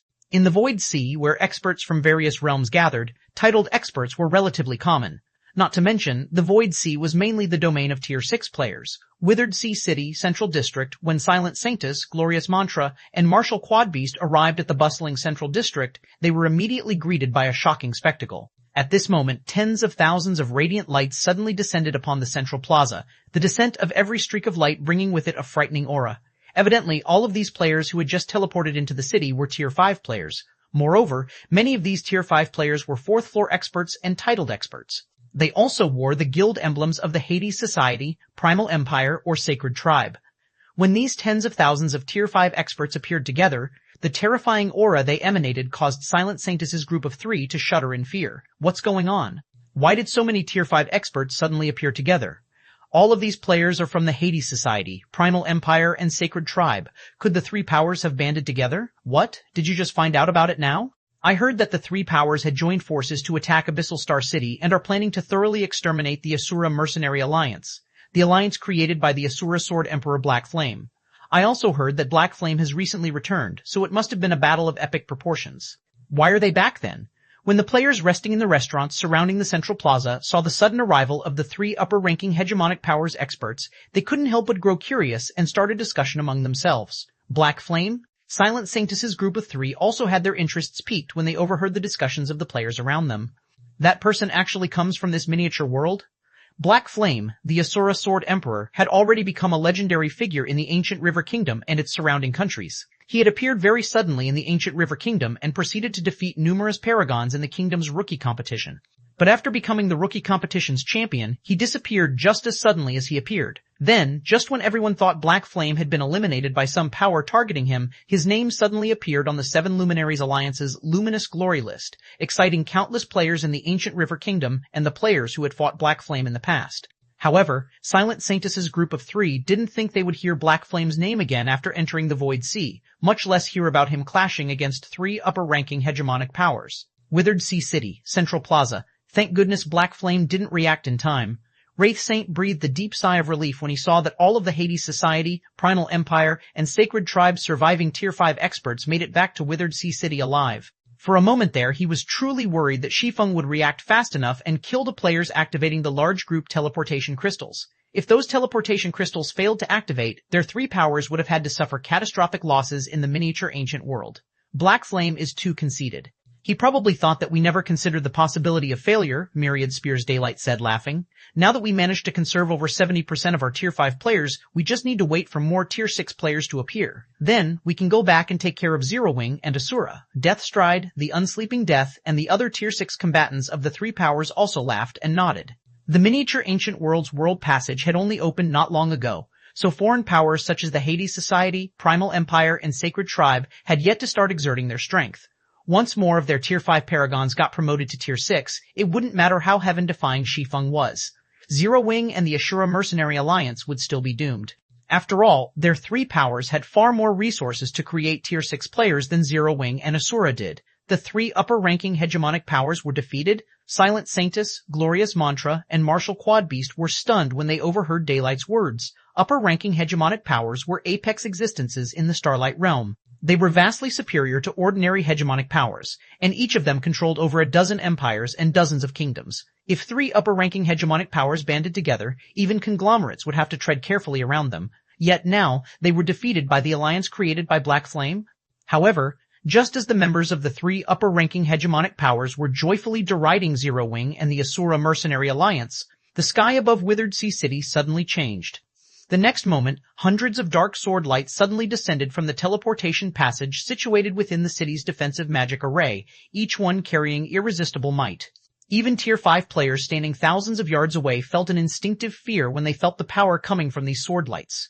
Before anyone could react, the hundreds of sword lights fell onto the crowded central plaza and transformed into a brilliant river of stars that was encompassed by a dark void.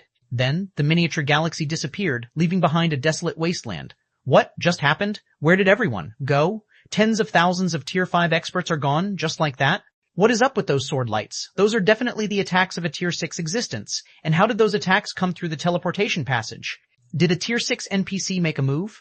Apart from fear, the players resting around the central plaza were also filled with confusion. The central plaza had been fine just a moment ago. Yet, not only was it suddenly attacked, but the attack had come through a teleportation passage, directly bypassing Withered Sea City's defensive magic array. Such a situation was simply unheard of.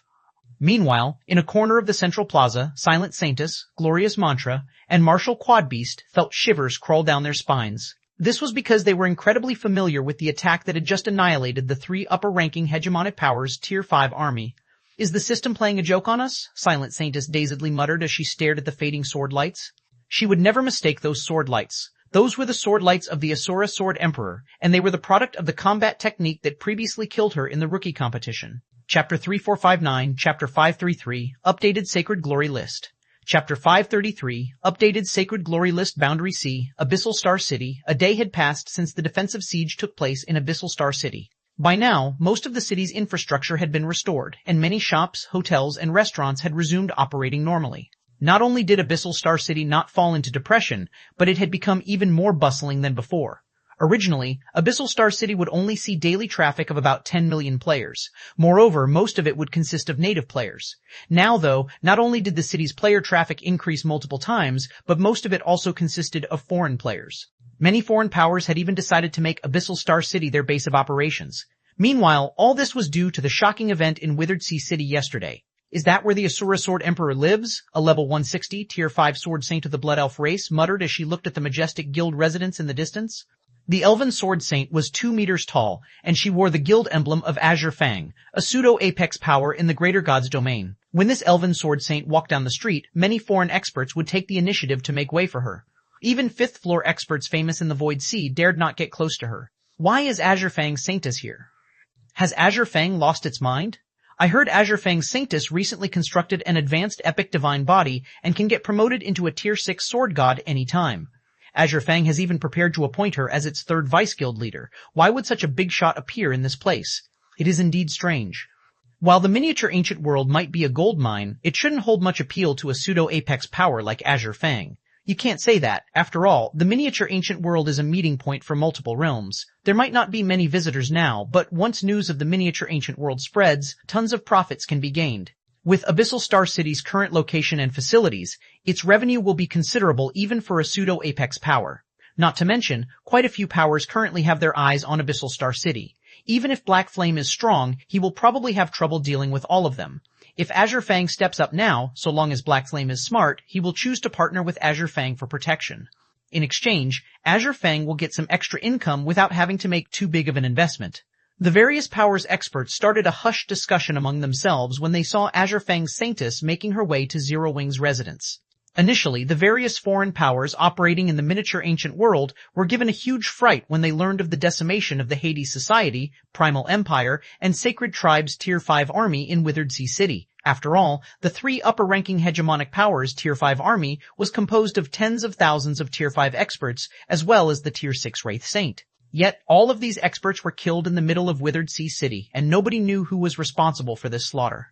It should be known that the Hades Society had invested a ton into Withered Sea City so as to solidify its foothold in the miniature ancient world, going as far as to set up a great Grandmaster defensive magic array for the city immediately after capturing it from the Ashura Mercenary Alliance. This put the city's defensive capabilities on par with the Void Sea's fortresses.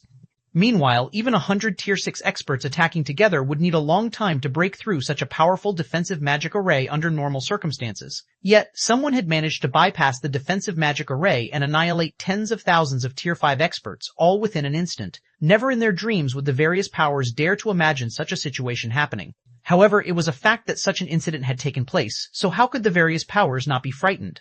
But after the various powers probed around, they discovered something even more frightening. The culprit behind this incident was none other than Black Flame, the founder behind the two organizations targeted by the Hades Society, Primal Empire, and Sacred Tribe. Despite being only a Tier 5 Sword Saint, Black Flame had transcended tiers to slay the Tier 6 Nightmare Chaser. After that, he even utilized the teleportation arrays of the large group teleportation crystals used by the three upper-ranking hegemonic powers to escape to annihilate the three powers' Tier 5 army. Both achievements sounded like they came straight out of a fantasy. As a result of these achievements, Black Flame had thoroughly become a thorn in the eyes of the various upper-ranking hegemonic powers. The various upper-ranking hegemonic powers had even secretly joined forces with the intention of eliminating Black Flame first before competing for the miniature ancient world. Inside a high-class bar in Abyssal Star City, many executives of ordinary hegemonic powers were currently gathered here to exchange information and form alliances.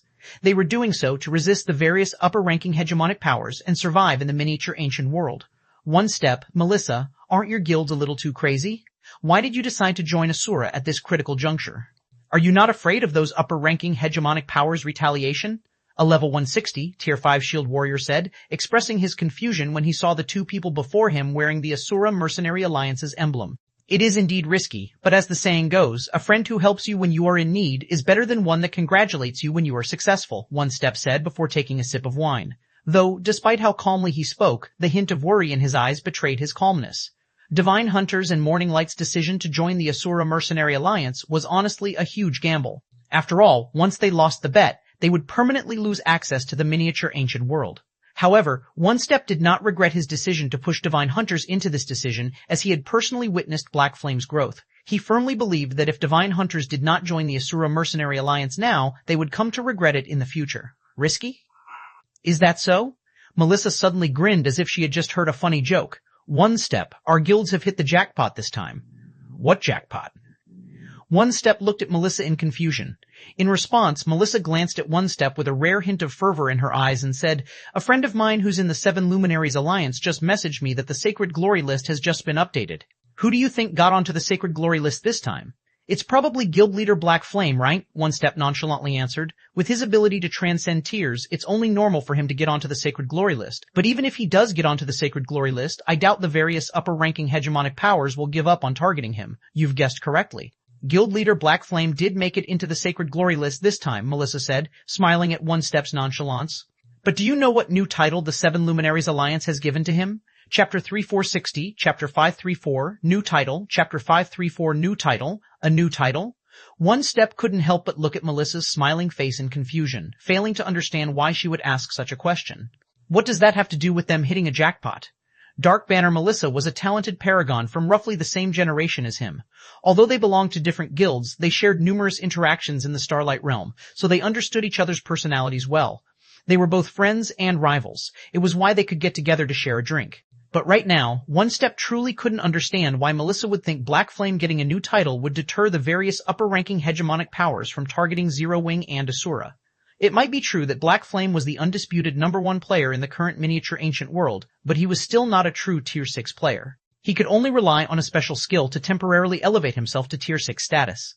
While such an ability was indeed amazing, a group of Tier 6 players could easily wear him out and kill him. So, how could Black Flame gaining a new title possibly get the various upper-ranking hegemonic powers to give up on a cake as tempting as the miniature ancient world?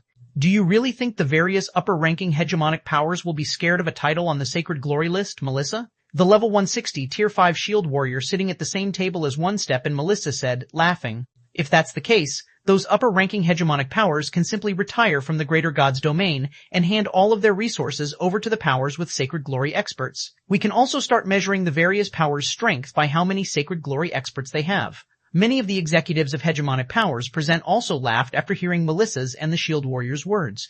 The 3 primary ranking lists published by the Seven Luminaries Alliance were indeed famous throughout the Greater God's domain. However, out of the 3 lists, the various powers only truly cared about and feared one of them. The Divine Glory list. Of the 3 ranking lists, the Luminous Glory list was also known as the Genius ranking list. The Sacred Glory list was known as the Expert ranking list, and the Divine Glory list was known as the Apex ranking list. The meaning behind each list was very obvious. Players on the Sacred Glory list were indeed hard to come by in the Greater God's domain, but they could never be considered true powerhouses because they weren't at Tier 6. There was still a significant difference between Sacred Glory experts and players who had reached the apex. Meanwhile, so long as a player did not rank among the Greater God's domain's apex, not even ordinary hegemonic powers would truly fear them, let alone upper-ranking hegemonic powers.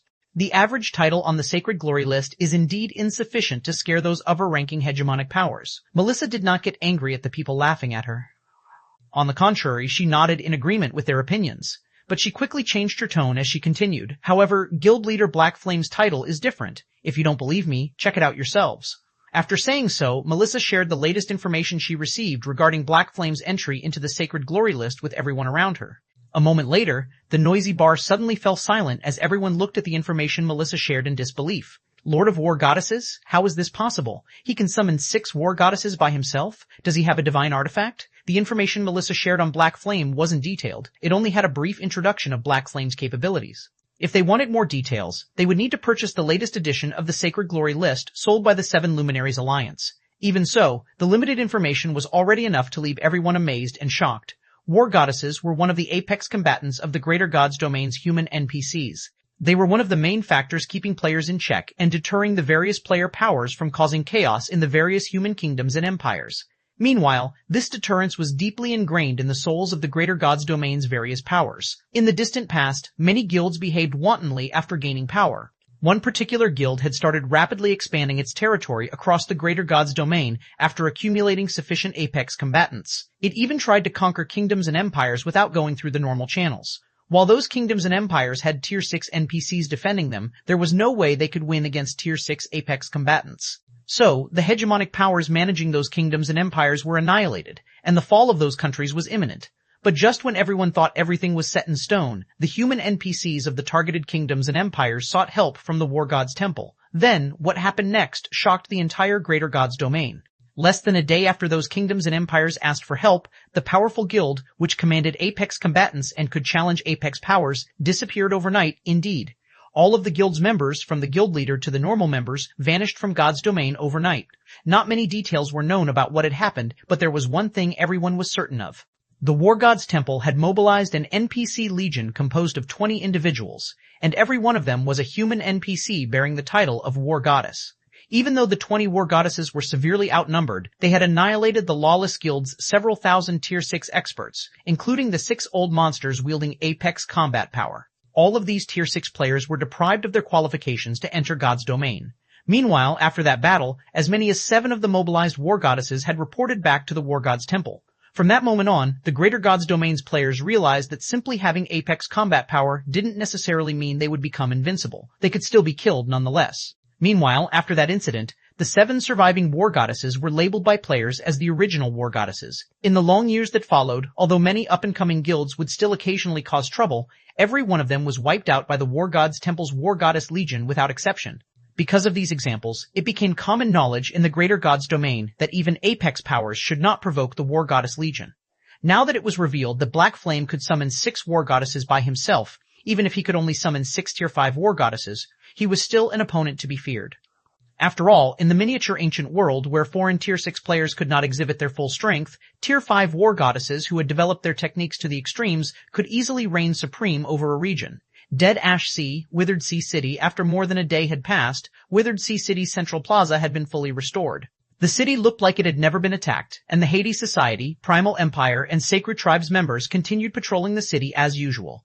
The number of foreign Tier 5 players visiting the city had even increased by many times. Did you hear? It seems Hades, Primal, and Sacred have already started to contact the other upper-ranking hegemonic powers after suffering the loss they did yesterday. They're planning to take over the seas and thoroughly isolate Abyssal Star City. I did hear about something like that happening. I even saw some of the other upper-ranking hegemonic powers members entering the Hades Society's residence a while ago. Though, I have to say that Black Flame is incredible to be able to force 3 upper-ranking hegemonic powers to such an extent. I know, right? These upper-ranking hegemonic powers are no different than kings in the Void Sea. Nobody dares to provoke them without good reason. It's a pity that these powers are going to lock down the sea. Once they do so, even Black Flame will be powerless to do anything about it. Many foreign Tier 5 players resting in Withered Sea City discussed the incident in the city yesterday. They couldn't help but be amazed that a player from a miniature world could corner multiple upper-ranking hegemonic powers to a point where they needed to join forces. Huh? Hey, look at the sky. Why is there a War Goddess there? Chapter 3461, Chapter 535, Legend of War Goddess, Chapter 535 WT. Legend of War Goddess Withered Sea City. When the players in the city noticed a War Goddess suddenly appearing in the sky, the whole city erupted into commotion. There's not just a War Goddess there. There's also a dragon. Isn't that Black Flame riding on the back of that dragon? What's going on? Is the Asura Sword Emperor planning to attack Withered Sea City? Curiosity filled everyone in the city when they saw the War Goddess and dragon in the sky. Everyone got especially excited when they noticed the Asura Sword Emperor riding on the back of the dragon. Too long. It had been far too long since any individual dared to challenge an upper-ranking hegemonic power. Previously, everyone thought yesterday's attack on Withered Sea City was already the Asura Sword Emperor's limit, that it was the best he could do. After all, Withered Sea City was a stronghold operated by 3 upper-ranking hegemonic powers. The defensive magic array alone could easily withstand a siege of over 100 Tier 6 players. Not to mention, there was also the city's magic barrier that could weaken the basic attributes of enemies. Even if Black Flame was the strongest player in the miniature ancient world, if he tried to attack Withered Sea City all by himself, it was unlikely he could leave with his life. Yet now, Black Flame had taken the initiative to attack Withered Sea City by himself. This was simply unbelievable. Is Black Flame crazy? The Hades Society, Primal Empire, and Sacred Tribe now have 4 Tier 6 experts safeguarding Withered Sea City. Even if he can summon a Tier 5 War Goddess, what can he possibly do to the city? Maybe Black Flame probably doesn't know about this. After all, Hades, Primal, and Sacred had secretly shown us the additional forces they mobilized to assure us. There's a chance news of the 3-power strength has yet to reach Zero Wing and the Asura Mercenary Alliance. Regardless, this is going to be interesting. Even at Tier 5, a War Goddess can still pose a significant threat in the miniature ancient world. We can use this opportunity to see how powerful this Tier 5 War Goddess can be and come up with the appropriate countermeasures. There were currently several dozen players originating from various upper-ranking hegemonic powers present in the Hades Society's residence, and they couldn't help but be surprised to see a War Goddess and a dragon appearing above Withered Sea City. The Lord of War Goddesses. This was the new title the 7 Luminaries Alliance had given to Black Flame. Even if Black Flame was only a Tier 5 player, they still had no choice but to take him seriously. After all, there were many examples of powerful guilds facing destruction at the hands of War Goddesses in the Greater God's Domain. Now that Black Flame had come to attack Withered Sea City with a Tier 5 War Goddess, this was an excellent opportunity for them to gather information. If Black Flame's War Goddess could not deal with the Hades Society, Primal Empire, and Sacred Tribe, they could band together without worry. And if the War Goddess caused significant losses to the three powers, they would remain neutral. That way, no matter who won or lost, they wouldn't lose. Are we really going to do this, Guild Leader? Standing atop the mutated Frost Flame Phantom Dragon, Su Qianlu couldn't help but grow worried as she looked at the city beneath her. An offensive siege was different from a defensive siege. Participants of an offensive siege would be subjected to the suppression of the besieged city's magic barrier, and it was why Zero Wing and Asura could fend off an attack by three upper-ranking hegemonic powers. They would have no such advantages if they were to attack Withered Sea City now, and on the chance they suffered defeat, the advantages Zero Wing had built up would be lost. It's just three upper-ranking hegemonic powers. They're still not worthy of my fear, Shi Feng calmly said as he looked at the prosperous city below. Shi Feng had always planned to make the miniature ancient world into Zero Wing's backyard, having it become a continuous supply of talent and resources for Zero Wing. That way, Zero Wing would have an easier time establishing a foothold in the Eternal Realm. Not to mention, now that the miniature ancient world had become a resting point for multiple realms in the Void Sea, it could also provide Zero Wing with a stable source of star coins, which would, in turn, stabilize Zero Wing's economy in the real world. After saying so, Shi Feng took out the Feather of Oath and used Heroic Pledge to forcibly upgrade the War Goddess next to him, instantly elevating her into a level 64 Tier 6 War Goddess. At the same time, the War Goddess began radiating a terrifying divine might that covered a radius of tens of thousands of yards. Go on, it's time to let them know despair. Without hesitation, Shi Feng commanded the War Goddess to execute her strongest move, the Tier 6 unique skill Void Blast, against Withered Sea City. In response, the War Goddess clad in silver armor aimed her longbow at Withered Sea City and drew it into a full moon, a large fourfold magic array forming in front of the arrowhead.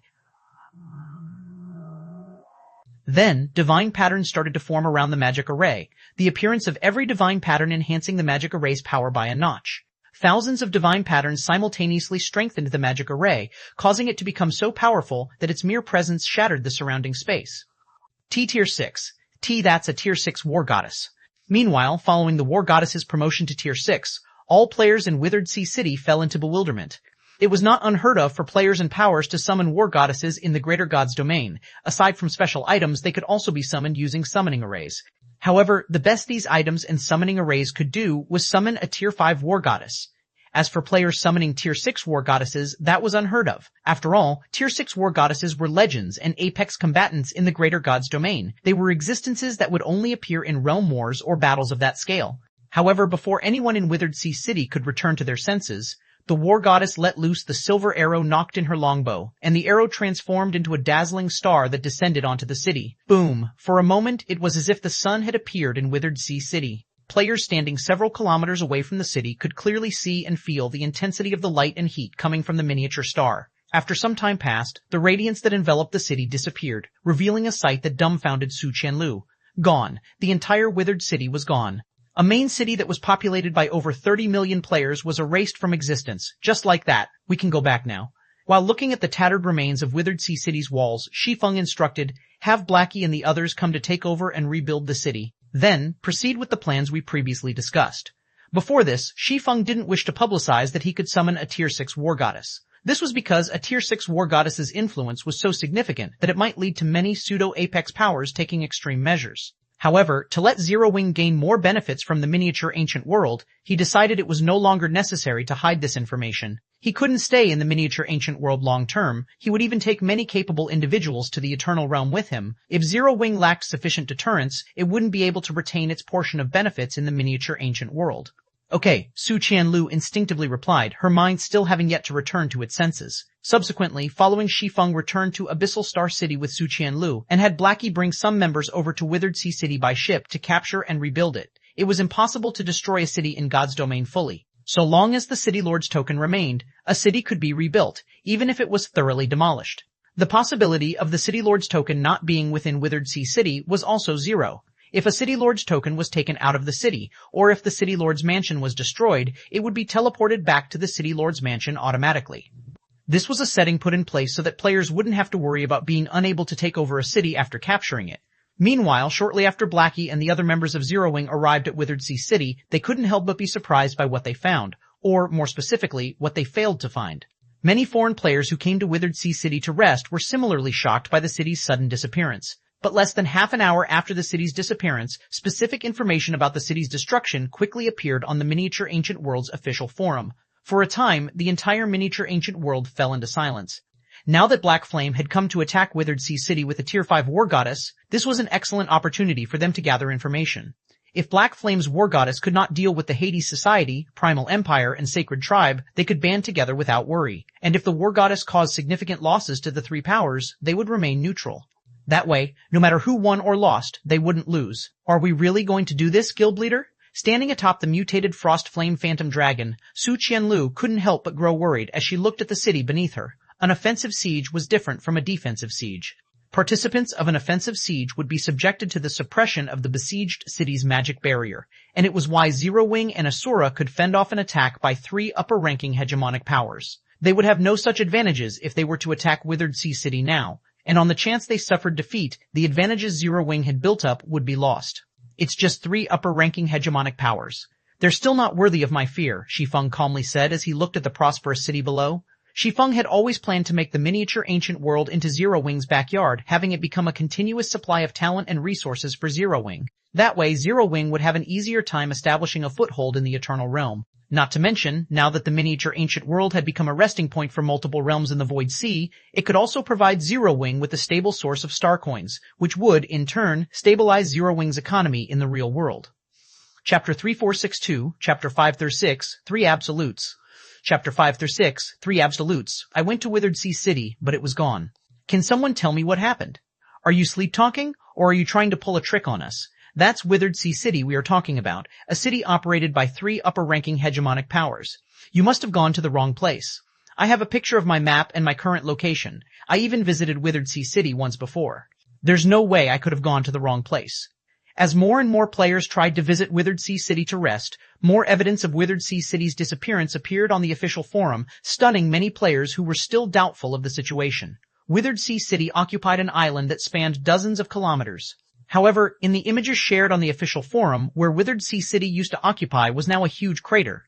It was also possible to see tattered remains of the city's walls. It looked as if the entire city had been erased off the island, and this devastation sent shivers down the spines of all who saw it. While everyone was wondering how Withered Sea City had fallen to ruin in such a short time, videos showing the process of the city's destruction suddenly started to appear on the forum, one after another. These videos were taken from varying distances, but they all had a common point. The videos showed Black Flame, the Asura Sword Emperor, suddenly appearing above Withered Sea City with a War Goddess. Afterward, the War Goddess could be seen firing an arrow at the city, causing the city to become engulfed in a dazzling radiance upon impact. Then, when the radiance disappeared, so did Withered Sea City, Boundary Sea, Abyssal Star City. When the mutated Frost Flame Phantom Dragon landed in the courtyard of Zero Wing's residence, before Shi Feng could even get down, he heard deafening cheers and shouts coming from outside the residence. Look, it's Guild Leader Black Flame. Oh my god, it's the real deal. He's too cool. Hooray for the Tier 6 War Goddess. Hooray for Guild Leader Black Flame. Let's see if those foreigners dare to continue looking down on us native players. The number of players queuing up outside Zero Wing's residence was several times greater than yesterday. Moreover, many of them were Tier 5 experts. And when these players saw Shi Feng appearing in the courtyard, they couldn't help but get the urge to charge into the residence. Fortunately, the Zero Wing members on duty were prepared for this situation as they had long erected a magic barrier at the entrance, prohibiting those without permission from entering. Meanwhile, in the courtyard of Zero Wing's residence, the many executives of the Asura Mercenary Alliance who had long been waiting for Shi Feng's return promptly surrounded him as soon as he got off the Frost Flame Dragon. You've really given us a scare this time, Guild Leader Black Flame, Lu Wusheng said with a wry smile. Also, everyone's already talking about how you destroyed Withered Sea City with just one blow, and many hegemonic powers have come to us hoping to join Asura. Hidden Soul is swamped with work right now. The individual strength Shi Feng had shown before was already astonishing, but the means he just showed was even more astonishing. Originally, Lu Wusheng thought that whether it was Zero Wing or the Asura Mercenary Alliance, the best they could do was survive in the Miniature Ancient World. This situation wouldn't change unless they could find a way to produce a large number of Tier 6 experts. However, following the Tier 6 War Goddess's appearance, the Miniature Ancient World status quo thoroughly changed. Now, many ordinary hegemonic powers have expressed their desire to join the Asura Mercenary Alliance, which put Lu Wusheng in a huge dilemma. It was undoubtedly great news for the Asura Mercenary Alliance to have more foreign hegemonic powers join. After all, unlike individual players joining Asura, powers that chose to join the Mercenary Alliance would be required to enter an offensive and defensive pact. In other words, they would be standing in the same boat as Asura. This, in turn, would increase Asura's strength and influence in the miniature ancient world. However, the addition of a large number of foreign hegemonic powers would also weaken the position of native powers in the Mercenary Alliance. After all, the various foreign hegemonic powers were much stronger than the various native powers. This was true in both the miniature ancient world and the greater god's domain. Every hegemonic power occupied a vast territory, with some even monopolizing an entire empire. Depending on how the situation was handled, even Asura's founding powers, such as Witch's Sin, might have to worry about getting pushed out of the Mercenary Alliance's inner circle of power. For this reason, Mysterious Moon hurriedly sent Lin Yaoyue and Zhuo Yalin, who were relatively close to Shi Feng, to inquire about Shi Feng's plans for the future. The 100-Flower Palace had also sent Crimson Heart and Cleansing Rue for the same reason. Originally, after experiencing the miniature ancient world's 4 months of accelerated development, the various founding powers of Asura believed that they had already caught up to Zero Wing's pace. They even thought they could already stand at the same height as Shi Feng. Yet, in reality, not only did the gap between them and Shi Feng not shrink in the slightest, but it had even widened by a lot. Foreign hegemonic powers have asked to join. Shi Feng wasn't particularly surprised to hear Lu Wusheng's words. Nodding, he said, "Tell Sol that she can let them join, but in addition to requiring them to dispatch personnel to safeguard Asura's cities long term, they will also only receive 1/3 of the contribution points that early Alliance members receive when contributing talents to the Alliance. And if they want to access the Primordial Tower's second floor that's still off-limits to the public, they will have to pay double what early members are paying." "Okay, I'll notify Hidden Soul right away," Lu Wusheng said, feeling a little relieved when he heard Shi Feng's arrangement. The Asura Mercenary Alliance was established with the primary goal of serving Zero Wing. When Witch's Sin and the other native powers initially chose to join Asura, they had done so because of the potential they saw in Shi Feng and Zero Wing, and as they had predicted, they did achieve rapid growth after joining the Asura Mercenary Alliance. But this growth came at the cost of a large amount of Asura contribution points. On an even playing field, there was no way native powers like Witch's Sin could outcompete the various foreign hegemonic powers when it came to earning contribution points. But if the acquisition rates were tweaked in favor of old members, it would be more or less possible for them to compete against the newly joined hegemonic powers. However, what Lu Wusheng didn't know was that Shi Feng had always planned to prioritize nurturing the miniature ancient world's native players. After all of them came from the same world. If the miniature ancient world's native players grew strong, it would become less likely for their civilization to get eliminated in the greater world.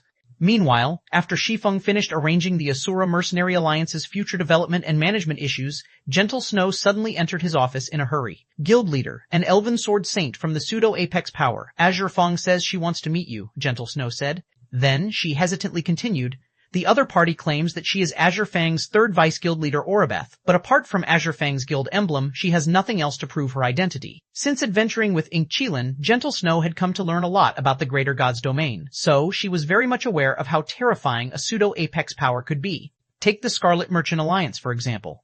Even in a place such as the Crystal City of Secrets, where titled experts occupied the lowest level of the city's social hierarchy, the players operating in the city would still actively make way when encountering the Scarlet Merchant Alliance's members. Now that someone claiming to be a vice-guild leader of Azure Fang had come knocking on Zero Wing's doors, if the situation wasn't handled correctly, Zero Wing might find itself with another powerful foe. An elven sword saint named Oribeth? When Shi Feng heard the name Gentle Snow mentioned, he couldn't help but feel as if he had heard it from somewhere before. Yet, he couldn't remember where he had heard it from. "Do you have her picture? Here is a video clip I recorded," Gentle Snow said as she shared a short clip with Shi Feng. In the recording, a 2-meter-tall elven woman with gray hair could be seen standing in the lobby of Zero Wing's guild hall. The woman looked young, no more than 21 or 22 years old. Even though the video had clearly captured the woman, one would fail to notice her presence if one wasn't paying attention. It was as if the woman did not exist in this world. Meanwhile, Shi Feng couldn't help but be stunned when he saw this gray-haired elven woman. Why is one of the 3 absolutes here? Chapter 3463, Chapter 537, Goddess Law, Chapter 537, Goddess Law, one of the 3 absolutes. Gentle Snow ran Shi Feng's words through her mind when she saw the look of surprise on his face. However, she couldn't recall ever hearing about the title Shi Feng mentioned. "Is this person famous? She will be in the future," Shi Feng explained when he saw Gentle Snow's curious gaze. "But I doubt many people know of her right now."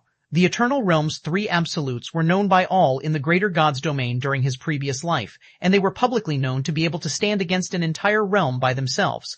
This was by no means a form of praise. Instead, the three absolutes truly did accomplish the feat of going up against an entire realm. As for when the three absolutes had risen to fame, it was during the war between human players and holy race players. Meanwhile, Blood Elf Arabeth, the blood-soaked Rakshasa, was one of the three absolutes, and she was someone who had perfectly inherited a goddess law. However, as far as Shi Feng could remember, he had never heard of the blood-soaked Rakshasa joining any powers. In fact, most people didn't even know how she came to possess the strength that allowed her to become an absolute. When Arabeth first debuted on the public stage, she had already accomplished a feat that shook the entire Eternal Realm. At the time, she had single-handedly fought 37 Tier 6 experts from the Holy Race and defeated them. It should be known that these 37 Tier 6 experts possessed combat power rivaling Tier 6 gods. Yet, the blood-soaked Rakshasa had not only killed all of them, but she even survived the fight with only her soul severely injured.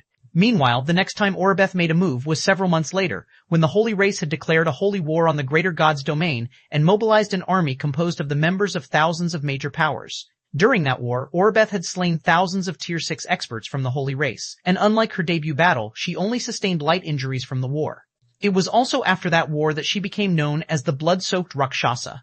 As for her becoming one of the three absolutes, it was during another war with the Holy Race that took place at the 12 Sanctuaries. At the time, Arabeth had single-handedly defended an entire fortress from one of the Holy Race's apex powers. Even after continuously trying for 2 months, the enemy apex power failed to bring down the fortress. Yet now, the blood-soaked Rakshasa had suddenly become a member of the pseudo-apex power Shi Feng. Moreover, she wasn't even in the Eternal Realm. This situation was wildly different from the information Shi Feng knew. "Do you want to meet her?" Gentle Snow asked. "Yes, of course," Shi Feng nodded.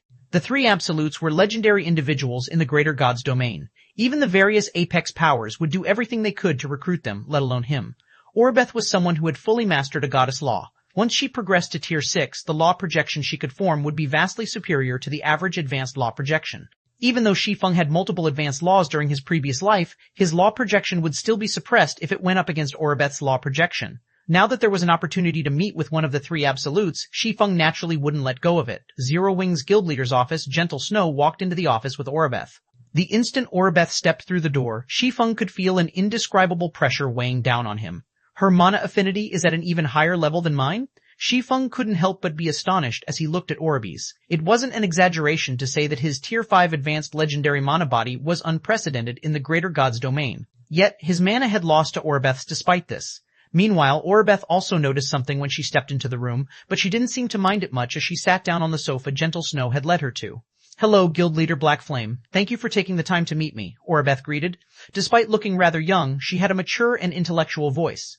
"You jest, Vice Guild Leader Arabeth. It is Zero Wing's honor to have a Vice Guild Leader of Shi Feng visit," Shi Feng responded politely. "May I know why you have asked to meet me, Vice Guild Leader Arabeth?" "It brings me shame to say this, but," looking a little embarrassed, Arabeth said, "I am very keen to enter the Eternal Realm, but I lack the means. Even Shi Feng doesn't have any way to help me. However, while resting in a fortress in the Void Sea, I was fortunate enough to learn that you have previously appeared in the Eternal Realm, Guild Leader Black Flame. But now, here you are in the miniature ancient world. Are you asking me to take you to the Eternal Realm, Vice Guild Leader Arabeth?" Shi Feng asked, not feeling particularly surprised by Arabeth's revelation. The moment he returned to the miniature ancient world, anyone with a keen mind would have guessed that he had a means of traveling between realms. "I know traveling between realms is not an easy feat and must come at a great cost, Guild Leader Black Flame." Confidently, Arabeth said, "I am willing to foot the cost, and I guarantee you'll be satisfied by my payment." "You'll guarantee my satisfaction?" Shi Feng chuckled. With his previous life's experiences, few things could catch his eye in the greater god's domain. "May I know what is the payment you speak of?" As if waiting for this question, Arabeth promptly said, "An entry slot to the upper level of the Eternal Realm's Golden Spire. As to what the Golden Spire is, I'm sure you should be more familiar with it than I am."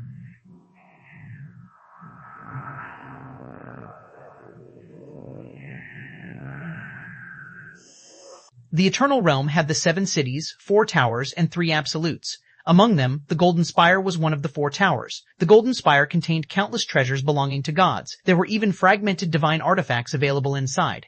However, if players wished to obtain these treasures, they would first have to pass the Golden Spire's trials. The Golden Spire's trials were split into 2 levels, the lower level and the upper level.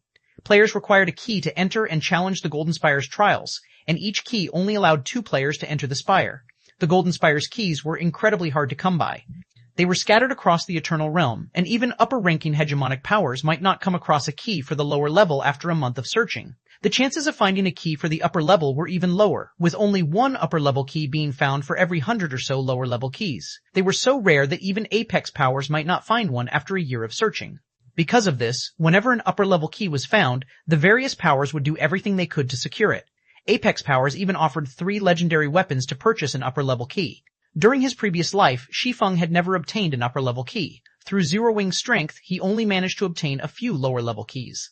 Meanwhile, the reward for passing the upper-level trial was a gold ancient tome. This gold ancient tome could provide detailed information on all worldly items, but players only had one opportunity to look up the item they wanted. The ancient tome would become useless after one use. In the past, many experts who had passed the upper-level trial had relied on the gold ancient tome they acquired to obtain a fragmented divine artifact. Currently, Shi Feng had a headache finding the 7 Luminaries' Codex's fragments.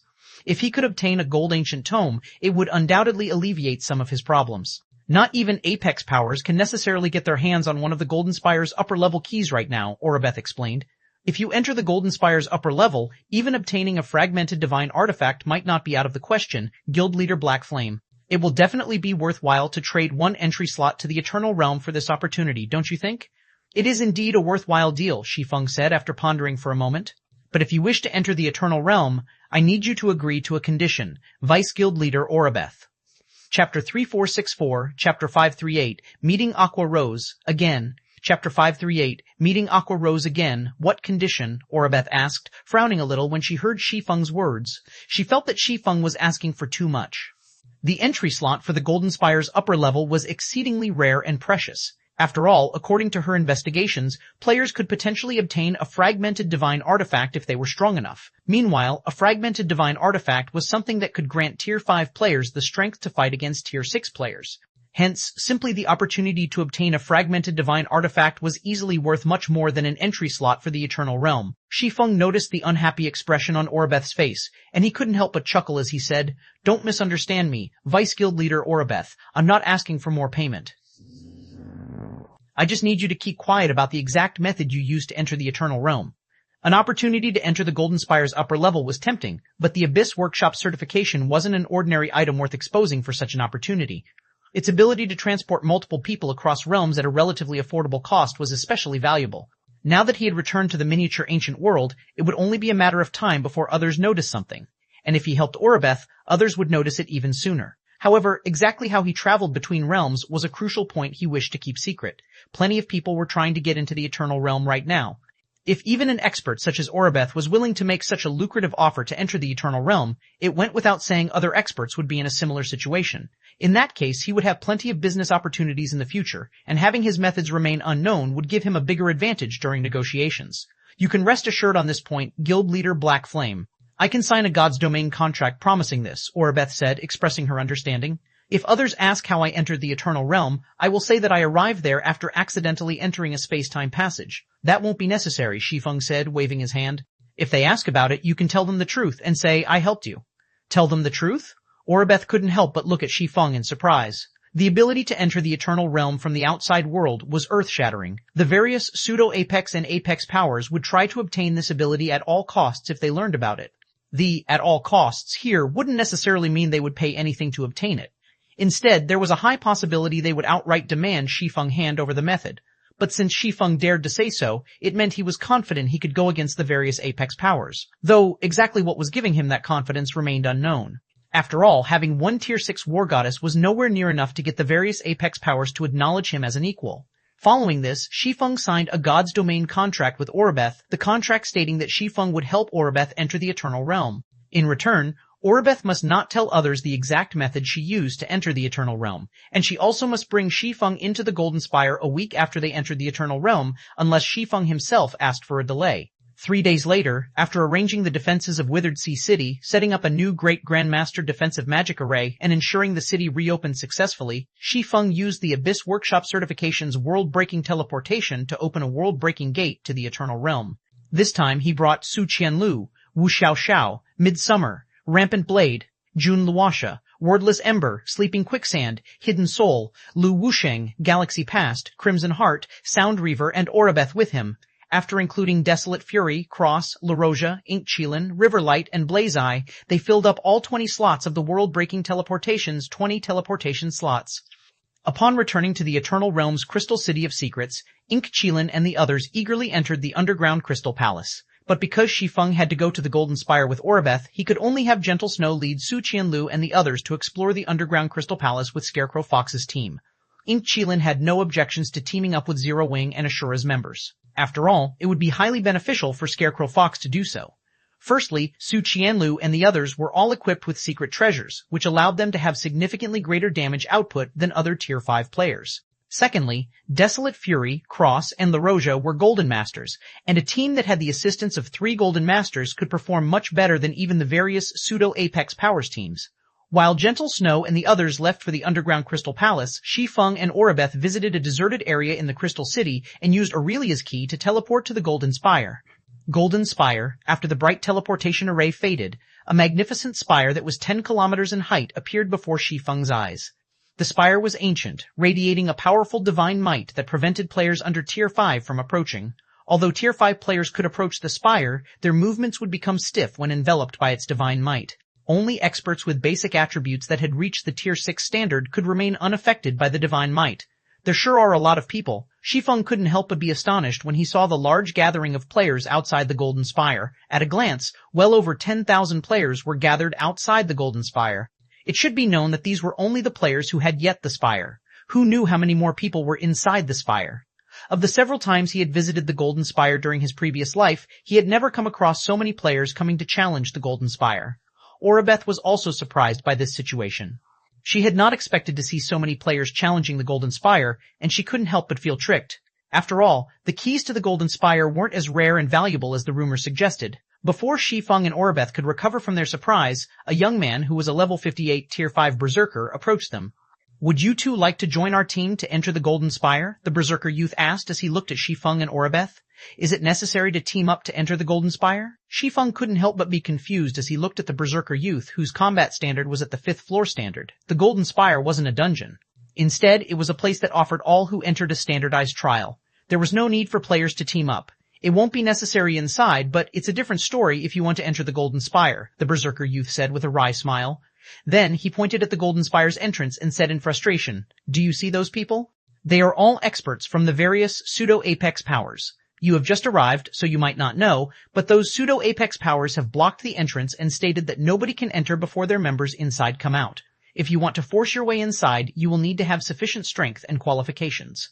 For example, if you are a member of a pseudo-Apex Power, and your team has sufficient 5th floor experts, they will let you through since they know it wouldn't be worth fighting you. If you can't meet these 2 conditions, they'll kill you on the spot if you try to force your way in."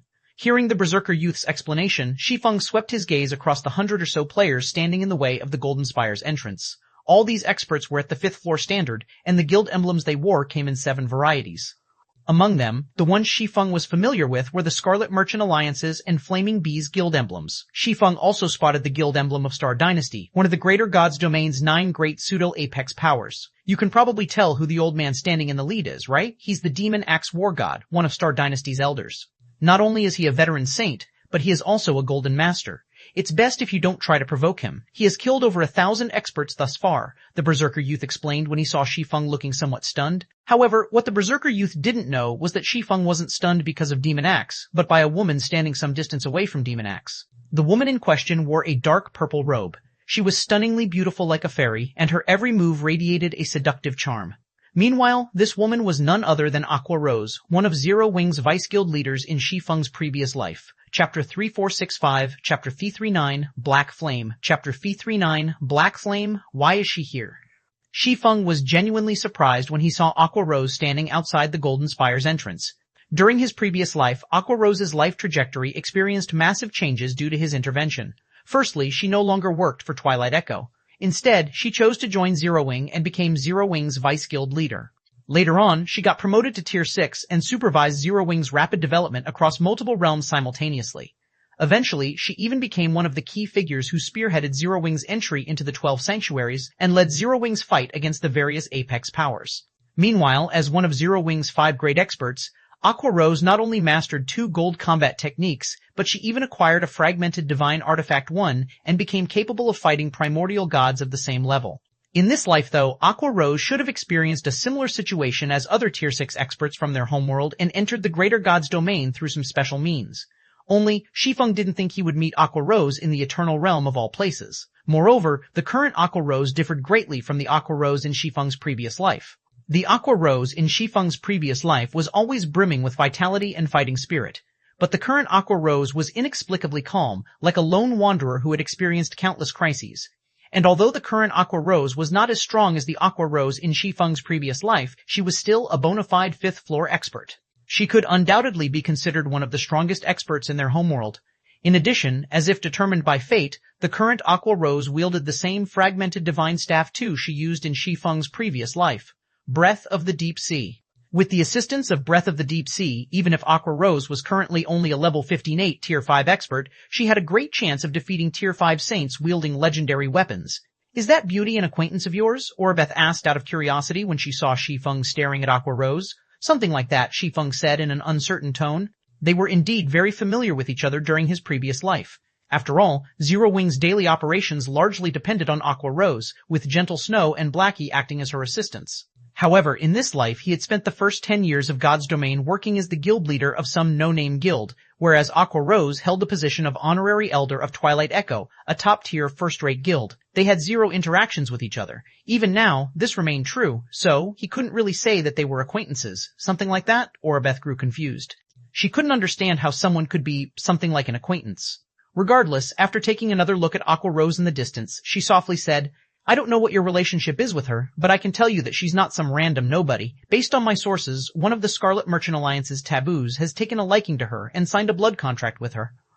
So long as she joins Scarlet in the future, she'll easily become one of the greats there. A blood contract? Realization dawned upon Shi Feng when he heard Orabeth's explanation. Blood contracts weren't uncommon in God's domain. It could be considered a way for players to grant other players strength. Or, more specifically, a blood contract could grant the contractee the combat experiences of the contractor, letting them personally experience the battles the contractor had experienced. However, the creation of a blood contract was not a simple task. Firstly, the contractor had to reach the 2-star Great Grandmaster standard in their mental strength development. Secondly, the contractor needed the materials to create a blood contract. Meanwhile, most of the materials needed were at the inferior divine rank. Lastly, the contractor had to invest roughly 2 to 5 years of their time and energy into creating the blood contract. Throughout this period, the only thing the contractor could do was immerse their combat experiences into the blood contract. Because of these 3 stringent factors, typically only pseudo-apex powers and apex powers could create blood contracts. Weaker powers had neither the resources nor the ability to create one. Outside the Golden Spire's entrance, I'm afraid I'll have to trouble you after we enter the spire. Aqua, a level 57, Tier 5 cleric dressed in a holy white robe, said apologetically as she walked up to Aqua Rose. Big Brother Dragon Soul had to go ahead and enter the spire first. Otherwise, he wouldn't be able to pass the trial before the other powers' chosen ones and obtain the best reward. Though, if we had Big Brother Dragon Soul here to help us, none of the other pseudo-apex powers would have dared to lay a hand on us, nor would the Star Dynasty's Demon Axe be pointing fingers at us now. I understand, Melody. You don't have to apologize. Helping you is also something I should do, Aqua Rose said as she looked at the cleric named Seven Melody. Then she glanced at the stalwart berserker standing in front of the Golden Spire's entrance and inwardly sighed as she thought to herself, the strength gap truly is huge. Sure enough, only the pseudo-apex powers' chosen ones can fight against these Golden Masters. The trip to the Golden Spire this time might seem like a joint effort between the 7 pseudo-apex powers, but in reality it was a competition between the 7 pseudo-apex powers' chosen ones. Although Aqua Rose had the fortune of catching the eye of one of the Scarlet Merchant Alliance's taboos due to Seven Melody and received significant improvements to her combat standards among the experts visiting the Golden Spire this time, she could barely be considered above average. And in front of an expert like the Demon Axe War God, she was an insignificant existence. It's a pity you refused to get together with Big Brother Dragon Soul and join our family. Otherwise, with your talent, you would have definitely received a slot to enter the Golden Spire's upper level first, Seven Melody said as she looked at Aqua Rose with a hint of pity. If you could secure the upper level's rewards, you can definitely become a powerhouse in the Eternal Realm in the future. At that time, you and your family can move into a special tier city, and even people from Demon's Gate would be helpless against you. Become a powerhouse in the Eternal Realm? Aqua Rose smiled and shook her head. How can it be that easy? Not to mention, if I join your family, Demon's Gate will also point its sword at your family. After finding herself in the Greater God's domain through a fortunate event, Aqua Rose originally thought she could operate freely because of her status as a Tier 6 expert. However, after wandering about the Greater God's domain for some time, she learned that even Tier 6 players could barely get by here. By the way, I heard someone from your homeworld got onto the Sacred Glory list. He even caused multiple upper-ranking hegemonic powers to suffer immense losses, Seven Melody suddenly said. With his talents, if he has enough fortuitous encounters, he might also be able to become a powerhouse in the Eternal Realm. You mean Black Flame? In a plain tone, Aqua Rose said, he has indeed made a name for himself in the Eternal Realm, but what he has seen thus far is only the tip of the iceberg the various upper-ranking hegemonic powers have to show. Not to mention, there are still pseudo-apex powers and apex powers above upper-ranking hegemonic powers. While Aqua Rose and Seven Melody quietly conversed, two people approached the Golden Spire's entrance. Of the two, one was male, the other was female, and both were of the swordsman class. Seeing the two swordsmen, a middle-aged level 158, tier 5 saint-ranked berserker guarding the entrance impatiently said, "Do you two not see that our 7 guilds are busy here? Get lost if you're smart." "Get lost? Are you talking about yourselves?" Shi Feng asked. As soon as Shi Feng's words fell, the whole area went silent. Whether it was the players standing around the Golden Spire or the 7 pseudo-Apex Powers members, everyone looked at Shi Feng in disbelief. Meanwhile, when Aqua Rose saw the familiar figure she had just recently seen on the latest Sacred Glory list, her eyes widened. Black Flame, Chapter 3466, Chapter 540, Slaying a God with One Hand, Chapter 540, Slaying a God with One Hand. What a crazy bastard. What gave him the courage to provoke the 7 pseudo-Apex Powers people? That guy's suicidal. Does he not see all the death drops scattered around the entrance? Everyone was shocked by Shi Feng's blatant provocation. Shi Feng wasn't the first person to have tried to get past the 7 pseudo-Apex Powers blockade and enter the Golden Spire. But everyone who previously tried had done so with a negotiating attitude. None dared to even speak loudly to the 7 pseudo-Apex Powers members. Even so, the 7 pseudo-Apex Powers members still killed those people to set an example. But now that Shi Feng had taken the initiative to provoke the 7 pseudo-Apex Powers, nobody could imagine what the 7 powers would do to Shi Feng and his companion. Kid, you have guts, I'll give you that. But do you really think you can talk big in front of us just because you two are wearing Azure Fang's emblem? The middle-aged berserker laughed. Or do you think we will back away because of Azure Fang? The other 7 pseudo-Apex Powers members laughed along with the middle-aged berserker. It was true that Azure Fang was a pseudo-Apex power, but which of their 7 guilds wasn't one? Not to mention, leading their group was Star Dynasty, one of the 9 great pseudo-Apex powers. With their lineup, not even Azure Fang's guild leader would dare to behave so arrogantly in front of them. At this time, because of the commotion Shi Feng caused, even Demon Axe, who had been resting his eyes, had turned to look at Shi Feng. Azure Fang? Turning to the middle-aged berserker, Shi Feng calmly said, "Since when have I said I was a member of Azure Fang? You're not from Azure Fang?" The middle-aged berserker looked at Shi Feng in confusion. Then, upon taking a closer look, he found that Shi Feng, indeed, wasn't wearing Azure Fang's guild emblem. Only the blood elf standing next to him was. And at this discovery, he couldn't help but ask, "Which guild are you from, then?" It was true that Azure Fang didn't have the qualifications to behave arrogantly before them, but it would be a different story if Shi Feng were a member of one of the 9 great pseudo-Apex powers or an Apex power. At this time, the other 7 pseudo-Apex Powers members also grew serious, none daring to laugh at Shi Feng anymore. It might still be fine if Shi Feng was only a member of the 9 great pseudo-Apex Powers, but they would be in deep trouble if he were from an Apex power. Not even the 9 great pseudo-Apex Powers would dare to offend an Apex power. The Golden Spire was crucial for the various powers' development, and everyone had to pay a great price to come here. If they were to kill an Apex Powers member here, even if said Apex Power wasn't strong enough to retaliate against them in the Eternal Realm, that didn't mean said Apex Power couldn't conduct its retaliation outside the Eternal Realm. Meanwhile, under everyone's anxious gaze, Shi Feng proudly said, "Zero Wing." Everyone was Zero Wing? Everyone was momentarily stunned as they looked at Shi Feng's proud expression, their brains rapidly trying to recall which Apex power went by the name of Zero Wing. Unlike everyone else, though, Aqua Rose couldn't help but look at Shi Feng in exasperation. She couldn't believe Shi Feng would be so bold to speak the truth, and to say it in such a prideful manner. "Are you messing with me, you little punk?" the middle-aged berserker bellowed after he finished recollecting his memories. "I've never heard of any Apex power called Zero Wing. You must be tired of living." Meanwhile, shortly after the middle-aged berserker finished speaking, some of the people present quickly recognized Shi Feng. "Zero Wing? I know who he is. He's Zero Wing's Black Flame. Now that you mention it, he does look like Black Flame. So, he's the guy who caused a couple of upper-ranking hegemonic powers to eat a huge loss. No wonder he's so arrogant." For someone with no background, coming in 11th on the Sacred Glory list is indeed a great achievement. In any other realm in the greater god's domain, such an achievement certainly gives him bragging rights. It's a pity he's in the Eternal Realm. He has no idea what terrifying existences he's going up against. After the publication of the latest Sacred Glory list, many players throughout the greater god's domain came to learn of the name Black Flame. Unfortunately, in the eyes of the various pseudo-apex powers, experts on the Sacred Glory list were still nothing but jokes. It looks like it's about to end, Aqua Rose muttered, sighing when Aqua Rose saw the 7 pseudo-apex powers experts getting ready for a fight. When she first arrived in the greater god's domain, she had similarly thought that none of the greater god's domain's powers dared to provoke her because she was a tier 6 player. It wasn't until she offended the Apex Power Demon's Gate that she came to understand how terrifying Apex powers were. In fact, not to mention Apex powers, even pseudo-Apex powers could easily put a tier 6 player into despair if they revealed so much as a small portion of their capabilities. While Aqua Rose was distracted with her thoughts, Demon Axe suddenly moved. In the blink of an eye, Berserker, who had been guarding the Golden Spire's entrance all this time, arrived before Shi Feng. What? Demon Axe is taking action himself? Demon Axe taking action was outside of everyone's expectations. Even the middle-aged Berserker who was about to teach Shi Feng a lesson was shocked by this development. After all, Demon Axe had only ever taken action against groups of experts thus far. He had never bothered to move against individual players. He's using his trademark move? When Aqua Rose saw the Demon Axe War God's movements, she instantly knew that the other party was using his trademark move, and she couldn't help but be shocked by this development.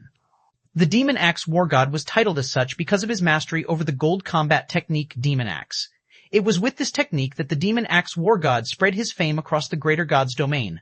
Although Demon Axe wasn't at tier 6 right now, the combination of his gold combat technique and legendary axe allowed him to exhibit power on par with a tier 6 player's full-powered attack. If Aqua Rose were to face this attack herself, even if she had a fragmented divine artifact in hand, she would have to use an invulnerability skill to keep herself alive. None of her other means would let her survive Demon Axe's attack. But just when Demon Axe's pitch-black axe was about to connect with its target, Shi Feng suddenly appeared above Demon Axe, the blue longsword in his hand already descending toward the tier 5 Berserker. Radiant Night, Holy Annihilation. Peachy black flames emerged from the Winter of Eternal Night as it closed in on Demon Axe. Though, it did not land on Demon Axe directly, as the latter had redirected his weapon's trajectory and used his attack to defend himself. Boom! When axe and longsword collided, pitch-black flames rose into the air. When the flames dissipated, Demon Axe could be seen kneeling on the ground and looking up at Shi Feng in disbelief, a long gash running from his shoulder to his chest. Then, whilst confusion filled his mind, Demon Axe collapsed to the ground, becoming deader than dead. Chapter 3467, Chapter 541, Golden Spire's Trial, Chapter 541. Golden Spire's Trial. Demon Axe's fall plunged the surrounding players into an unprecedented shock. Demon Axe was not only a veteran tier 6 Berserker god, but also someone who had mastered a gold combat technique.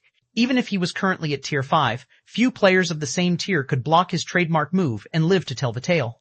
Even the various pseudo-Apex powers chosen ones, individuals who had received priority nurturing and mastered gold combat techniques, could only match Demon Axe in a frontal clash. Yet now, the mighty Demon Axe War God had failed to survive even a move against Shi Feng.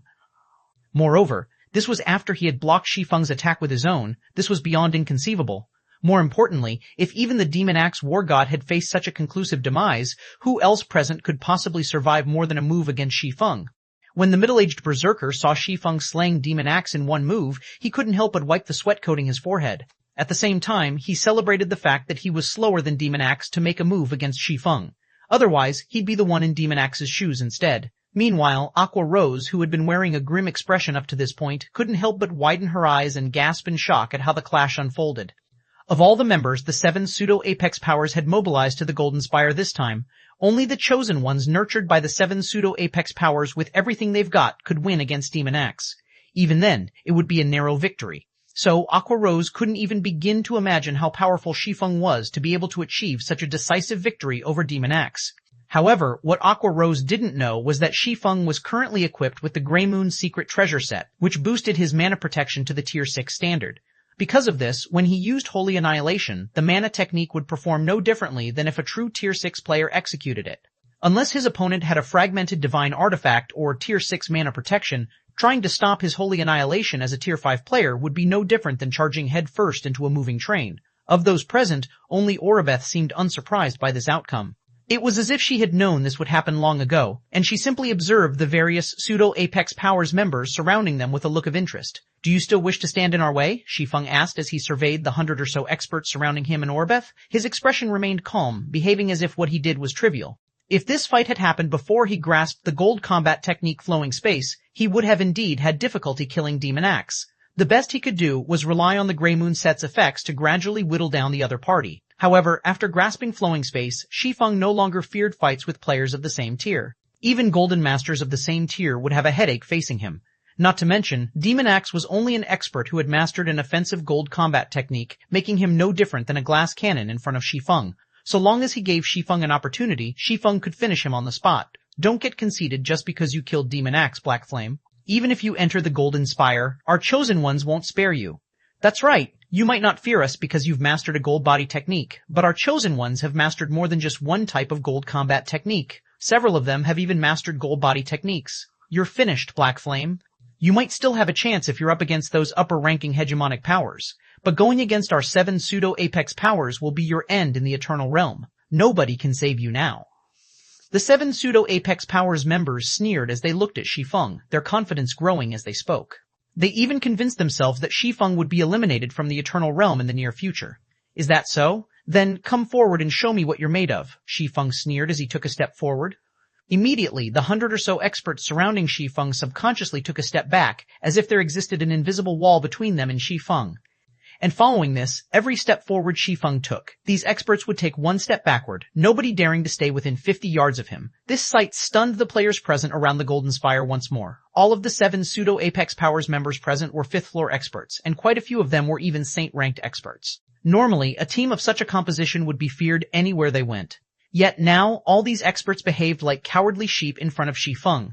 Even after Shi Feng had stepped into the Golden Spire with Orbeth and vanished from everyone's vision, the 7 pseudo-Apex Powers members still did not dare move within 50 yards of the Golden Spire's entrance. An expert. This is how a true expert should be. Black Flame is too strong. If I could experience such a situation even once, I'd have no more regrets in my life. When the surrounding players saw Shi Feng and Orbeth disappearing into the Golden Spire, they couldn't help but verbalize their admiration for Shi Feng. Some had even started posting the videos they had just recorded onto the Eternal Realm's official forum to let everyone know what a true expert looked like. Aqua Rose was also greatly shocked by this situation. She didn't think Shi Feng would be so strong as to deter the 7 pseudo-Apex Powers experts from putting up even the slightest form of resistance. He was easily 10 times stronger than in the video the 7 Luminaries Alliance had attached to the Sacred Glory list. She found it truly hard to imagine such an expert had remained unknown for so long in their homeworld. Demon Axe is dead, and the various powers are in chaos. Let's use this chance to enter the Spire, Aqua, 7 Melody suggested to Aqua Rose when she saw the members of the 6 remaining pseudo-Apex powers falling into disarray. Also, although Black Flame is extraordinarily strong, I still don't think he'll be a match for the chosen ones inside. But if we get him to join us and team up with Big Brother Dragon Soul, it'll benefit us all. Aqua Rose fell into thought when she heard 7 Melody's suggestions. There were quite a few of the 7 pseudo-Apex Powers members inside, and all of them were competing with each other. Even the Scarlet Merchant Alliance members inside weren't united at heart. If they could get Black Flame to join their group, it would help them greatly in surviving the competition. Alright, let's head inside as well. Immediately, Aqua Rose and 7 Melody used the chaos to sneak into the Golden Spire. Aside from them, many other players had also used this opportunity to charge into the Golden Spire. Inside the Golden Spire, when their blurred vision recovered, Shi Feng and Orbeth found themselves standing in front of a grand staircase in the clouds. The staircase was incredibly wide, at least several kilometers wide at first glance, and each step was 1 meter high and 2 meters long. Obviously, these steps were not made for humans but for larger races. The staircase extended to a great height, but because the density of the clouds increased with height, it was impossible to see anything beyond 1,000 meters. Moreover, violent mana enveloped the staircase. Even with an advanced legendary mana body, Shi Feng could feel his mana gradually getting influenced and going out of control. Sure enough, the magic elements here feel incredible no matter how many times I come here. When Shi Feng sensed the dense magic elements around him and felt his mana being affected, he couldn't help but be astonished. Whether it was when he visited this place as a Tier 6 player in his previous life, or with a Tier 5 advanced legendary mana body in this life, his mana failed to resist the influence of the Golden Spire's mana regardless. Even Orbeth was not an exception to this phenomenon. Just as Shi Feng was about to start climbing the staircase, a system notification suddenly rang in his ears. System, Primordial Abyssal God's Legatee detected. Do you wish to activate the Advanced Abyssal Trial? Chapter 3468, Chapter 542, Advanced Abyssal Trial, Chapter 542, Advanced Abyssal Trial, an Advanced Abyssal Trial? Shi Feng was caught off guard by the system notification. He had visited the Golden Spire more than once in his previous life. He had even conducted detailed research on the spire, and the information he held was no less than what the various apex powers possessed. However, he had never heard of the Golden Spire having an abyssal trial, much less an advanced abyssal trial. Normally, the greater god's domain's various powers could go all out to fight each other just to secure a clue relating to a primordial god. Some upper-ranking hegemonic powers and conglomerates had even perished because of this. Meanwhile, the primordial abyssal god was one of the strongest primordial gods that had ever existed. If it was made known that a clue relating to the primordial abyssal god was hidden in the Golden Spire, there was no way the various powers could sit still. Even the high and mighty apex powers wouldn't hesitate to start a war with each other. However, according to the information Shi Feng collected, the Golden Spire's construction might involve ancient gods, but it was totally unrelated to primordial gods. Otherwise, the various apex powers would have long since occupied the Golden Spire. They would have never let other powers set even a foot into the spire. System. You have 3 minutes to decide whether to activate the Advanced Abyssal Trial. If no response is given, the Advanced Abyssal Trial will not be activated by default. Activate it. Shi Feng decided without hesitation. The primordial abyssal god's legacy was extraordinary. Setting aside the fact that primordial god legacies were nearly impossible to find in the current greater god's domain, just participating in an abyssal trial was a fortuitous opportunity in and of itself. Shi Feng had no doubts he could get promoted to Tier 6 with his current capabilities. However, the 100 Refinement Mana Body quest required him to construct a legendary divine body, which was no easy feat. The construction of a divine body was different from a mana body. The stronger a divine body a player desired, the stronger the laws they needed to master to stabilize their divine body. Typically, an epic divine body required the mastery of one advanced law to stabilize. Although he had mastered 3 advanced laws, he wasn't sure if that was enough to stabilize a legendary divine body. If he could master more advanced laws through the help of the Abyssal Legacy, it would greatly increase his chances of constructing a legendary divine body. System, Advanced Abyssal Trial activated. Please climb to a height of 20,000 meters in the Golden Spire's upper level within 2 days. Rewards unknown. System, the countdown will begin as soon as you take your first step onto the lower level staircase. Please pay attention to your remaining time. Climb to a height of 20,000 meters in 2 days? Shi Feng gasped when he saw the trial requirements, and he couldn't help but wonder if the main god system was joking with him. The Golden Spire was split into the lower and upper levels. Both levels measured 30,000 meters in height. Although players with the upper level's key could gain access to the spire's upper level, they still needed to start their ascend from the lower level. Moreover, for every 1,000 meters climbed, the trial's difficulty would increase. The average expert would typically need around 2 days just to get through the lower level. As for reaching the 20,000 meter mark on the upper level, that was an achievement that only 5 players had ever accomplished in Shi Feng's previous life. In addition, over 99% of the players who challenged the upper level failed to even reach the 10,000 meter mark. Currently, even if Shi Feng combined his past life's experiences with his current capabilities, he was only confident in reaching the 10,000 meter mark. As for the 20,000 meter mark, even if he had unlimited time, reaching it would be a huge challenge, let alone reaching it in 2 days. That was simply an impossible request. Just as Shi Feng and Oribeth were about to start climbing the staircase before them, 2 flashes of light appeared near them. When the lights faded, they revealed the figures of Aqua Rose and Seven Melody. When Seven Melody spotted Shi Feng and Oribeth, she approached them without hesitation and warmly spoke as if they were longtime acquaintances. Please wait a moment, Guild Leader Black Flame. I have a tempting offer to make to you and your companion. May I have some of your time? A tempting offer? What is it? Oribeth asked as she scrutinized Seven Melody with a look of curiosity. It is something that will allow you to gain a great harvest, 3rd Vice Guild Leader Oribeth. I promise, Seven Melody said, exposing Oribeth's identity with a smile. Oribeth's gaze turned a little wary when she heard Seven Melody's words.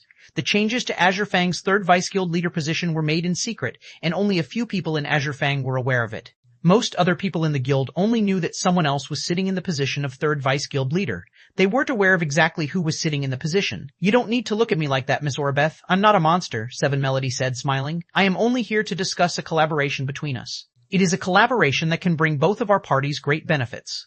Collaboration? What kind of collaboration do you have in mind? Shi Feng asked out of curiosity. Simple. Turning to Shi Feng, Seven Melody said, I have Legacy that holds a method to resist the lower level's mana, and it is the only copy in the Eternal Realm. This method can drastically lower the difficulty of your ascent. I can share it with you, but in exchange, I need you to help us reach the upper level as quickly as possible. I believe that we can both benefit greatly from this collaboration. After all, the sooner you reach the upper level, the more lucrative the final rewards you will receive. In addition, we can further our collaboration if we come across the Scarlet Merchant Alliance's Chosen Ones. If we work together with Scarlet's Chosen Ones, not even the other pseudo-Apex Powers Chosen Ones will dare to find trouble with you. A method to resist the lower levels mana? Shi Feng couldn't help but look at Seven Melody in surprise. He had never heard of a mana resistance method recognized by the main god system for the Golden Spire's lower level. Normally, players could only research their own method of combating the lower levels mana. A standardized method was never found. After all, every player's mana body was different, and different mana bodies would react differently to the Golden Spire's mana. Yes, it is something that the beautiful Aqua next to me acquired after going through great difficulty. You will not find a second copy of it in the Eternal Realm, Seven Melody said, nodding as she pointed at Aqua Rose. You will most certainly regret it if you miss this opportunity. For your information, it has already been over 2 days since the 7 pseudo-Apex Powers members entered the Golden Spire. They are probably scattered across both levels by now, and if you come across them, they will undoubtedly try to hinder your progress. Even if you can defeat them, it will take time and add difficulty to your trial. It will also affect the rewards you will receive. But with our mana resistance method, you can at least reduce some of the difficulties you will face and save yourself a lot of time. Alright, I can agree to your conditions, Shi Feng answered. Personally, he was quite intrigued by Seven Melody's suggestion. He was curious to see what kind of mana resistance method could be universally applied to all players. Not to mention, accepting Seven Melody's offer would allow him to help and get acquainted with Aqua Rose. I'm fine with it too, Oribeth said, nodding. Great, let's have a happy collaboration then, Seven Melody happily said before taking out an ancient stone tablet. Then, she continued, try to learn the method on this tablet as quickly as possible. There are going to be more people coming in a moment. When Seven Melody took out the stone tablet, the corners of Shi Feng's mouth immediately twitched after just taking a casual glance at it, the shock he currently experienced no less intense than when he triggered the Advanced Abyssal Trial, a Primordial God tablet. Chapter 3469, Chapter 543, Primordial God Ranked Mana Technique. Chapter 543, Primordial God Ranked Mana Technique. Well, are you two done learning it? Seven Melody urgingly asked as she looked at Shi Feng and Oribeth. There is limited space in the trial area, and many more people will be entering soon. If we have to resist the trial's attacks within a limited space, the difficulty we have to face will increase, so we need to move quickly. However, despite Seven Melody's urging, Shi Feng dared not rush himself and completely immersed himself in the information conveyed by the stone tablet. After all, this was a primordial god tablet they were talking about, and there were only a very small number of these tablets in the current Greater God's domain. Before the Holy Race's invasion, those who got their hands on a primordial god tablet were deceived by the tablet's unremarkable appearance. At first glance, the tablets looked like nothing more than records casually left behind by the myriad ancient gods. However, sometime after the Holy Race's invasion began, players began to discover the uniqueness of the primordial god tablets. Typically, a stone tablet left behind by an ancient god would only contain one mana interpretation method. Or, more specifically, these ancient god tablets could only be interpreted using one method, and they would also only yield one outcome. However, primordial god tablets were different in that they could be interpreted using numerous mana interpretation methods, and every different method used would yield a different result. After only glancing at the tablet Seven Melody took out, Shi Feng had already discerned over 10 methods to interpret it, which yielded him over 10 different methods of resisting mana. This situation allowed Shi Feng to understand why Seven Melody had determined that her stone tablet held a mana resistance method everyone could use. Of course, the numerous mana resistance methods recorded in the Primordial God tablet were only one of its multiple aspects. What made a Primordial God tablet truly incredible was the mana techniques they contained. Every Primordial God tablet would have a mana technique legacy hidden in it. As for whether players could obtain this mana technique legacy, it all depended on whether they could find the corresponding mana interpretation method for it, and whether they had the necessary talent and capabilities to learn the mana technique. The passing down of Primordial God-ranked mana techniques had ceased during the Mythical era. Although saints of future generations would later develop saint-ranked mana techniques, they were merely crude imitations of Primordial God-ranked mana techniques. They weren't even 10% as powerful or effective. This was also why Primordial Gods were extremely powerful. During his previous life, Shi Feng had tried to find opportunities to learn a Primordial God-ranked mana technique, but he never managed to secure one, even after offering to trade for it using a legendary equipment set. Yet now, Seven Melody had given him this opportunity without hesitation. Even if she wasn't aware of what she had in her hands, it was unbelievable nonetheless. If he were to let this opportunity slip by him, he would definitely regret it. Are you two still not done? It's been 2 minutes already. Seven Melody started growing anxious when she saw that Shi Feng and Oribeth were still stuck learning from the tablet. Previously, when she and Aqua Rose studied the tablet, they didn't use more than 30 seconds. Meanwhile, as soon as they finished studying the tablet, the mana resistance method she spoke of was automatically generated and engraved in their minds. Yet now, Shi Feng and Orabeth still weren't done studying the tablet after 2 minutes. With this much time, even a pig should have finished learning the mana resistance method already, just a little longer. I'm finding some parts difficult to understand, Shi Feng awkwardly explained. This was his first time interpreting a primordial god tablet. He had also never learned how to interpret a primordial god tablet, as only powers with primordial god tablets would know the proper methods to do so. However, none of these powers would share their methods or their primordial god tablets with others. Even if these powers did share their methods, they likely wouldn't be useful. After all, the correct interpretation methods for every primordial god tablet were different. Meanwhile, in the 2 minutes he spent studying Seven Melodies' primordial god tablet, he had already tried over 100 interpretation methods and obtained over 100 answers. But none of these answers led to a mana technique. Meanwhile, roughly 5 minutes after Shi Feng started studying the primordial god tablet, a large group of players appeared at the bottom of the staircase. At a glance, there were easily over 1,000 players. After these players excitedly surveyed the Golden Spire's interior, they promptly charged up the staircase, none even bothering to glance at Shi Feng's group of 4. Seven Melody felt as if her head was about to explode when she saw this, and she couldn't help but turn to Aqua Rose and whisper, "Aqua, are these 2 people truly experts? Why do I feel like they're just 2 blockheads? I don't know."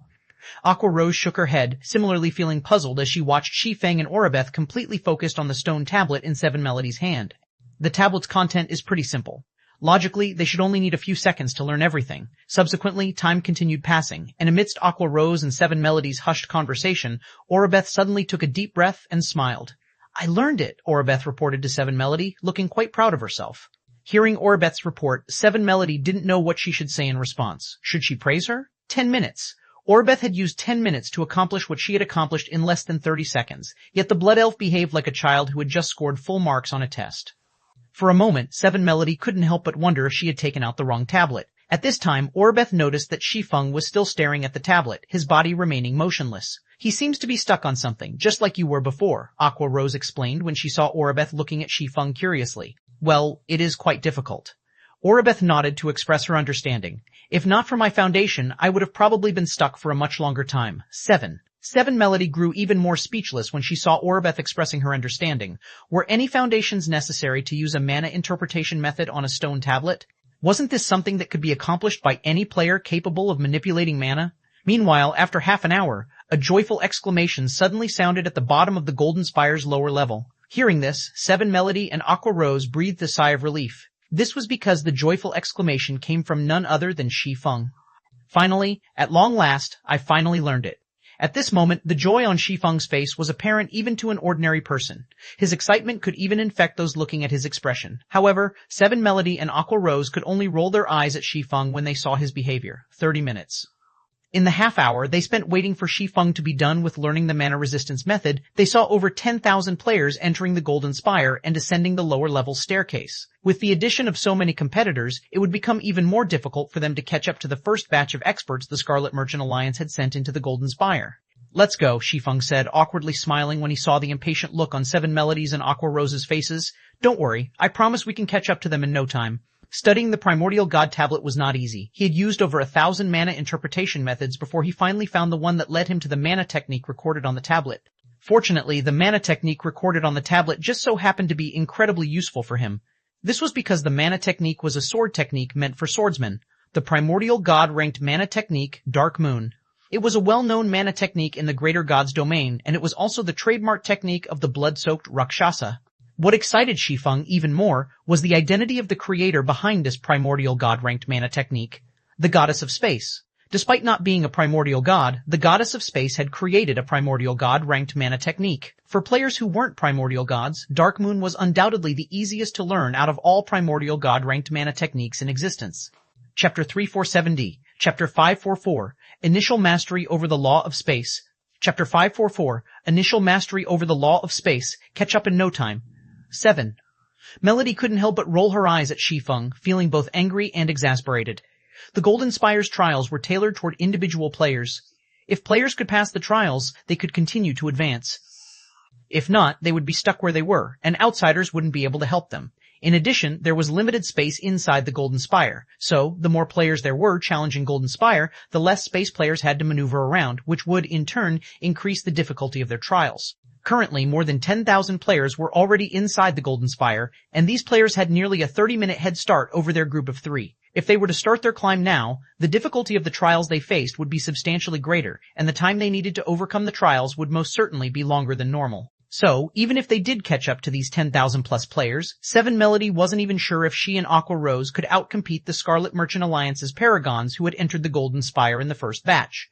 Apart from the chosen ones cultivated by the Scarlet Merchant Alliance, the competition between the guild's Paragons was extraordinarily intense. While she might have an upper-level key for the Golden Spire in her possession, she couldn't use it to enter the upper level at her discretion. Whether she could use it to enter the upper level still depended on the time she used to complete the lower level. After all, upper-level keys were hard to come by. The Scarlet Merchant Alliance naturally wouldn't waste such a precious resource on individuals who took too much time to complete the lower level. However, Shi Feng didn't bother to explain himself. He simply smiled and stepped onto the staircase before him. Dark Moon, the goddess of space's legacy, was incredibly profound. The mana technique was split into 7 moves. The Sword of Earth, the Sword of Water, the Sword of Wind, the Sword of Fire, the Sword of Time, the Sword of Illusion, and the Sword of Space. The 7 moves were an advanced application of the 4 major elements and the 3 supreme elements. There were no differences in strength between the 7 moves. Each move had its strengths. Meanwhile, Dark Moon utilized the element of space as its core, and the element allowed for the continuous integration of other magic elements. When all 7 elements were merged into one, the user of Dark Moon could fight primordial gods of the same tier. Although Shi Feng had yet to master any of the 7 moves, through the information he gained from the goddess's legacy, he had already gained initial mastery over the law of space, which could be considered as him having learned the Dark Moon mana technique. By manipulating the space element, he could not only fully stabilize his mana, but he could even spread it out to create a mana domain inside the Golden Spire. While he couldn't extend his mana domain as far out as he normally could, he could ensure its absolute stability within a 50-yard radius. Gaining mastery over the space element also enlightened Shi Feng on why, despite the Primordial God Tablet having various mana resistance methods, any of these methods could allow players to resist the Golden Spire's rampant mana. "Let's go as well, Melody," Aqua Rose said persuasively as she looked at the exasperated cleric beside her. "There might be some changes to the plan, but at least none of those outside experts will dare to make a move against us." The Golden Spire had lucrative rewards. This was something everyone knew. But not everyone could get their hands on these rewards, and some selfish individuals might choose to sabotage others once they knew they had no chance of proceeding any further. However, with Shi Feng acting as a deterrent, it was unlikely anyone would dare to target their group. "I guess you're right." After thinking it over, Seven Melody could only use Aqua Rose's reasoning to console herself. Subsequently, Seven Melody and Aqua Rose also stepped onto the staircase, intending to pass through the lower levels trials as quickly as possible. Players would face a trial every 1,000 meters they ascended in the Golden Spire. According to the information the Scarlet Merchant Alliance obtained, these trials required players to break through a magic barrier while fighting against magic puppets of the same tier. Every magic puppet was at the Refinement Realm standard by default, and they could only damage the players they were summoned to target. Moreover, the magic puppets would grow stronger with numbers. For every 3 magic puppets on the battlefield, they could form a small battle array that would increase their basic attributes and elevate their combat standards by 1 rank. For every 3 small battle arrays present, they could form a medium battle array that would elevate the magic puppet's basic attributes to the standard of archaic species and combat standards to the Void Realm. For every 3 medium battle arrays present, they could form a large battle array that would increase the magic puppet's basic attributes to the standard of ferocious beasts and grant every one of them the ability to use domains. If surrounded by these enhanced magic puppets, even 5th floor experts would lose their lives if they weren't careful. While facing the attacks of these magic puppets, players needed to break the magic barrier hindering their advance as quickly as possible. Otherwise, once a set amount of time passed, the magic barrier would fully regenerate, and players would have to start breaking the barrier all over again. Furthermore, for every trial players completed, the number of magic puppets they faced would increase by 3. And for every 10,000 meters they climbed, the gravity they experienced and the volatility of the mana surrounding them would double. Meanwhile, the instant Seven Melody and Aqua Rose ascended 1,000 meters up the staircase, their first trial began, and 6 magic puppets appeared a short distance away from them. The 6 magic puppets charged at the 2 players in groups of 3, and each group was empowered by a small battle array. In this rampant mana environment, a 4th floor expert would have to expend a lot of energy just to cope with these magic puppets. However, just as Seven Melody and Aqua Rose were about to rely on their formidable basic attributes to repel the magic puppets, a familiar voice suddenly entered their ears. "Kneel." Following this voice, the crisp sound of 3 objects hitting the ground came from nearby. When Seven Melody and Aqua Rose turned toward the source of these sounds, they saw 3 magic puppets falling flat onto the floor as if something heavy was crushing them. "How is this possible?" Seven Melody exclaimed, her mouth having difficulty closing when she saw the owner of the voice. The person who had immobilized the 3 magic puppets was none other than Shi Feng, the person who had spent half an hour learning a mana resistance method. Mana domain. He's using his mana domain, Aqua Rose muttered in shock as she looked at Shi Feng. She was able to quickly determine the cause of the 3 magic puppet situation.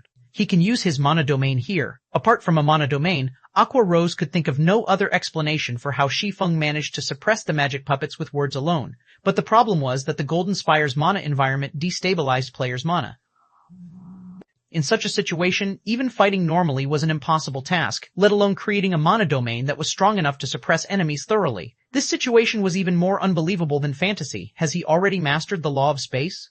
At this time, Oribeth was similarly looking at Shi Feng in astonishment, but the cause for her surprise was different from that of Seven Melody and Aqua Rose. As someone who had learned the Goddess of Space's Dark Moon legacy, Oribeth could more or less guess how Shi Feng could use his mana domain inside the Golden Spire. However, it was precisely because she knew how he did it that she couldn't help but be astonished. Previously, after spending 10 minutes analyzing Seven Melody's stone tablet, Oribeth had arrived at the Goddess of Space's legacy. Then, after learning the Goddess's legacy, she gained basic mastery over the space element, which allowed her to stabilize the mana in her body. Originally, Oribeth thought that she was already a fast learner.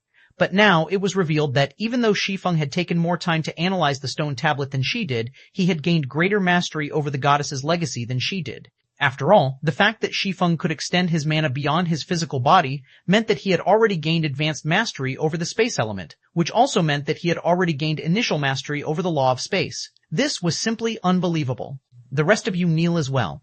When Shi Feng saw the 6 magic puppets targeting Seven Melody and Aqua Rose resuming their charge, he spoke again. Immediately afterward, all 6 magic puppets fell to the ground and stopped moving. Then he calmly said, "Let's go to the next trial. Chapter 3471, Chapter 545, Sudden Changes to the Golden Spire. Chapter 545, Sudden Changes to the Golden Spire. Golden Spire, upper level, in a vast temple surrounded by clouds. A burst of colorful radiance suddenly appeared in the middle of the structure. Then, the lights disappeared to reveal 4 figures. We arrived, just like that." A pleasant voice sounded, causing the 100 or so players resting in the temple to turn their heads toward the source. The owner of the voice was a female cleric with a gentle and elegant appearance, and at first glance, she looked very much like an angel. "Newcomers, has another pseudo-apex power arrived at the Golden Spire? These people have such bad luck to appear at this time. Now, the upper-level key they went to great lengths to obtain has gone to waste." When the resting players saw the female cleric's group appearing in the temple, some expressed surprise, some expressed ridicule, and some expressed pity. "What's wrong with these people? Why are they looking at us like that?" Seven Melody wondered in confusion. After scanning the temple, she could tell everyone was talking about their group. "This is strange. This should be nearly everyone, if not everyone, who has reached the upper level," Aqua Rose commented. "Logically, the first batch of players to have entered the spire should have arrived on the upper floor quite some time already. Even though we've taken only 11 hours to clear the lower level, it doesn't make for us to meet them here. These people also look exhausted, so they've clearly been through a lot of battles." Keys to the Golden Spire's upper level were incredibly rare. At most, only a couple dozen should have been found thus far. And since each key could only allow 2 players to enter the spire's upper level, the maximum number of players that could enter the upper level should only be a little over 100. In other words, the players resting in the temple should be most, if not all, of the players currently on the upper level. It should be known that their group of 4 had entered the Golden Spire 2 days later than the various guilds' first batch of players did. Logically, the players in the first batch should have long arrived and made significant progress on the upper level, so it was incredibly strange for them to meet so many players at the upper level starting point. Amidst Seven Melody and Aqua Rose's confusion, an exclamation suddenly sounded from a corner of the temple. "Little Seven, how did you get up here so quickly?" The speaker was a female assassin dressed in black leather. She had a shapely figure and she gave off a wild feeling. Although the assassin was masked, it was still possible to tell that she had a beautiful face based on her facial features. "Big sis glow?" Seven Melody exclaimed when she saw the female assassin.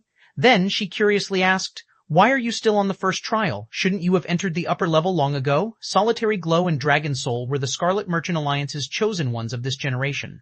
The 2 were about evenly matched in strength, and they were labeled as the Scarlet Merchant Alliance's most talented chosen ones in the past century. Even before reaching the age of 25, the 2 had already mastered a gold combat technique. Now, in their 30s, they had already mastered 2 gold combat techniques of different categories and received the guild's full support. Both of them were equipped with legendary equipment sets and top-tier legendary weapons, and at the same level and tier, they could fight against even the chosen ones nurtured by apex powers. "We are here by accident," the female assassin named Solitary Glow said, waving her hand. Then, she moved her sharp gaze over to Shi Feng and Oribeth, curiously asking, "Who are these 2? Why did you arrive here with them?" They're the reinforcements I found, Big Sis Glow, Seven Melody proudly said. This man here is Guild Leader Black Flame, while this beautiful lady here is Azure Fang Sanctus. It is thanks to them that Aqua and I were able to arrive on the upper level so quickly. It only took them 11 hours to complete the lower level. They were several times faster than the various pseudo-Apex Powers Paragons. Although some of the Scarlet Merchant Alliance's Paragons waiting at the end of the lower level had initially thought of competing for the 2 slots she had for the upper level, they could only despair after learning of her and Aqua's clear speed. In fact, if not for the 2 of them being too slow at breaking the trial's magic barriers, Shi Feng and Orabeth could have completed the lower level in 6 hours. Guild Leader Black Flame? When Solitary Glow heard Shi Feng's name, she suddenly thought of something as she looked at Shi Feng, feeling somewhat surprised, and asked, "Are you the one who killed Demon Axe and angered the Star Dynasty?" "Yes, that's me," Shi Feng nodded. "How brave of you." Seeing the calm look on Shi Feng, Solitary Glow couldn't help but give him a friendly reminder, saying, "Do you know that Sleeping Spark, one of the Star Dynasty's chosen ones, has already declared that he will kill you every time he sees you? He has also announced a reward of 5 eternal gold for anyone who reports your location in the Golden Spire." 5 eternal gold? Aqua Rose was astonished by the revelation. That much? 1 eternal gold was about as much as the average 4th floor expert owned in the current Eternal Realm, so paying 5 eternal gold for just a player's location was a huge extravagance. Now that even the various cities in the real world were buying up eternal coins, a fortune of 5 eternal gold would be enough for her to live extravagantly in a second-tier city for an entire year. How generous of them, Seven Melody commented in agreement. Even she didn't have 5 eternal gold on her right now. I heard that the secret treasures sold by the Crystal City of Secrets trading firm only cost about a dozen eternal gold. With the reward they're offering, I can already buy a common secret treasure after reporting Guild Leader Black Flame's location 3 times. Upon hearing Seven Melody's words, Shi Feng couldn't help but look at the cleric in surprise. He didn't think the secret crystal trading firm's fame had spread so much. "You two shouldn't have come here," Solitary Glow said as she returned her gaze to Seven Melody and Aqua Rose. Not long ago, Sleeping Spark climbed to a height of 10,000 meters and caused a sudden change to the entire upper level. Aside from him, everyone else was teleported back to the starting point. In addition, the trial's magic puppets have also undergone a qualitative transformation. Now, even the first trial's magic puppets have domains, and every move they make is at the standard of an advanced bronze combat technique. Combined with the assistance of their small battle array, all 3 of the first trial's magic puppets have combat standards at the 4th floor standard. Even if Dragon Soul and I keep you two safe from other players, the best you two can accomplish is clear the first trial. They've stepped into the realms of truth? Seven Melody was greatly surprised. Even when she climbed to 30,000 meters on the lower level, the combat standards of the magic puppets she faced only had access to a domain. They had no mastery over the realms of truth. If the upper level's magic puppets were as strong as Solitary Glow described, combined with the Golden Spire's volatile mana environment, even 5th floor experts would find their progression coming to a halt. After all, if the magic puppets could exhibit the power of bronze combat techniques with their every move, after factoring in the assistance of a small battle array, they would be able to unleash power at the Tier 6 standard. This would remove any advantages players had over the magic puppets. "As for you two, I'm afraid you have come here for nothing," Solitary Glow said as she turned to Shi Feng and Orabeth. "While I am grateful for you for bringing Little Seven and her friend here, you are currently being targeted by the Star Dynasty. All of the various pseudo-Apex Powers members here have their eyes set on you two. Even if Dragon Soul and I try to help you, I don't think they will give up." When Seven Melody saw that Solitary Glow was hinting at Shi Feng and Orabeth to leave, she quickly interjected and said in a serious tone, "Guild Leader Black Flame and his friend are very strong, Big Sis Glow. If you join forces with them, you can definitely climb to greater heights." Very strong? Solitary Glow couldn't help but chuckle at Seven Melody's claim. How strong could someone ranked 11th on the Sacred Glory list possibly be? Even someone of her caliber would quickly fall when attacked by over 100 paragons and chosen ones from the various pseudo-Apex powers.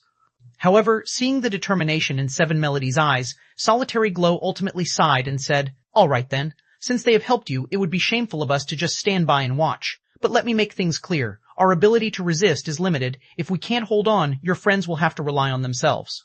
"Thank you, Big Sis Glow," Seven Melody said with a smile.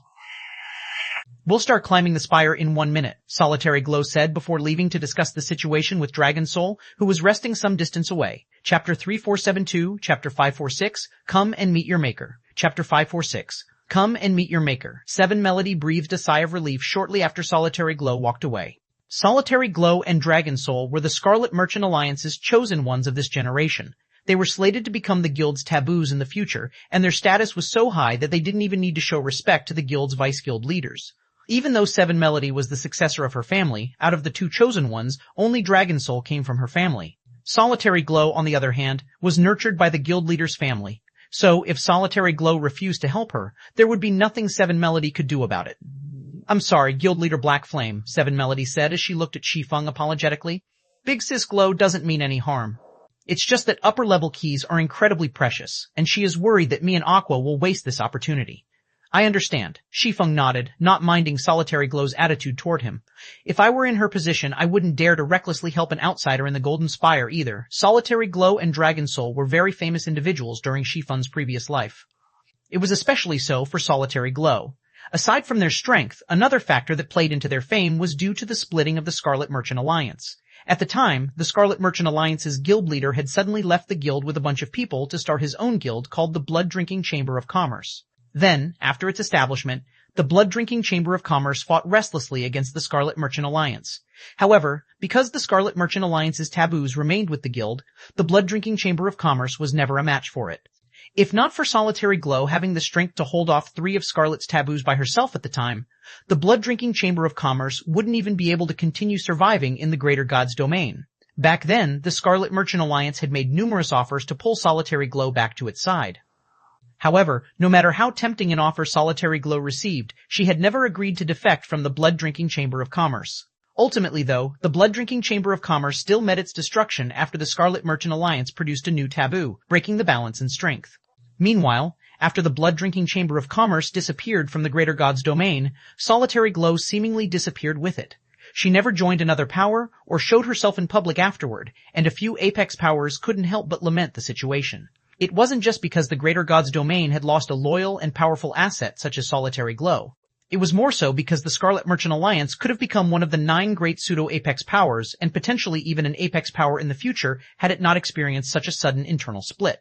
Meanwhile, after meeting Solitary Glow in person, Shi Feng could tell that she was indeed devoted to her guild, her behavior lacking any ulterior motives. If any other member of the Scarlet Merchant Alliance's guild leader's faction were in her place, they would be more than eager to see Seven Melody waste an upper-level key, as this would, in turn, weaken the influence of Seven Melody's faction. Not to mention, there were over a dozen Star Dynasty experts currently targeting their group of 4 in the temple. Among them, even the weakest among them was a level 157 saint, and every one of them also wielded a legendary weapon. If these experts were to work together, even if they were only at Tier 5, they could still reign supreme over any kingdom in the outside world, and no power would dare to underestimate them. With all these experts targeting their group, nobody could fault Solitary Glow even if she refused to help their group. Honestly, if Zero Wing wasn't in the middle of clashing with multiple Apex powers in his previous life, Shi Feng would have tried to recruit Solitary Glow into Zero Wing. Meanwhile, shortly after the exchange between Shi Feng and Seven Melody, Solitary Glow and Dragon Soul approached their group. Dragon Soul was a giant of a man, his height coming in at 6 meters. He carried a large hammer made of white bones on his back, and every step he took shook the ground around him. Even though he was only a level 158 Tier 5 Berserker, he gave off the feeling of a bona fide Tier 6 Berserker god. Let's go. After sweeping an indifferent glance at Shi Feng and Orabeth, Dragon Soul said, "When the Star Dynasty's people come for us later, Glow and I will stop their 2 chosen ones. As for the others, you will have to deal with them yourselves." What arrogant words you have there, Dragon Soul. Do you really dare protect the people the Star Dynasty is targeting? As soon as Dragon Soul finished speaking, a young male demi-dragon clad in black armor and wielding a large saber suddenly spoke up. Do you think you are invincible in the Golden Spire just because you managed to survive a fight with Sleeping Spark? So, are you saying you can win against me, Black Tiger? Dragon Soul said as he glanced at the demi-dragon with disdain. If I say I'm going to protect them, nobody can touch them. The Star Dynasty had 4 chosen ones. However, apart from Sleeping Spark, Dragon Soul did not consider any of the other 3 chosen ones as worthy of his attention. If not for the interference of the Golden Spire's magic puppets, he and Solitary Glow could easily trample over the 2 other Star Dynasty chosen ones on the upper level. I would like to see you try then. Suddenly, a low and crisp laugh sounded in the temple, and the nonchalant expressions of Dragon Soul and Solitary Glow immediately grew serious as they turned to look at the person who just spoke. The person who just spoke was a gorgeous woman in a red dress. She had long, fiery red hair that cascaded down her back, and she was akin to a fire elemental as her mere presence caused the surrounding space to heat up. Evidently, the woman had already surpassed the standard of saints when it came to the use of the fire element. Are you planning to help the Star Dynasty, Scarlet? Dragon Soul asked, his expression darkening and a hint of fear flashing in his eyes as he looked at the gorgeous woman. At this time, Solitary Glow also wore an ugly expression as she whispered to Shi Feng and Orabeth, "She's Flaming Bee's Scarlet Sorceress. She is no weaker than Dragon Soul and I. If she decides to help the Star Dynasty, I'm afraid you will have to give up on challenging the Golden Spire. Few people in the Greater God's domain knew about Scarlet Sorceress. Firstly, it was because Flaming Bee had secretly nurtured Scarlet Sorceress as one of its chosen ones, and rarely would she take action in the Greater God's domain. Secondly, most of those who had fought Scarlet Sorceress in actual battle had their existences immolated, with even their immortal souls being burnt to nothing. If not for Scarlet Sorceress taking action on the Golden Spire's upper level, none of them present would have known that Flaming Bee had been hiding such a chosen one. I have no intentions of helping the Star Dynasty, Scarlet Sorceress said, shaking her head.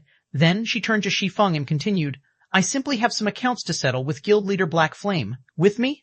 Shi Feng couldn't help but grow confused. He failed to recall ever having provoked Flaming Bee's Scarlet Sorceress. What a forgetful person you are, Guild Leader Black Flame. Smiling faintly at Shi Feng, Scarlet Sorceress said, Have you forgotten about Eternal's auction already? Thanks to you allying with the Blaze conglomerate, Flaming Bee lost its head start in the underground Crystal Palace. I was present at the auction and watched as you happily outbid us. I bet you never thought about today, right? Following Scarlet Sorceress's words, Solitary Glow, Seven Melody, and Aqua Rose couldn't help but grow speechless at Shi Feng's ability to offend pseudo-apex powers.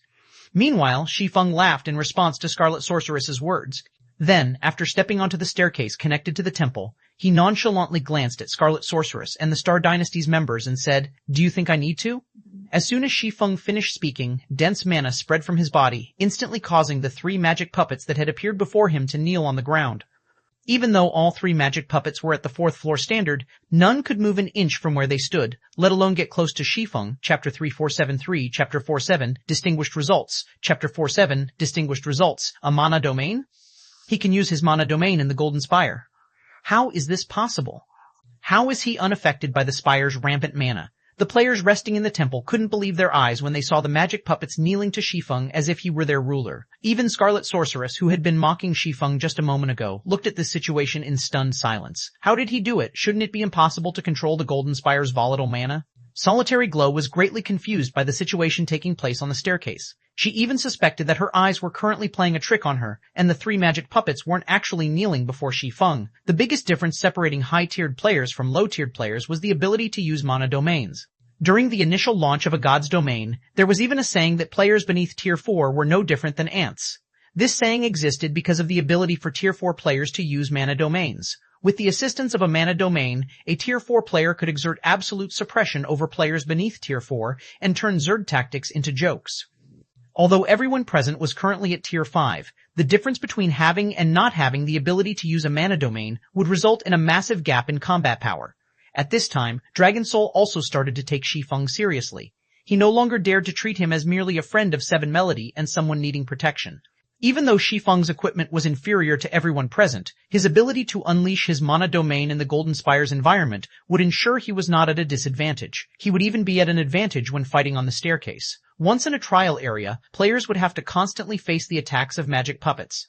If players were to fight other players in this situation, they would have to defend themselves against the attacks of both players and magic puppets. However, the trial's magic puppets were nothing but jokes in front of Shi Feng. If anyone were to fight Shi Feng in a trial area, they would not only have to fight the magic puppets and Shi Feng together, but they would also have to do so while being suppressed by Shi Feng's mana domain. In such a situation, even 10 chosen ones working together would not be a match for Shi Feng. Seeing the various pseudo-Apex Powers members falling into a daze, Seven Melody and Aqua Rose couldn't help but be amazed. It was especially so for Aqua Rose. Aqua Rose could never imagine herself going against the chosen ones of 2 pseudo-Apex Powers. Yet Shi Feng, someone who came from the same world as her, had not only done so, but he had managed to deter the 2 pseudo-Apex Powers chosen ones to a point where they didn't dare to make a move against him. Let's go, Shi Feng said to Seven Melody and Aqua Rose. Seeing as neither Scarlet Sorceress nor the Star Dynasty's members dared to escalate their aggression, he no longer wished to continue wasting his time with them. After saying so, Shi Feng began making his way up the staircase. Okay. Under the watchful eyes of the crowd in the temple, Seven Melody and Aqua Rose followed Shi Feng excitedly. As for Solitary Glow and Dragon Soul, it took them a moment to process the situation, but they quickly chased after Shi Feng's group once they came back to their senses. At the same time, they couldn't help but feel complicated by this unexpected development. Originally, Solitary Glow and Dragon Soul thought they would be the ones helping Shi Feng progress on the upper level. But now, Shi Feng was the one helping them instead. Shortly after Shi Feng's group left, the upper-level starting temple went into chaos. The spectating players were especially noisy. None of them thought that a newcomer on the Sacred Glory list would be able to overwhelm the Star Dynasty, one of the 9 great pseudo-Apex powers, in such a leisurely manner. If news of this situation spread, it would definitely shock all the players and powers in the Greater God's domain. Are you just going to let them leave like this, Scarlet? The Star Dynasty's Black Tiger asked as he looked at Scarlet Sorceress. Our reputation is going to take a hit after this. If you're worried about your reputation, why don't you attack him? Scarlet Sorceress said as she looked at Black Tiger in disdain. I would if I could beat him, Black Tiger said before laughing in embarrassment. If we weren't in the Golden Spire, I would definitely let him know what despair is. You don't say? Scarlet Sorceress rolled her eyes at Black Tiger. Then she turned toward the direction that Shi Feng disappeared to and sneered, saying, But this matter won't end so easily. We might not be a match for him now, but we can simply wait for Sleeping Spark to finish challenging the Spire. If we work with him, we can easily kill Black Flame and his group. Black Tiger nodded in agreement. He was also confident in Sleeping Spark's strength. Sleeping Spark might also be one of the Star Dynasty's chosen ones, but he was much stronger and more talented than any other chosen ones. It wouldn't be an exaggeration to say they stood on completely different levels. This was evident based on their respective performances in the Golden Spire. None of the experts currently resting in the starting temple could reach the upper level's 10,000-meter mark. Yet, Sleeping Spark had done so. He had even started to challenge the 14,000-meter mark already. They also didn't have to worry about not being able to encounter Shi Feng again. Unlike the lower level, players would not be automatically teleported out of the spire when killed by the upper level's magic puppets. Instead, they would be teleported back to the starting temple, scored by the system based on their performance, and given a few options for their rewards to want one. Hence, they would have one more opportunity to redeem themselves later on. Subsequently, time passed by quickly. After Scarlet Sorceress and Black Tiger waited in the starting temple for nearly a day, the ranking list available next to the temple's treasury finally got updated. Immediately, they noticed several new names appearing on the stone tablet and Sleeping Spark, who originally occupied first place on the list, falling to third place. How is this possible? Black Tiger and Scarlet Sorceress nearly lost their minds when they saw the updated ranking list. The challenge tablet was something that had appeared after the Golden Spire's upper floor had transformed. The tablet recorded the names of the players who had successfully climbed to the 10,000-meter mark, and players on the tablet were ranked based on the final height they achieved. The tablet could record the names of up to 100 players, and it was updated daily. For the various pseudo-Apex Powers chosen ones in Paragon's present, the challenge tablet was the ranking list they wanted to enter the most. This was because it was far more credible than any ranking list published by the Seven Luminaries Alliance, as it placed more emphasis on players' talent and potential. The Seven Luminaries Alliance's ranking lists were created based on observation and judgment, so not everyone on these ranking lists had actually fought each other before. As for the Golden Spire's challenge tablet, while it also didn't rank players based on duel performances, everyone ranked on it was subjected to the same challenges and enemies. So, it allowed players to compare their talent and strength without biases or deviations. Before this, the challenge tablet only recorded one name, Sleeping Spark. Because of this, even the Scarlet Merchant Alliance's Dragon Soul had no choice but to admit that he was inferior to Sleeping Spark. But now, several new names appear on the challenge tablet, and most were very familiar to Scarlet Sorceress and Black Tiger. 7th Seven Melody, current record, 10,647 meters. 6th Aqua Rose, current record, 11,745 meters. 5th Solitary Glow, current record, 14,582 meters. 4th Dragon Soul, current record, 14,645 meters. 3rd Sleeping Spark, current record, 16,458 meters. 2nd Oribeth, current record, 18,428 meters. 1st Black Flame, current record, 19,786 meters. Chapter 3474, Chapter 548, Sword of Space. Chapter 548, Sword of Space. Sleeping Spark got overtaken? Black Flame and Oribeth? Who are these people? Am I hallucinating? This is Sleeping Spark we are talking about. Even the various Apex Powers are looking to recruit him. Don't forget that the Star Dynasty has hastily confirmed Sleeping Spark's position as a future taboo to keep him from defecting. So, once he reaches Tier 6, he'll immediately get to manage a divine artifact. I know about Oribeth. She's Azure Fang's officially recognized saintess. She is considered the best talent Azure Fang has had in the past few centuries. I previously thought Azure Fang was exaggerating about this, but it seems that those claims aren't unfounded, seeing as she is 2 trials ahead of Sleeping Spark. With such a talent under its command, Azure Fang will most certainly prosper in the future. A height of 19,786 meters? Is Black Flame the successor of some Apex power? The players resting in the starting temple started an excited discussion among themselves when they saw the changes to the challenge tablet. To them, this development was even more shocking than Shi Feng's accomplishment of deterring the members of the Star Dynasty and Flaming Bee. It should be known that climbing a height of 19,786 meters on the upper level wasn't something that could be accomplished with a mana domain alone. According to their research on the Golden Spire, once players climbed to a height of 10,000 meters on the upper level, the opponents they had to face would change from ordinary magic puppets into advanced magic puppets. Even without the assistance of battle arrays, these advanced magic puppets would possess basic attributes nearing that of Tier 6 divine monsters of the same level. They could also exhibit the power of an advanced silver combat technique with their every move.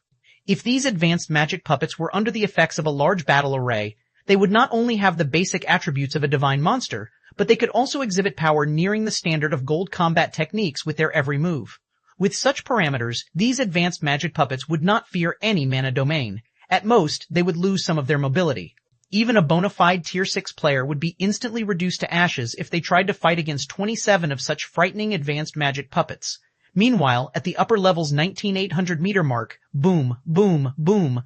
At this time, a figure could be seen moving back and forth, left and right, while continuously dodging and blocking hundreds of wind blades. These wind blades covered the entire staircase section, and every one of them possessed enough power to send even Tier 6 MTs flying off their feet. The figure going up the wind blades was massive, standing at a height of 20 meters. White holy patterns also covered this figure's body, and his every action carried the power to destroy worlds. So, none of the terrifying wind blades could leave a scratch on him. Meanwhile, this giant of a person was none other than Shi Feng with Holy Mana's shadow active. Currently though, Shi Feng wore a pale complexion as his mental state was quickly reaching its limit. Even full-powered attacks with Holy Mana's shadow active can barely damage it. Shi Feng couldn't help but frown as he looked at the slightly damaged barrier in the distance. The Golden Spire tested players based on their tiers. So, the magic barriers Tier 5 and Tier 6 players faced were completely different, with the former having to face significantly weaker ones. With his current strength, once he activated Holy Mana's shadow, he could exhibit power at the Tier 6 peak standard if he went all out. This was already the strongest attack he could accomplish as a Tier 5 player. Yet, even after dishing out dozens of attacks of this caliber, he had only managed to leave some cracks on the barrier separating him from the 20,000 meter mark. Moreover, these scratches would rapidly heal over time. If he stopped attacking, the barrier would return to its original state in just 3 seconds. After trying up to this point, Shi Feng couldn't help but wonder exactly how powerful the Tier 6 players who had climbed to the upper level's 20,000 meter mark in his previous life had to be to accomplish what they did. It should be known that he was a great Grandmaster Magician. Unlike other players, he could target all of his attacks on the magic barrier's weakest areas, which allowed him to achieve drastically better results at a much lower cost. However, Shi Feng didn't have much time to ponder as the 27 magic puppets had no intentions of letting him catch his breath. After completing one round of attacks, they promptly brandished their claws at him again in a frenzy, filling the space above the staircase with space-shredding wind blades. Sure enough, I can only pass this trial with attacks that have broken the limits of my tier. Immediately, Shi Feng executed flowing space and evaded all of the magic puppets' attacks. He no longer tried to block or deflect the oncoming wind blades, choosing to gradually focus his mind. After the previous series of attacks, Shi Feng had already verified that those who passed the 20,000 meter mark in his previous life must be individuals with primordial god legacies. If he wanted to complete the advanced abyssal trial in his current state, his only option to succeed would be to rely on the Goddess of Space's mana technique, Dark Moon. Otherwise, he would have to halt his progression before the 20,000 meter mark. However, Shi Feng honestly didn't wish to try using Dark Moon. Dark Moon was unlike any saint-ranked mana technique. It involved the manipulation of various magic elements on a massive scale. Even if he had already mastered manipulating the various magic elements, it would still be a tall order to execute the mana technique at Tier 5. He would need to reach Tier 6 at the very least to use it normally. Should he try to use Dark Moon at Tier 5, he would have to focus all of his mental capacity on the task, rendering him unable to do anything else. In other words, it would be a do-or-die situation. Originally, he had only considered researching the mana technique after getting promoted to Tier 6, but now he had no choice but to give it a try. Good, now's the time. After reviewing the Sword of Space multiple times in his mind, Shi Feng activated Fluctuating Law, his last resort, to create a world barrier around himself that could block all attacks. Then, he began using all of his mental capacity to construct a blade using the element of space. However, while Fluctuating Law might have a theoretical duration of 30 seconds, it was currently only a Tier 5 skill, whereas its opponents were 27 magic puppets that rivaled Tier 6 divine monsters. After blocking just one round of attacks from the magic puppets, numerous cracks appeared on the world barrier, and before the barrier could even repair itself, more attacks bombarded it again. After 3 short seconds, the world barrier started breaking into large pieces. At this point, the barrier's self-recovery ability had become nothing but a joke, and there was no way the barrier could last through its full duration. Fortunately, Shi Feng finished structuring the space elements, as shown in the Goddess of Space's legacy, in these 3 seconds. Then, the surrounding volatile mana began converging on the blade he constructed, the size of the affected area rapidly growing over time. In the blink of an eye, the affected area had expanded from its initial radius of 100 yards to a radius of 1,000 yards. Even then, it showed no signs of stopping. Faster, faster. When Shi Feng saw the barrier protecting him falling into a tattered state, a sense of urgency filled his heart. At this point, he no longer had any spare energy to do anything else. All of his energy was focused on maintaining the Sword of Space's mana structure. If he tried to do anything else, the mana structure would crumble, the Sword of Space's formation would fail, and all his efforts thus far would be in vain. So, he could only pray that fluctuating law could hold on for a few more moments. 1/10 of a second, 2/10 of a second, 3/10 of a second, what should have been a brief moment felt like an eternity in Shi Feng's mind. Several wind blades pierced through the world barrier the next moment, flying straight for Shi Feng's heart. But just as the wind blades were about to hit him, Shi Feng suddenly felt a tremor in space as the blade in his hand suddenly exerted a mighty suction force on the surrounding area, causing the space in a 10,000-yard radius to contract. Then, the blade in his hands transformed into a black dot. Without hesitation, Shi Feng executed a slash at the oncoming wind blades. Primordial God ranked mana technique, Sword of Space. Chapter 3475, Chapter 549, Super S rank evaluation, Chapter 549, Super S rank evaluation. At the upper level 16,800 meter mark, 21 advanced magic puppets that rivaled level 58 Tier 6 divine monsters in strength were currently attacking a level 58 Tier 5 Grand Wizard. The Grand Wizard was a young man wearing a dark gray robe, and he had dark blue divine patterns marking his eyes, giving him a profound appearance. The Grand Wizard would simultaneously cast 4 Tier 5 spells of 4 different elements, time and again in retaliation against the advanced magic puppets as attacks.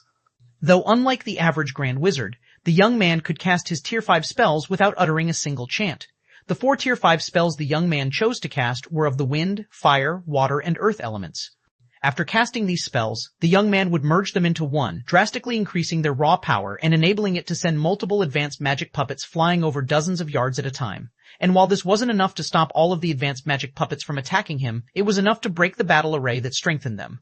After sending another group of advanced magic puppets flying, the young man looked at the distant sky with a solemn gaze. How can such volatile mana be drained completely? The young man frowned in confusion as he recalled the 2 people who had overtaken him some time ago. Is there really such a large gap between me and them? The mana present on the Golden Spire's upper level was much more violent than on the lower level.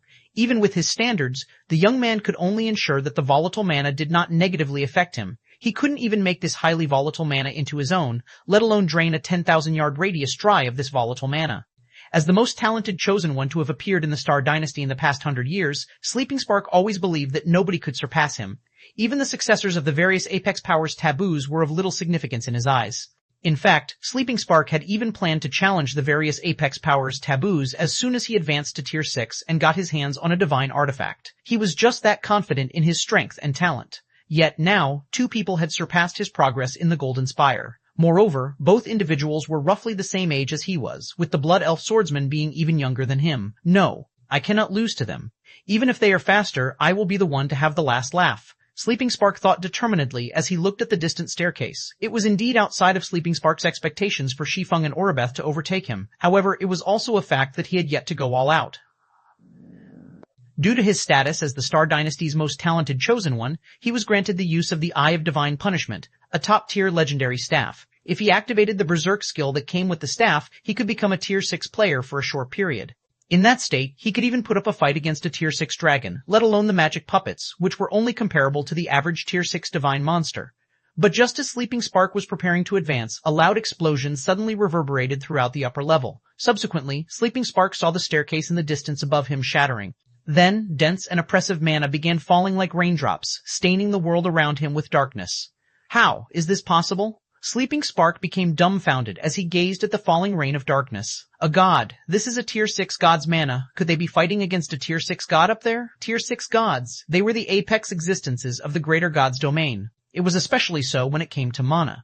The mana of Tier 6 gods had reached a density so extraordinary that it was basically uniquely available only to them. Even if it was Sleeping Spark, he could only hope to put up a fight against a Tier 6 god after he himself had gotten promoted to Tier 6. If he tried to fight a Tier 6 god when he was at Tier 5, even with the help of the Eye of Divine Punishment, he would only be met with certain death. Before Sleeping Spark could recover from his shock, a series of system announcements sounded in his ears. Regional System Announcement. Congratulations to Black Flame for conquering the 20,000 meter mark of the Golden Spire's upper level and becoming the Golden Spire's first qualified candidate. All advanced magic puppets on the upper level will be upgraded into special magic puppets. All other players challenging the upper level will be automatically teleported back to the upper level's starting temple in 5 seconds. Regional System Announcement. All players teleported back to the upper level's starting temple may choose to settle their challenge rewards or begin a new challenge. The system announcements repeated 3 times, leaving all players climbing the Golden Spire in a stupefied state. Black Flame? Isn't he the guy who killed the Star Dynasty's Demon Axe War God? I heard that the Star Dynasty has already put a bounty on him, yet even with a bounty on his head, he still managed to climb to the upper level's 20,000 meter mark. Isn't he a little too strong? Calling him strong is an understatement. Last I heard, the Star Dynasty's Sleeping Spark only reached the 10,000 meter mark after climbing the upper level for around 2 days. In comparison, even though Black Flame had such a late start, he still became the first to reach the 20,000 meter mark. I doubt even the various Apex Powers chosen ones can match his talent and strength. But isn't he only ranked 11th on the Sacred Glory list? When the players stuck on the lower level heard the system announcements, they reacted with shock and excitement. Previously, when Shi Feng had slain the Demon Axe War God outside the Golden Spire, everyone thought that Shi Feng was crazy and ignorant. After all, he was blatantly provoking a pseudo-Apex power while having no significant background. He had no idea how powerful the various pseudo-Apex powers chosen ones were. But after seeing Shi Feng surpass the various pseudo-Apex powers chosen ones, everyone quickly came to a realization. A monster would soon emerge in the Eternal Realm. Moreover, this would be a monster that would shake the entire Greater God's domain in the future. It had been a very long time since such a thing had happened, and they were fortunate enough to witness the beginning of this legend. Compared to the players on the lower level, Solitary Glow and Dragon Soul found Shi Feng's accomplishment even more shocking. They had personally experienced the difficulty of the upper level's 10,000 meter mark. That was no longer a challenge that could be overcome with the help of a mana domain. Meanwhile, it went without saying that the trial to reach the 20,000 meter mark would only be vastly more difficult. Not to mention, apart from completing the 20,000 meter mark's trial, Shi Feng had also overtaken the almighty Sleeping Spark. It should be known that the Star Dynasty had already recognized Sleeping Spark as one of the guild's taboos. So long as he got promoted to Tier 6 and got his hands on a divine artifact, he could immediately stand shoulder to shoulder with the other taboos of the guild. Hence, compared to reaching the 20,000 meter mark, Solitary Glow and Dragon Soul found it even more astonishing that Shi Feng overtook Sleeping Spark. However, compared to those 2 impressive feats, what unnerved Solitary Glow and Dragon Soul even more was the Tier 6 God's mana they felt raining down from the sky a moment ago. And the reason for their shock was because of the fluctuations the mana gave off. That was Shi Feng's mana. They had accompanied Shi Feng up the upper level staircase for some time, so they would never mistake it. But what kind of monster did Shi Feng have to be to develop his mana to match the standard of Tier 6 gods? Regardless, the fact that such a monster was Seven Melody's friend left Solitary Glow and Dragon Soul with no choice but to reassess the young Miss's position in her family. Meanwhile, out of everyone in the Golden Spire, the person most surprised by Shi Feng's achievement would have to be Aqua Rose. This was because nobody knew Shi Feng's origins better than she did. As someone who came from the same god's domain, she knew their homeworld's lack of resources. It would be a miracle if their homeworld could even produce a talent rivaling chosen ones such as Solitary Glow. After today, Shi Feng, as an individual, would most likely have the qualifications to speak to a pseudo-Apex Powers guild leader as an equal. While everyone else on the upper level was teleported back to the starting area, Shi Feng stepped onto the 20,000 meter mark with a pale complexion. The instant he stepped onto the 20,000 meter mark, system notifications sounded in his ears one after another. System, congratulations, you have become the Golden Spire's first qualified candidate. Rewarding levels +5 and Eternal Realm reputation +50. System, congratulations. You have completed the Advanced Abyssal Trial with a Super S rank evaluation. You may choose to receive an Abyssal Treasure or an Abyssal Guidance. Chapter 3476, Chapter 5D, Unsealing the Shadow Incinerator. Chapter 5D, Unsealing the Shadow Incinerator. What astonishing rewards. Shi Feng's fatigue instantly disappeared when he saw the reward options. Anything capable of being regarded as an abyssal treasure in God's domain would be a treasure once used by the primordial abyssal god. In other words, it would be a primordial god treasure, and it would be at the fragmented divine artifact rank at the very least. It was an item that could tempt even the various apex powers. The abyssal guidance was likewise extraordinarily valuable. In God's domain, countless Tier 6 players would do anything to get a Tier 6 God's guidance to further improve themselves.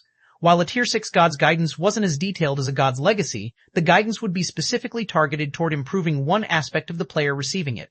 Hence, players would benefit much more from a God's guidance than a God's legacy. On the open market, one opportunity to receive a god's guidance was worth as much as 5 legendary weapons and equipment. As for a primordial god's guidance, that was something akin to a legend in the greater god's domain. Nobody would be willing to trade it away even for a fragmented divine artifact. After all, while fragmented divine artifacts were exceedingly rare, quite a few could still be found throughout the greater god's domain. In contrast, even information on primordial gods was nigh impossible to find in the greater god's domain, let alone a primordial god's guidance. After recovering from his surprise, Shi Feng chose the abyssal guidance as his reward without hesitation.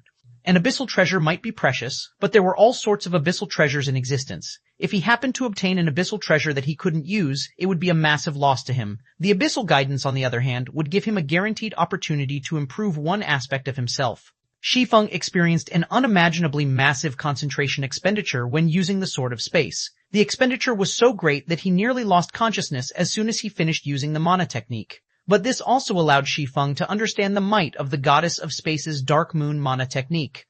Even if he had used only one part of the mana technique, it still allowed him to exhibit power rivaling Tier 6 gods as a Tier 5 player. If he could reduce the Sword of Space's concentration expenditure, making it more practical to use at Tier 5, he would have a fighting chance even if he came across the various pseudo-Apex Powers Tier 6 experts in the future. Currently, the average level of the Eternal Realm's frontline experts was 58, with a few having already reached level 59. At this point, it wouldn't be long before the various pseudo-Apex Powers and upper-ranking Hegemonic Powers experts completed the final sprint and reached level 60. By then, these powers would quickly gain a batch of Tier 6 players to command in the Eternal Realm. Meanwhile, although Shi Feng had also reached level 59 due to the Golden Spire's reward, he couldn't advance to Tier 6 as soon as he reached level 60. This was because he needed to construct a legendary divine body before he could get promoted to Tier 6, which was by no means an easy task to accomplish. At that time, he would have to face a bunch of Tier 6 players while being stuck at Tier 5. If he could receive the primordial abyssal god's guidance and improve his mastery over Dark Moon, it would greatly help in the development of his personal strength and the construction of his future divine body. This, in turn, would increase his survivability and reduce the time he needed to construct a legendary divine body. You have made a wise decision, young Heaven Blessed. As soon as Shi Feng decided, an illusory figure several hundred meters tall appeared on the staircase before him and spoke in a voice of commendation. At the same time, Shi Feng could feel a terrifying divine might descending upon him, instantly rendering him immobile. Well, which aspect do you wish to receive my guidance on? You have used the last strand of power I have left in this spire, so this will be the last time I will appear here. Looking at Shi Feng with a hint of surprise in his eyes, the illusory figure pointed at one of the swords hanging by Shi Feng's waist and asked, "Do you want to receive my guidance on that goddess's legacy? Or do you want help with that sword that shouldn't exist?" Sword that shouldn't exist? Shi Feng couldn't help but turn to look at the Shadow Incinerator. Then, pointing at the Shadow Incinerator, he asked, "Almighty Being, do you mean you can help me unseal this sword?" Generally, guidance involved the guide, providing pointers to players in technical aspects. Meanwhile, the Shadow Incinerator was a weapon, so guidance shouldn't have anything to do with it normally. But if the primordial abyssal god could indeed help him unseal the Shadow Incinerator, he would naturally be more than happy to go with that option. It should be known that Ife, the Crimson Wing, had slain 8 ancient gods with the Shadow Incinerator in his previous life. After that accomplishment, the Shadow Incinerator was even ranked 5th on the 7 Luminaries Alliance's divine weapon list. Not to mention, the Shadow Incinerator currently in his possession wasn't just a divine artifact, but a godly relic instead. Unseal it for you? The primordial abyssal god shook his head and laughed. You have a wonderful imagination. Unfortunately, only you, the wielder, can undo the seals on this sword. Nobody else can do it for you. I can only teach you the way to unseal it. As for what extent you can unseal it to, it all depends on your abilities. Teach me how to unseal it? Shi Feng couldn't help but feel a bit of disdain toward the primordial abyssal god. He already knew how to unseal the Shadow Incinerator. Why would he need anybody to guide him in doing so? Your current concentration has reached the Tier 6 intermediate standard, so you are already qualified to undo the first seal. Failing to notice the disdain in Shi Feng's heart, the primordial abyssal god continued speaking. Of course, if you wish to rely only on yourself, you will most likely have to wait until your concentration reaches the Tier 6 advanced standard, or possibly even the Tier 6 peak standard. I can undo the first seal right away. Shi Feng was shocked. It was as the primordial abyssal god had said. According to his estimates, he would have to develop his concentration to the Tier 6 advanced standard before he could break the mental nodes in the Shadow Incinerator. Before then, he could do nothing about them. However, developing his concentration any further than he already had would be difficult to accomplish. After all, a strong body was required to nurture a strong mind. Achieving a Tier 6 advanced concentration simply wasn't feasible with a Tier 5 body. All right, make your choice. That goddess's legacy, or this sword, the primordial abyssal god said, not giving Shi Feng any further answers. Meanwhile, Shi Feng fell into contemplation for a moment as he looked at the shadow incinerator. Whether it was improving his mastery over Dark Moon or unsealing the shadow incinerator, both could significantly improve his strength. It was especially so for the mana technique developed by the goddess of space. After all, mastering Dark Moon meant mastering a goddess law. Such mastery would undoubtedly be of great help to him in creating his legendary divine body. Eventually, Shi Feng gritted his teeth and said, I choose the unsealing method of the shadow incinerator. As a swordsman, the temptation of having a good sword was simply irresistible to him. Good, as you wish. The primordial abyssal god nodded and gently placed a finger on Shi Feng's head. Immediately, Shi Feng felt streams of information flooding his brain. These pieces of information were not very complicated. They simply described a special way of utilizing his mind. The technique was named mental condensation, and it allowed the user to increase their mind's tenacity. What an incredible mental application method. After Shi Feng was done analyzing the mental condensation technique, he had completely forgotten about the goddess of space's legacy. In God's domain, players could only raise their mind's tenacity by elevating their life rating or relying on incredibly rare tools. Before today, Shi Feng had never even heard of a mental application method that could increase the tenacity of a player's mind. However, the primordial abyssal god's mental application method had accomplished it. Moreover, this method was very easy to learn, easier than even a silver combat technique. So long as he mastered it, he could even pass it on to others. Its value was easily comparable to that of Dark Moon. That's it for the guidance. How far you can progress in the future is up to you now. When the primordial abyssal god saw the dazed look on Shi Feng, he left behind a few words before vanishing completely. Meanwhile, after sitting silently for a while, Shi Feng quickly learned mental condensation and took out the shadow incinerator. Then he began destroying the mental nodes inside.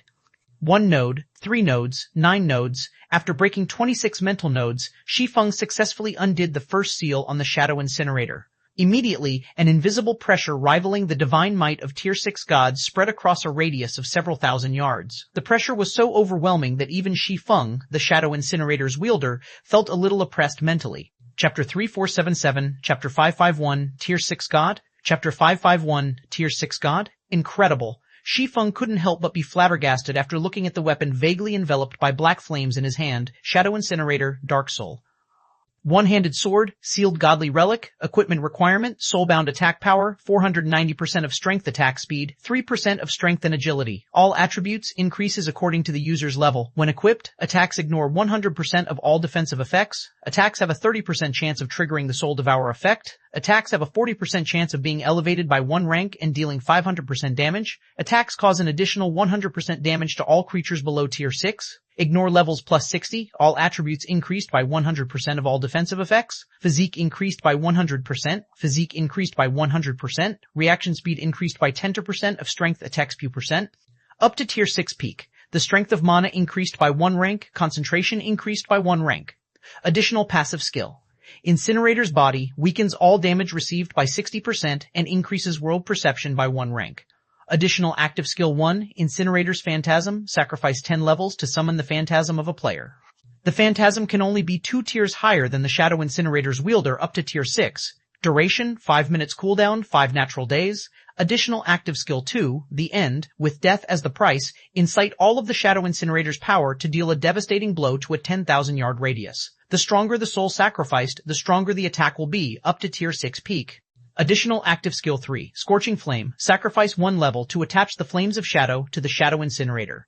The Flames of Shadow can damage and destroy all weapons and equipment below the legendary rank. Duration, 3 minutes cooldown, 1 natural day. The myriad ancient gods have placed 4 seals on the Shadow Incinerator. One of the seals has been lifted thus far. Wielding the Shadow Incinerator will cause continuous mental scorching. Deaths while wielding the Shadow Incinerator will result in a loss of 100 points in all attributes. The Shadow Incinerator was already on par with top-tier legendary weapons in basic attributes, while it surpassed top-tier legendary weapons in attack power. Even the Solomon's sword he wielded in his previous life was inferior to it. With the current Shadow Incinerator, I can fight Tier 6 experts without having to use Holy Mana's Shadow. While wielding the Shadow Incinerator, Shi Feng felt as if he was no different than an actual Tier 6 player. Now, he was only missing Tier 6 skills and spells. If he were to fight against Nightmare Chaser again, unless the other party had grown stronger, he was confident he could achieve victory in 17 moves or less. Now that I've achieved my goals here, it's time I head back. After glancing at the staircase leading to the top of the Golden Spire, Shi Feng opened the system interface and chose to give up on his challenge. Immediately, his body transformed into a streak of light and disappeared from the staircase's 20,000-meter mark section. After reaching the upper level's 20,000-meter mark, players would only receive additional rewards if they could reach the 30,000-meter mark. If they couldn't do that, they would simply be investing their time and energy into honing their skills. However, as far as Shi Feng could recall, nobody in his previous life had ever climbed to the upper level's 30,000-meter mark. Not even the blood-soaked Rakshasa managed to do it.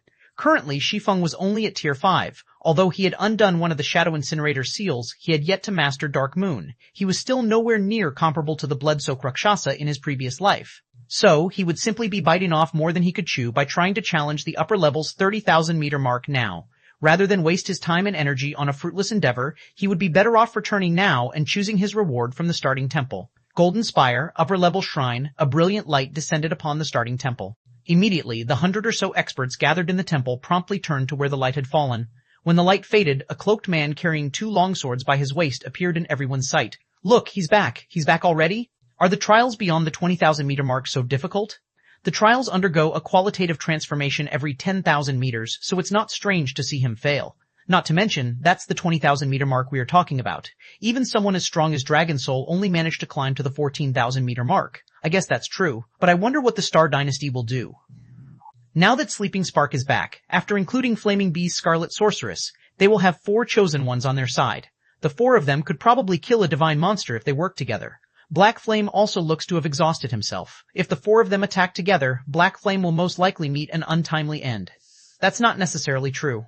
Don't forget that Black Flame has Azure Fang's Saintess behind him. She's second on the challenge tablet.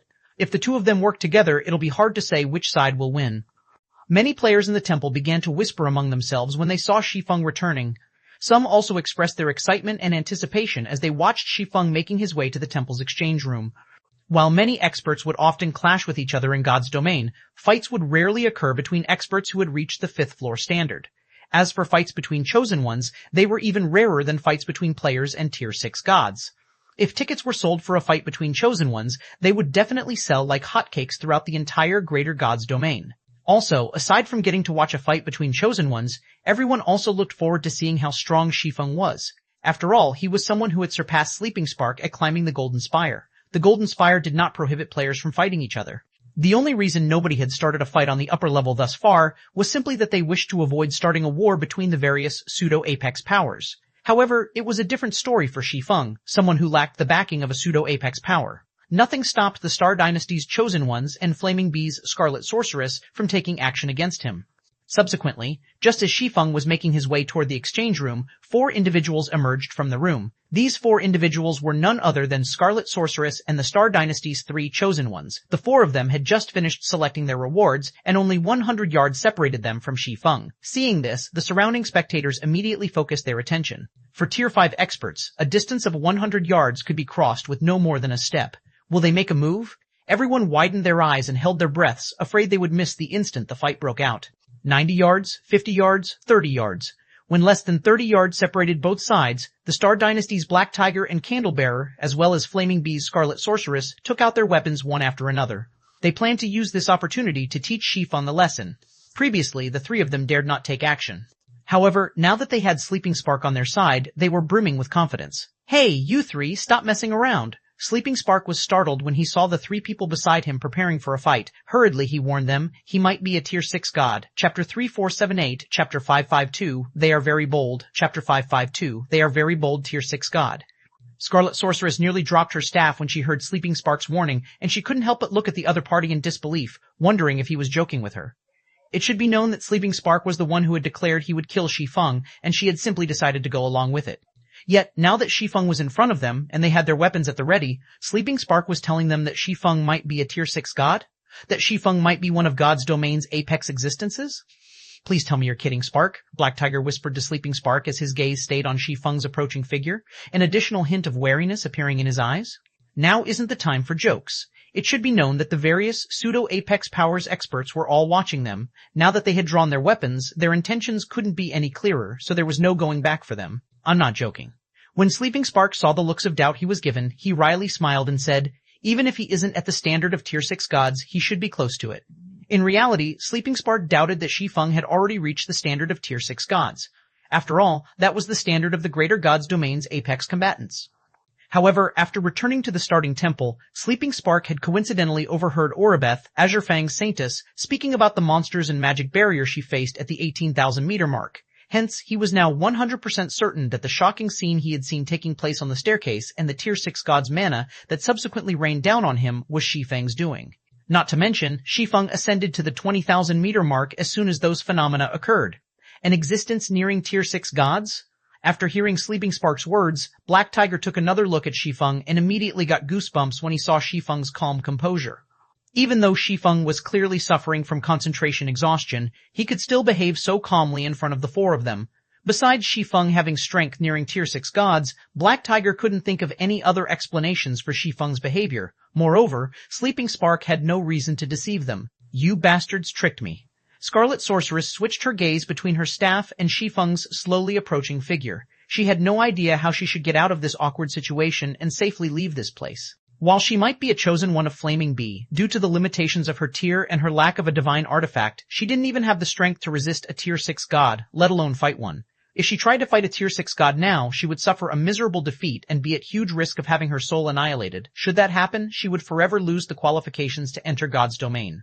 In the greater world, where God's domain meant everything, her life would be as good as over if she lost access to God's domain. I suddenly remembered I have urgent matters to attend to, so I'll be logging off first. Good luck, you guys. Black Tiger suddenly slapped his forehead and chose to log off with a smile. Black Tiger. You. Scarlet Sorceress gnashed her teeth when she saw Black Tiger going offline, but immediately afterward she too chose to go offline forcibly. As for Candlelight Bearer, after seeing Black Tiger and Scarlet Sorceress logging out of the game, he also decisively logged out, his body collapsing to the ground. In the blink of an eye, 3 of the 4 chosen ones standing before Shi Feng were lying on the ground, the sight shocking everyone present.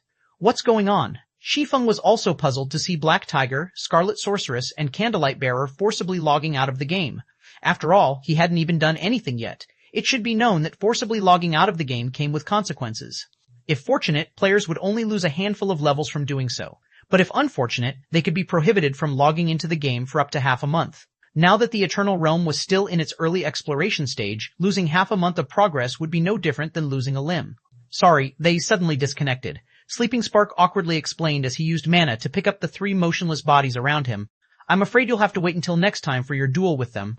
After saying so, Sleeping Spark promptly stepped away from the exchange room's entrance with the 3 offline players' bodies. Only, nobody present believed a single word Sleeping Spark said. The 2 sides were just about to start fighting, yet 3 people on one side suddenly disconnected. There was definitely something strange about this situation. Those 3 sure know how to flee quickly. Seven Melody, who had just exited the exchange room, couldn't help but smile when she saw Sleeping Spark leaving with the 3 bodies. Had they been a step slower, they would probably have to bid farewell to God's domain forever. They made the right choice, Dragon Soul, the 6-meter-tall giant standing next to Seven Melody said. If it were me, I would have probably hesitated for a while. Standing next to Dragon Soul, Solitary Glow silently nodded in agreement with him.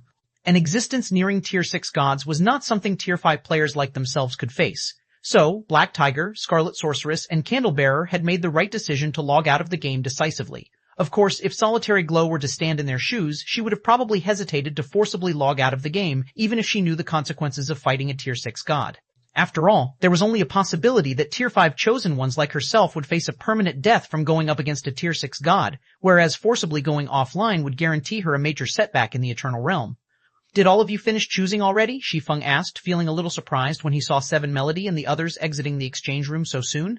I heard that there are more than 10,000 treasures in there. Even if you glance through them, it should still take some time. It had been, at most, 20 minutes since he reached the upper level's 20,000-meter mark. So, Seven Melody and the others couldn't have spent more than 20 minutes in the exchange room.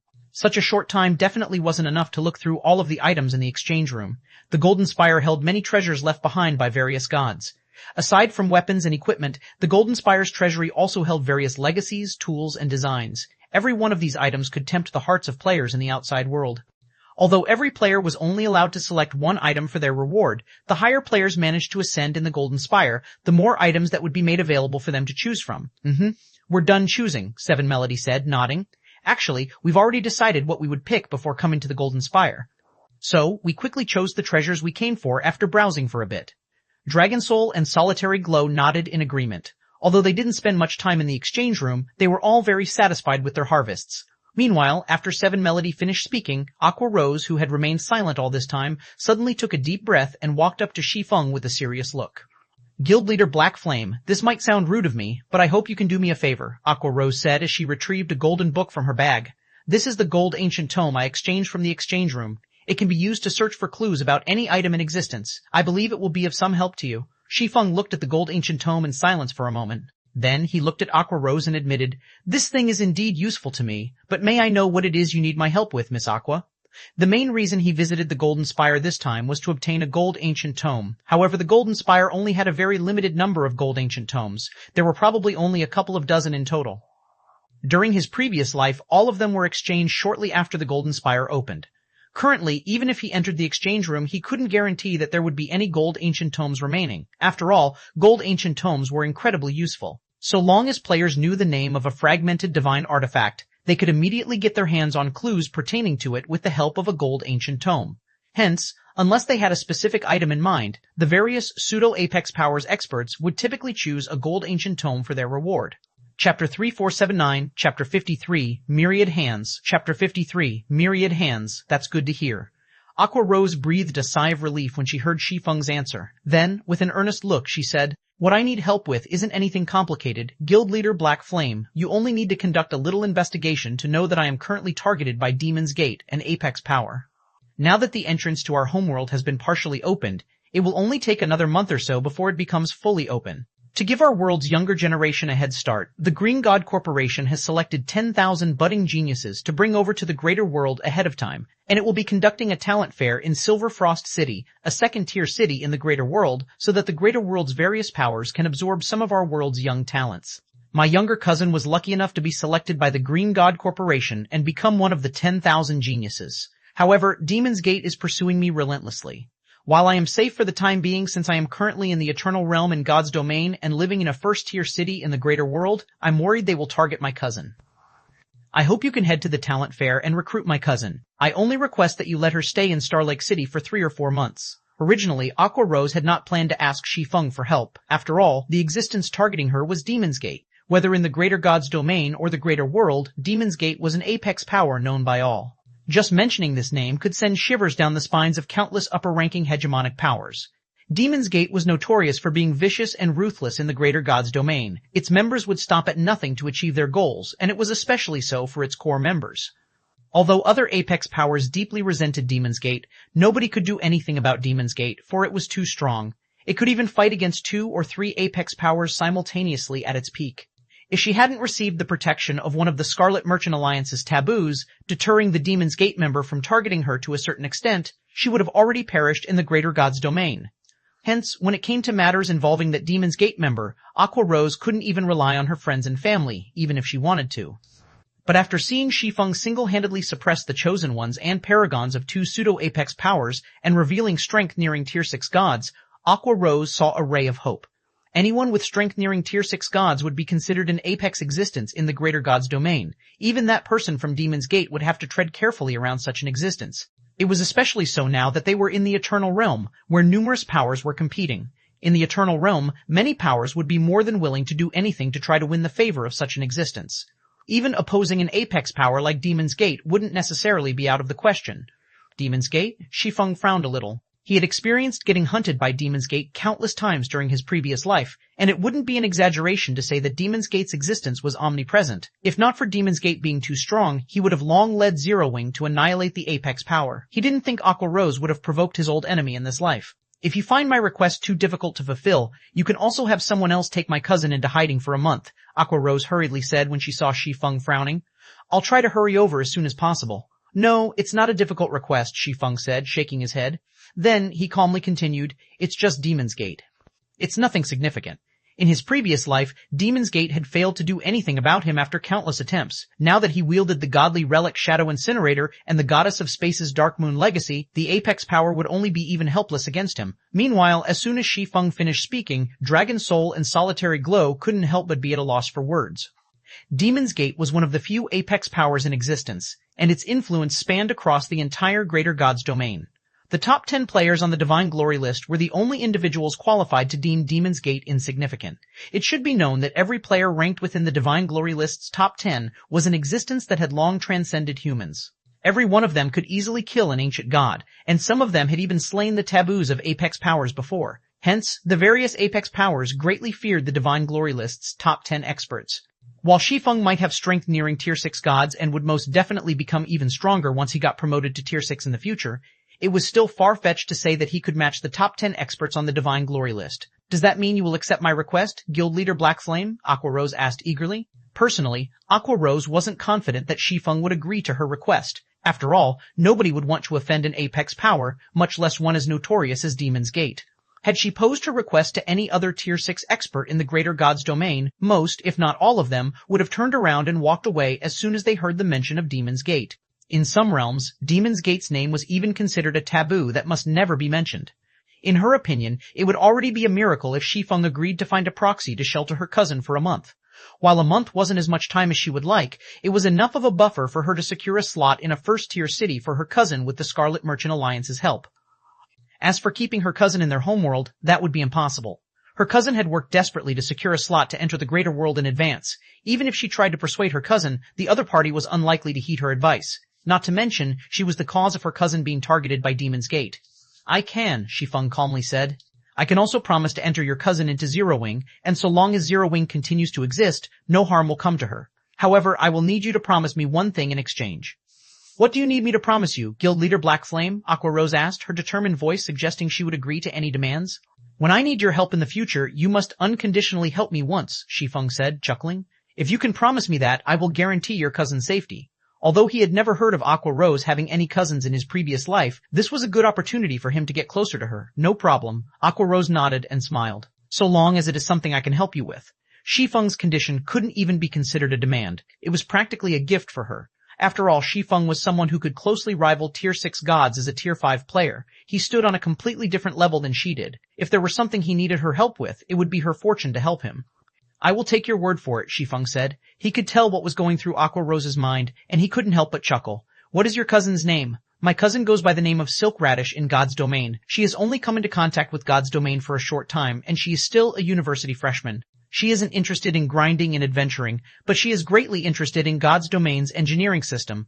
She has been researching it since she entered God's Domain, Aqua Rose introduced. Silk Radish? Engineering? Shi Feng was stunned by the incredibly familiar name from Aqua Rose's mouth. Myriad Hands Silk Radish. She was one of the only 6 pseudo-divine craftsmen in the Greater God's Domain in his previous life. Chapter 3480, Chapter 54, Treasure Exchange. Chapter 5454, Treasure Exchange. While she is only a basic master engineer right now, she is very talented, and it shouldn't be difficult for her to become a grandmaster engineer in the future, Aqua Rose awkwardly added when she saw the stunned look on Shi Feng's face. There were many lifestyle classes in God's Domain, and they allowed players to achieve prosperity in God's Domain even if they weren't skilled in combat. However, in the Greater God's Domain, lifestyle players would only be considered to have reached an entry level after reaching the Master Standard. It was especially so for the Engineer subclass. While the various combat tools they produced were useful to low-tier players, they were mostly inconsequential to high-tier players. Even the tools produced by a Grandmaster Engineer for Tier 5 and Tier 6 players would pale in effectiveness compared to a potion produced by a Grandmaster Alchemist. To make matters worse, engineers require a lot of resources to nurture. The cost of producing a Grandmaster Engineer was 2 or 3 times more than it would take to produce a Grandmaster of another subclass. Because of these reasons, the Greater God's Domain's various powers were reluctant to nurture engineers. It didn't matter even if the engineer player in question was very talented. Rest assured, Miss Aqua. I promise she will receive the best treatment in Zero Wing, Shi Feng said, chuckling when he saw Aqua Rose's awkwardness. Moreover, I guarantee her future achievements will surpass your imagination. Silk Radish was known by all in his previous life. Her status in the Greater God's Domain was so exalted that even the various apex powers wished to recruit her. It was true that most engineers in the Greater God's Domain were of little use to high-tier players. After all, the strongest combat tools that most engineers could produce could only reach the Tier 5 standard. They would be of little threat to Tier 5 players, let alone Tier 6 players. However, Silk Radish wasn't your average engineer. She was an engineer who had climbed to the pseudo-divine craftsman rank in the Greater God's Domain, and the combat tools she produced could shock even primordial gods. Particularly, the legendary flying ship she produced could scare even ancient gods into fleeing. During Shi Feng's previous life, some apex powers were willing to go to war with another apex power just to get a legendary flying ship from Silk Radish. Silk Radish's influence in the Greater God's Domain was well above the influence of other pseudo-divine craftsmen. That is good to hear, Aqua Rose casually responded, simply taking Shi Feng's words as pleasantries. Then she handed the gold ancient tome and Silk Radish's contact information to Shi Feng, saying, "Here is my cousin's information. I still can't get in touch with her outside, but I believe the Green God Corporation will be holding its talent fair in Silver Frost City in a few days. I will have to trouble you when the time comes." "Okay, leave it to me," Shi Feng said, not bothering to say anything else as he accepted the gold ancient tome and Silk Radish's information. It was a fact that engineers did not have a favorable outlook in the current Greater God's domain, so his behavior of praising Silk Radish indeed looked perfunctory. After all, who could have imagined that a little girl would become a pseudo-divine craftsman? And who could have imagined that the Greater God's domain's various powers would start frantically nurturing engineers because of Silk Radish? Meanwhile, after Shi Feng and Aqua Rose were done with their conversation, Seven Melody took the initiative to add Shi Feng as a friend. She even invited him to move his base of operations to Royal Eternal City, the most prosperous city in the current Eternal Realm. Royal Eternal City was the only royal capital in the Eternal Realm. It wielded authority and unique functions that vastly surpassed other NPC cities. Many pseudo-Apex powers and Apex powers have gathered there, and those without the backing of these powers couldn't even establish a foothold in the city. However, Shi Feng turned down Seven Melody's sincere invitation. In regards to this, Seven Melody could only leave the Golden Spire disappointed with Aqua Rose and the others. After Seven Melody left, Orabeth couldn't help but look at Shi Feng in confusion. "Are you really going to offend Demon's Gate just for a gold ancient tome?" Orabeth asked out of curiosity. "The people from Demon's Gate are a bunch of lunatics. No matter how hard that woman tries to hide her cousin's existence, Demon's Gate's people will eventually discover that little girl. Do you think it's worth it, for just a gold ancient tome?" "Definitely not," Shi Feng said, chuckling. "But if it's for that little girl, I think it's worth it." "It seems you are also a lunatic," Orabeth said, sighing, "but you have helped me a great deal this time. If you come across any trouble in the future, I can lend a hand once." After saying so, Orabeth disappeared from the temple, leaving Shi Feng stunned. He never thought the blood-soaked Rakshasa would promise to help him once. This would have been an incredibly rare opportunity in his previous life. However, Shi Feng didn't dwell on the matter for long before he stepped into the exchange room. Although he had already acquired a gold ancient tome, plenty of other attractive items were still available in the Golden Spire's treasury. "Greetings, sir. Here is your exchange list," the mechanical puppet in the exchange room said as it handed Shi Feng a list. "According to the rules set by the gods, you may exchange for only one item from this list." Shi Feng was familiar with the Golden Spire's exchange rules, so he started browsing the list immediately. Are these the available rewards for reaching the upper level's 20,000-meter mark? Shi Feng couldn't help but be shocked by the items listed. The list not only contained the gold ancient tome he needed, but it also contained many treasures that were very hard to come by in the outside world. For example, there were a total of 23 gold combat technique tablets available on the list. Not even the various Apex powers possessed this many golden laws. Aside from golden laws, Shi Feng could also choose from as many as 8 fragmented divine artifacts, 14 god guidances, and 28 world sources as his reward. There were well over 1,000 items Shi Feng had never heard of being available for exchange on the list, and every item could cause the Greater Gods Domain's players to lose their minds. Even Shi Feng was not an exception. A goddess armament? Shi Feng couldn't help but gasp when he saw a striking name on the list. Goddess armament, also known as Fate's Guidance. There were only 6 instances of this item in the Greater Gods Domain, and every one of them had a chance of providing a female player with a full divine artifact set. Of course, the divine artifact sets left behind by goddesses were not so easy to obtain. While it was true that each goddess armament could become a complete divine artifact set, whether players could obtain it was a different story. Every goddess armament would put players through 12 trials. If players could pass all 12 trials, they would obtain a personalized divine weapon and the goddess armament set, a 6-piece divine artifact set. However, if players failed to pass even one trial, they would forever lose the qualifications to re-challenge the trials.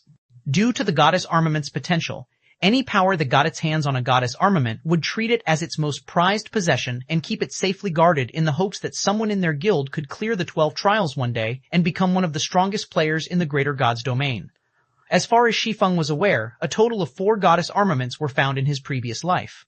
Of them, 3 were acquired by Apex powers, while 1 was acquired by the pseudo-Apex power Azure Feng. However, even after obtaining the goddess armaments for many years, nobody from these 4 powers managed to obtain the goddess armament set. This situation caused many people to think that the rumors surrounding the goddess armaments were false. "Are you sure you wish to exchange for this item, sir?" the mechanical puppet asked when it saw Shi Feng's finger stopping on the goddess armament's name. "You may not change your choice once you have confirmed your decision. You will also be unable to select any other treasures in your subsequent entries unless you reach the summit. Chapter 341, Chapter 555, Drastic changes, Chapter 555, drastic changes, I'm sure, Shi Feng answered without hesitation. Although nobody in his previous life had ever succeeded in acquiring a goddess armament set, so long as he had a goddess armament on hand, he could continuously have the guild's core female members challenge it. Even if the hope of someone completing all 12 trials was small, it was a much more reliable method to obtain a full divine artifact set than other alternatives. If someone in the guild successfully obtained the goddess armament set, it would instantly propel Zero Wing to the top of the greater god's domain. Very well. After the puppet confirmed Shi Feng's decision, a parchment exuding a primordial presence appeared before Shi Feng. This is the goddess armament you have exchanged. This item will drop on death, so please keep it safe. System. It is detected that you are not a female player. You are unable to start the goddess trial. Sure enough, only female players are qualified to challenge the trial. Regardless, this will add more to the guild's foundation. When Shi Feng saw the system notification, he decided to mimic the 4 powers in his previous life and keep the goddess armor tucked away in the deepest part of Zero Wing's guild residence, never letting it see the light of day. Then, he would take his time selecting trustworthy female guild members to challenge the goddess trial. While he didn't have high hopes for anyone completing the goddess trial, so long as someone succeeded, Zero Wing would flourish. After putting the goddess armament away, Shi Feng called up his system interface and chose to exit the Golden Spire, Crystal City of Secrets, Secret Crystal Plaza, 6-man party recruiting a level 156, tier 5 tank or above. Must be fully equipped with fragmented legendary items at the very least. You will get 3 eternal gold coins for every common secret treasure that drops. 20-man team recruiting members to explore the underground Crystal Palace. Must have experience raiding the secret land. We have an employer already. Every team member will receive 2 eternal gold for every common secret treasure dropped. Level 15-8, tier 5 cleric with 1 common secret treasure looking for a group, only asking for 4 eternal gold per common secret treasure dropped. The city's central plaza had become something akin to a marketplace as players could be seen shouting everywhere, and many were independent players seeking riches. The state of the plaza was completely different from when Shi Feng first entered the city. Shortly after Shi Feng, a level 59, tier 5 swordsman, appeared in the plaza, a beautiful woman quickly approached him. Hey handsome guy, do you want to join my team? The woman, a level 55 elementalist, asked Shi Feng in a gentle voice. My team is filled with beauties. If you join us, you will get to know many beautiful women and stand to make 3 eternal gold for every common secret treasure dropped. As soon as the elementalist finished speaking, a muscular man came over and interjected. Hey pal, don't be fooled by this chick. If you want to explore the underground Crystal Palace, join my team instead. I'll guarantee you a minimum payout of 4 eternal gold. The muscular man, level 57 Guardian Knight said. If a combat secret treasure drops, I will give you 10 eternal gold. So what if you are offering 10 eternal gold? The elementalist looked at the Guardian Knight in disdain. My team leader is a member of the secret crystal trading firm. Our pay might be lower, but we have a proxy to buy secret treasures from the secret treasure market. So long as this handsome guy here collects enough money, we can guarantee he will get to buy the secret treasure he desires. Can your team offer him that? What's so great about that? I have a friend who's an advanced member of the secret crystal trading firm. So long as I give him the word, he can even buy a combat secret treasure for me, the Guardian Knight said, showing no weaknesses. I'm sure your team is just grinding for common secret treasures to sell and make money to buy suitable combat secret treasures from the trading firm's 8th floor, right? So what if we are? When the elementalist heard the Guardian Knight's words, she looked at the other party contemptuously and said, Also, my team leader is a bona fide member. As for that friend of yours, who knows if he's really an advanced member? There are only 1,000 advanced members in total, and the various powers are paying upwards of 10 eternal gold to buy out the proxy qualifications of each advanced member. Do you expect me to believe an independent player like yourself can secure the proxy qualifications to buy a combat secret treasure? The Guardian Knight fell silent when he heard the elementalist's words. Contrary to the elementalist's doubts, he did have a friend who was an advanced member of the secret crystal trading firm. But as the elementalist mentioned, there was no way his friend would give up the opportunity to make 10 eternal gold or more to buy a combat secret treasure for him. After all, it wouldn't be as easy to secure advanced membership at the secret crystal trading firm in the future. So, this could be his friend's only opportunity to make a quick buck. People are paying 10 eternal gold for proxies? Shi Feng was greatly surprised by the information he just heard. Not counting his earnings from commissions, he only made a profit of 800 eternal gold from selling out the secret crystal trading firm's memberships. 1. Yet each advanced member made upwards of 10 eternal gold from working as proxies. This meant that the trading firm's 1,000 advanced members were making a total of 10,000 eternal gold at the very least. Combined, they were making even more money than he was. Listen to me, pal. Ignoring the elementalist's question, the Guardian Knight turned to Shi Feng and said, If you join our team, you only need to pay a proxy fee of 10 eternal gold, and I guarantee you will get a suitable combat secret treasure. Stop spouting nonsense, the elementalist scoffed. Right now, even the commander of one of the city's top 20 adventurer teams is offering to join any power and slave away for several years if he can get a proxy slot to purchase a combat secret treasure. Only a fool would believe you can get one. The commander of one of the city's top 20 adventurer teams is selling himself just for a combat secret treasure? Shi Feng was astonished by this revelation. While secret treasures were indeed precious in his previous life, especially those at the combat rank or above, they weren't so precious that the commanders of any of the Crystal City's top 20 adventurer teams were willing to sacrifice so much to obtain them. It should be known that the Crystal City of Secrets was a gathering place of experts. Even the commanders of the city's top 50 adventurer teams would be at the 5th floor standard at the very least, let alone the commanders of the top 20 adventurer teams.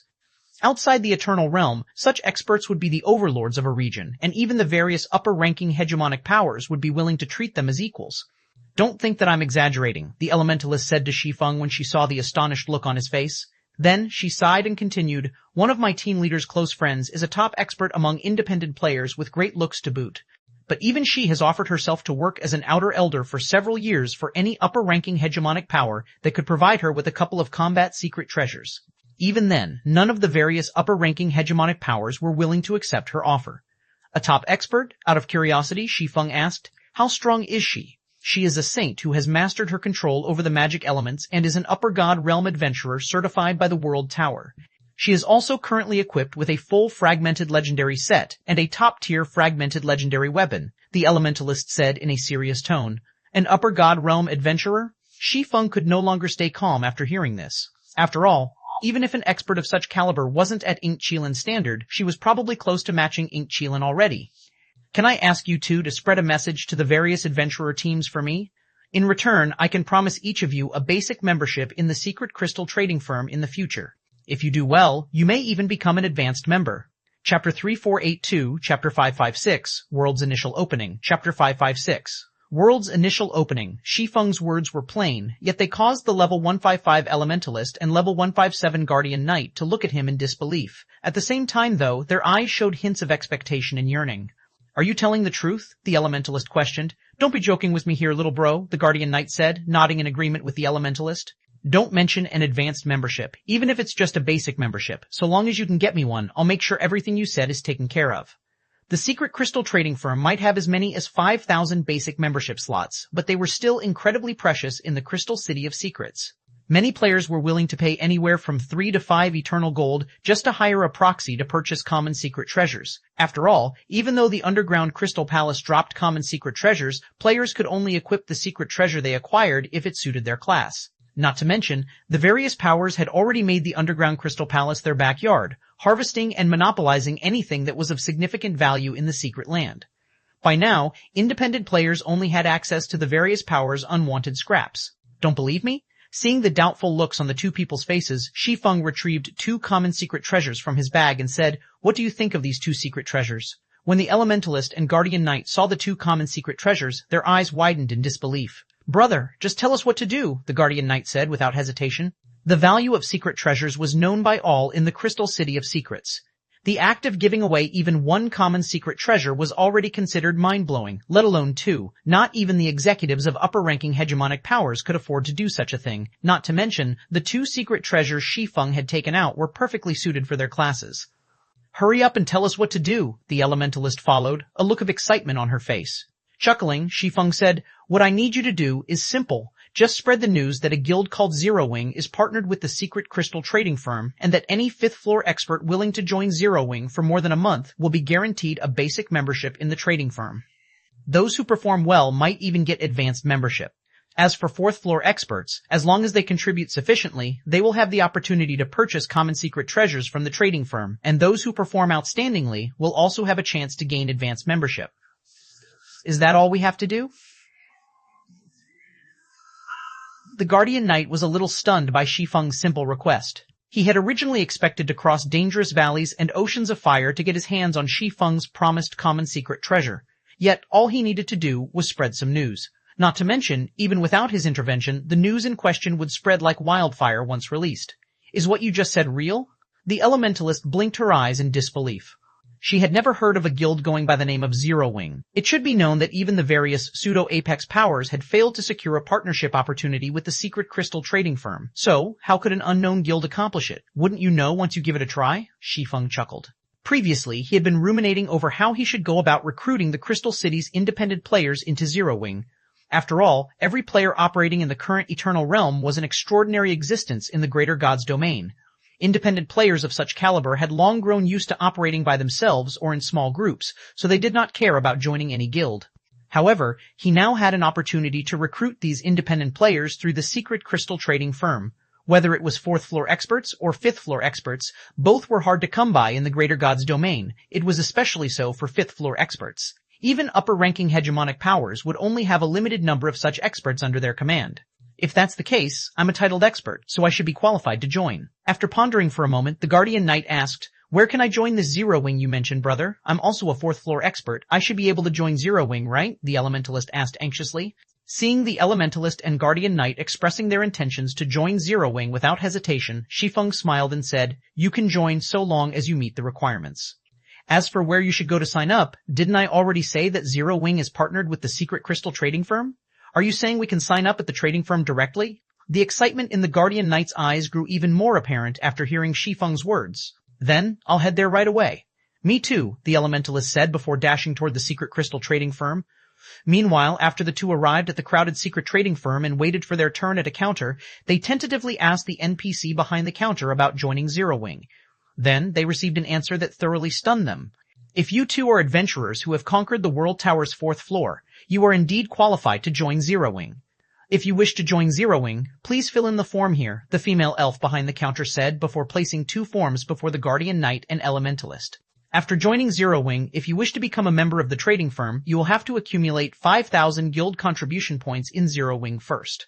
Once you fulfill this condition, you can directly a basic membership for the next weekly refresh. After the Guardian Knight and Elementalist had their questions answered, the other players waiting in line nearby couldn't help but widen their eyes in disbelief. The secret crystal trading firm's membership was incomparably precious, so much so that even the various pseudo-apex powers had failed to get their hands on any. Yet it was now possible to purchase this membership just by joining Zero Wing. After a short silence, the surrounding players started frantically shouting and expressing their intentions to join Zero Wing. This situation confused the players still waiting in line at the back. Are these people crazy? Why are they shouting to join Zero Wing? Could it be some kind of hidden code? When the crowd in the building saw the several dozen players going crazy in front of the counters, they couldn't help but wonder what these players were losing their minds over. But less than a minute later, everyone else in the building also started to go crazy. Then, in no time at all, Zero Wing's name quickly spread across the entire Crystal City of Secrets. While the Crystal City's independent players were losing their minds, Shi Feng spent 100 eternal gold coins to purchase a guild residence for Zero Wing. Then, in less than a day, the guild residents welcomed the addition of over 10,000 4th floor experts and 100 5th floor experts. With so many 5th floor experts, Zero Wing can probably afford to pick a fight with the city's pseudo-apex powers already. When Shi Feng saw the list of new guild members, he didn't know whether he should be celebrating or weeping. While the sudden influx of so many experts was certainly a cause for joy, the poverty of Zero Wing's guild warehouse would most likely cause these experts to leave the guild as soon as they accomplished their goals. If he couldn't find a solution quickly, the guild's current prosperity would be fleeting. While Shi Feng was pondering how he could go about adding more secret treasures into the guild warehouse, he suddenly received a message from Sha Qingying, informing him that their world was already in its initial stages of opening up to the greater world. Because of this, the Green God Corporation had selected 10,000 geniuses to bring into the greater world in advance, and the corporation welcomed all partnered powers to head to Silver Frost City to inspect and hopefully recruit these geniuses. Sha Qingying had even booked a flight to Silver Frost City for him, saving him a lot of trouble. 10,000 geniuses, is it? After reading Sha Qingying's message, Shi Feng couldn't help but recall the many young paragons he had missed out on recruiting in his previous life because of Demon's Gate persistently hunting him. Now that he no longer had such a burden on him, he could use this opportunity to recruit some of these potential paragons in addition to Myriad Hands Silkradish. Chapter 3483, Chapter 557, That Man? Chapter 557, That Man? Silver Frost City was a second-tier city situated on the Starlight Continent, and it was a gigantic steel city that slowly traveled about a snowy and desolate land. The city's exterior was covered in snow all year round due to its travel route, but the inside of the city experienced spring all year round. At the city's entrance, there would almost always be a trail of armored buses coming in and out of the city. These buses either came from other mobile cities or set out from Silver Frost City to other mobile cities. Even at night, there was no end to the arrival and departure of these armored buses. Be careful, all of you. We are no longer in the world we are used to living in. If anyone misbehaves, I will kick them off the bus and send them packing back to our world.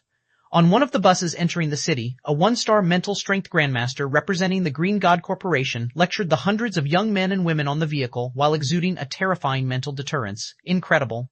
Is this how strong mental strength grandmasters are? As expected of the Green God Corporation.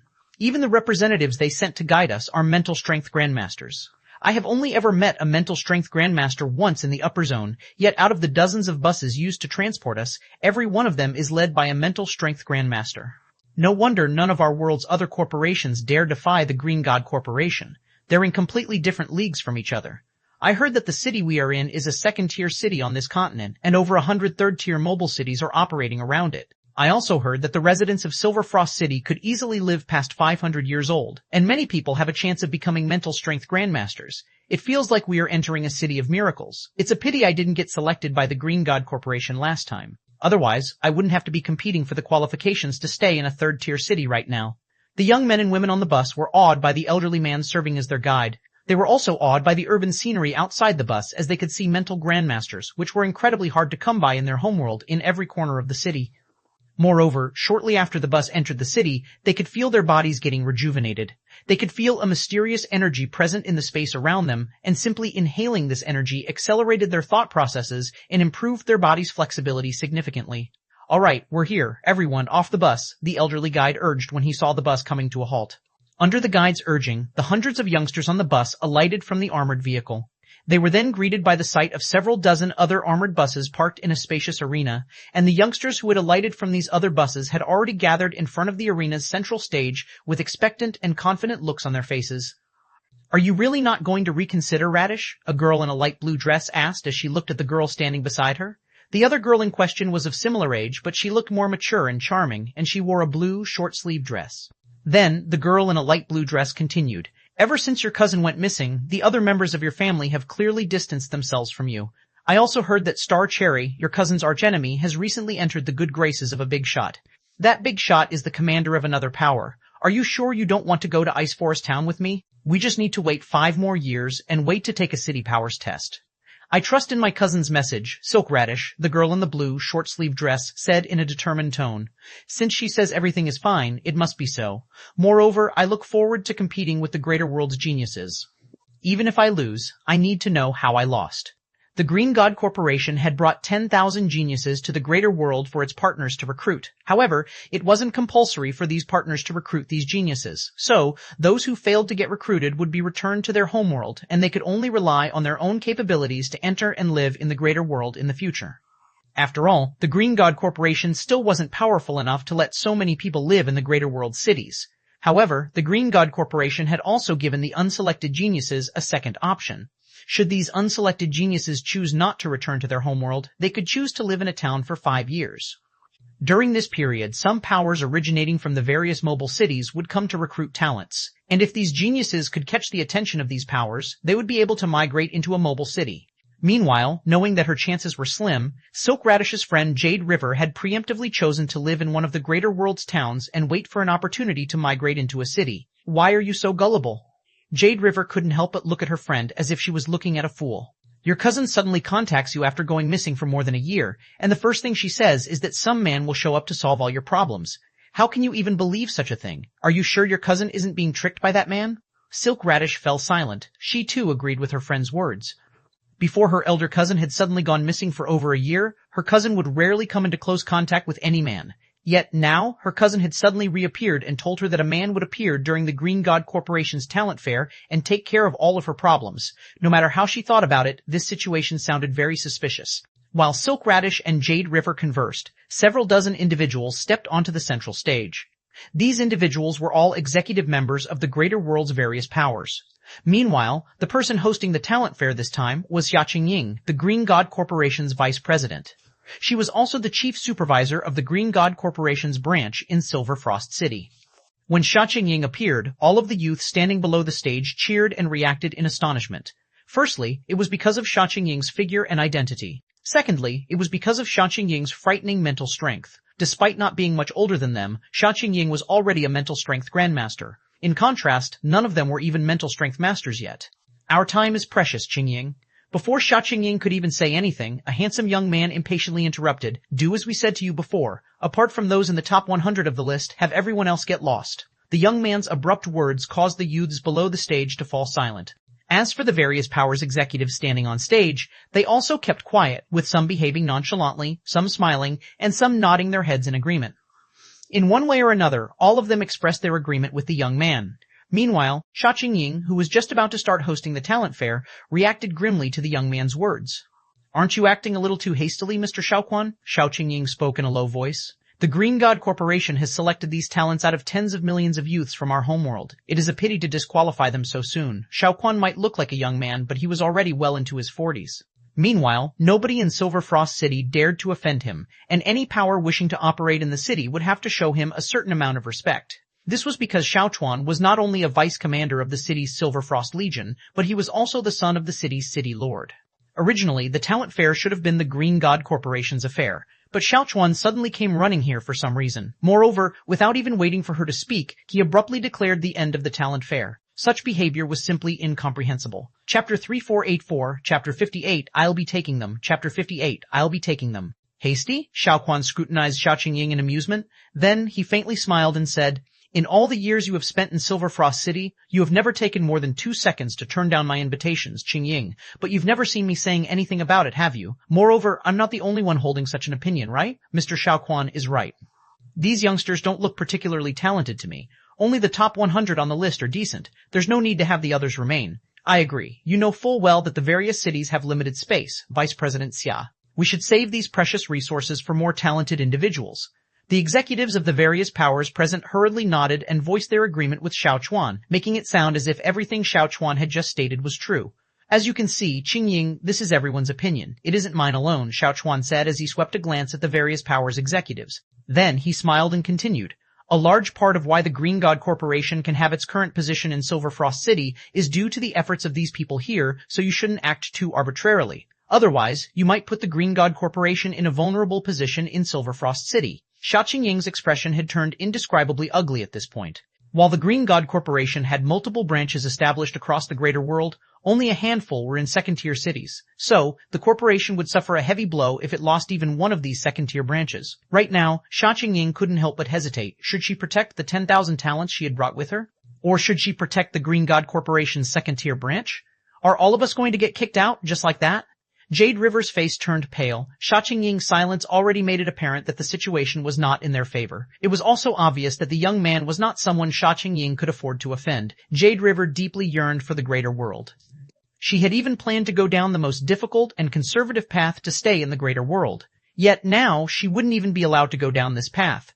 Even Vice President Sha doesn't have a solution, Silk Radish thought as she stared at Sha Qingying in disbelief. Unlike the other young talents present, she knew a lot more about the greater world thanks to her cousin.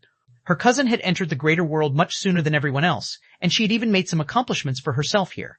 Meanwhile, out of all the people her cousin had talked extensively about, Sha Qingying was one of these people. Even in the greater world, Sha Qingying could be considered a remarkable figure. Her individual strength was leagues above the geniuses and paragons of their god's domain, and even upper-ranking hegemonic powers would have to show her some respect.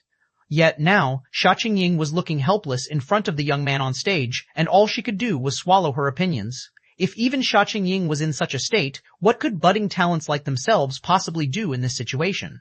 Are you still unconvinced, Qingying?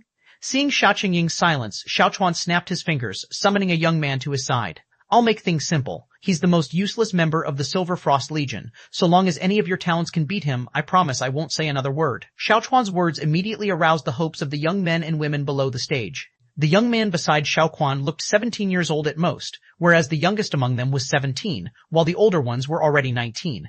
With a 2-year gap between them and the young man, they might have hope of winning, even if the young man in question was an inhabitant of the greater world. However, before any of the youths below the stage could act on their revitalized hope, the guides representing the Green God Corporation hurriedly whispered to them, "Don't act recklessly, you fools. That young man isn't a wastrel. He's already a 3-star mental strength master." A 3-star mental strength master? The many youths in the arena gasped. A 17-year-old 3-star mental strength master? It should be known that there wasn't even one mental strength master among them. 3-star mental strength masters were individuals wielding great authority in their homeworld's upper zones. Most of their families didn't even have a 3-star mental strength master, and many of them made it their lifelong goal to become one. Yet now, it was revealed that the 17-year-old before them had already accomplished their lifelong goal. What? Nobody's coming forward? Xiao Chuan sneered as he looked at the youngsters below the stage. What a bunch of useless people. If you can't even make use of the opportunity I've given you, why should I bother recruiting you? The youths in the arena clenched their fists and gritted their teeth in silent hatred when they heard Xiao Quan's words, and they couldn't help but get the urge to take on the 17-year-old young man. However, they also understood that they would only be bringing shame to the Green God Corporation and Sha Qingying if they were to give in to their urges now. After all, none of them had even the slightest chance of defeating a 3-star mental strength master. Since nobody has any more objections, this event is over, Xiao Chuan declared after sweeping his gaze across the crowd in the arena. What a waste of my time. After Xiao Chuan finished speaking, the various powers executives also got ready to leave, none showing any intentions of speaking up for Xia Qingying. However, immediately after the various powers executives got up from their seats, a deep voice echoed throughout the arena. Vice President Sha, I don't care about everyone else, but I will be taking them. Do you have any objections? Following these words, the arena fell silent once again as everyone turned to look at the voice's origin. Then, everyone saw a man in his 30s casually walking over to Xia Qingying on the stage, looking as if he was having a light conversation with an old friend. Guild leader Shi Feng. Xia Qingying was stunned when she saw Shi Feng.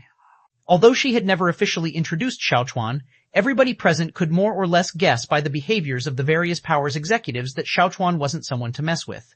Meanwhile, Shi Feng's publicly recruiting someone as soon as Xiao Chuan declared the end of the talent fair was no different than a slap to Xiao Chuan's face. Immediately, Xiao Chuan's expression could be seen darkening, and everyone present felt a chill crawling down their spines. Of course, Shi Feng was an exception as he behaved as if he didn't even see Xiao Chuan as he pointed at 2 young women below the stage. Is he talking about us? Jade River couldn't help but grow confused when she saw Shi Feng pointing at her and Silk Radish. Although she tried searching her memories, she failed to recall having ever met this casual-looking man. Could he be the man Big Sis was talking about? Silk Radish couldn't help but grow a little worried when she saw Shi Feng's appearance. Silk Radish's goal was to remain in the greater world, but now that a big shot like Xiao Chuan had already declared for them to leave, they would most likely be sent back to their homeworld if nothing unexpected occurred. So, she couldn't help but wonder if her cousin's helper could truly help her out of this predicament. Who the hell are you, kid? How dare you run your mouth on this stage? The Green God Corporation is getting worse and worse. How can such a rude nobody be invited to such an important event? When the executives of the Green God Corporation's partnered powers failed to recognize Shi Feng, they started questioning and condemning him as if they were denouncing a criminal. Meanwhile, Shi Feng smiled as he swept his gaze across the various powers executives. Then, he said, Who am I? Someone you cannot afford to offend. Chapter 3485, Chapter 59, 2-star limit Grandmaster. Chapter 59, 2-star limit Grandmaster? Is he crazy? Xia Qingying couldn't help but gape in shock when she saw Shi Feng completely disregarding Xiao Chuan and the various powers executives. It was one thing for Shi Feng to provoke Xiao Quan previously. After all, Shi Feng wasn't aware of Xiao Quan's identity at the time. At worst, he would simply lose the ability to operate in Silver Frost City in the future. However, it was a different story to show such contempt for the various powers executives. Xiao Quan cherished his reputation dearly, so even if he were to take action against Shi Feng, he wouldn't do so openly. The various powers executives, on the other hand, were all dominant figures of third-tier cities, and they had fought using all sorts of means to achieve their current positions. Moreover, unlike Xiao Quan, Shi Feng had no special background in the greater world. So, the various executives absolutely wouldn't have any qualms about escalating the situation and picking a fight with Shi Feng. Someone we cannot afford to offend? What bold words you have there, you little punk. It seems becoming a 1-star Grandmaster has gotten to your head. Do you really think of yourself as some kind of big shot? Since the Green God Corporation is unwilling to teach this kid a lesson, we'll do it instead. Anyone interested in volunteering? The various powers executives openly discussed teaching Shi Feng the lesson, none of them treating him with any significance. According to their senses, Shi Feng was only at the 1-star mental strength Grandmaster standard, and going by his appearance, he should be someone in his 30s. In third-tier cities, anyone capable of becoming a 1-star Grandmaster in their 30s would indeed be considered a rare genius. In fact, Shi Feng could still be considered a genius even in a second-tier city like Silver Frost City. Take the 17-year-old standing beside Xiao Chuan, for example. The young man might have become a 3-star master at such a young age, but his chances of becoming a 1-star Grandmaster before he entered his 30s were considerably slim. There might only be a 1-rank difference between a 3-star Master and a 1-star Grandmaster, but the gap was like a chasm. There was even a clear division in status between individuals at the two ranks. So long as a person became a one-star Grandmaster, they could unconditionally enter any mobile city in the greater world. They wouldn't have to provide any credentials or pay any fees. This held true even for first-tier cities. Of course, whether a one-star Grandmaster could gain residential qualifications in a first-tier mobile city was another matter. Meanwhile, so long as a person wasn't a mental strength Grandmaster, even if they were to become a 3-star mental strength master before the age of 10, they would need credentials to even enter a third-tier city. Otherwise, they could only look at the city from the outside. While the various powers executives were talking, Xia Qingying, who had originally planned to mediate the situation, became frozen in place. A 1-star Grandmaster? Xia Qingying couldn't help but doubt her senses. At the same time, she couldn't help but feel as if she was meeting Shi Feng for the first time. She clearly remembered that the first time she met Shi Feng, the other party wasn't even a 1-star mental strength master. And even by the end of the Star Lake Legion's recruitment test, Shi Feng had only become a 2-star master. How long had it only been since Shi Feng joined the Star Lake Legion? How had he become a 1-star Grandmaster already? Vice President Xia, while I don't know why the Green God Corporation would invite such an arrogant punk, if I don't teach him a lesson now that he has offended us like so, I'll be unable to show my face in Morning Dew City, a savage-looking man suddenly said as he looked at Xia Qingying. The man looked to be in his 40s, and he had a towering body with a height of 2.5 meters. I hope you can show some understanding. After saying so, the tall and savage man strode toward Shi Feng, not showing Xia Qingying, the host of today's talent fair, any respect. However, nobody on the stage found the savage man's behavior and words surprising. Even Xiao Chuan simply smiled in response to the savage man's actions. Old Zun is as impulsive as ever, Xiao Chuan commented as he looked at the savage-looking man. Then, he turned to Xia Qingying and smiled, saying, "Don't take old Zun's behavior to heart, Qingying. He has always been like this. If anything happens, I can have someone send that kid to the hospital." Morning Dew City's Madman Zun, even in Silver Frost City, this name was considerably famous. Madman Zun was only 43 this year. Yet he had already crippled over 1,000 mental strength Grandmasters in Morning Dew City, with quite a few of his victims being 2-star Grandmasters. Madman Sun had even crippled the head of one of Silver Frost City's powerful families without a second thought after the other party provoked him. Although Xiao Chuan was also a 2-star Grandmaster and possessed a wealth of combat experience like Madman Sun, even he couldn't help but be a little fearful of the savage man. This was because Madman Sun was not only crazy, but he was also ruthless in battle. Every one of his moves was executed with either the intent to kill or cripple. Without putting his life on the line, Xiao Chuan was not the least bit confident in winning a fight against Madman Sun. Meanwhile, as Madman Sun moved closer and closer to Shi Feng, the crowd below the stage couldn't help but worry for Shi Feng. This was because Madman Sun didn't look like a human at all. Indeed, Madman Sun could no longer be considered a human. After all, just a second ago, Madman Sun was clearly only 2.5 meters tall. Yet, a second later, his body started to bulk up in size, his muscles visibly expanding and his veins bulging like earthworms crawling all over his body. Then, in only 5 seconds, Madman Sun had transformed into a 3-meter-tall giant. So, this is the body manipulation ability of 2-star Grandmasters. Silk Radish was greatly shocked when she saw Madman Sun's transformation. What separated mental strength Grandmasters from mental strength masters wasn't just their mental strength but also their ability to control their bodies. A mental strength Grandmaster could break the limits on not only their physical strength but also their physical growth. However, before today, Silk Radish had only ever heard of such a feat being possible. This was her first time seeing it happening in person. "Kid, you said earlier that you are someone we cannot afford to offend. How about you try saying it again?" Madman Sun threatened as he stood imposingly in front of Shi Feng. As soon as Madman Sun finished speaking, he raised his hand and slapped his hand down on Shi Feng. With his current height of 3 meters, Madman Sun's arms were as thick as water buckets, while his hand was like a large pot. And as he smashed down with his hand, an explosive noise could be heard coming from the surrounding air. Seeing Madman Sun's attack, everyone present did not doubt that Shi Feng would be flattened by it.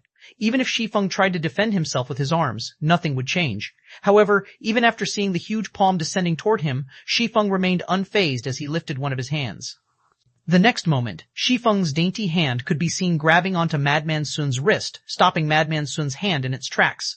Immediately afterward, Shi Feng rotated his body and executed a throw. Subsequently, Madman Sun's 3-meter-tall body could be seen spinning across the air like a ragdoll and crashing onto the stage's solid ground, the heavy impact causing him to spit out a mouthful of blood.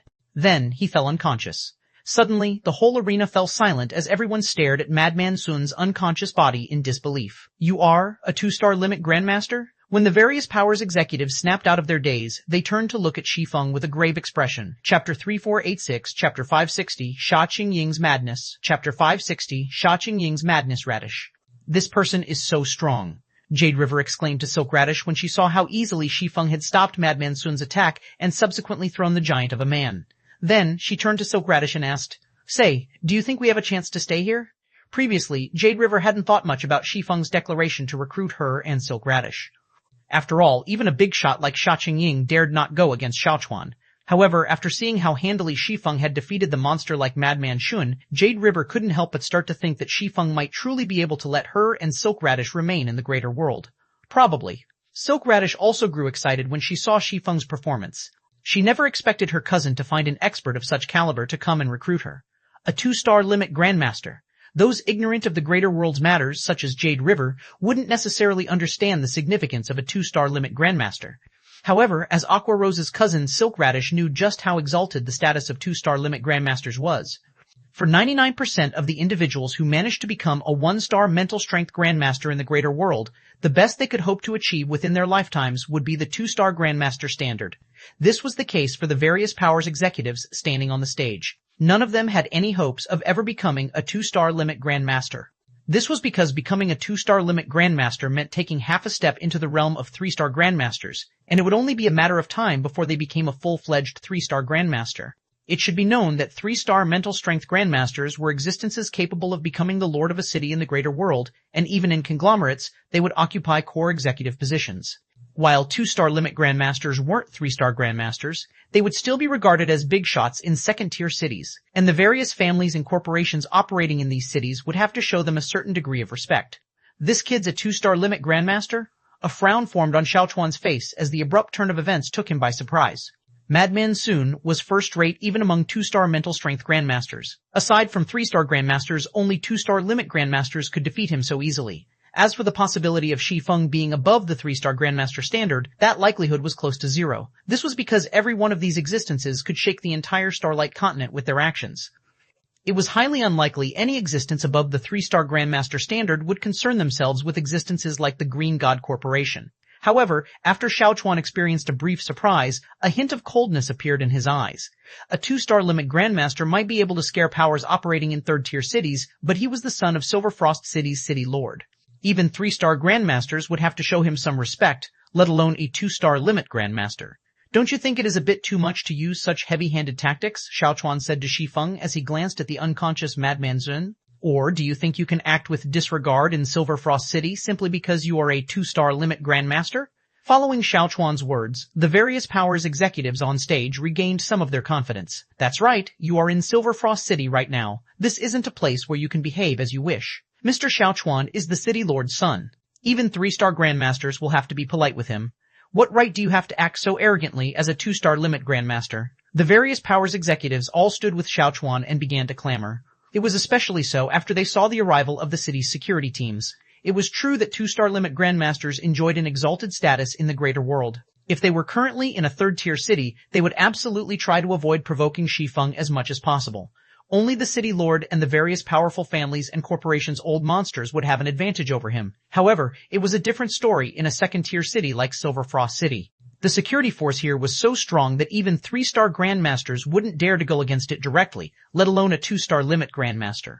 All second-tier mobile cities had a security force consisting of advanced enforcement robots. Meanwhile, every one of these was strong enough to match a 2-star limit grandmaster, while a team of them could go up against a 3-star grandmaster. Meanwhile, after detecting the fight between Shi Feng and Madman Shun, Silverfrost City's automated security system mobilized as many as 3 security teams to the fight scene. If these 3 teams worked together, apprehending a 2-star limit grandmaster would be a piece of cake. Less than 10 seconds after they appeared, the 3 security teams had already arrived on the stage and surrounded Shi Feng, their performance astonishing those who lived in third-tier cities. Advanced enforcement robots were a luxury that most third-tier cities could only afford to use in areas of great importance. As for maintaining the city's security, third-tier cities would normally rely on their respective City Legion's Grandmaster members for that. This was also one source of income for a City Legion's Grandmaster members. It seems this city is quite wealthy, Shi Feng thought as he looked at the 3 security teams that consisted entirely of advanced enforcement robots. Advanced enforcement robots could only be produced by a small minority of conglomerates, and even the likes of the Paimon conglomerate lacked the ability to do so. As a result, advanced enforcement robots were incredibly expensive to purchase. On top of that, they also cost a ton to maintain, with the maintenance cost of each advanced enforcement robot being more than the cost to sustain 10 2-star mental strength grandmasters. As for whether Shi Feng could win a fight against 3 teams of advanced enforcement robots, the chances of that happening were essentially 0. After all, he was only a 1-star grandmaster right now, not a 2-star limit grandmaster. The reason Shi Feng could defeat Madman Sun so easily was entirely because of the mental condensation technique he had learned from the primordial abyssal god's phantom in the Golden Spire. When he tried to replicate this technique in the real world, it allowed him to condense his mental strength, enhancing it to the limits of the 2-star grandmaster standard. This, in turn, allowed him to just barely manipulate his strength at a cellular level. If not for this, he would have needed a lot more time to defeat Madman Sun. If Shi Feng wanted to win against the advanced enforcement robots, his mental strength would have to reach the 2-star grandmaster standard. Before that, his only option would be to flee or face defeat. Meanwhile, along with the advanced enforcement robot's appearance, Silk Radish and Jade River couldn't help but despair. They never thought that Xiaochuan would be the son of Silver Frost City's city lord. If such a person declared for them to leave the greater world, who could possibly keep them here? They also no longer placed any of their hopes on Shi Feng. After all, Shi Feng clearly wasn't in an optimistic situation. If he dared to take action, the advanced enforcement robots would probably suppress him without hesitation. What are you guards still waiting for? Why haven't you driven this troublemaker away yet? The various powers executives commanded the advanced enforcement robots as they pointed at Shi Feng. We suspect he isn't an invited guest and is only here to cause trouble. Xiaochuan also nodded, indicating for the advanced enforcement robots to take action. The city's advanced enforcement robots operated on the basis of maintaining the city's security. However, those wielding advanced authority in the city could have the advanced enforcement robots inspect whether certain individuals possessed citizenship in the city. And if an individual was found to not be a resident, they could command the advanced enforcement robots to expel said individual from the city. The advanced enforcement robots promptly closed in on Shi Feng after receiving Xiaochuan's approval. Seeing this, nobody present was surprised by this outcome. Shi Feng might be a powerful expert, but Silver Frost City was Xiaochuan's home ground. Even if a third-tier city lord came here, they would be helpless against Xiaochuan, and their only option would be to grit their teeth and leave. Wait. He is my guest. Rather than him, these people here are the ones making trouble. Just as the advanced enforcement robots were about to take action, a crisp and loud voice rang out and echoed throughout the arena, causing a stir among the crowd. Meanwhile, the speaker was none other than Xia Qingying, the host of the talent fair this time. Chapter 3487, Chapter 561, Zero Wings Value. Chapter 561, Zero Wings Value. Did Xia Qingying lose her mind? When everyone heard the words that came out of Xia Qingying's mouth, they couldn't help but doubt their ears. Is Vice President Xia crazy? Those are the Green God Corporation's distinguished guests we are talking about. Xiaochuan is even among them. How dare she do such a thing? A 1-star mental strength grandmaster from the Green God Corporation mentally exclaimed as he stared at Xia Qingying with his mouth hanging wide open. Those invited to attend the talent fair this time were all distinguished powers operating in the various third-tier cities. These powers shared plenty of business transactions with the Green God Corporation, and they were even vital investors in some of the Green God Corporation's projects. Yet now, Xia Qingying was reporting the representatives of these powers as uninvited troublemakers to the city's security force. Such behavior was no different than an act of war against all of these powers. What kind of relationship does that guy have with the vice president? Crap. I must have forgotten to wake up today. The other Green God Corporation members present were similarly confused by Xia Qingying's actions. They couldn't comprehend why she would try to offend the various powers and thoroughly sever any ties she had with Xiaochuan. Xiaochuan was the son of Silver Frost City's city lord. If he were to get kicked out of an event held within Silver Frost City, it would be a disgrace to the city. There was no way the city lord would ignore this slight, and the least he would do was drive the Green God Corporation out of the city. Who is this man? How did your cousin find such a helper, Radish? Jade River couldn't help but ask Silk Radish while her eyes stayed on Xia Qingying. It should be known that Xia Qingying was still enduring the humiliation brought to her by Xiaochuan and the various powers executives previously. Yet, because of Shi Feng, she had chosen to sever all ties she had with these people. I have no idea, Silk Radish said with a look of surprise and shock. In their eyes, Xia Qingying was akin to a legend. This was also the case for all of the youths living in their homeworld's upper zones. After all, she was someone who succeeded in becoming a senior vice president of the Green God Corporation at such a young age. Yet now, this legendary individual had chosen to sever the ties she had with numerous powers in the greater world for a man they had never even heard of. She had even offended a second-tier city in the process of doing so. Xia Qingying's decision was simply incomprehensible. If the Green God Corporation's directors were to learn of this matter, Xia Qingying would absolutely lose her position as senior vice president. Numerous powers and Silver Frost City would also target her. Are you insane, Xiao Qingying? Xiao Chuan questioned Xiao Qingying, his voice containing a mix of surprise and anger. You're going so far just for a 2-star limit, Grandmaster? Besides feeling anger, Xiao Chuan also failed to comprehend Xiao Qingying's behavior. The Green God Corporation held an extremely high status in Silverfrost City, and this status could only be matched by the ancient families and corporations with 3-star mental strength Grandmasters. Yet now, Xiao Qingying chose to abandon this status? Just for a 2-star limit, Grandmaster? Looking at Xiao Chuan, Xiao Qingying calmly said, he is not just a 2-star limit Grandmaster. He is also Zero Wing's acting guild leader. Zero Wing, the guild of the Lord of War Goddesses? Xiao Chuan and the various powers executives promptly gasped upon hearing Xiao Qingying's words. If it was any other guild in the greater god's domain, they would most likely be unfamiliar with it. However, Zero Wing had already become a name known by all throughout the Starlight Continent. This was because almost everyone knew that the Sacred Glory List's 11th ranked expert belonged to a guild called Zero Wing. Although most people were unfamiliar with the player named Black Flame, they knew the significance of the Sacred Glory List's 11th rank. It was enough to strike fear into the Starlight Realm's various powers. Not to mention, ever since Black Flame single-handedly repelled the joint army of 3 upper-ranking hegemonic powers in the miniature ancient world, many upper-ranking hegemonic powers in the Starlight Realm had sought to partner with Zero Wing. He's Zero Wing's acting guild leader? Silk Radish and Jade River also gasped in surprise when they heard Xiao Qingying's words. Zero Wing?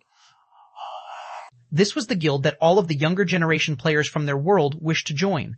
Some people had even abandoned all of their progress on the main continent so that they could take Zero Wing's recruitment test in the miniature ancient world. Unfortunately, Zero Wing had stopped recruiting members from the real world. Otherwise, geniuses like them wouldn't have bothered participating in the Green God Corporation's audition. Instead, they would have gone to apply for Zero Wing. So what if you have latched onto Zero Wing? Don't forget that you have offended everyone present, Xiao Qingying. At the end of the day, Zero Wing is only a guild with potential. It has no way of resolving your current problems. After recovering from his initial surprise, Xiao Chuan sneered at Xiao Qingying.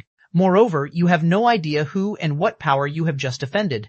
Before Xiao Chuan could continue speaking any further, the advanced enforcement robots had already removed him and the various powers executives from the arena.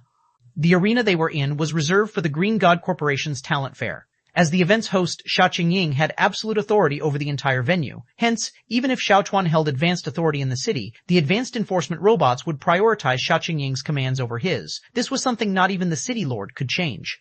Meanwhile, after seeing Xiao Quan and the various powers executives removed from the arena, those remaining in the venue couldn't help but be shaken.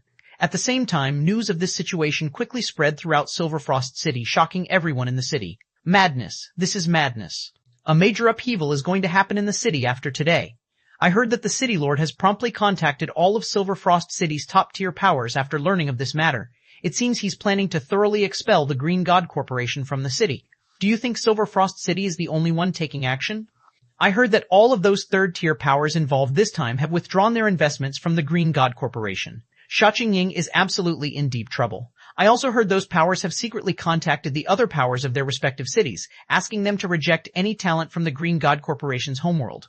By the looks of things, they plan to thoroughly isolate the Green God Corporation and Zero Wing. Less than 10 minutes after Xiao Chuan and the various powers executives were removed from the arena, information regarding Xiao Qingying's actions had already spread to all corners of the city, inciting the astonishment of the various powers and families based in the city. Was it truly worth sacrificing so much just for an up-and-coming guild? Meanwhile, half an hour after Silverfrost City had announced its intentions to expel the Green God Corporation and Shi Feng from the city, news of this incident was displayed in the conference room of the Green God Corporation's main headquarters.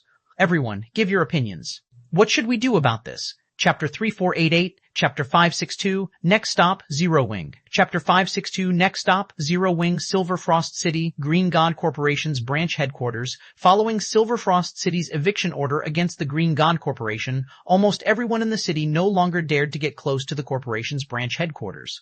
Currently, the only people present in the branch headquarters were the corporation's members. You have terrible luck, Luosha. You just joined the Silverfrost Legion, yet you got kicked out before you could enjoy any of its benefits, a tanned woman with an attractive figure and beautiful appearance said as she looked at the suitcase carrying girl beside her.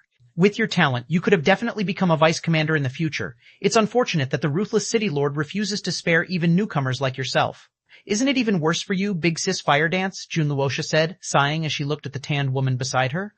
You have won multiple energy mines for the city, and you relied entirely on your own strength and achievements to become Silverfrost City's 5th vice commander. Yet, as soon as the city lord's eviction notice came out, the shameless commander told you to leave without hesitation. He has completely ignored the fact that it was thanks to your vote that he barely managed to become the Silver Frost Legion's commander and didn't even bother to plead with the city lord for some mercy for you. Hearing June Luosha's words, Firedance shook her head and nonchalantly said, "It's nothing. If I didn't give my vote to him, Xiaoquan would have become the commander.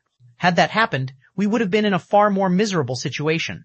"I guess that's true," June Luosha nodded. Xiaoquan possessed considerable strengths as he received the city lord's full support and guidance. Hence, he was qualified to become the Silver Frost Legion's commander. However, Xiaoquan was very opinionated toward the Green God Corporation's members because Xia Qingying constantly rejected his feelings for her. Had he become the Silver Frost Legion's commander, all of the Green God Corporation's members in the Legion would have had difficulties getting by. As for the Green God Corporation's members' dismissal from the Silver Frost Legion this time, the City Lord's eviction order wasn't actually the main driving force. Had the City Lord been the only party to desire this outcome, the removal of the Green God Corporation's members would have never happened. The only reason it happened was because many parties wished for it. After all, the City Legion had limited membership slots. Once these limited slots were filled, nobody could join the Legion unless someone from the Legion left. "What plans do you have for the future?" Firedance asked June Luosha. "We can't stay in Silver Frost City any longer. But with our history of being part of the Silver Frost Legion, it shouldn't be too difficult for us to get into the City Legion of other second-tier cities." "I don't plan to join any other second-tier city's Legion," June Luosha said. Then, a smile suddenly appeared on her face as she continued, "Actually, even if I weren't kicked out this time, I would have still left sooner or later." "You were planning to leave all this time?" Her curiosity piqued, Firedance asked, "Did you find a place offering better benefits?" "Naturally. It's easily 1,000 times better than the Silver Frost Legion," June Luosha stated confidently. "Why don't you come with me, Big Sis Firedance?" "Which place are you talking about?" Firedance asked after giving the offer some thought. "Could it be the Legion of a first-tier city?" "No," June Luosha answered, smiling when she saw the confused look on Firedance's face. "It's a place that you've heard about recently. Are you talking about Zero Wing?" Firedance was exasperated. "Have you forgotten who's responsible for me losing my vice commander position?" "It's merely the vice commander position of a second-tier city," June Luosha said disdainfully. "Zero Wing is vastly stronger than any second-tier city, and it easily outmatches the Silver Frost Legion." "Keep boasting," Firedance said, rolling her eyes at June Luosha's claim. She felt that June Lusaha was simply being stubborn. The Silver Frost Legion was a second-tier city's city legion, and it was a gathering place for numerous geniuses and paragons. Many upper-ranking hegemonic powers paragons were even members of the Legion. This was why competition for the Silver Frost Legion's membership was extraordinarily intense. Zero Wing might have been able to suppress 3 upper-ranking hegemonic powers in the miniature ancient world, but Black Flame was the sole contributor to that accomplishment. In reality, Zero Wing couldn't even be put on the same level as the Silver Frost Legion, which housed the paragons of many upper-ranking hegemonic powers. So, saying that Zero Wing outmatched the Silver Frost Legion was simply nonsense. After all, no matter how powerful Black Flame was, could he kill hundreds of paragons in a simulated battle all by himself? "Wouldn't you know whether I'm telling the truth if you make a trip to Starlake City with me, Big Sis Firedance?" June Luosha said, grinning when she saw the doubt on Firedance's face. If it were before she had entered the Eternal Realm, she would have similarly thought that the Silver Frost Legion was an excellent place to develop herself in. However, her thoughts changed after she entered the Eternal Realm. Members of a second-tier city's Legion, paragons of upper-ranking hegemonic powers, geniuses of the Starlight Realm, none of these statuses were worth anything in the Eternal Realm. Even the strongest paragon of an entire realm would become insignificant once they entered the Eternal Realm. Any random player one encountered in the current Eternal Realm would be a 4th-floor expert at the very least, while titled experts in the Greater God's domain couldn't even be considered an expert there. It should be known that 5th-floor experts were extremely rare in the Starlight Realm, yet this was only the baseline standard to be considered an expert in the Eternal Realm. Moreover, experts of such caliber could be seen everywhere in the Underground Crystal Palace. During her time in the Underground Crystal Palace, she even had the opportunity to watch saints in battle. Saints! Every saint stood at the apex of their respective realms, and opportunities to watch saints in action were exceedingly rare. Yet, she had witnessed no less than 20 such fights in the Underground Crystal Palace. Not to mention, there were even Golden Masters present in the team she belonged to.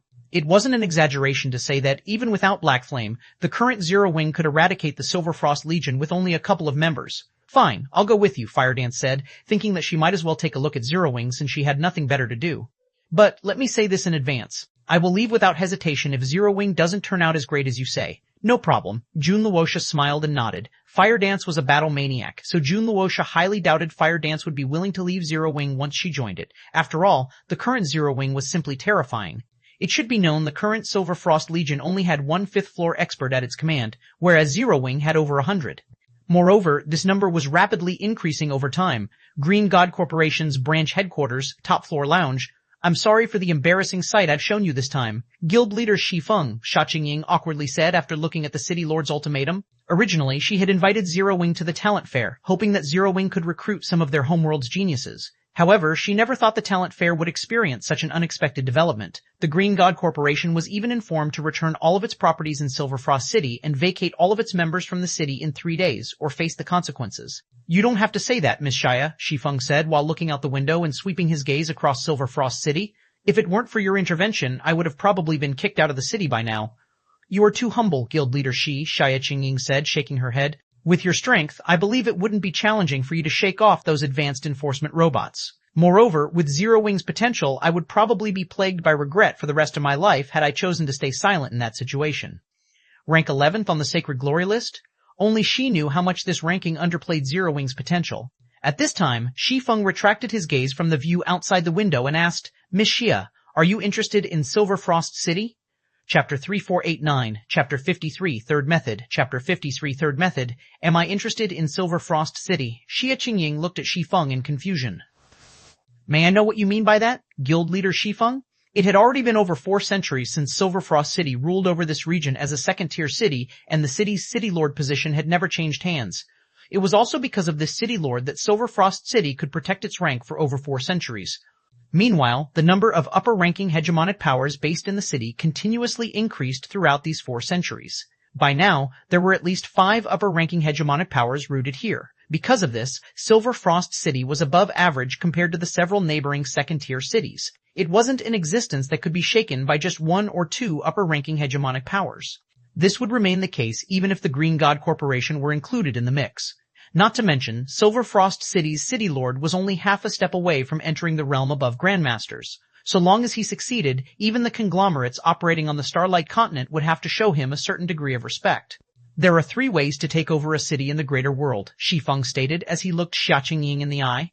The first method is to have a 3-star Grandmaster contest for the position of City Lord. The second method is to take control of the city's City Legion in its entirety. That way you can decide the city's fate with a thought. As for the third method, it is to set a bounty. As soon as Shi Feng finished speaking, Xia Qingying grew even more puzzled. Set a bounty? The first method mentioned was the most commonly used means of taking over a mobile city. It was especially popular among the various upper-ranking hegemonic powers. Typically, if an upper-ranking hegemonic power fancied a particular second-tier city, it would establish a base of operations there before having its own 3-star mental strength Grandmaster compete for the City Lord position. If the 3-star Grandmaster managed to gain the approval of half of the city's residents, the position would change owners. For this method, the chosen 3-star Grandmaster needed to be strong enough. At the very least, they would need to be as strong as the current City Lord. Otherwise, they would have difficulty gaining the citizens' approval. After all, only a powerful City Lord could ensure the city's safety. As for the second method, the chances of achieving success with it were much lower. A City Legion generally recruited members from all over the place. Hence, it was almost impossible for a single power to monopolize all of a City Legion's slots. Normally, this method would only be used by pseudo-apex powers in a hurry to expand their territory. Meanwhile, the way they would go about doing so was by having a large number of their talents join the targeted city's City Legion, outcompete the Legion's other members, and deprive the competition of resources. However, this method would only rarely be used. As for the third method Shi Feng mentioned, this was the first time Xia Qingying had heard about it. Seeing Xia Qingying's confused look, Shi Feng chuckled and explained. This method has only been successfully employed a handful of times throughout the greater world's history, so it's not surprising that you don't know about it, Miss Xia. By setting a bounty, I mean placing a bounty in the Greater God's domain on every member of the targeted city's City Legion and forcing them to leave the City Legion. In reality, Shi Feng only knew of 2 instances where the third method had been used, and both happened during his previous life. The first instance happened when Demon's Gate placed a bounty on Zero Wing, while the second instance happened when Zero Wing placed a bounty on Demon's Gate. These 2 bounties had shaken the entire Greater God's domain when they occurred. Now, he planned to initiate a third instance, letting Silverfrost City know the price of targeting his friends and allies. This would also be a warning to any city that dared to think of supporting Demon's Gate, the mastermind behind this whole affair. Should any city dare to support Demon's Gate in messing with him in the future, he would have the whole city disappear from the greater world. That's simply unfeasible. Xia Qingying was surprised by Shi Feng's explanation. The cost of doing so is completely disproportionate to the rewards. Moreover, who can possibly afford such an undertaking? We are talking about placing a bounty on all of the powers involved in the City Legion. It is doable, Shi Feng stated confidently. So long as we cast a sufficiently tempting bait, someone will take on the task. Bait? Xia Qingying felt a little confused. Are you going to use a divine artifact as bait? What kind of bait would be tempting enough to get players and powers to go up against 5 upper-ranking hegemonic powers simultaneously? A divine artifact? Even a divine artifact would most likely be insufficient as bait. 2 divine artifacts would be needed at the very least. However, only a lunatic would probably use 2 divine artifacts or more to take over a second-tier city. Not to mention, if Zero Wing revealed that it had 2 or more divine artifacts in its possession, everyone would probably decide that it would be easier to rob Zero Wing instead. That won't be necessary. Shi Feng shook his head. There is a simpler solution, and it is even something you are best at. Something I'm best at? Xia Qingying was thoroughly confused at this point. She was not proficient at constructing divine artifacts. She couldn't even construct fragmented divine artifacts. Divine patterns. Smiling, Shi Feng said, "You should have heard of them before, right, Miss Xia? You mean that lost art?" Nodding, Xia Qingying said, "I know about it. According to legends, divine patterns can strengthen items, raising their basic attributes by close to 1 rank. However, the art has disappeared from the greater god's domain ever since the mythical era's ancient divine war, and only scarce remnants of divine patterns remain. Although various powers have tried researching it, nobody has achieved any noteworthy results thus far. Could you have found remnant records of divine patterns, guild leader Shi Feng?" Divine patterns were indeed highly sought after in the greater god's domain, their attractiveness no less than that of secret treasures. After all, the items produced by players generally had similar basic attributes so long as they were of the same quality. If players could increase the basic attributes of a piece of equipment, even if only by 1%, they would gain an extra 10% in basic attributes or more if they could do so for all of their weapons and equipment. This would give them a significant advantage over other players with the same weapons and equipment quality. "No, I don't have any remnant records of divine patterns," Shi Feng said, shaking his head. Then, he tapped on the quantum watch on his hand, summoning a holographic projection of the basic divine pattern he had previously created, saying, "I have obtained a complete divine engraver legacy." As soon as Shi Feng finished speaking, the lounge became incredibly quiet as Xia Qingying looked at Shi Feng as if he was joking with her. It wasn't just a remnant record. It wasn't just a complete record either. It wasn't even multiple complete records of divine patterns. Instead, it was a complete divine engraver legacy? If Shi Feng wasn't fooling her, then she must be dreaming. It should be known that becoming an official divine engraver would allow one to strengthen fragmented legendary items, letting them receive a qualitative improvement. If a player were fully equipped with fragmented legendary items strengthened by a divine engraver, the additional basic attributes they could obtain would be equivalent to the basic attributes of a legendary weapon. Even in the current Greater God's domain, legendary weapons remained so rare that upper-ranking hegemonic powers could only afford to lend them to their peerless paragons. However, it was a different story for fragmented legendary items. Even ordinary hegemonic powers used full sets of fragmented legendary items as standard equipment for their paragons. If Shi Feng was telling the truth, what he had in his hand could rewrite the history of the Greater God's domain. Chapter 3490, Chapter 564, Frightening Wealth, Chapter 564, Frightening Wealth. "Are you sure you aren't joking with me, Guild Leader Shi Feng?" Xia Qingying couldn't help but ask when she saw the basic divine pattern displayed above Shi Feng's watch. "Silver Frost City is just a second-tier city. I doubt anybody would believe you would share the complete divine engraver legacy with them just to deal with Silver Frost City." The divine engraver subclass had long become extinct in the Greater God's domain. Although there were some players capable of creating divine patterns, they could only create a couple of incomplete varieties, and they weren't actually recognized as divine engravers. Even so, the various upper-ranking hegemonic powers still highly sought these faux divine engravers.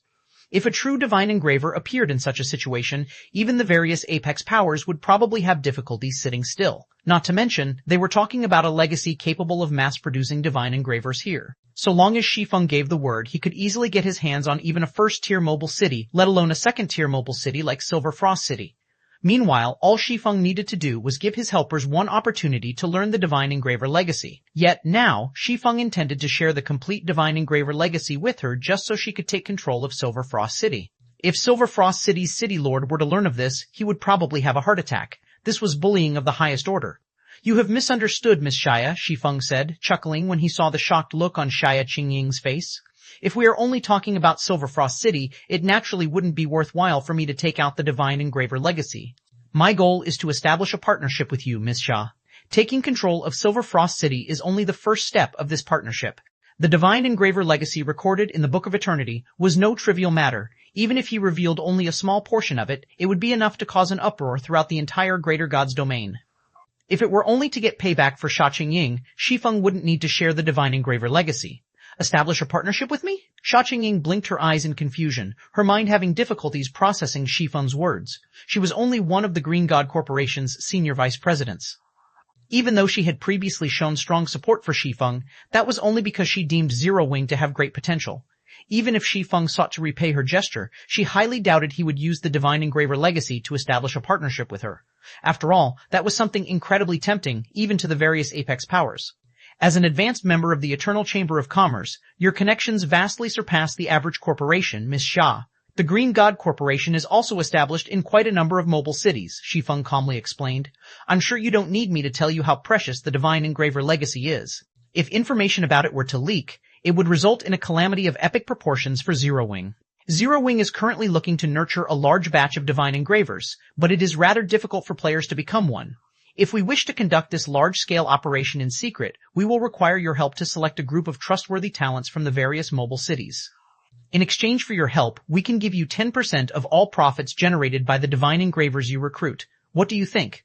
The cultivation of Divine Engravers was a challenging task. Not only did it require a large amount of resources, but it also required talent.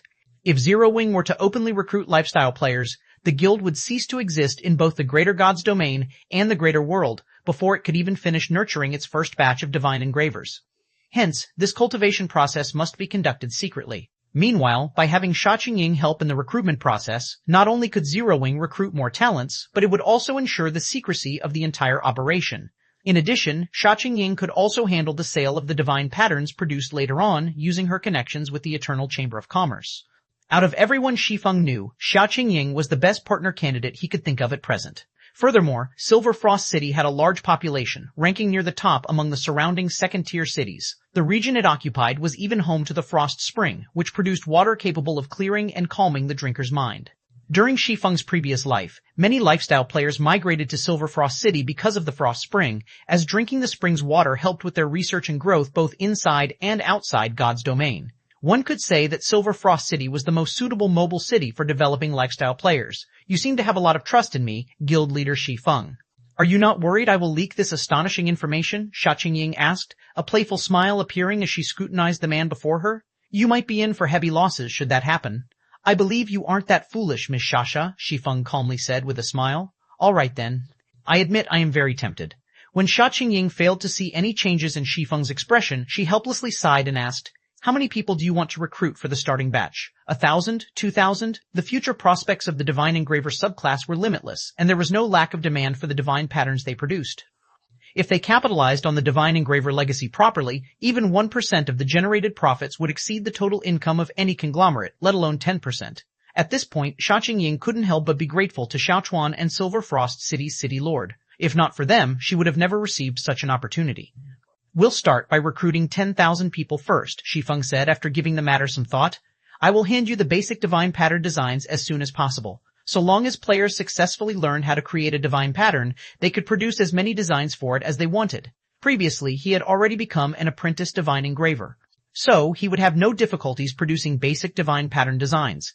As for letting others learn using the Book of Eternity, he dared not do such a thing. It might be easier for players to become a divine engraver if they learned through the Book of Eternity, but each learning attempt using it cost 1 God Crystal. It simply wasn't a cost the average power could afford. Not to mention, the Book of Eternity didn't only contain the knowledge necessary to start on the path of a divine engraver. Instead, it contained a complete divine engraver legacy that could potentially help players develop into a famed craftsman or even a divine craftsman. He naturally wouldn't let others gain access to such a precious legacy. For this reason, he decided to recruit 10,000 individuals to nurture in the first batch. Without the Book of Eternity's assistance, players would face much greater difficulty learning to become a divine engraver. With such circumstances, the difficulty of grasping a basic divine pattern would be no different than becoming a master magician, and their chances of becoming a divine engraver were probably 1% or less. In other words, if they recruited 10,000 talents to nurture, at most, 100 of them would become apprentice divine engravers capable of producing basic divine patterns that could be used to strengthen epic weapons and equipment. And as it was even more challenging to graduate from being an apprentice divine engraver, out of these 100 apprentice divine engravers, it would be fortunate if even 3 to 5 of them could become an official divine engraver. Meanwhile, 3 to 5 divine engravers were barely enough to execute his plan. 10,000? Sha Qingying's mouth twitched when she heard Shi Feng's answer. Do you know how much it would cost to recruit so many players? Guild leader Shi Feng. Aside from material expenses, we will also have to cover their salaries, which will vary depending on the confidentiality agreement we sign with them. If we go by the highest level confidentiality agreement, we will need to pay every person at least 10,000 star coins a month. Should any of them succeed in becoming an apprentice divine engraver or divine engraver, we will have to further increase their benefits. Not to mention, we will also have to pay for the contribution points needed for them to remain in a mobile city. And if we are going to recruit 10,000 people, we will have to split them across several dozen cities. Every city's contribution points are independent of each other.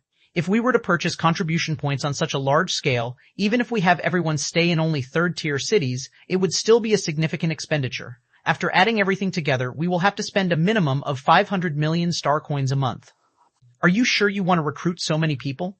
A monthly expenditure of 500 million star coins was a huge burden even to the Green God Corporation. This was why few corporations could afford to nurture their members in mobile cities on a large scale. Not to mention, Zero Wing was only a guild that had recently set foot into the greater world. Chapter 3491, Chapter 565, Guild Ranking, Chapter 565 Time Killed Ranking, Zero Wing doesn't have that many star coins at present, Shi Feng said with a hint of embarrassment. However, he wasn't surprised by the expected cost of recruiting 10,000 people.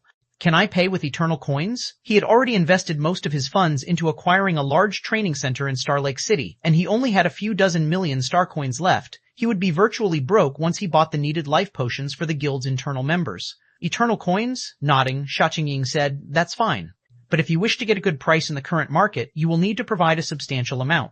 Roughly, how many can you come up with? She was aware that Zero Wing had made a lot of eternal coins through the sale of the earth and magic flowers previously. While Zero Wing must have spent most of its earnings already by now, considering the Eternal Realm's high cost of living, if Zero Wing still had 200 or 300 eternal coins remaining, they could begin their recruitment plans officially.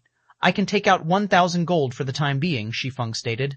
After deducting the expenses for purchasing the guild residence and hiring high-tier NPCs, he had a little over 1,200 eternal gold left in his pockets. But he felt he should save 200 eternal gold as a precaution after considering the guild's daily operations. You can take out 1,000 gold right now? Sha Qingying was dumbfounded by Shi Feng's answer. As far as she knew, the various upper-ranking hegemonic powers operating in the current Eternal Realm had, at most, 600 eternal gold available on hand. Moreover, these were the wealthier upper-ranking hegemonic powers. The average upper-ranking hegemonic power would only have around 300 eternal gold to spare. After all, players would frequently enter combat out in the current Eternal Realm. Moreover, the various powers needed to purchase secret treasures for their core experts. As a result, they could only afford to retain a limited amount of liquid assets. On the current market, so long as players could sell eternal gold in batches of 200 or 300 coins, they could sell each eternal gold for 1 million star coins. In other words, 1,000 eternal gold would amount to 1 billion star coins. In terms of liquid assets, Zero Wing was even wealthier than the Green God Corporation. If it's not enough, I can gather another 3,000 gold if you give me a few more days, Shi Feng said.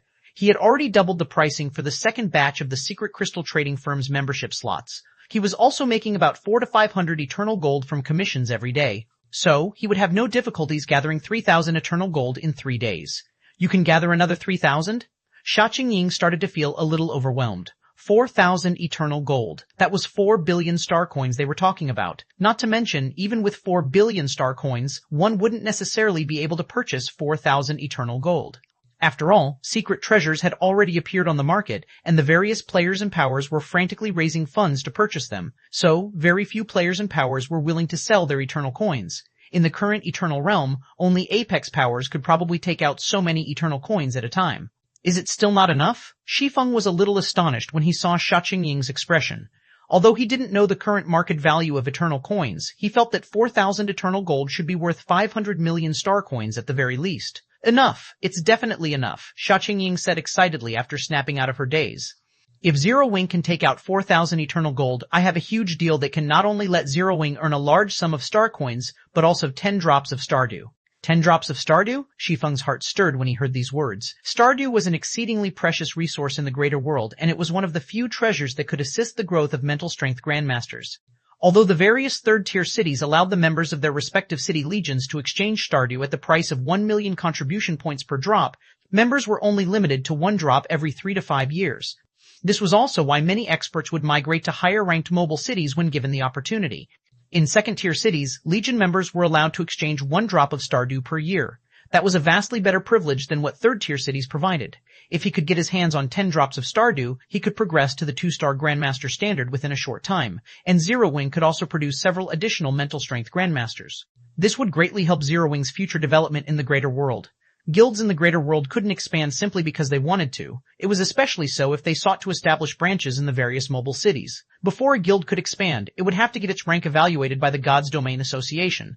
Going by the Gods Domain Association standards, guilds with fewer than 10 mental strength Grandmasters or no 3-star Grandmasters or above would be deemed as Class 3, and they would only be allowed to develop in 3rd-tier cities. Moreover, they could only set up bases in a maximum of 3 cities. If a guild wished to expand its territory beyond this limit, it must be recognized as a Class 2 guild first. To reach Class 2, a guild would need at least 10 mental strength Grandmasters and 1 2-star Grandmaster or above. And once a guild reached Class 2, it could set up bases in a limited number of 2nd-tier cities and an unlimited number of 3rd-tier cities. As for reaching Class 1, a guild would need to have 5 3-star Grandmasters under its command. It would also need to have at least 500 mental strength Grandmasters. Only then would it be qualified to expand into 1st-tier cities. Currently, Shi Feng was the only mental strength Grandmaster in Zero Wing, while Gentle Snow and the others were still 3-star masters. So, even if there was an opportunity to expand into a 2nd-tier city right before their eyes, there would be nothing they could do. While there was the option of defying the Gods Domain Association's arrangement, that was something Shi Feng dared not do. In fact, even the various Apex powers wouldn't dare to do such a thing. This was because nobody would dare to doubt the strength of an organization that spanned across every town and city in the greater world. Anyway, if he could get his hands on 10 drops of Stardew with the growth potential of Zero Wing's members, Zero Wing could become a Class 2 guild within a short period. At that time, Zero Wing could expand into a 2nd-tier city and recruit even more talents. It could also purchase training sources from the Gods Domain Association that weren't normally available to Class 3 guilds. 3 days. I will get 4,000 gold for you in 3 days, Shi Feng confidently said as he looked at Sha Qingying. 3 days shouldn't be a problem, Sha Qingying said, nodding. I can use this time to prepare for the personnel recruitment. I will give you an address within the Eternal Realm 3 days later. At that time, you just need to head over there to transfer the coins to me. I will have to trouble you with that then, Miss Xia, Shi Feng said, inwardly breathing a sigh of relief. If he missed this opportunity to obtain the 10 drops of Stardew, he would probably have to wait until the first batch of divine engravers appeared before he would get another opportunity to obtain so much Stardew. Moreover, he would put himself at great risk of exposure. Following this, Shi Feng began discussing the details of recruiting personnel from the various cities with Sha Qingying, ensuring they handled everything with absolute secrecy. Before Zero Wing became fully developed, he absolutely couldn't afford to let others know that Zero Wing could cultivate divine engravers. Otherwise, it would be the end of the road for Zero Wing.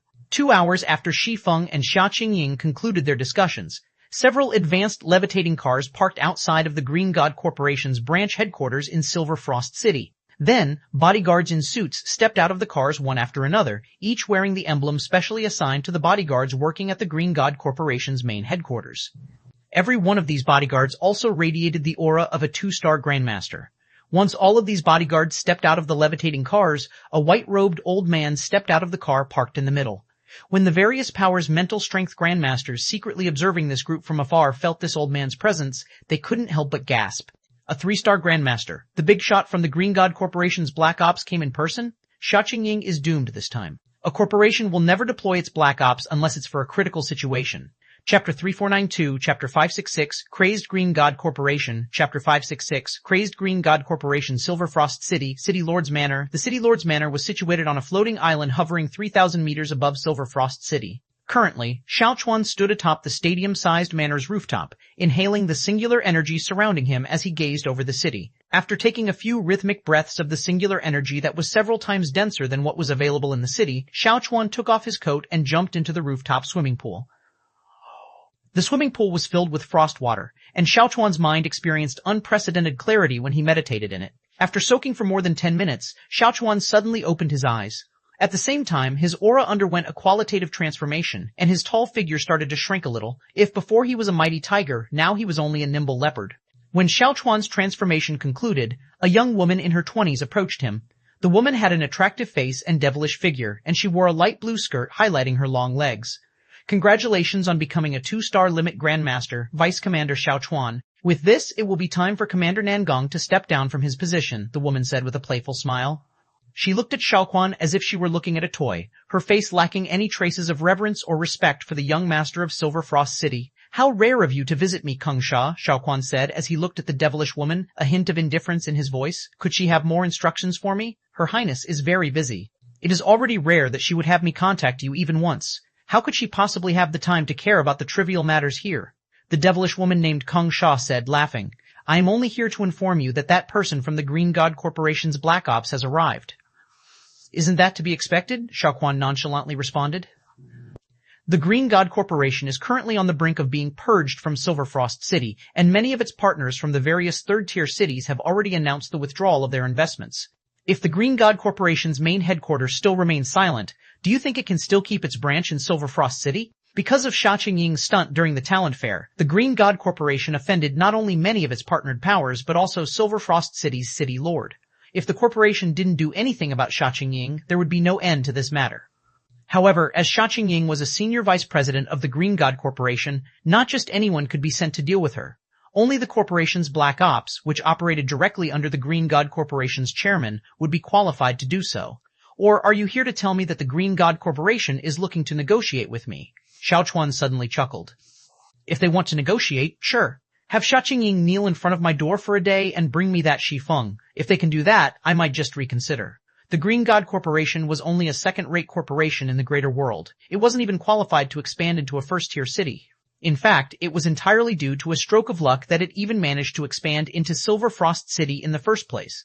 If the Green God Corporation were to be removed from Silverfrost City, its status and influence in the greater world would take a huge hit. At that time, it might even risk losing its branch headquarters in other second-tier cities. After all, competition within second-tier cities was incredibly intense. Should any party show even a moment of weakness, the other powers in the city would definitely capitalize on the situation and gang up on it. No, that's not the case, Kang Sha said, shaking her head. Then, she playfully grinned and continued. Less than 10 minutes after the VIP arrived, he left the Green God Corporation's building without expressing anything. Sha Qingying is still sitting in the position of senior vice president as we speak. What? Kung Sha's revelation stunned Xiaoquan. A corporation would only ever mobilize its Black Ops during critical times. Not to mention, the Green God Corporation had gone as far as to mobilize that 3-star Grandmaster this time. Even his father would have to treat that person as an equal. So, it wouldn't even be surprising if that person crippled Sha Qingying on the spot. Yet, he was now being told that Sha Qingying had suffered no consequences for her actions. Seeing the shock on Xiaoquan's face, Kung Sha's smile widened as she continued, Oh, the Green God Corporation also announced that it would not withdraw from Silverfrost City. On the contrary, the Green God Corporation has stated that if you and the various powers executives do not apologize to guild leader Shi Feng, it will cease all transactions with Silverfrost City and the various powers. Have the people at Green God Corporation lost their minds? Xiaoquan burst into a peal of angry laughter. They want me to apologize? And they want to cut off all transactions with Silverfrost City? I want to see just who will be the first to surrender. Silverfrost City controlled all trades within the region it occupied. Once Silverfrost City announced the termination of trade with a particular power, none of the mobile towns and cities within the region would dare to continue doing trade with said power. At that time, nobody would even dare approach the Green God Corporation's building, let alone assist its development in Silverfrost City. Anyway, that's all I have to say about the Green God Corporation. Suddenly, Kang Sha spoke in a serious tone. Don't forget Her Highness's task. If you fail to complete it, I will take over for you. Don't say I never reminded you. You only have this one chance. Your concerns are unnecessary, Xiaoquan coldly said. Since that bastard dares to ruin my plans, I will make him regret ever setting foot into Silverfrost City. I will even make Starlake City's city lord kick him out. Starlake City was one of the third-tier cities operating within Silverfrost City's territory. So long as he gave the word, he could immediately have 10 or more third-tier cities initiate a simulation war with Starlake City. Would Starlake City dare face 10 third-tier cities? So long as Starlake City dared to do so, it would immediately be cut off from its energy resources. Starlake City's city lord would never take such a risk unless he were a fool. Meanwhile, on a large supersonic passenger plane departing Silverfrost City, the plane that could normally accommodate hundreds of passengers was currently occupied by only several dozen people from the Green God Corporation. As a result, the plane's interior felt quite empty. Elder Xinwu, didn't you have something important to discuss with Miss Shia? A beautiful and intellectual woman asked as she looked at the white-robed old man beside her. Why would you suddenly drag a pitiful alchemist like me out all of a sudden? Did I do something wrong? Also, this isn't the way to the main headquarters. Can you stop teasing this old man, little girl? You are our world's only great-grandmaster alchemist, so why do you still behave like a child? Xinwu said as he rolled his eyes at the woman.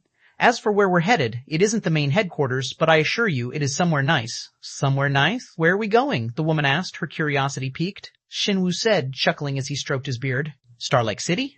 The woman tried to recall the names of the various cities of this region. Then, she asked in confusion, isn't that a third-tier city? Moreover, isn't that the city where Zero Wing is based? Why are you taking me there? Yes, that is the city where Zero Wing is based. As for why we are headed there, Shinwu nodded. On behalf of the Green God Corporation, I ask that you join Zero Wing Silent Wonder. You want me to join Zero Wing? Are you joking with me, Elder Xinlu? Silent Wonder couldn't help but look at the old man next to her as if the other party had gone senile. It should be known that the Green God Corporation had originally arranged for her to join the Galaxy Conglomerate. She had only been staying in Silver Frost City because the conglomerate had a recruitment point set up there, and she was waiting for the conglomerate to start recruitment. I am not joking, and neither have I gone senile, Shinwu said, his gaze turning solemn as he recalled the item Xia Qingying had previously shown him in private. Even as a 3-star mental strength grandmaster, seeing that item for the first time still gave him goosebumps. This is, without a doubt, the best path for you. Chapter 3493, Chapter 567, Surpassing the Apex. Chapter 567, Surpassing the Apex Greater World, Starlake City. After Shi Feng concluded his discussions with Xia Qingying, he traveled by plane to Starlake City with Silk Radish and Jade River. When they arrived outside the Zero Wing Training Center, the two girls couldn't help but be shocked by the long line of people waiting outside the entrance. Paragons. At this time, the geniuses and paragons that the Green God Corporation had painstakingly nurtured in Silver Frost City were gathered outside the Zero Wing Training Center, each waiting for their turn to take Zero Wing's recruitment test. Even Pace Angel and Clay Blade, who were tasked with managing the training center, were dumbfounded by this situation. Many of these geniuses and paragons were either members of the Silver Frost Legion or those looking to join the Silver Frost Legion previously. So, the average talent and strength of these individuals were significantly greater than the Star Lake Legion's members.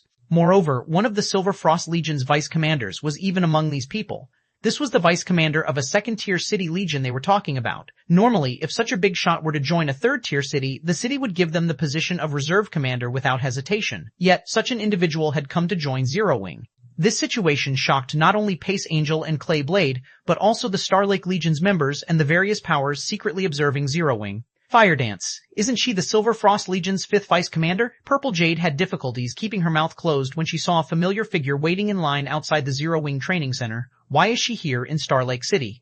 When the Green God Corporation had previously decided to select a group of experts to enter the greater world ahead of time, it had gone out of its way to ask Fire Dance, who was serving as a vice commander in Silver Frost City's City Legion, to make a trip back to their homeworld. The corporation had done so to let the chosen candidates, Purple Jade included, know the gap in strength between their homeworld's experts and the greater world's experts. Although Fire Dance was only a Tier 5 assassin at the time, when the chosen candidates fought her in simulation warfare, none managed to last more than 3 moves against her. Indeed, even though all of the chosen candidates were Tier 6 God-ranked experts, none managed to last more than 3 moves against Fire Dance. Their performance at the time was nothing but a joke, and their perception of the greater world's experts was completely refreshed. Although they had already entered the greater world and joined the Starlake City for some time, they still didn't think they could last more than 3 moves against Fire Dance. Yet now, such a monster had come to join Zero Wing? Meanwhile, standing next to the secret pavilion's Purple Jade, the Witch of the West Alice, who was good friends with Purple Jade, was also in shock. However, her shock stemmed from a different reason, or more specifically, a different person. The person in question was a beautiful woman without a mighty aura. Instead, her appearance radiated intelligence and elegance, and it was obvious she wasn't an expert player at first glance. Even so, Alice couldn't help but rub her eyes when she saw this woman, Great Grandmaster Alchemist, Silent Wonder. Why is she joining Zero Wing as well?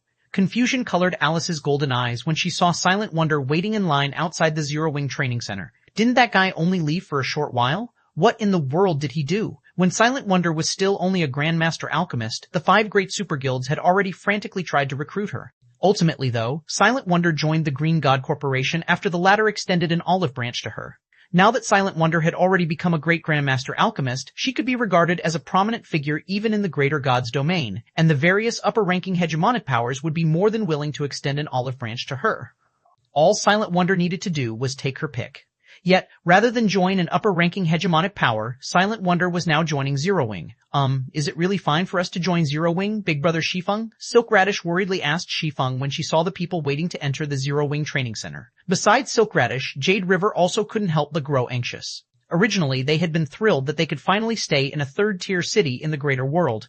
Although they had relied on connections to achieve it, they were confident they wouldn't lose to a third-tier city's geniuses by much. However, after seeing the people waiting in line, they could no longer maintain their composure. Currently, neither of them was even a one-star mental strength master. In contrast, every person queued up outside the Zero Wing Training Center was a 3-star master, with some even being 1-star grandmasters. In addition, many of the lifestyle players waiting in line were at the grandmaster standard, a stark contrast to the two of them who were only at the basic master standard. If they were to join Zero Wing in their current state, could they even survive the competition? Don't worry, you two should be fine, Shi Feng said, chuckling as he looked at the two anxious girls. Silk Radish's potential need not be mentioned. During Shi Feng's previous life, everybody knew about her. As for Jade River, while she wasn't as talented as Silk Radish, she was still one of the few people who became both a great Grandmaster Magician and a great Grandmaster Forger, the 9 Refinements Witch. Because Shi Feng was busy dealing with Demon's Gate's relentless attempt to hunt him down during his previous life, he didn't have much energy to spare on recruiting the talents of his homeworld. This led to many of his homeworld's geniuses and paragons joining other powers. Now though, as if fate was playing a trick on him, not only were his old comrades looking to join the current Zero Wing, but even the geniuses and paragons he had missed out on were also joining Zero Wing. Combined with the Book of Eternity he had obtained in this life, he was confident he could put up a good fight against Demon's Gate in the future. However, following the addition of these players to Zero Wing, Shi Feng also couldn't help but grow worried. The Zero Wing in his previous life had entered the greater world with his entire homeworld support.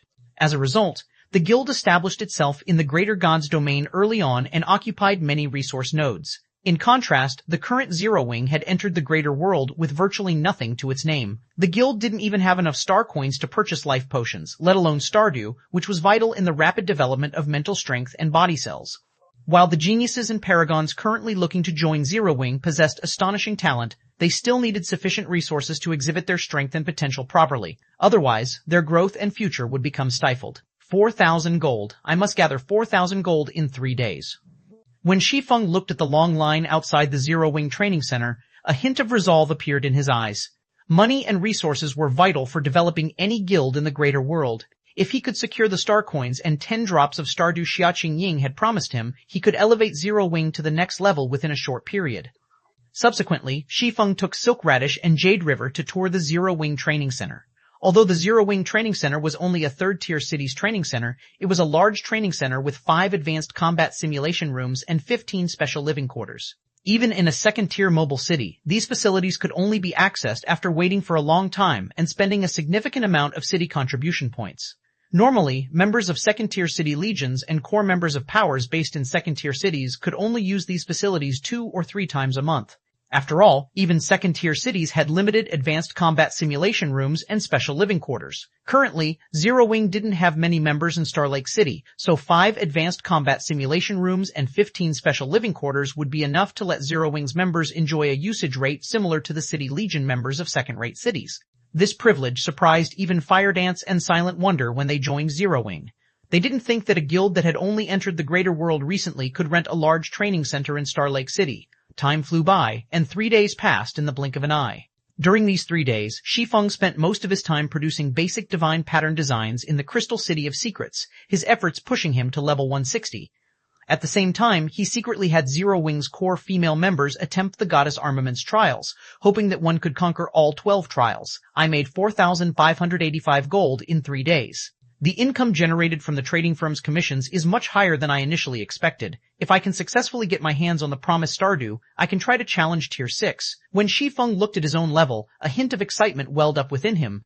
Although he still wasn't 100% confident he could create a legendary divine body, he had come up with many more ideas after learning the law of space. If he could activate his brain cells with the help of Stardew, he could give the challenge a try. If he succeeded, he could occupy a spot for Zero Wing in the World Mode Regional Dungeon 100 Ice Canyon, which would, in turn, allow Zero Wing to become one of the dominant powers in the Crystal City of Secrets. When Shi Feng thought of making another basic divine pattern design, Xiaqing Ying messaged him a set of coordinates. The coordinates pointed to a location within the Crystal City, and she urged him to head to the location to conduct their transaction immediately. Chapter 3494, Chapter 568, 10 Great Sword Gods. Chapter 568, 10 Great Sword Gods Crystal City of Secrets, Outer Area. Numerous flying ships could be seen coming to and from the Crystal City's airport. The arriving flying ships, in particular, were packed with players. These players wore excited looks on their faces, and they promptly dashed toward the underground Crystal Palace as soon as they disembarked, all hoping to make a fortune inside the secret land. 2 days ago, news of the first extraordinary secret treasure to have ever appeared in the underground Crystal Palace spread.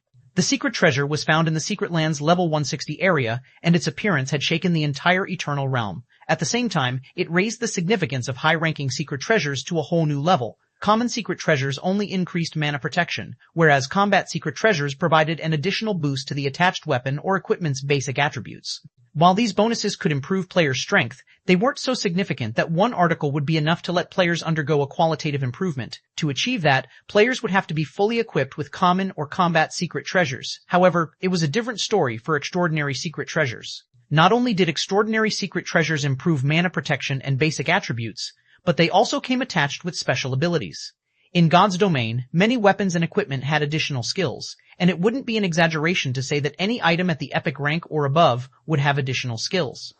Meanwhile, these additional skills added to the skill and spell repertoire of players, raising their overall combat power. The only problem was that these additional skills had cooldowns and limited durations. However, special abilities did not have a cooldown. They acted more like talents than skills. An example of talent would be the elf race's mana affinity. Elves were innately more sensitive to mana than the average human, and they also had an easier time manipulating mana. Because of this, many magical class experts would actively choose to change their race to the elf race. However, opportunities to convert into an elf were few and far between. For most players, they could only choose to convert into a half-elf. Of course, while the mana affinity of half-elves wasn't as good as that of pure-blooded elves, it was still better than that of the average human. So, converting into a half-elf was still a good choice for most players. But now, it became possible to obtain special abilities, which were closely similar to talents, through an extraordinary secret treasure. This could be a life-changing opportunity for any player. Indeed, a life-changing opportunity. Many players would fail to reach the peak or apex because they were lacking in certain aspects. So long as they could find a solution to their weaknesses, they could break out of their stagnated growth, and becoming a peak expert or even an apex expert would no longer be out of the question. Meanwhile, the special abilities of extraordinary secret treasures could very well be the solution these experts needed. Normally, once players had exhausted their potential, unless they could get their hands on a divine artifact or a fragmented divine artifact, it would no longer be possible for them to raise their standings in the greater God's domain's strength hierarchy. For example, no matter how many legendary weapons and equipment a 4th floor expert equipped, they would always be seen as inferior to 5th floor experts in the public's eye. It was even more so in the eyes of the various powers. After all, the acquisition of legendary weapons and equipment wasn't a problem for them. What mattered most to them was a player's combat standard.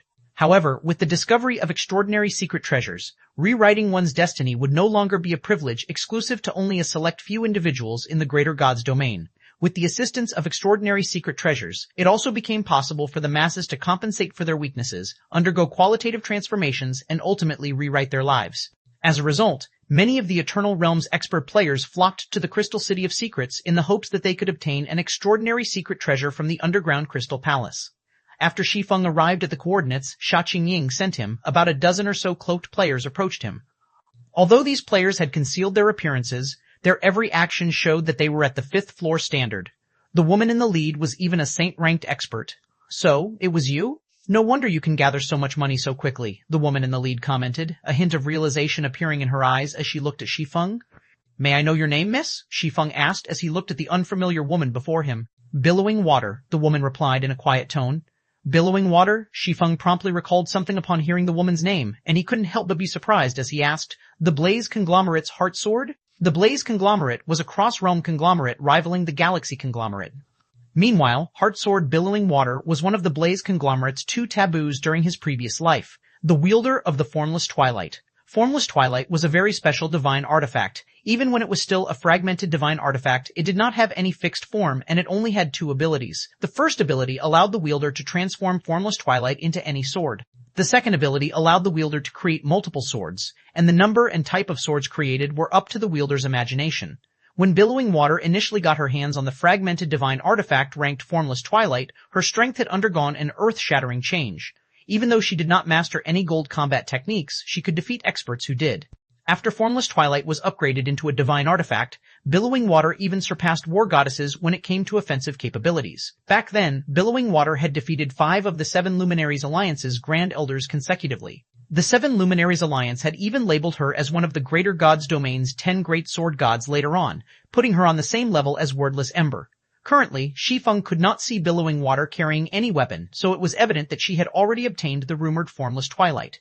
Even if the weapon was only a fragmented divine artifact right now, it should still enable her to fight against any apex expert without fear. So, Shi Feng found it hard to imagine why billowing water needed to conceal her appearance to meet him. That's right, I am the Heart Sword, billowing water said, nodding. Then, after taking a good look at Shi Feng, she continued, you are quite strong. Aside from the promised 4,000 gold, would you be interested in making another deal with me? It is a rather significant transaction. Significant? How significant is it? Shi Feng smiled. Had you ever heard of the Forbidden Zone? Billowing Water quietly asked. Shi Feng's eyes immediately lit up upon hearing the name Billowing Water mentioned. Then, doing his best to lower his voice, he asked, do you know how to reach the Forbidden Zone? The Forbidden Zone was considered a secret in the current Eternal Realm, and players could learn of it through high-tiered NPCs. According to these NPCs, the Forbidden Zone was simply a place situated outside the Eternal Continent, and it was referred to as such by the gods of old. However, so long as one did a little digging, one would find that the Forbidden Zone wasn't simply a place situated outside the Eternal Continent. Instead, the term referred to the two other major continents that existed in the Eternal Realm. Contrary to popular belief, the Eternal Realm didn't only consist of the Eternal Continent. Instead, there existed three major continents. Apart from the northern continent that human players resided on, there were two other continents in the west and south. Players of a foreign race occupied these two continents, and the two continents possessed vastly different civilizations and resources. Of the two other continents, the western continent was closest to the northern continent. It was also a place whose environment was closest to rivaling the environment of the Greater Gods Domain's mythical era. It should be known that humans of the mythical era had a much easier time getting promoted to Tier 6. Moreover, the western continent held world fragments that couldn't be found on the northern continent, and these were precious treasures that could help players master world laws. Unfortunately, it was incredibly difficult to venture into the Forbidden Zone. Even Tier 6 players could not force their way there and could only rely on special means. Chapter 3495, Chapter 569, Forbidden Zone, Chapter 569, Forbidden Zone, Big Sis Billow. Isn't it inappropriate to tell an outsider this secret? Before Billowing Water could answer Shi Feng's question, a male demi-dragon standing behind her suddenly interrupted. The demi-dragon in question was a level 160 Tier 5 Guardian Knight, and he carried a large and heavy shield on his back. At the same time, the several elderly saint-ranked experts present frowned. They were evidently dissatisfied with Billowing Water's decision. Information pertaining to the Forbidden Zone was of utmost importance to the Blaze conglomerate. Yet Billowing Water had abruptly decided to share this secret with an outsider without even consulting with anyone else. It's fine. I'll be able to reap more profits if we can have an additional companion, Billowing Water answered the young demi-dragon. Then she smiled at Shi Feng and continued, moreover, with Guild Leader Black Flame's connections, I'm sure it wouldn't be difficult for him to find a way to the Forbidden Zone. What do you think, Guild Leader Black Flame?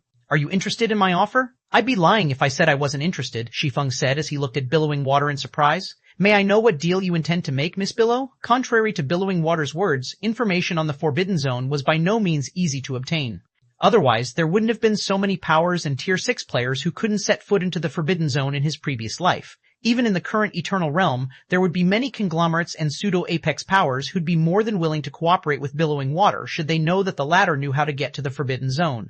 So, Shi Feng found it hard to imagine why Billowing Water would take the initiative to collaborate with him.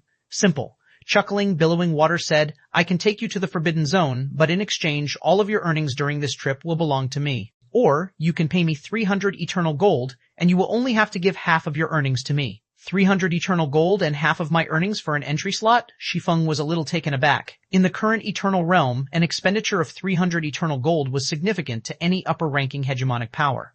Such a large expenditure might adversely impact an upper-ranking hegemonic power's development. After all, 300 eternal gold was already enough to purchase 2 or 3 shops in the Crystal City of Secret's Central District. If you can't afford the 300 gold, you can always go with the first option, Guild Leader Black Flame, Billowing Water said with a smile. Not to mention, this condition will only stay in effect for your first trip. You won't have to pay me anything the second time you head to the Forbidden Zone. That won't be necessary. I will pay the 300 gold, Shi Feng stated. Billowing Water's condition of 300 eternal gold and half of his earnings might be a steep price, but the sooner he could enter the Forbidden Zone, the sooner he could get his hands on treasures such as the world fragments. That way, Zero Wing could also have a better future ahead of it. Tier 6 was a big threshold to cross in the Greater God's domain. Tier 6 players were also the basis of how the various powers were evaluated. During his previous life, the appearance of world fragments had reduced the difficulty of getting promoted to Tier 6 for many players. If Zero Wing could get its hands on a world fragment early on, it might even be able to catch up to the various Apex powers in terms of Tier 6 player count. You are a decisive man, guild leader Black Flame. Billowing Water was not particularly surprised to hear Shi Feng choosing to pay 300 eternal gold, though she did feel a little disappointed. Let's write up a contract then. There were limitless business opportunities in the Forbidden Zone. As the leader of a guild, it wasn't strange for Shi Feng to be willing to bet 300 eternal gold on these opportunities. But at the same time, such a decision could also be considered very foolish. Subsequently, Shi Feng and Billowing Water signed a God's Domain contract, and Shi Feng paid 300 eternal gold to Billowing Water. Besides that, Billowing Water also spent 3 billion star coins and 10 drops of Stardew to purchase 4,000 eternal gold from Shi Feng. Essentially, Billowing Water had sold the Stardews for 100 million star coins per drop. It should be known that purchasing Stardews was normally impossible. Only someone of Billowing Water's stature would be willing to make such a generous offer. Inside a VIP room of a flying ship departing the Crystal City of Secrets, Big Sis Billow, don't tell me you agreed to bring that guy along simply because of 300 gold. The other powers will most likely make fun of us if they learn of this, the demi-dragon youth asked in confusion as he watched Billowing Water fiddle around with an eternal gold coin. While eternal coins were indeed important to them, they weren't so desperate that they would take an outsider to the Forbidden Zone just for 300 eternal gold. It should be known that if they offered the various upper-ranking hegemonic powers an opportunity to enter the Forbidden Zone, those powers would be more than willing to pay 500 or 600 eternal gold. At most, they would have to pay in installments. Exactly. Black Flame only ranks 11th on the Sacred Glory list, Big Sis Billow. Even if we bring him with us, there isn't much he can do to help us. The other youths in the room agreed with the demi-dragon youth and looked at Billowing Water curiously. They were members of the younger generation secretly nurtured by the Blaze conglomerate, and they idolized Billowing Water, the conglomerate's first successor. Many of them even started their journey in God's domain alongside Billowing Water, so they had a good understanding of Billowing Water's personality. In the general public's eye, being ranked 11th on the Sacred Glory list was indeed an impressive achievement. However, such an achievement wasn't anything noteworthy in their social circle. If not for the various conglomerates being reluctant to expose all their cards and nurturing some of their geniuses and paragons in secret, they would have long monopolized the Luminous Glory list and Sacred Glory list. A person ranked 11th on the Sacred Glory list naturally isn't worth my attention, Billowing Water said. Then, her expression suddenly turning serious, she continued, but my old man suddenly went crazy and decided to have my little sister join Zero Wing, telling her to become one of Zero Wing's internal members. The youths in the room were momentarily stunned when they heard Billowing Water's answer. The fourth young miss was told to join Zero Wing? Wasn't the fourth young miss supposed to join Star Dynasty? The little sister mentioned by Billowing Water was the Blaze conglomerate's youngest successor. She was also the pearl of the Blaze conglomerate, and her overall talent was only slightly inferior to her elder sister Billowing Water. When it came to mental strength, she was even superior to Billowing Water. Logically, even if the fourth young miss failed to inherit the Blaze conglomerate, the conglomerate would still try its best to put her in the executive position of a pseudo-apex power. This would, in turn, strengthen the Blaze conglomerate's position in the greater God's domain. Yet, the fourth young miss was now being told to join Zero Wing, Big Sis Billow. Does that mean you are, at this time, the demi-dragon youth suddenly came to a realization? Are you trying to show Black Flame's limits to Lord Yanhua? The Forbidden Zone was a dangerous place, and players couldn't survive there without sufficient strength. That is my intention. Billowing Water nodded. The old man isn't in the Eternal Realm, so he has no idea how much strength the various powers have hidden here. And since I can't talk him out of his decision, my only option is to show him how laughable Black Flame is when he is put among the monsters in the Forbidden Zone. Hearing Billowing Water's words, the youths present burst into laughter. They had experienced a similar baptism when they first visited the Forbidden Zone not too long ago. Now, it was the 11th ranked Sacred Glory expert's turn. Chapter 3496, Chapter 570, Superior Demigod, Chapter 570. Superior Demigod 29 hours after the flying ship left the Crystal City of Secrets, Shi Feng, Billowing Water, and the others arrived at a coastal NPC city. After disembarking from the flying ship, Billowing Water summoned a four-winged frost dragon, a basic legendary flying mount, and flew everyone across a misty ocean for 3 hours before arriving at a giant floating island. Torrents of chaotic energy flowed through the area where the floating island was situated. These energy torrents were incredibly powerful, and even Tier 5 players would be vulnerable to them. If players dared get close to these chaotic energy torrents, they would quickly have their mana sapped out of their bodies, causing them to grow weak and disoriented. However, the floating island acted as a safe haven for players, surrounded by magic arrays that diverted the chaotic energy that swept through the area. We're here, Billowing Water stated as she stopped the 40-meter-long frost dragon outside a magnificent temple hovering above the floating island. The temple was situated outside the floating island's protection, so chaotic energy torrents enveloped it completely. However, when the four-winged frost dragon landed, the energy torrents started to actively avoid the temple and let the frost dragon land inside. Welcome to the Eternal Temple. To teleport to the Forbidden Zone, each person must pay 150 eternal gold. The teleportation procedure will only begin once 200 people have gathered. When the Frost Dragon landed inside the temple, a 500-man team immediately greeted it. All 500 members of this team were 5th floor experts at level 58, tier 5 or above. They were also equipped in standardized fragmented legendary equipment sets, and there were faint mana circuits connecting these 500 equipment sets and forming a large bronze battle array. The battle array not only allowed these 500 players to share their senses, but it also provided a qualitative improvement to their basic attributes. Under the effects of the bronze battle array, these 500 tier 5 players felt like 500 tier 6 players. The combined aura they exuded was powerful enough to scare even actual tier 6 players into fleeing. The luminous battle array? Shi Feng couldn't help but be astonished when he saw the standardized equipment of the 500 players. The luminous battle array. It was one of the well-known battle arrays owned by the Seven Luminaries Alliance. Although the complete luminous battle array required 500 players to form, once formed, it allowed all of the players in the battle array to transcend tiers. It was, without a doubt, a tactical class battle array.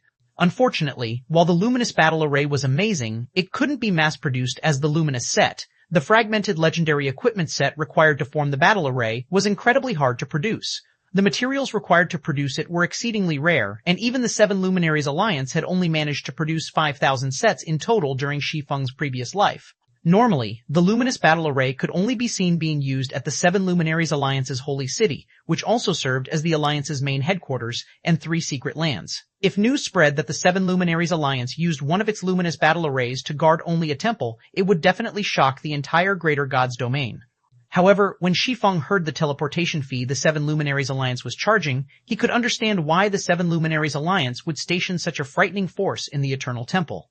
The fee of 150 eternal gold per person had already transcended the realm of daylight robbery. While he was still feeling gleeful over making several hundred eternal gold per day through the secret crystal trading firm, the Seven Luminaries Alliance was making 30,000 eternal gold from every batch of players it teleported. Honestly, he wouldn't even find it surprising if the Seven Luminaries Alliance had mobilized 2 or 3 complete luminous battle arrays to protect the Eternal Temple, let alone one. As for Billowing Water, this wasn't her first time visiting the Eternal Temple, so she was unfazed by the Seven Luminaries Alliance's teleportation fee.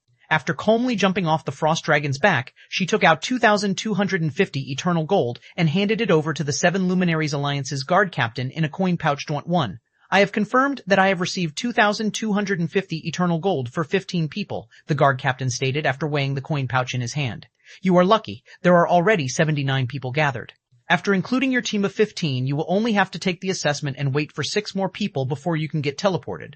Are there people taking the test now? Billowing Water asked. Not that many, the guard captain said as he pointed at the line in front of a gigantic crystal. By the time you finish your assessments, we should have enough people to teleport. After looking at the line, Billowing Water unsummoned her 4-winged frost dragon and joined the line with her group. An assessment? When Shi Feng heard the guard captain mentioning an assessment, he couldn't help but grow confused. So, he asked Billowing Water, are there requirements to use the teleportation service here? There are no requirements to use the temple's teleportation, Billowing Water explained with a smile. The assessment is only here to determine which location players are suited to enter. Although there will be 200 players teleported in every batch, Tier 5 players can be teleported to 3 different locations depending on the crystal's assessment of their current strength. The temple has 3 strength ratings for Tier 5 players: Basic Demigod, Advanced Demigod, and Superior Demigod. For the Basic Demigod rating, players only need strength rivaling Tier 5 heroes of the same level to achieve it. Players who achieve the Basic Demigod rating can teleport to an archipelago that doesn't have many Holy Race players. However, while PvP incidents might happen less frequently there, the archipelago is rather poor in resources. As for the 2 other ratings, players will need to rival Tier 5 8-winged Valkyries to achieve the Advanced Demigod rating and rival Tier 5 Dragons for the Superior Demigod rating. Those who achieve the Advanced Demigod rating will get teleported to a coastal region, while those who achieve the Superior Demigod rating will get teleported to an inland region, which is most abundant in resources out of the 3 locations. When Billowing Water finished her explanation, the group also arrived before the gigantic crystal inside the temple hall. Currently, the gigantic crystal was scanning a group of players standing inside the magic array before it. 20 seconds later, a mechanical voice came from the crystal. Assessment, Advanced Demigod. You may head to the coastal region. Assessment, Advanced Demigod. You may head to the coastal region. Assessment, Basic Demigod. You may head to the archipelago region. Every time the crystal made an announcement, the players waiting in the surroundings couldn't help but be awed. It was especially so for the Blaze Conglomerate's youths. Achieving the strength of a basic demigod was no easy feat in God's domain. Even the many Tier 5 NPCs that could strike fear into players were merely regarded as Tier 5 NPCs and could not be considered a demigod. To become a demigod, a Tier 5 NPC would first need to own a legendary weapon. Secondly, their concentration standard needed to reach Tier 6, also regarded as Heroes' Realm. When a Tier 5 NPC reached this standard, they would become existence's even 5th floor experts of the same tier would try to avoid like the plague. Should a Tier 5 demigod wish to wreak havoc in the greater god's domain, they could be likened to natural disasters. Tier 5 demigods were so powerful that even the Sacred Glory List's top 10 experts could only shake their heads in defeat if they came across one. Yet, players who reached the standard of basic demigods could only rank at the bottom of the Eternal Temple's hierarchy of players. Furthermore, over half of the players getting assessed had reached the advanced demigod standard, each capable of rivaling 8-winged Valkyries of the same level. These were all existences that could slay the average Tier 6 player. Assessment, Advanced Demigod. You may head to the coastal region. Nice, secret treasures do help, the demi-dragon youth from the Blaze conglomerate exclaimed when he heard his strength rating. An advanced demigod. Even among the various monsters operating in the Forbidden Zone, experts with the strength of an advanced demigod could be considered mid-tier. He also wouldn't have to worry about returning from the Forbidden Zone without harvests. It seems he didn't simply survive out of luck last time. Billowing Water nodded in approval as she looked at the demi-dragon youth. Since the demi-dragon youth could now enter the coastal region, he could more or less leave the Forbidden Zone with some harvest this time. Had he been assigned to the impoverished archipelago region again, the best he could hope for was to leave the Forbidden Zone with his life. While the demi-dragon youth was celebrating, Shi Feng stepped out of the crystal's magic array. Immediately afterward, a mechanical voice came from the crystal. Assessment, Superior Demigod. You may head to the inland region. Chapter 3497, Chapter 571. Golden Kingdom, Chapter 571, Golden Kingdom, a superior demigod. Crap, a superior demigod appeared? Following the crystal's announcement, everyone waiting in the hall turned their heads toward Shi Feng, their gazes filled with astonishment and envy. There were vast differences between the 3 locations players could teleport to via the Eternal Temple. Although each was more dangerous than the previous, the rewards players could obtain from the more dangerous locations were many times better. It was especially so for the inland region. It wasn't an exaggeration to say that the players who visited the inland region would return as a completely different person. Superior demigod? Isn't he only ranked 11th on the Sacred Glory list? The Blaze conglomerate's youths were in disbelief as they looked at Shi Feng and his nonchalant expression. They had met some of the Sacred Glory list's top 10 powerhouses before. However, ever since they returned from their first visit to the Forbidden Zone, they were confident that, aside from the Sacred Glory list's top 2, they could defeat and possibly even kill any of the other Sacred Glory list's top 10 experts. Hence, in their eyes, the so-called experts who ranked outside of the Sacred Glory list's top 10 were nothing more than a joke. Yet now, Shi Feng was rated as a superior demigod? Had the Sacred Glory list undergone a revision while they weren't paying attention? Since when did the Sacred Glory list hold so much value? How interesting. No wonder the old man has such high praises for him, Billowing Water thought as she looked at Shi Feng, her eyes revealing intentions to challenge Shi Feng to a fight. Subsequently, she stepped into the magic array before the assessment crystal. A moment later, another repeating mechanical sound resounded in the temple hall. Assessment, Superior Demigod. You may head to the inland region. The announcement caused the people in the hall to turn their heads and stir once more. Even the 7 Luminaries Alliance's experts tasked with maintaining security in the hall couldn't help but take an extra look at Shi Feng and Billowing Water. Normally, they would only see one superior demigod appearing for every few batches of players they teleported, yet not only did 2 superior demigods appear in this batch, but both even belonged to the same team. Even the various pseudo-Apex Powers expert teams couldn't necessarily match such a lineup. It seems she has already mastered the Formless Twilight, Shi Feng concluded when he heard the strength rating Billowing Water was given. At the same time, he too got the urge to spar with Billowing Water. Because he was constantly chased by Demon's Gate in his previous life, he never had the opportunity to challenge the Greater God's domain's publicly acknowledged 10 Great Sword Gods, and it became one of his regrets. Although Wordless Ember was also one of the 10 Great Sword Gods, the current Wordless Ember had yet to fully develop. He hadn't even obtained his own divine artifact yet, so Shi Feng saw no meaning in challenging him. Billowing Water, on the other hand, had not only acquired the Formless Twilight already, but she had even become proficient at wielding it already. Even if she wasn't at her peak, she would still be a worthy opponent to hone his sword techniques against. His sword's orbit was only one step away from reaching the Gold Combat Technique standard. Unfortunately, he didn't have any ideas on achieving a breakthrough.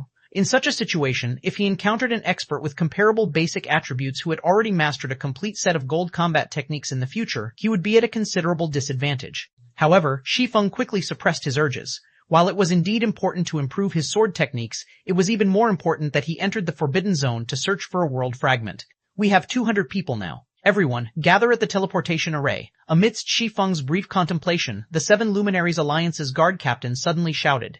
And upon hearing the guard captain's words, the players waiting in the hall started gathering toward the teleportation array in the hall. In no time, 200 players stood within the ancient teleportation array situated in the middle of the hall. Seeing this, the guard captain took out a couple dozen Seven Luminaries crystals and embedded them into the teleportation array, causing the dense mana in the hall to form a complete mana circuit. Before I send you off, let me remind you all that the Forbidden Zone is not human territory. If you die there, you will be resurrected in an NPC city on our side after 1 day. As for how long you can stay there and what you can obtain, it all depends on your abilities. However, I advise you not to be too greedy. What matters most is that you return alive since, should you die, you won't be able to bring back any of your precious harvests.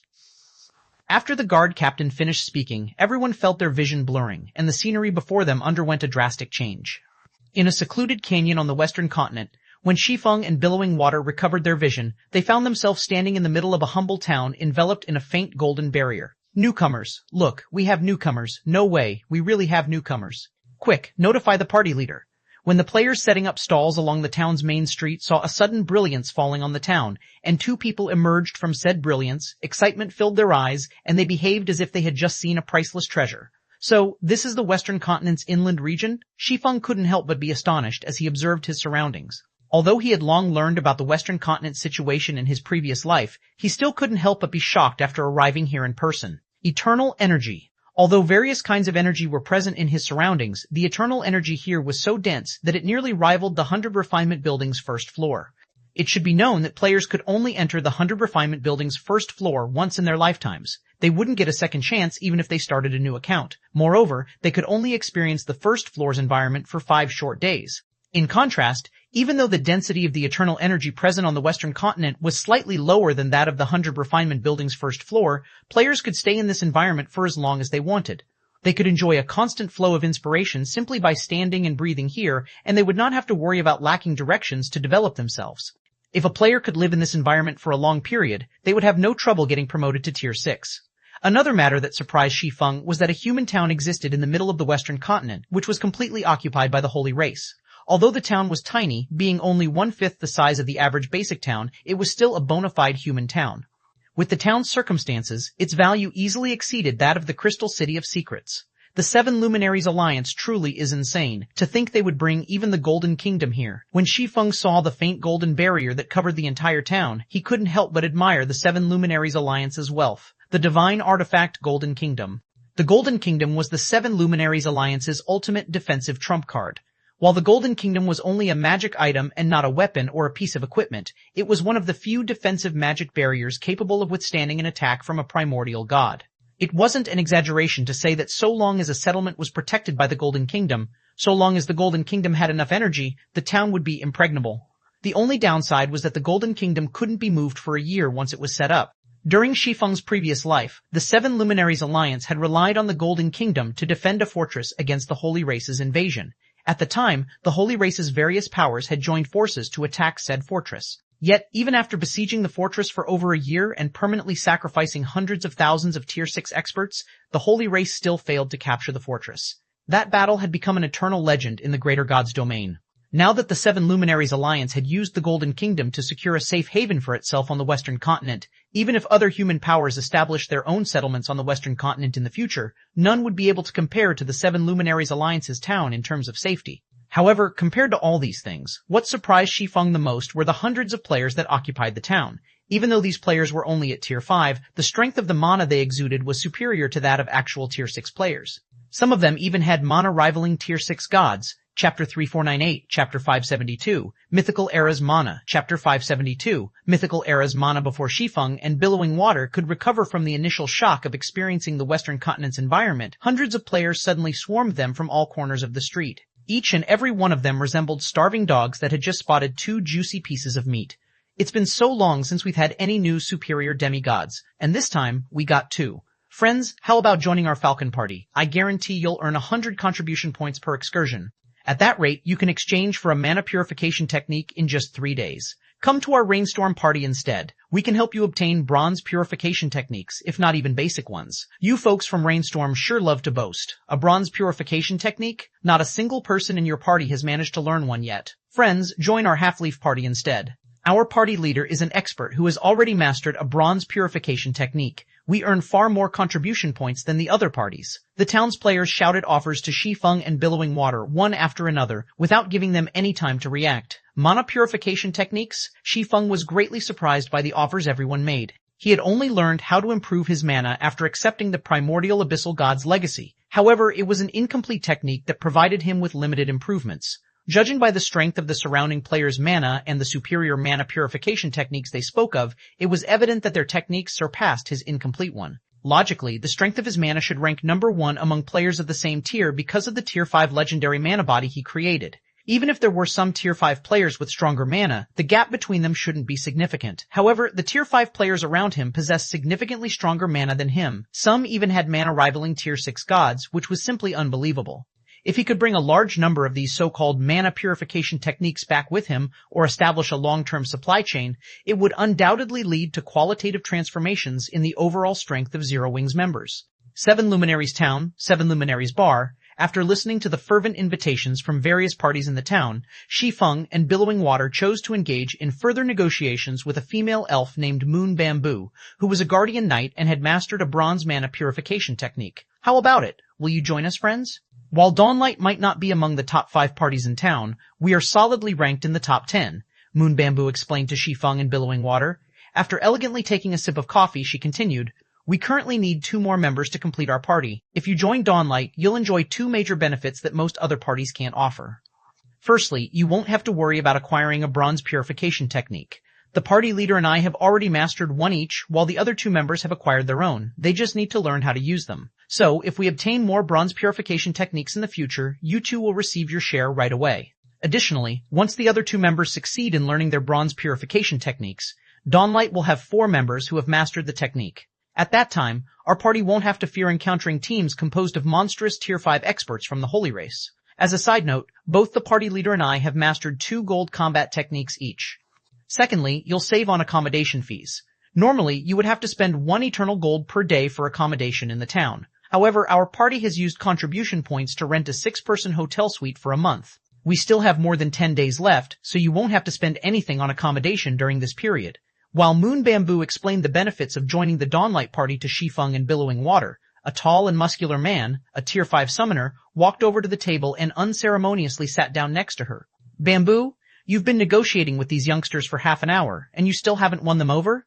I thought you'd be more capable with that beauty and big sister energy of yours, the male summoner said, sighing and shaking his head.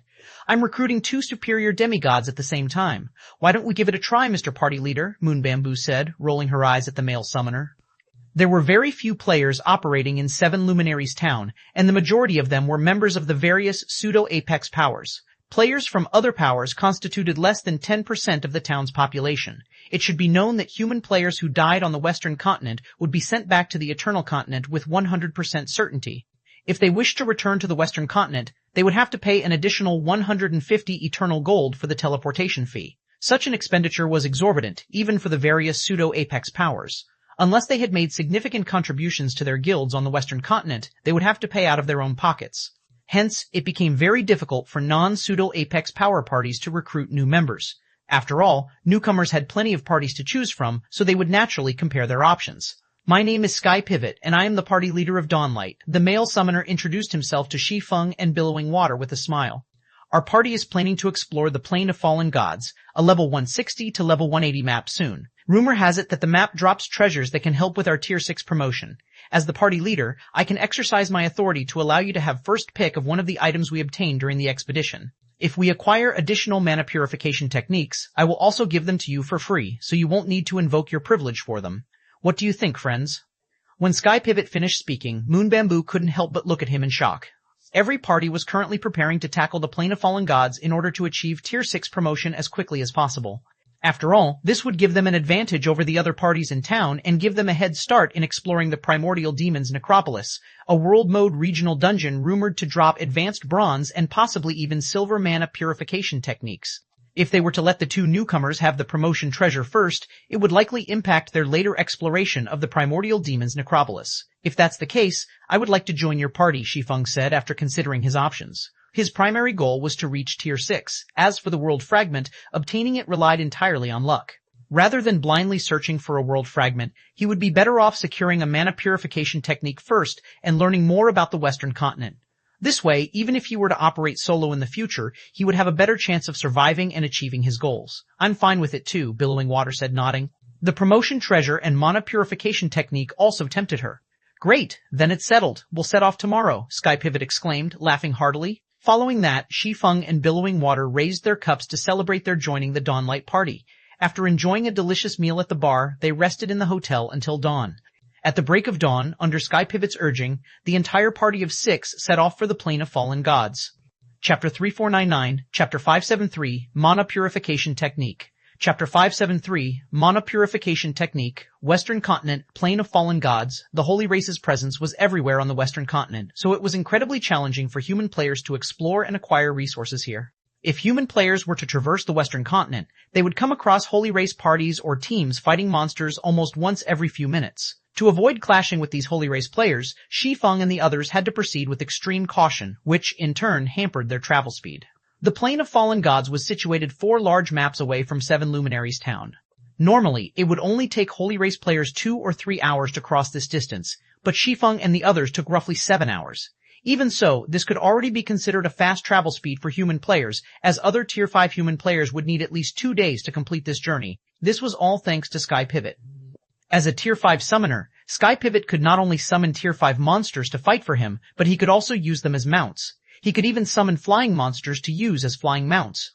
Meanwhile, the Tier 5 illusory griffin summoned by Sky Pivot could not only act as a flying mount, but it could also rely on its Tier 5 illusion spells to conceal its passengers.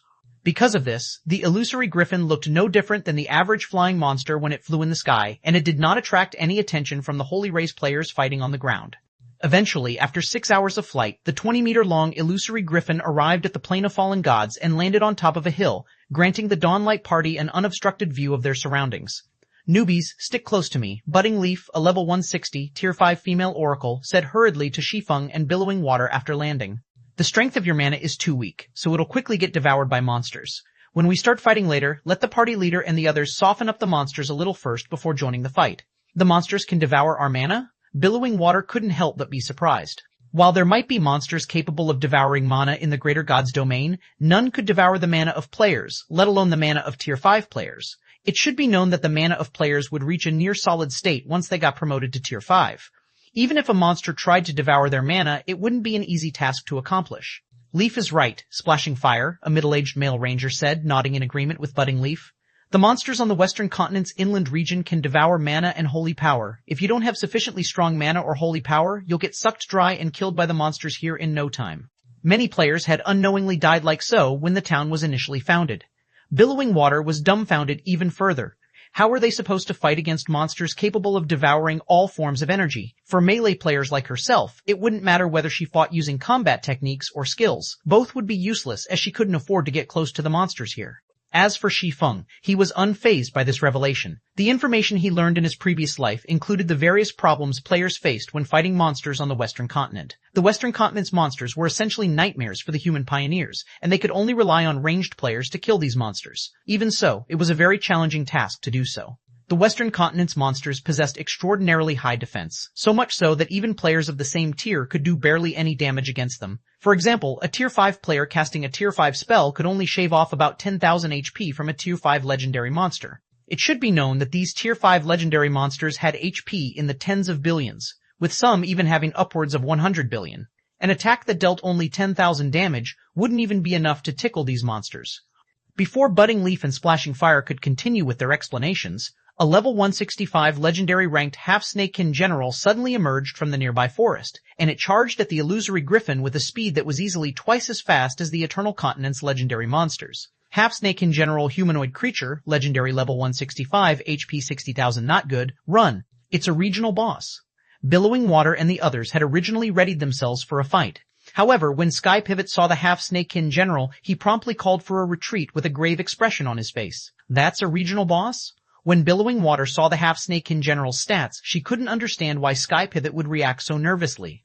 Normally, level 160 legendary bosses in the Greater Gods domain would have several hundred billion HP at the very least, with some even having up to 1 trillion HP. If a level 165 monster only had 60 billion HP, it couldn't even be considered a tier 5 legendary monster. It wouldn't take much time for tier 5 players to kill such a monster. Moreover, even if the half-snakekin general was indeed a region boss, their tier 5 party should be able to slay it with ease. Before Billowing Water could figure out why Sky Pivot was so terrified, the half-snakekin general suddenly appeared beside her while twirling its 2 crescent blades. At the same time, the half-snakekin general started to dance an enchanting dance that mesmerized all who saw it. When Billowing Water saw the half-snakekin general's blade dance, she could feel herself being drawn to it, and this situation caused an unprecedented chill crept up her spine. A fusion combat technique. The half-snakekin general had undoubtedly executed a combat technique at the silver rank or above. Moreover, the attack wasn't composed of just the combat technique, but also a mental attack.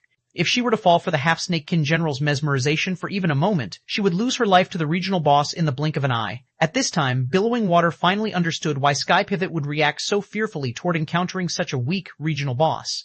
An attack composed of a combat technique and a mental attack was no different than a fatal poison for players.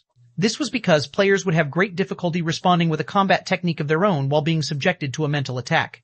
Fighting the half-snakekin general in such a situation would be an absolute nightmare. Ha! Fortunately, Billowing Water was a saint-ranked expert with plenty of combat experience under her belt, and she promptly let out a shout to clear her mind.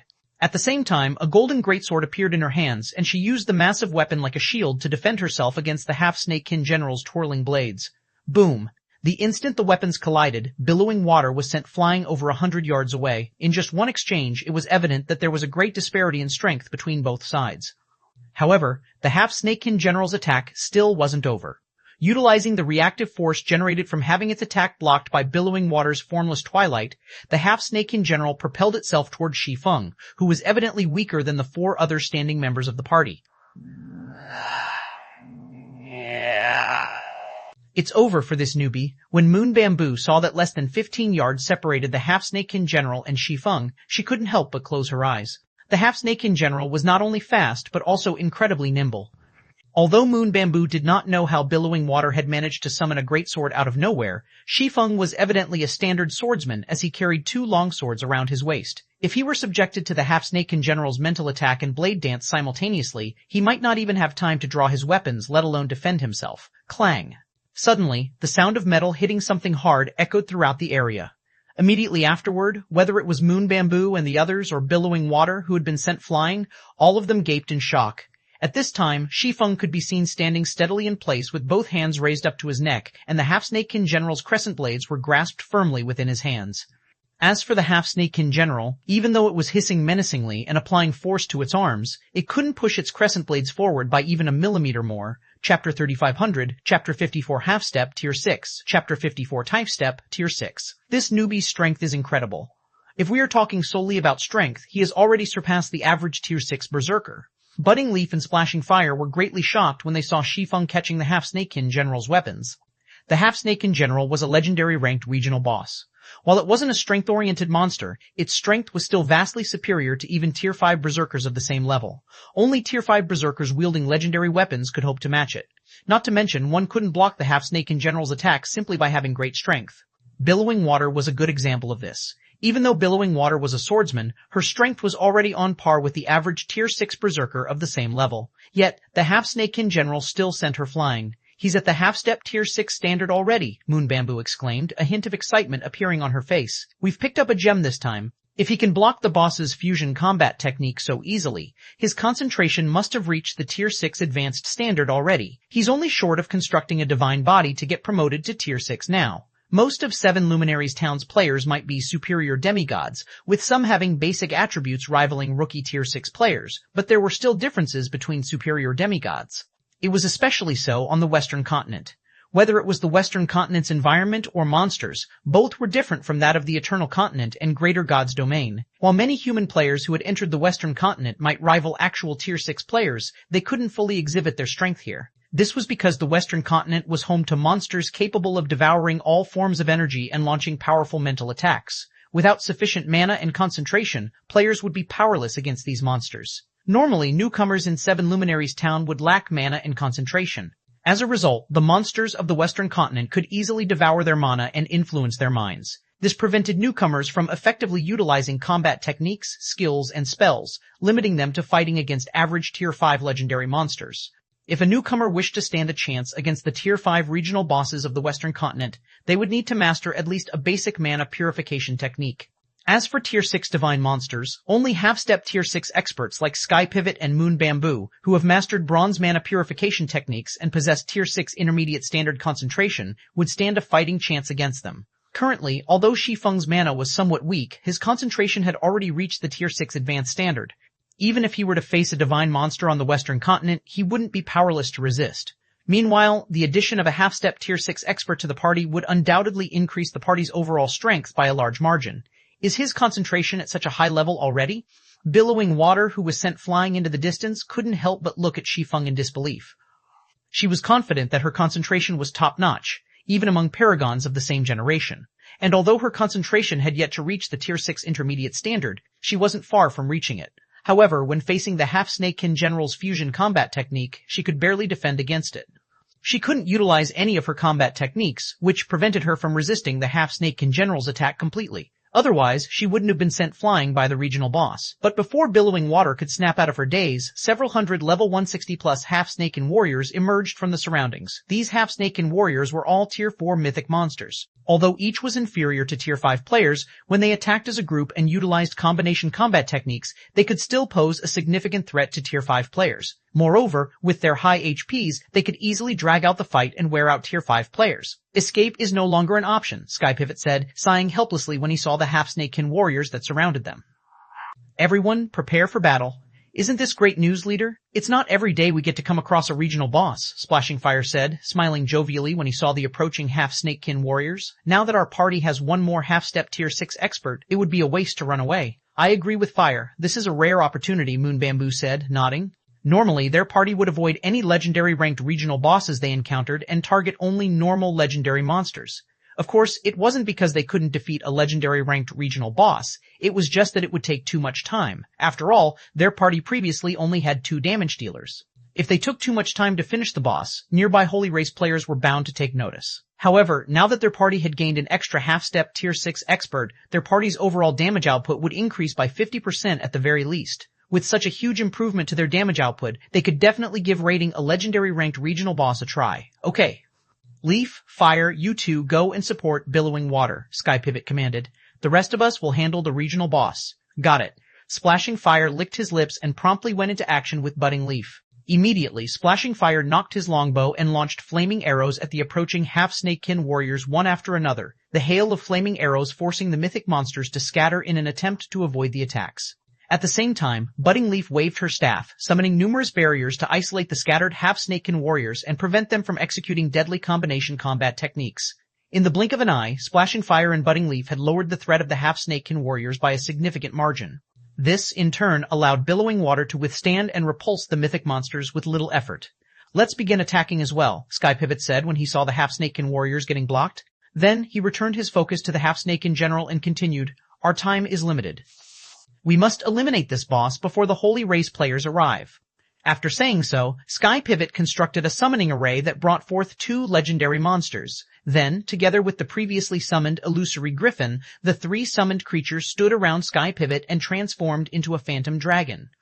Under Sky Pivot's control, the Phantom Dragon cast Dragon's Glory, a 3-fold Tier 5 draconic spell. Immediately, hundreds of laser beams shot at the half-Snakekin general from all directions. At the same time, Moon Bamboo appeared behind the half-Snakekin general and raised her shield, releasing numerous shadow chains that bound the regional boss. At the same time, a gigantic sword of light also descended from the sky. Tier 5 super spell, Light Shadow Taboo. Seeing Sky Pivot and Moon Bamboo taking action, Shi Feng unsheathed the Shadow Incinerator and Winter of Eternal Night before executing Sword's Orbit, forming a galaxy of stars that spread to his surroundings. Boom. The top of the hill was flattened in the blink of an eye, and everyone within a 30,000-yard radius could clearly hear the battle atop the hill. There's a battle happening over there. Whoever's fighting must be fighting a regional boss if they're causing such a huge commotion. Let's hurry on over. We can't let the others get ahead of us. Over a dozen Holy Race teams operating in the vicinity could hear the commotion caused by the Dawnlight Party's battle, and they hurriedly charged toward the source of the commotion with fervent eyes.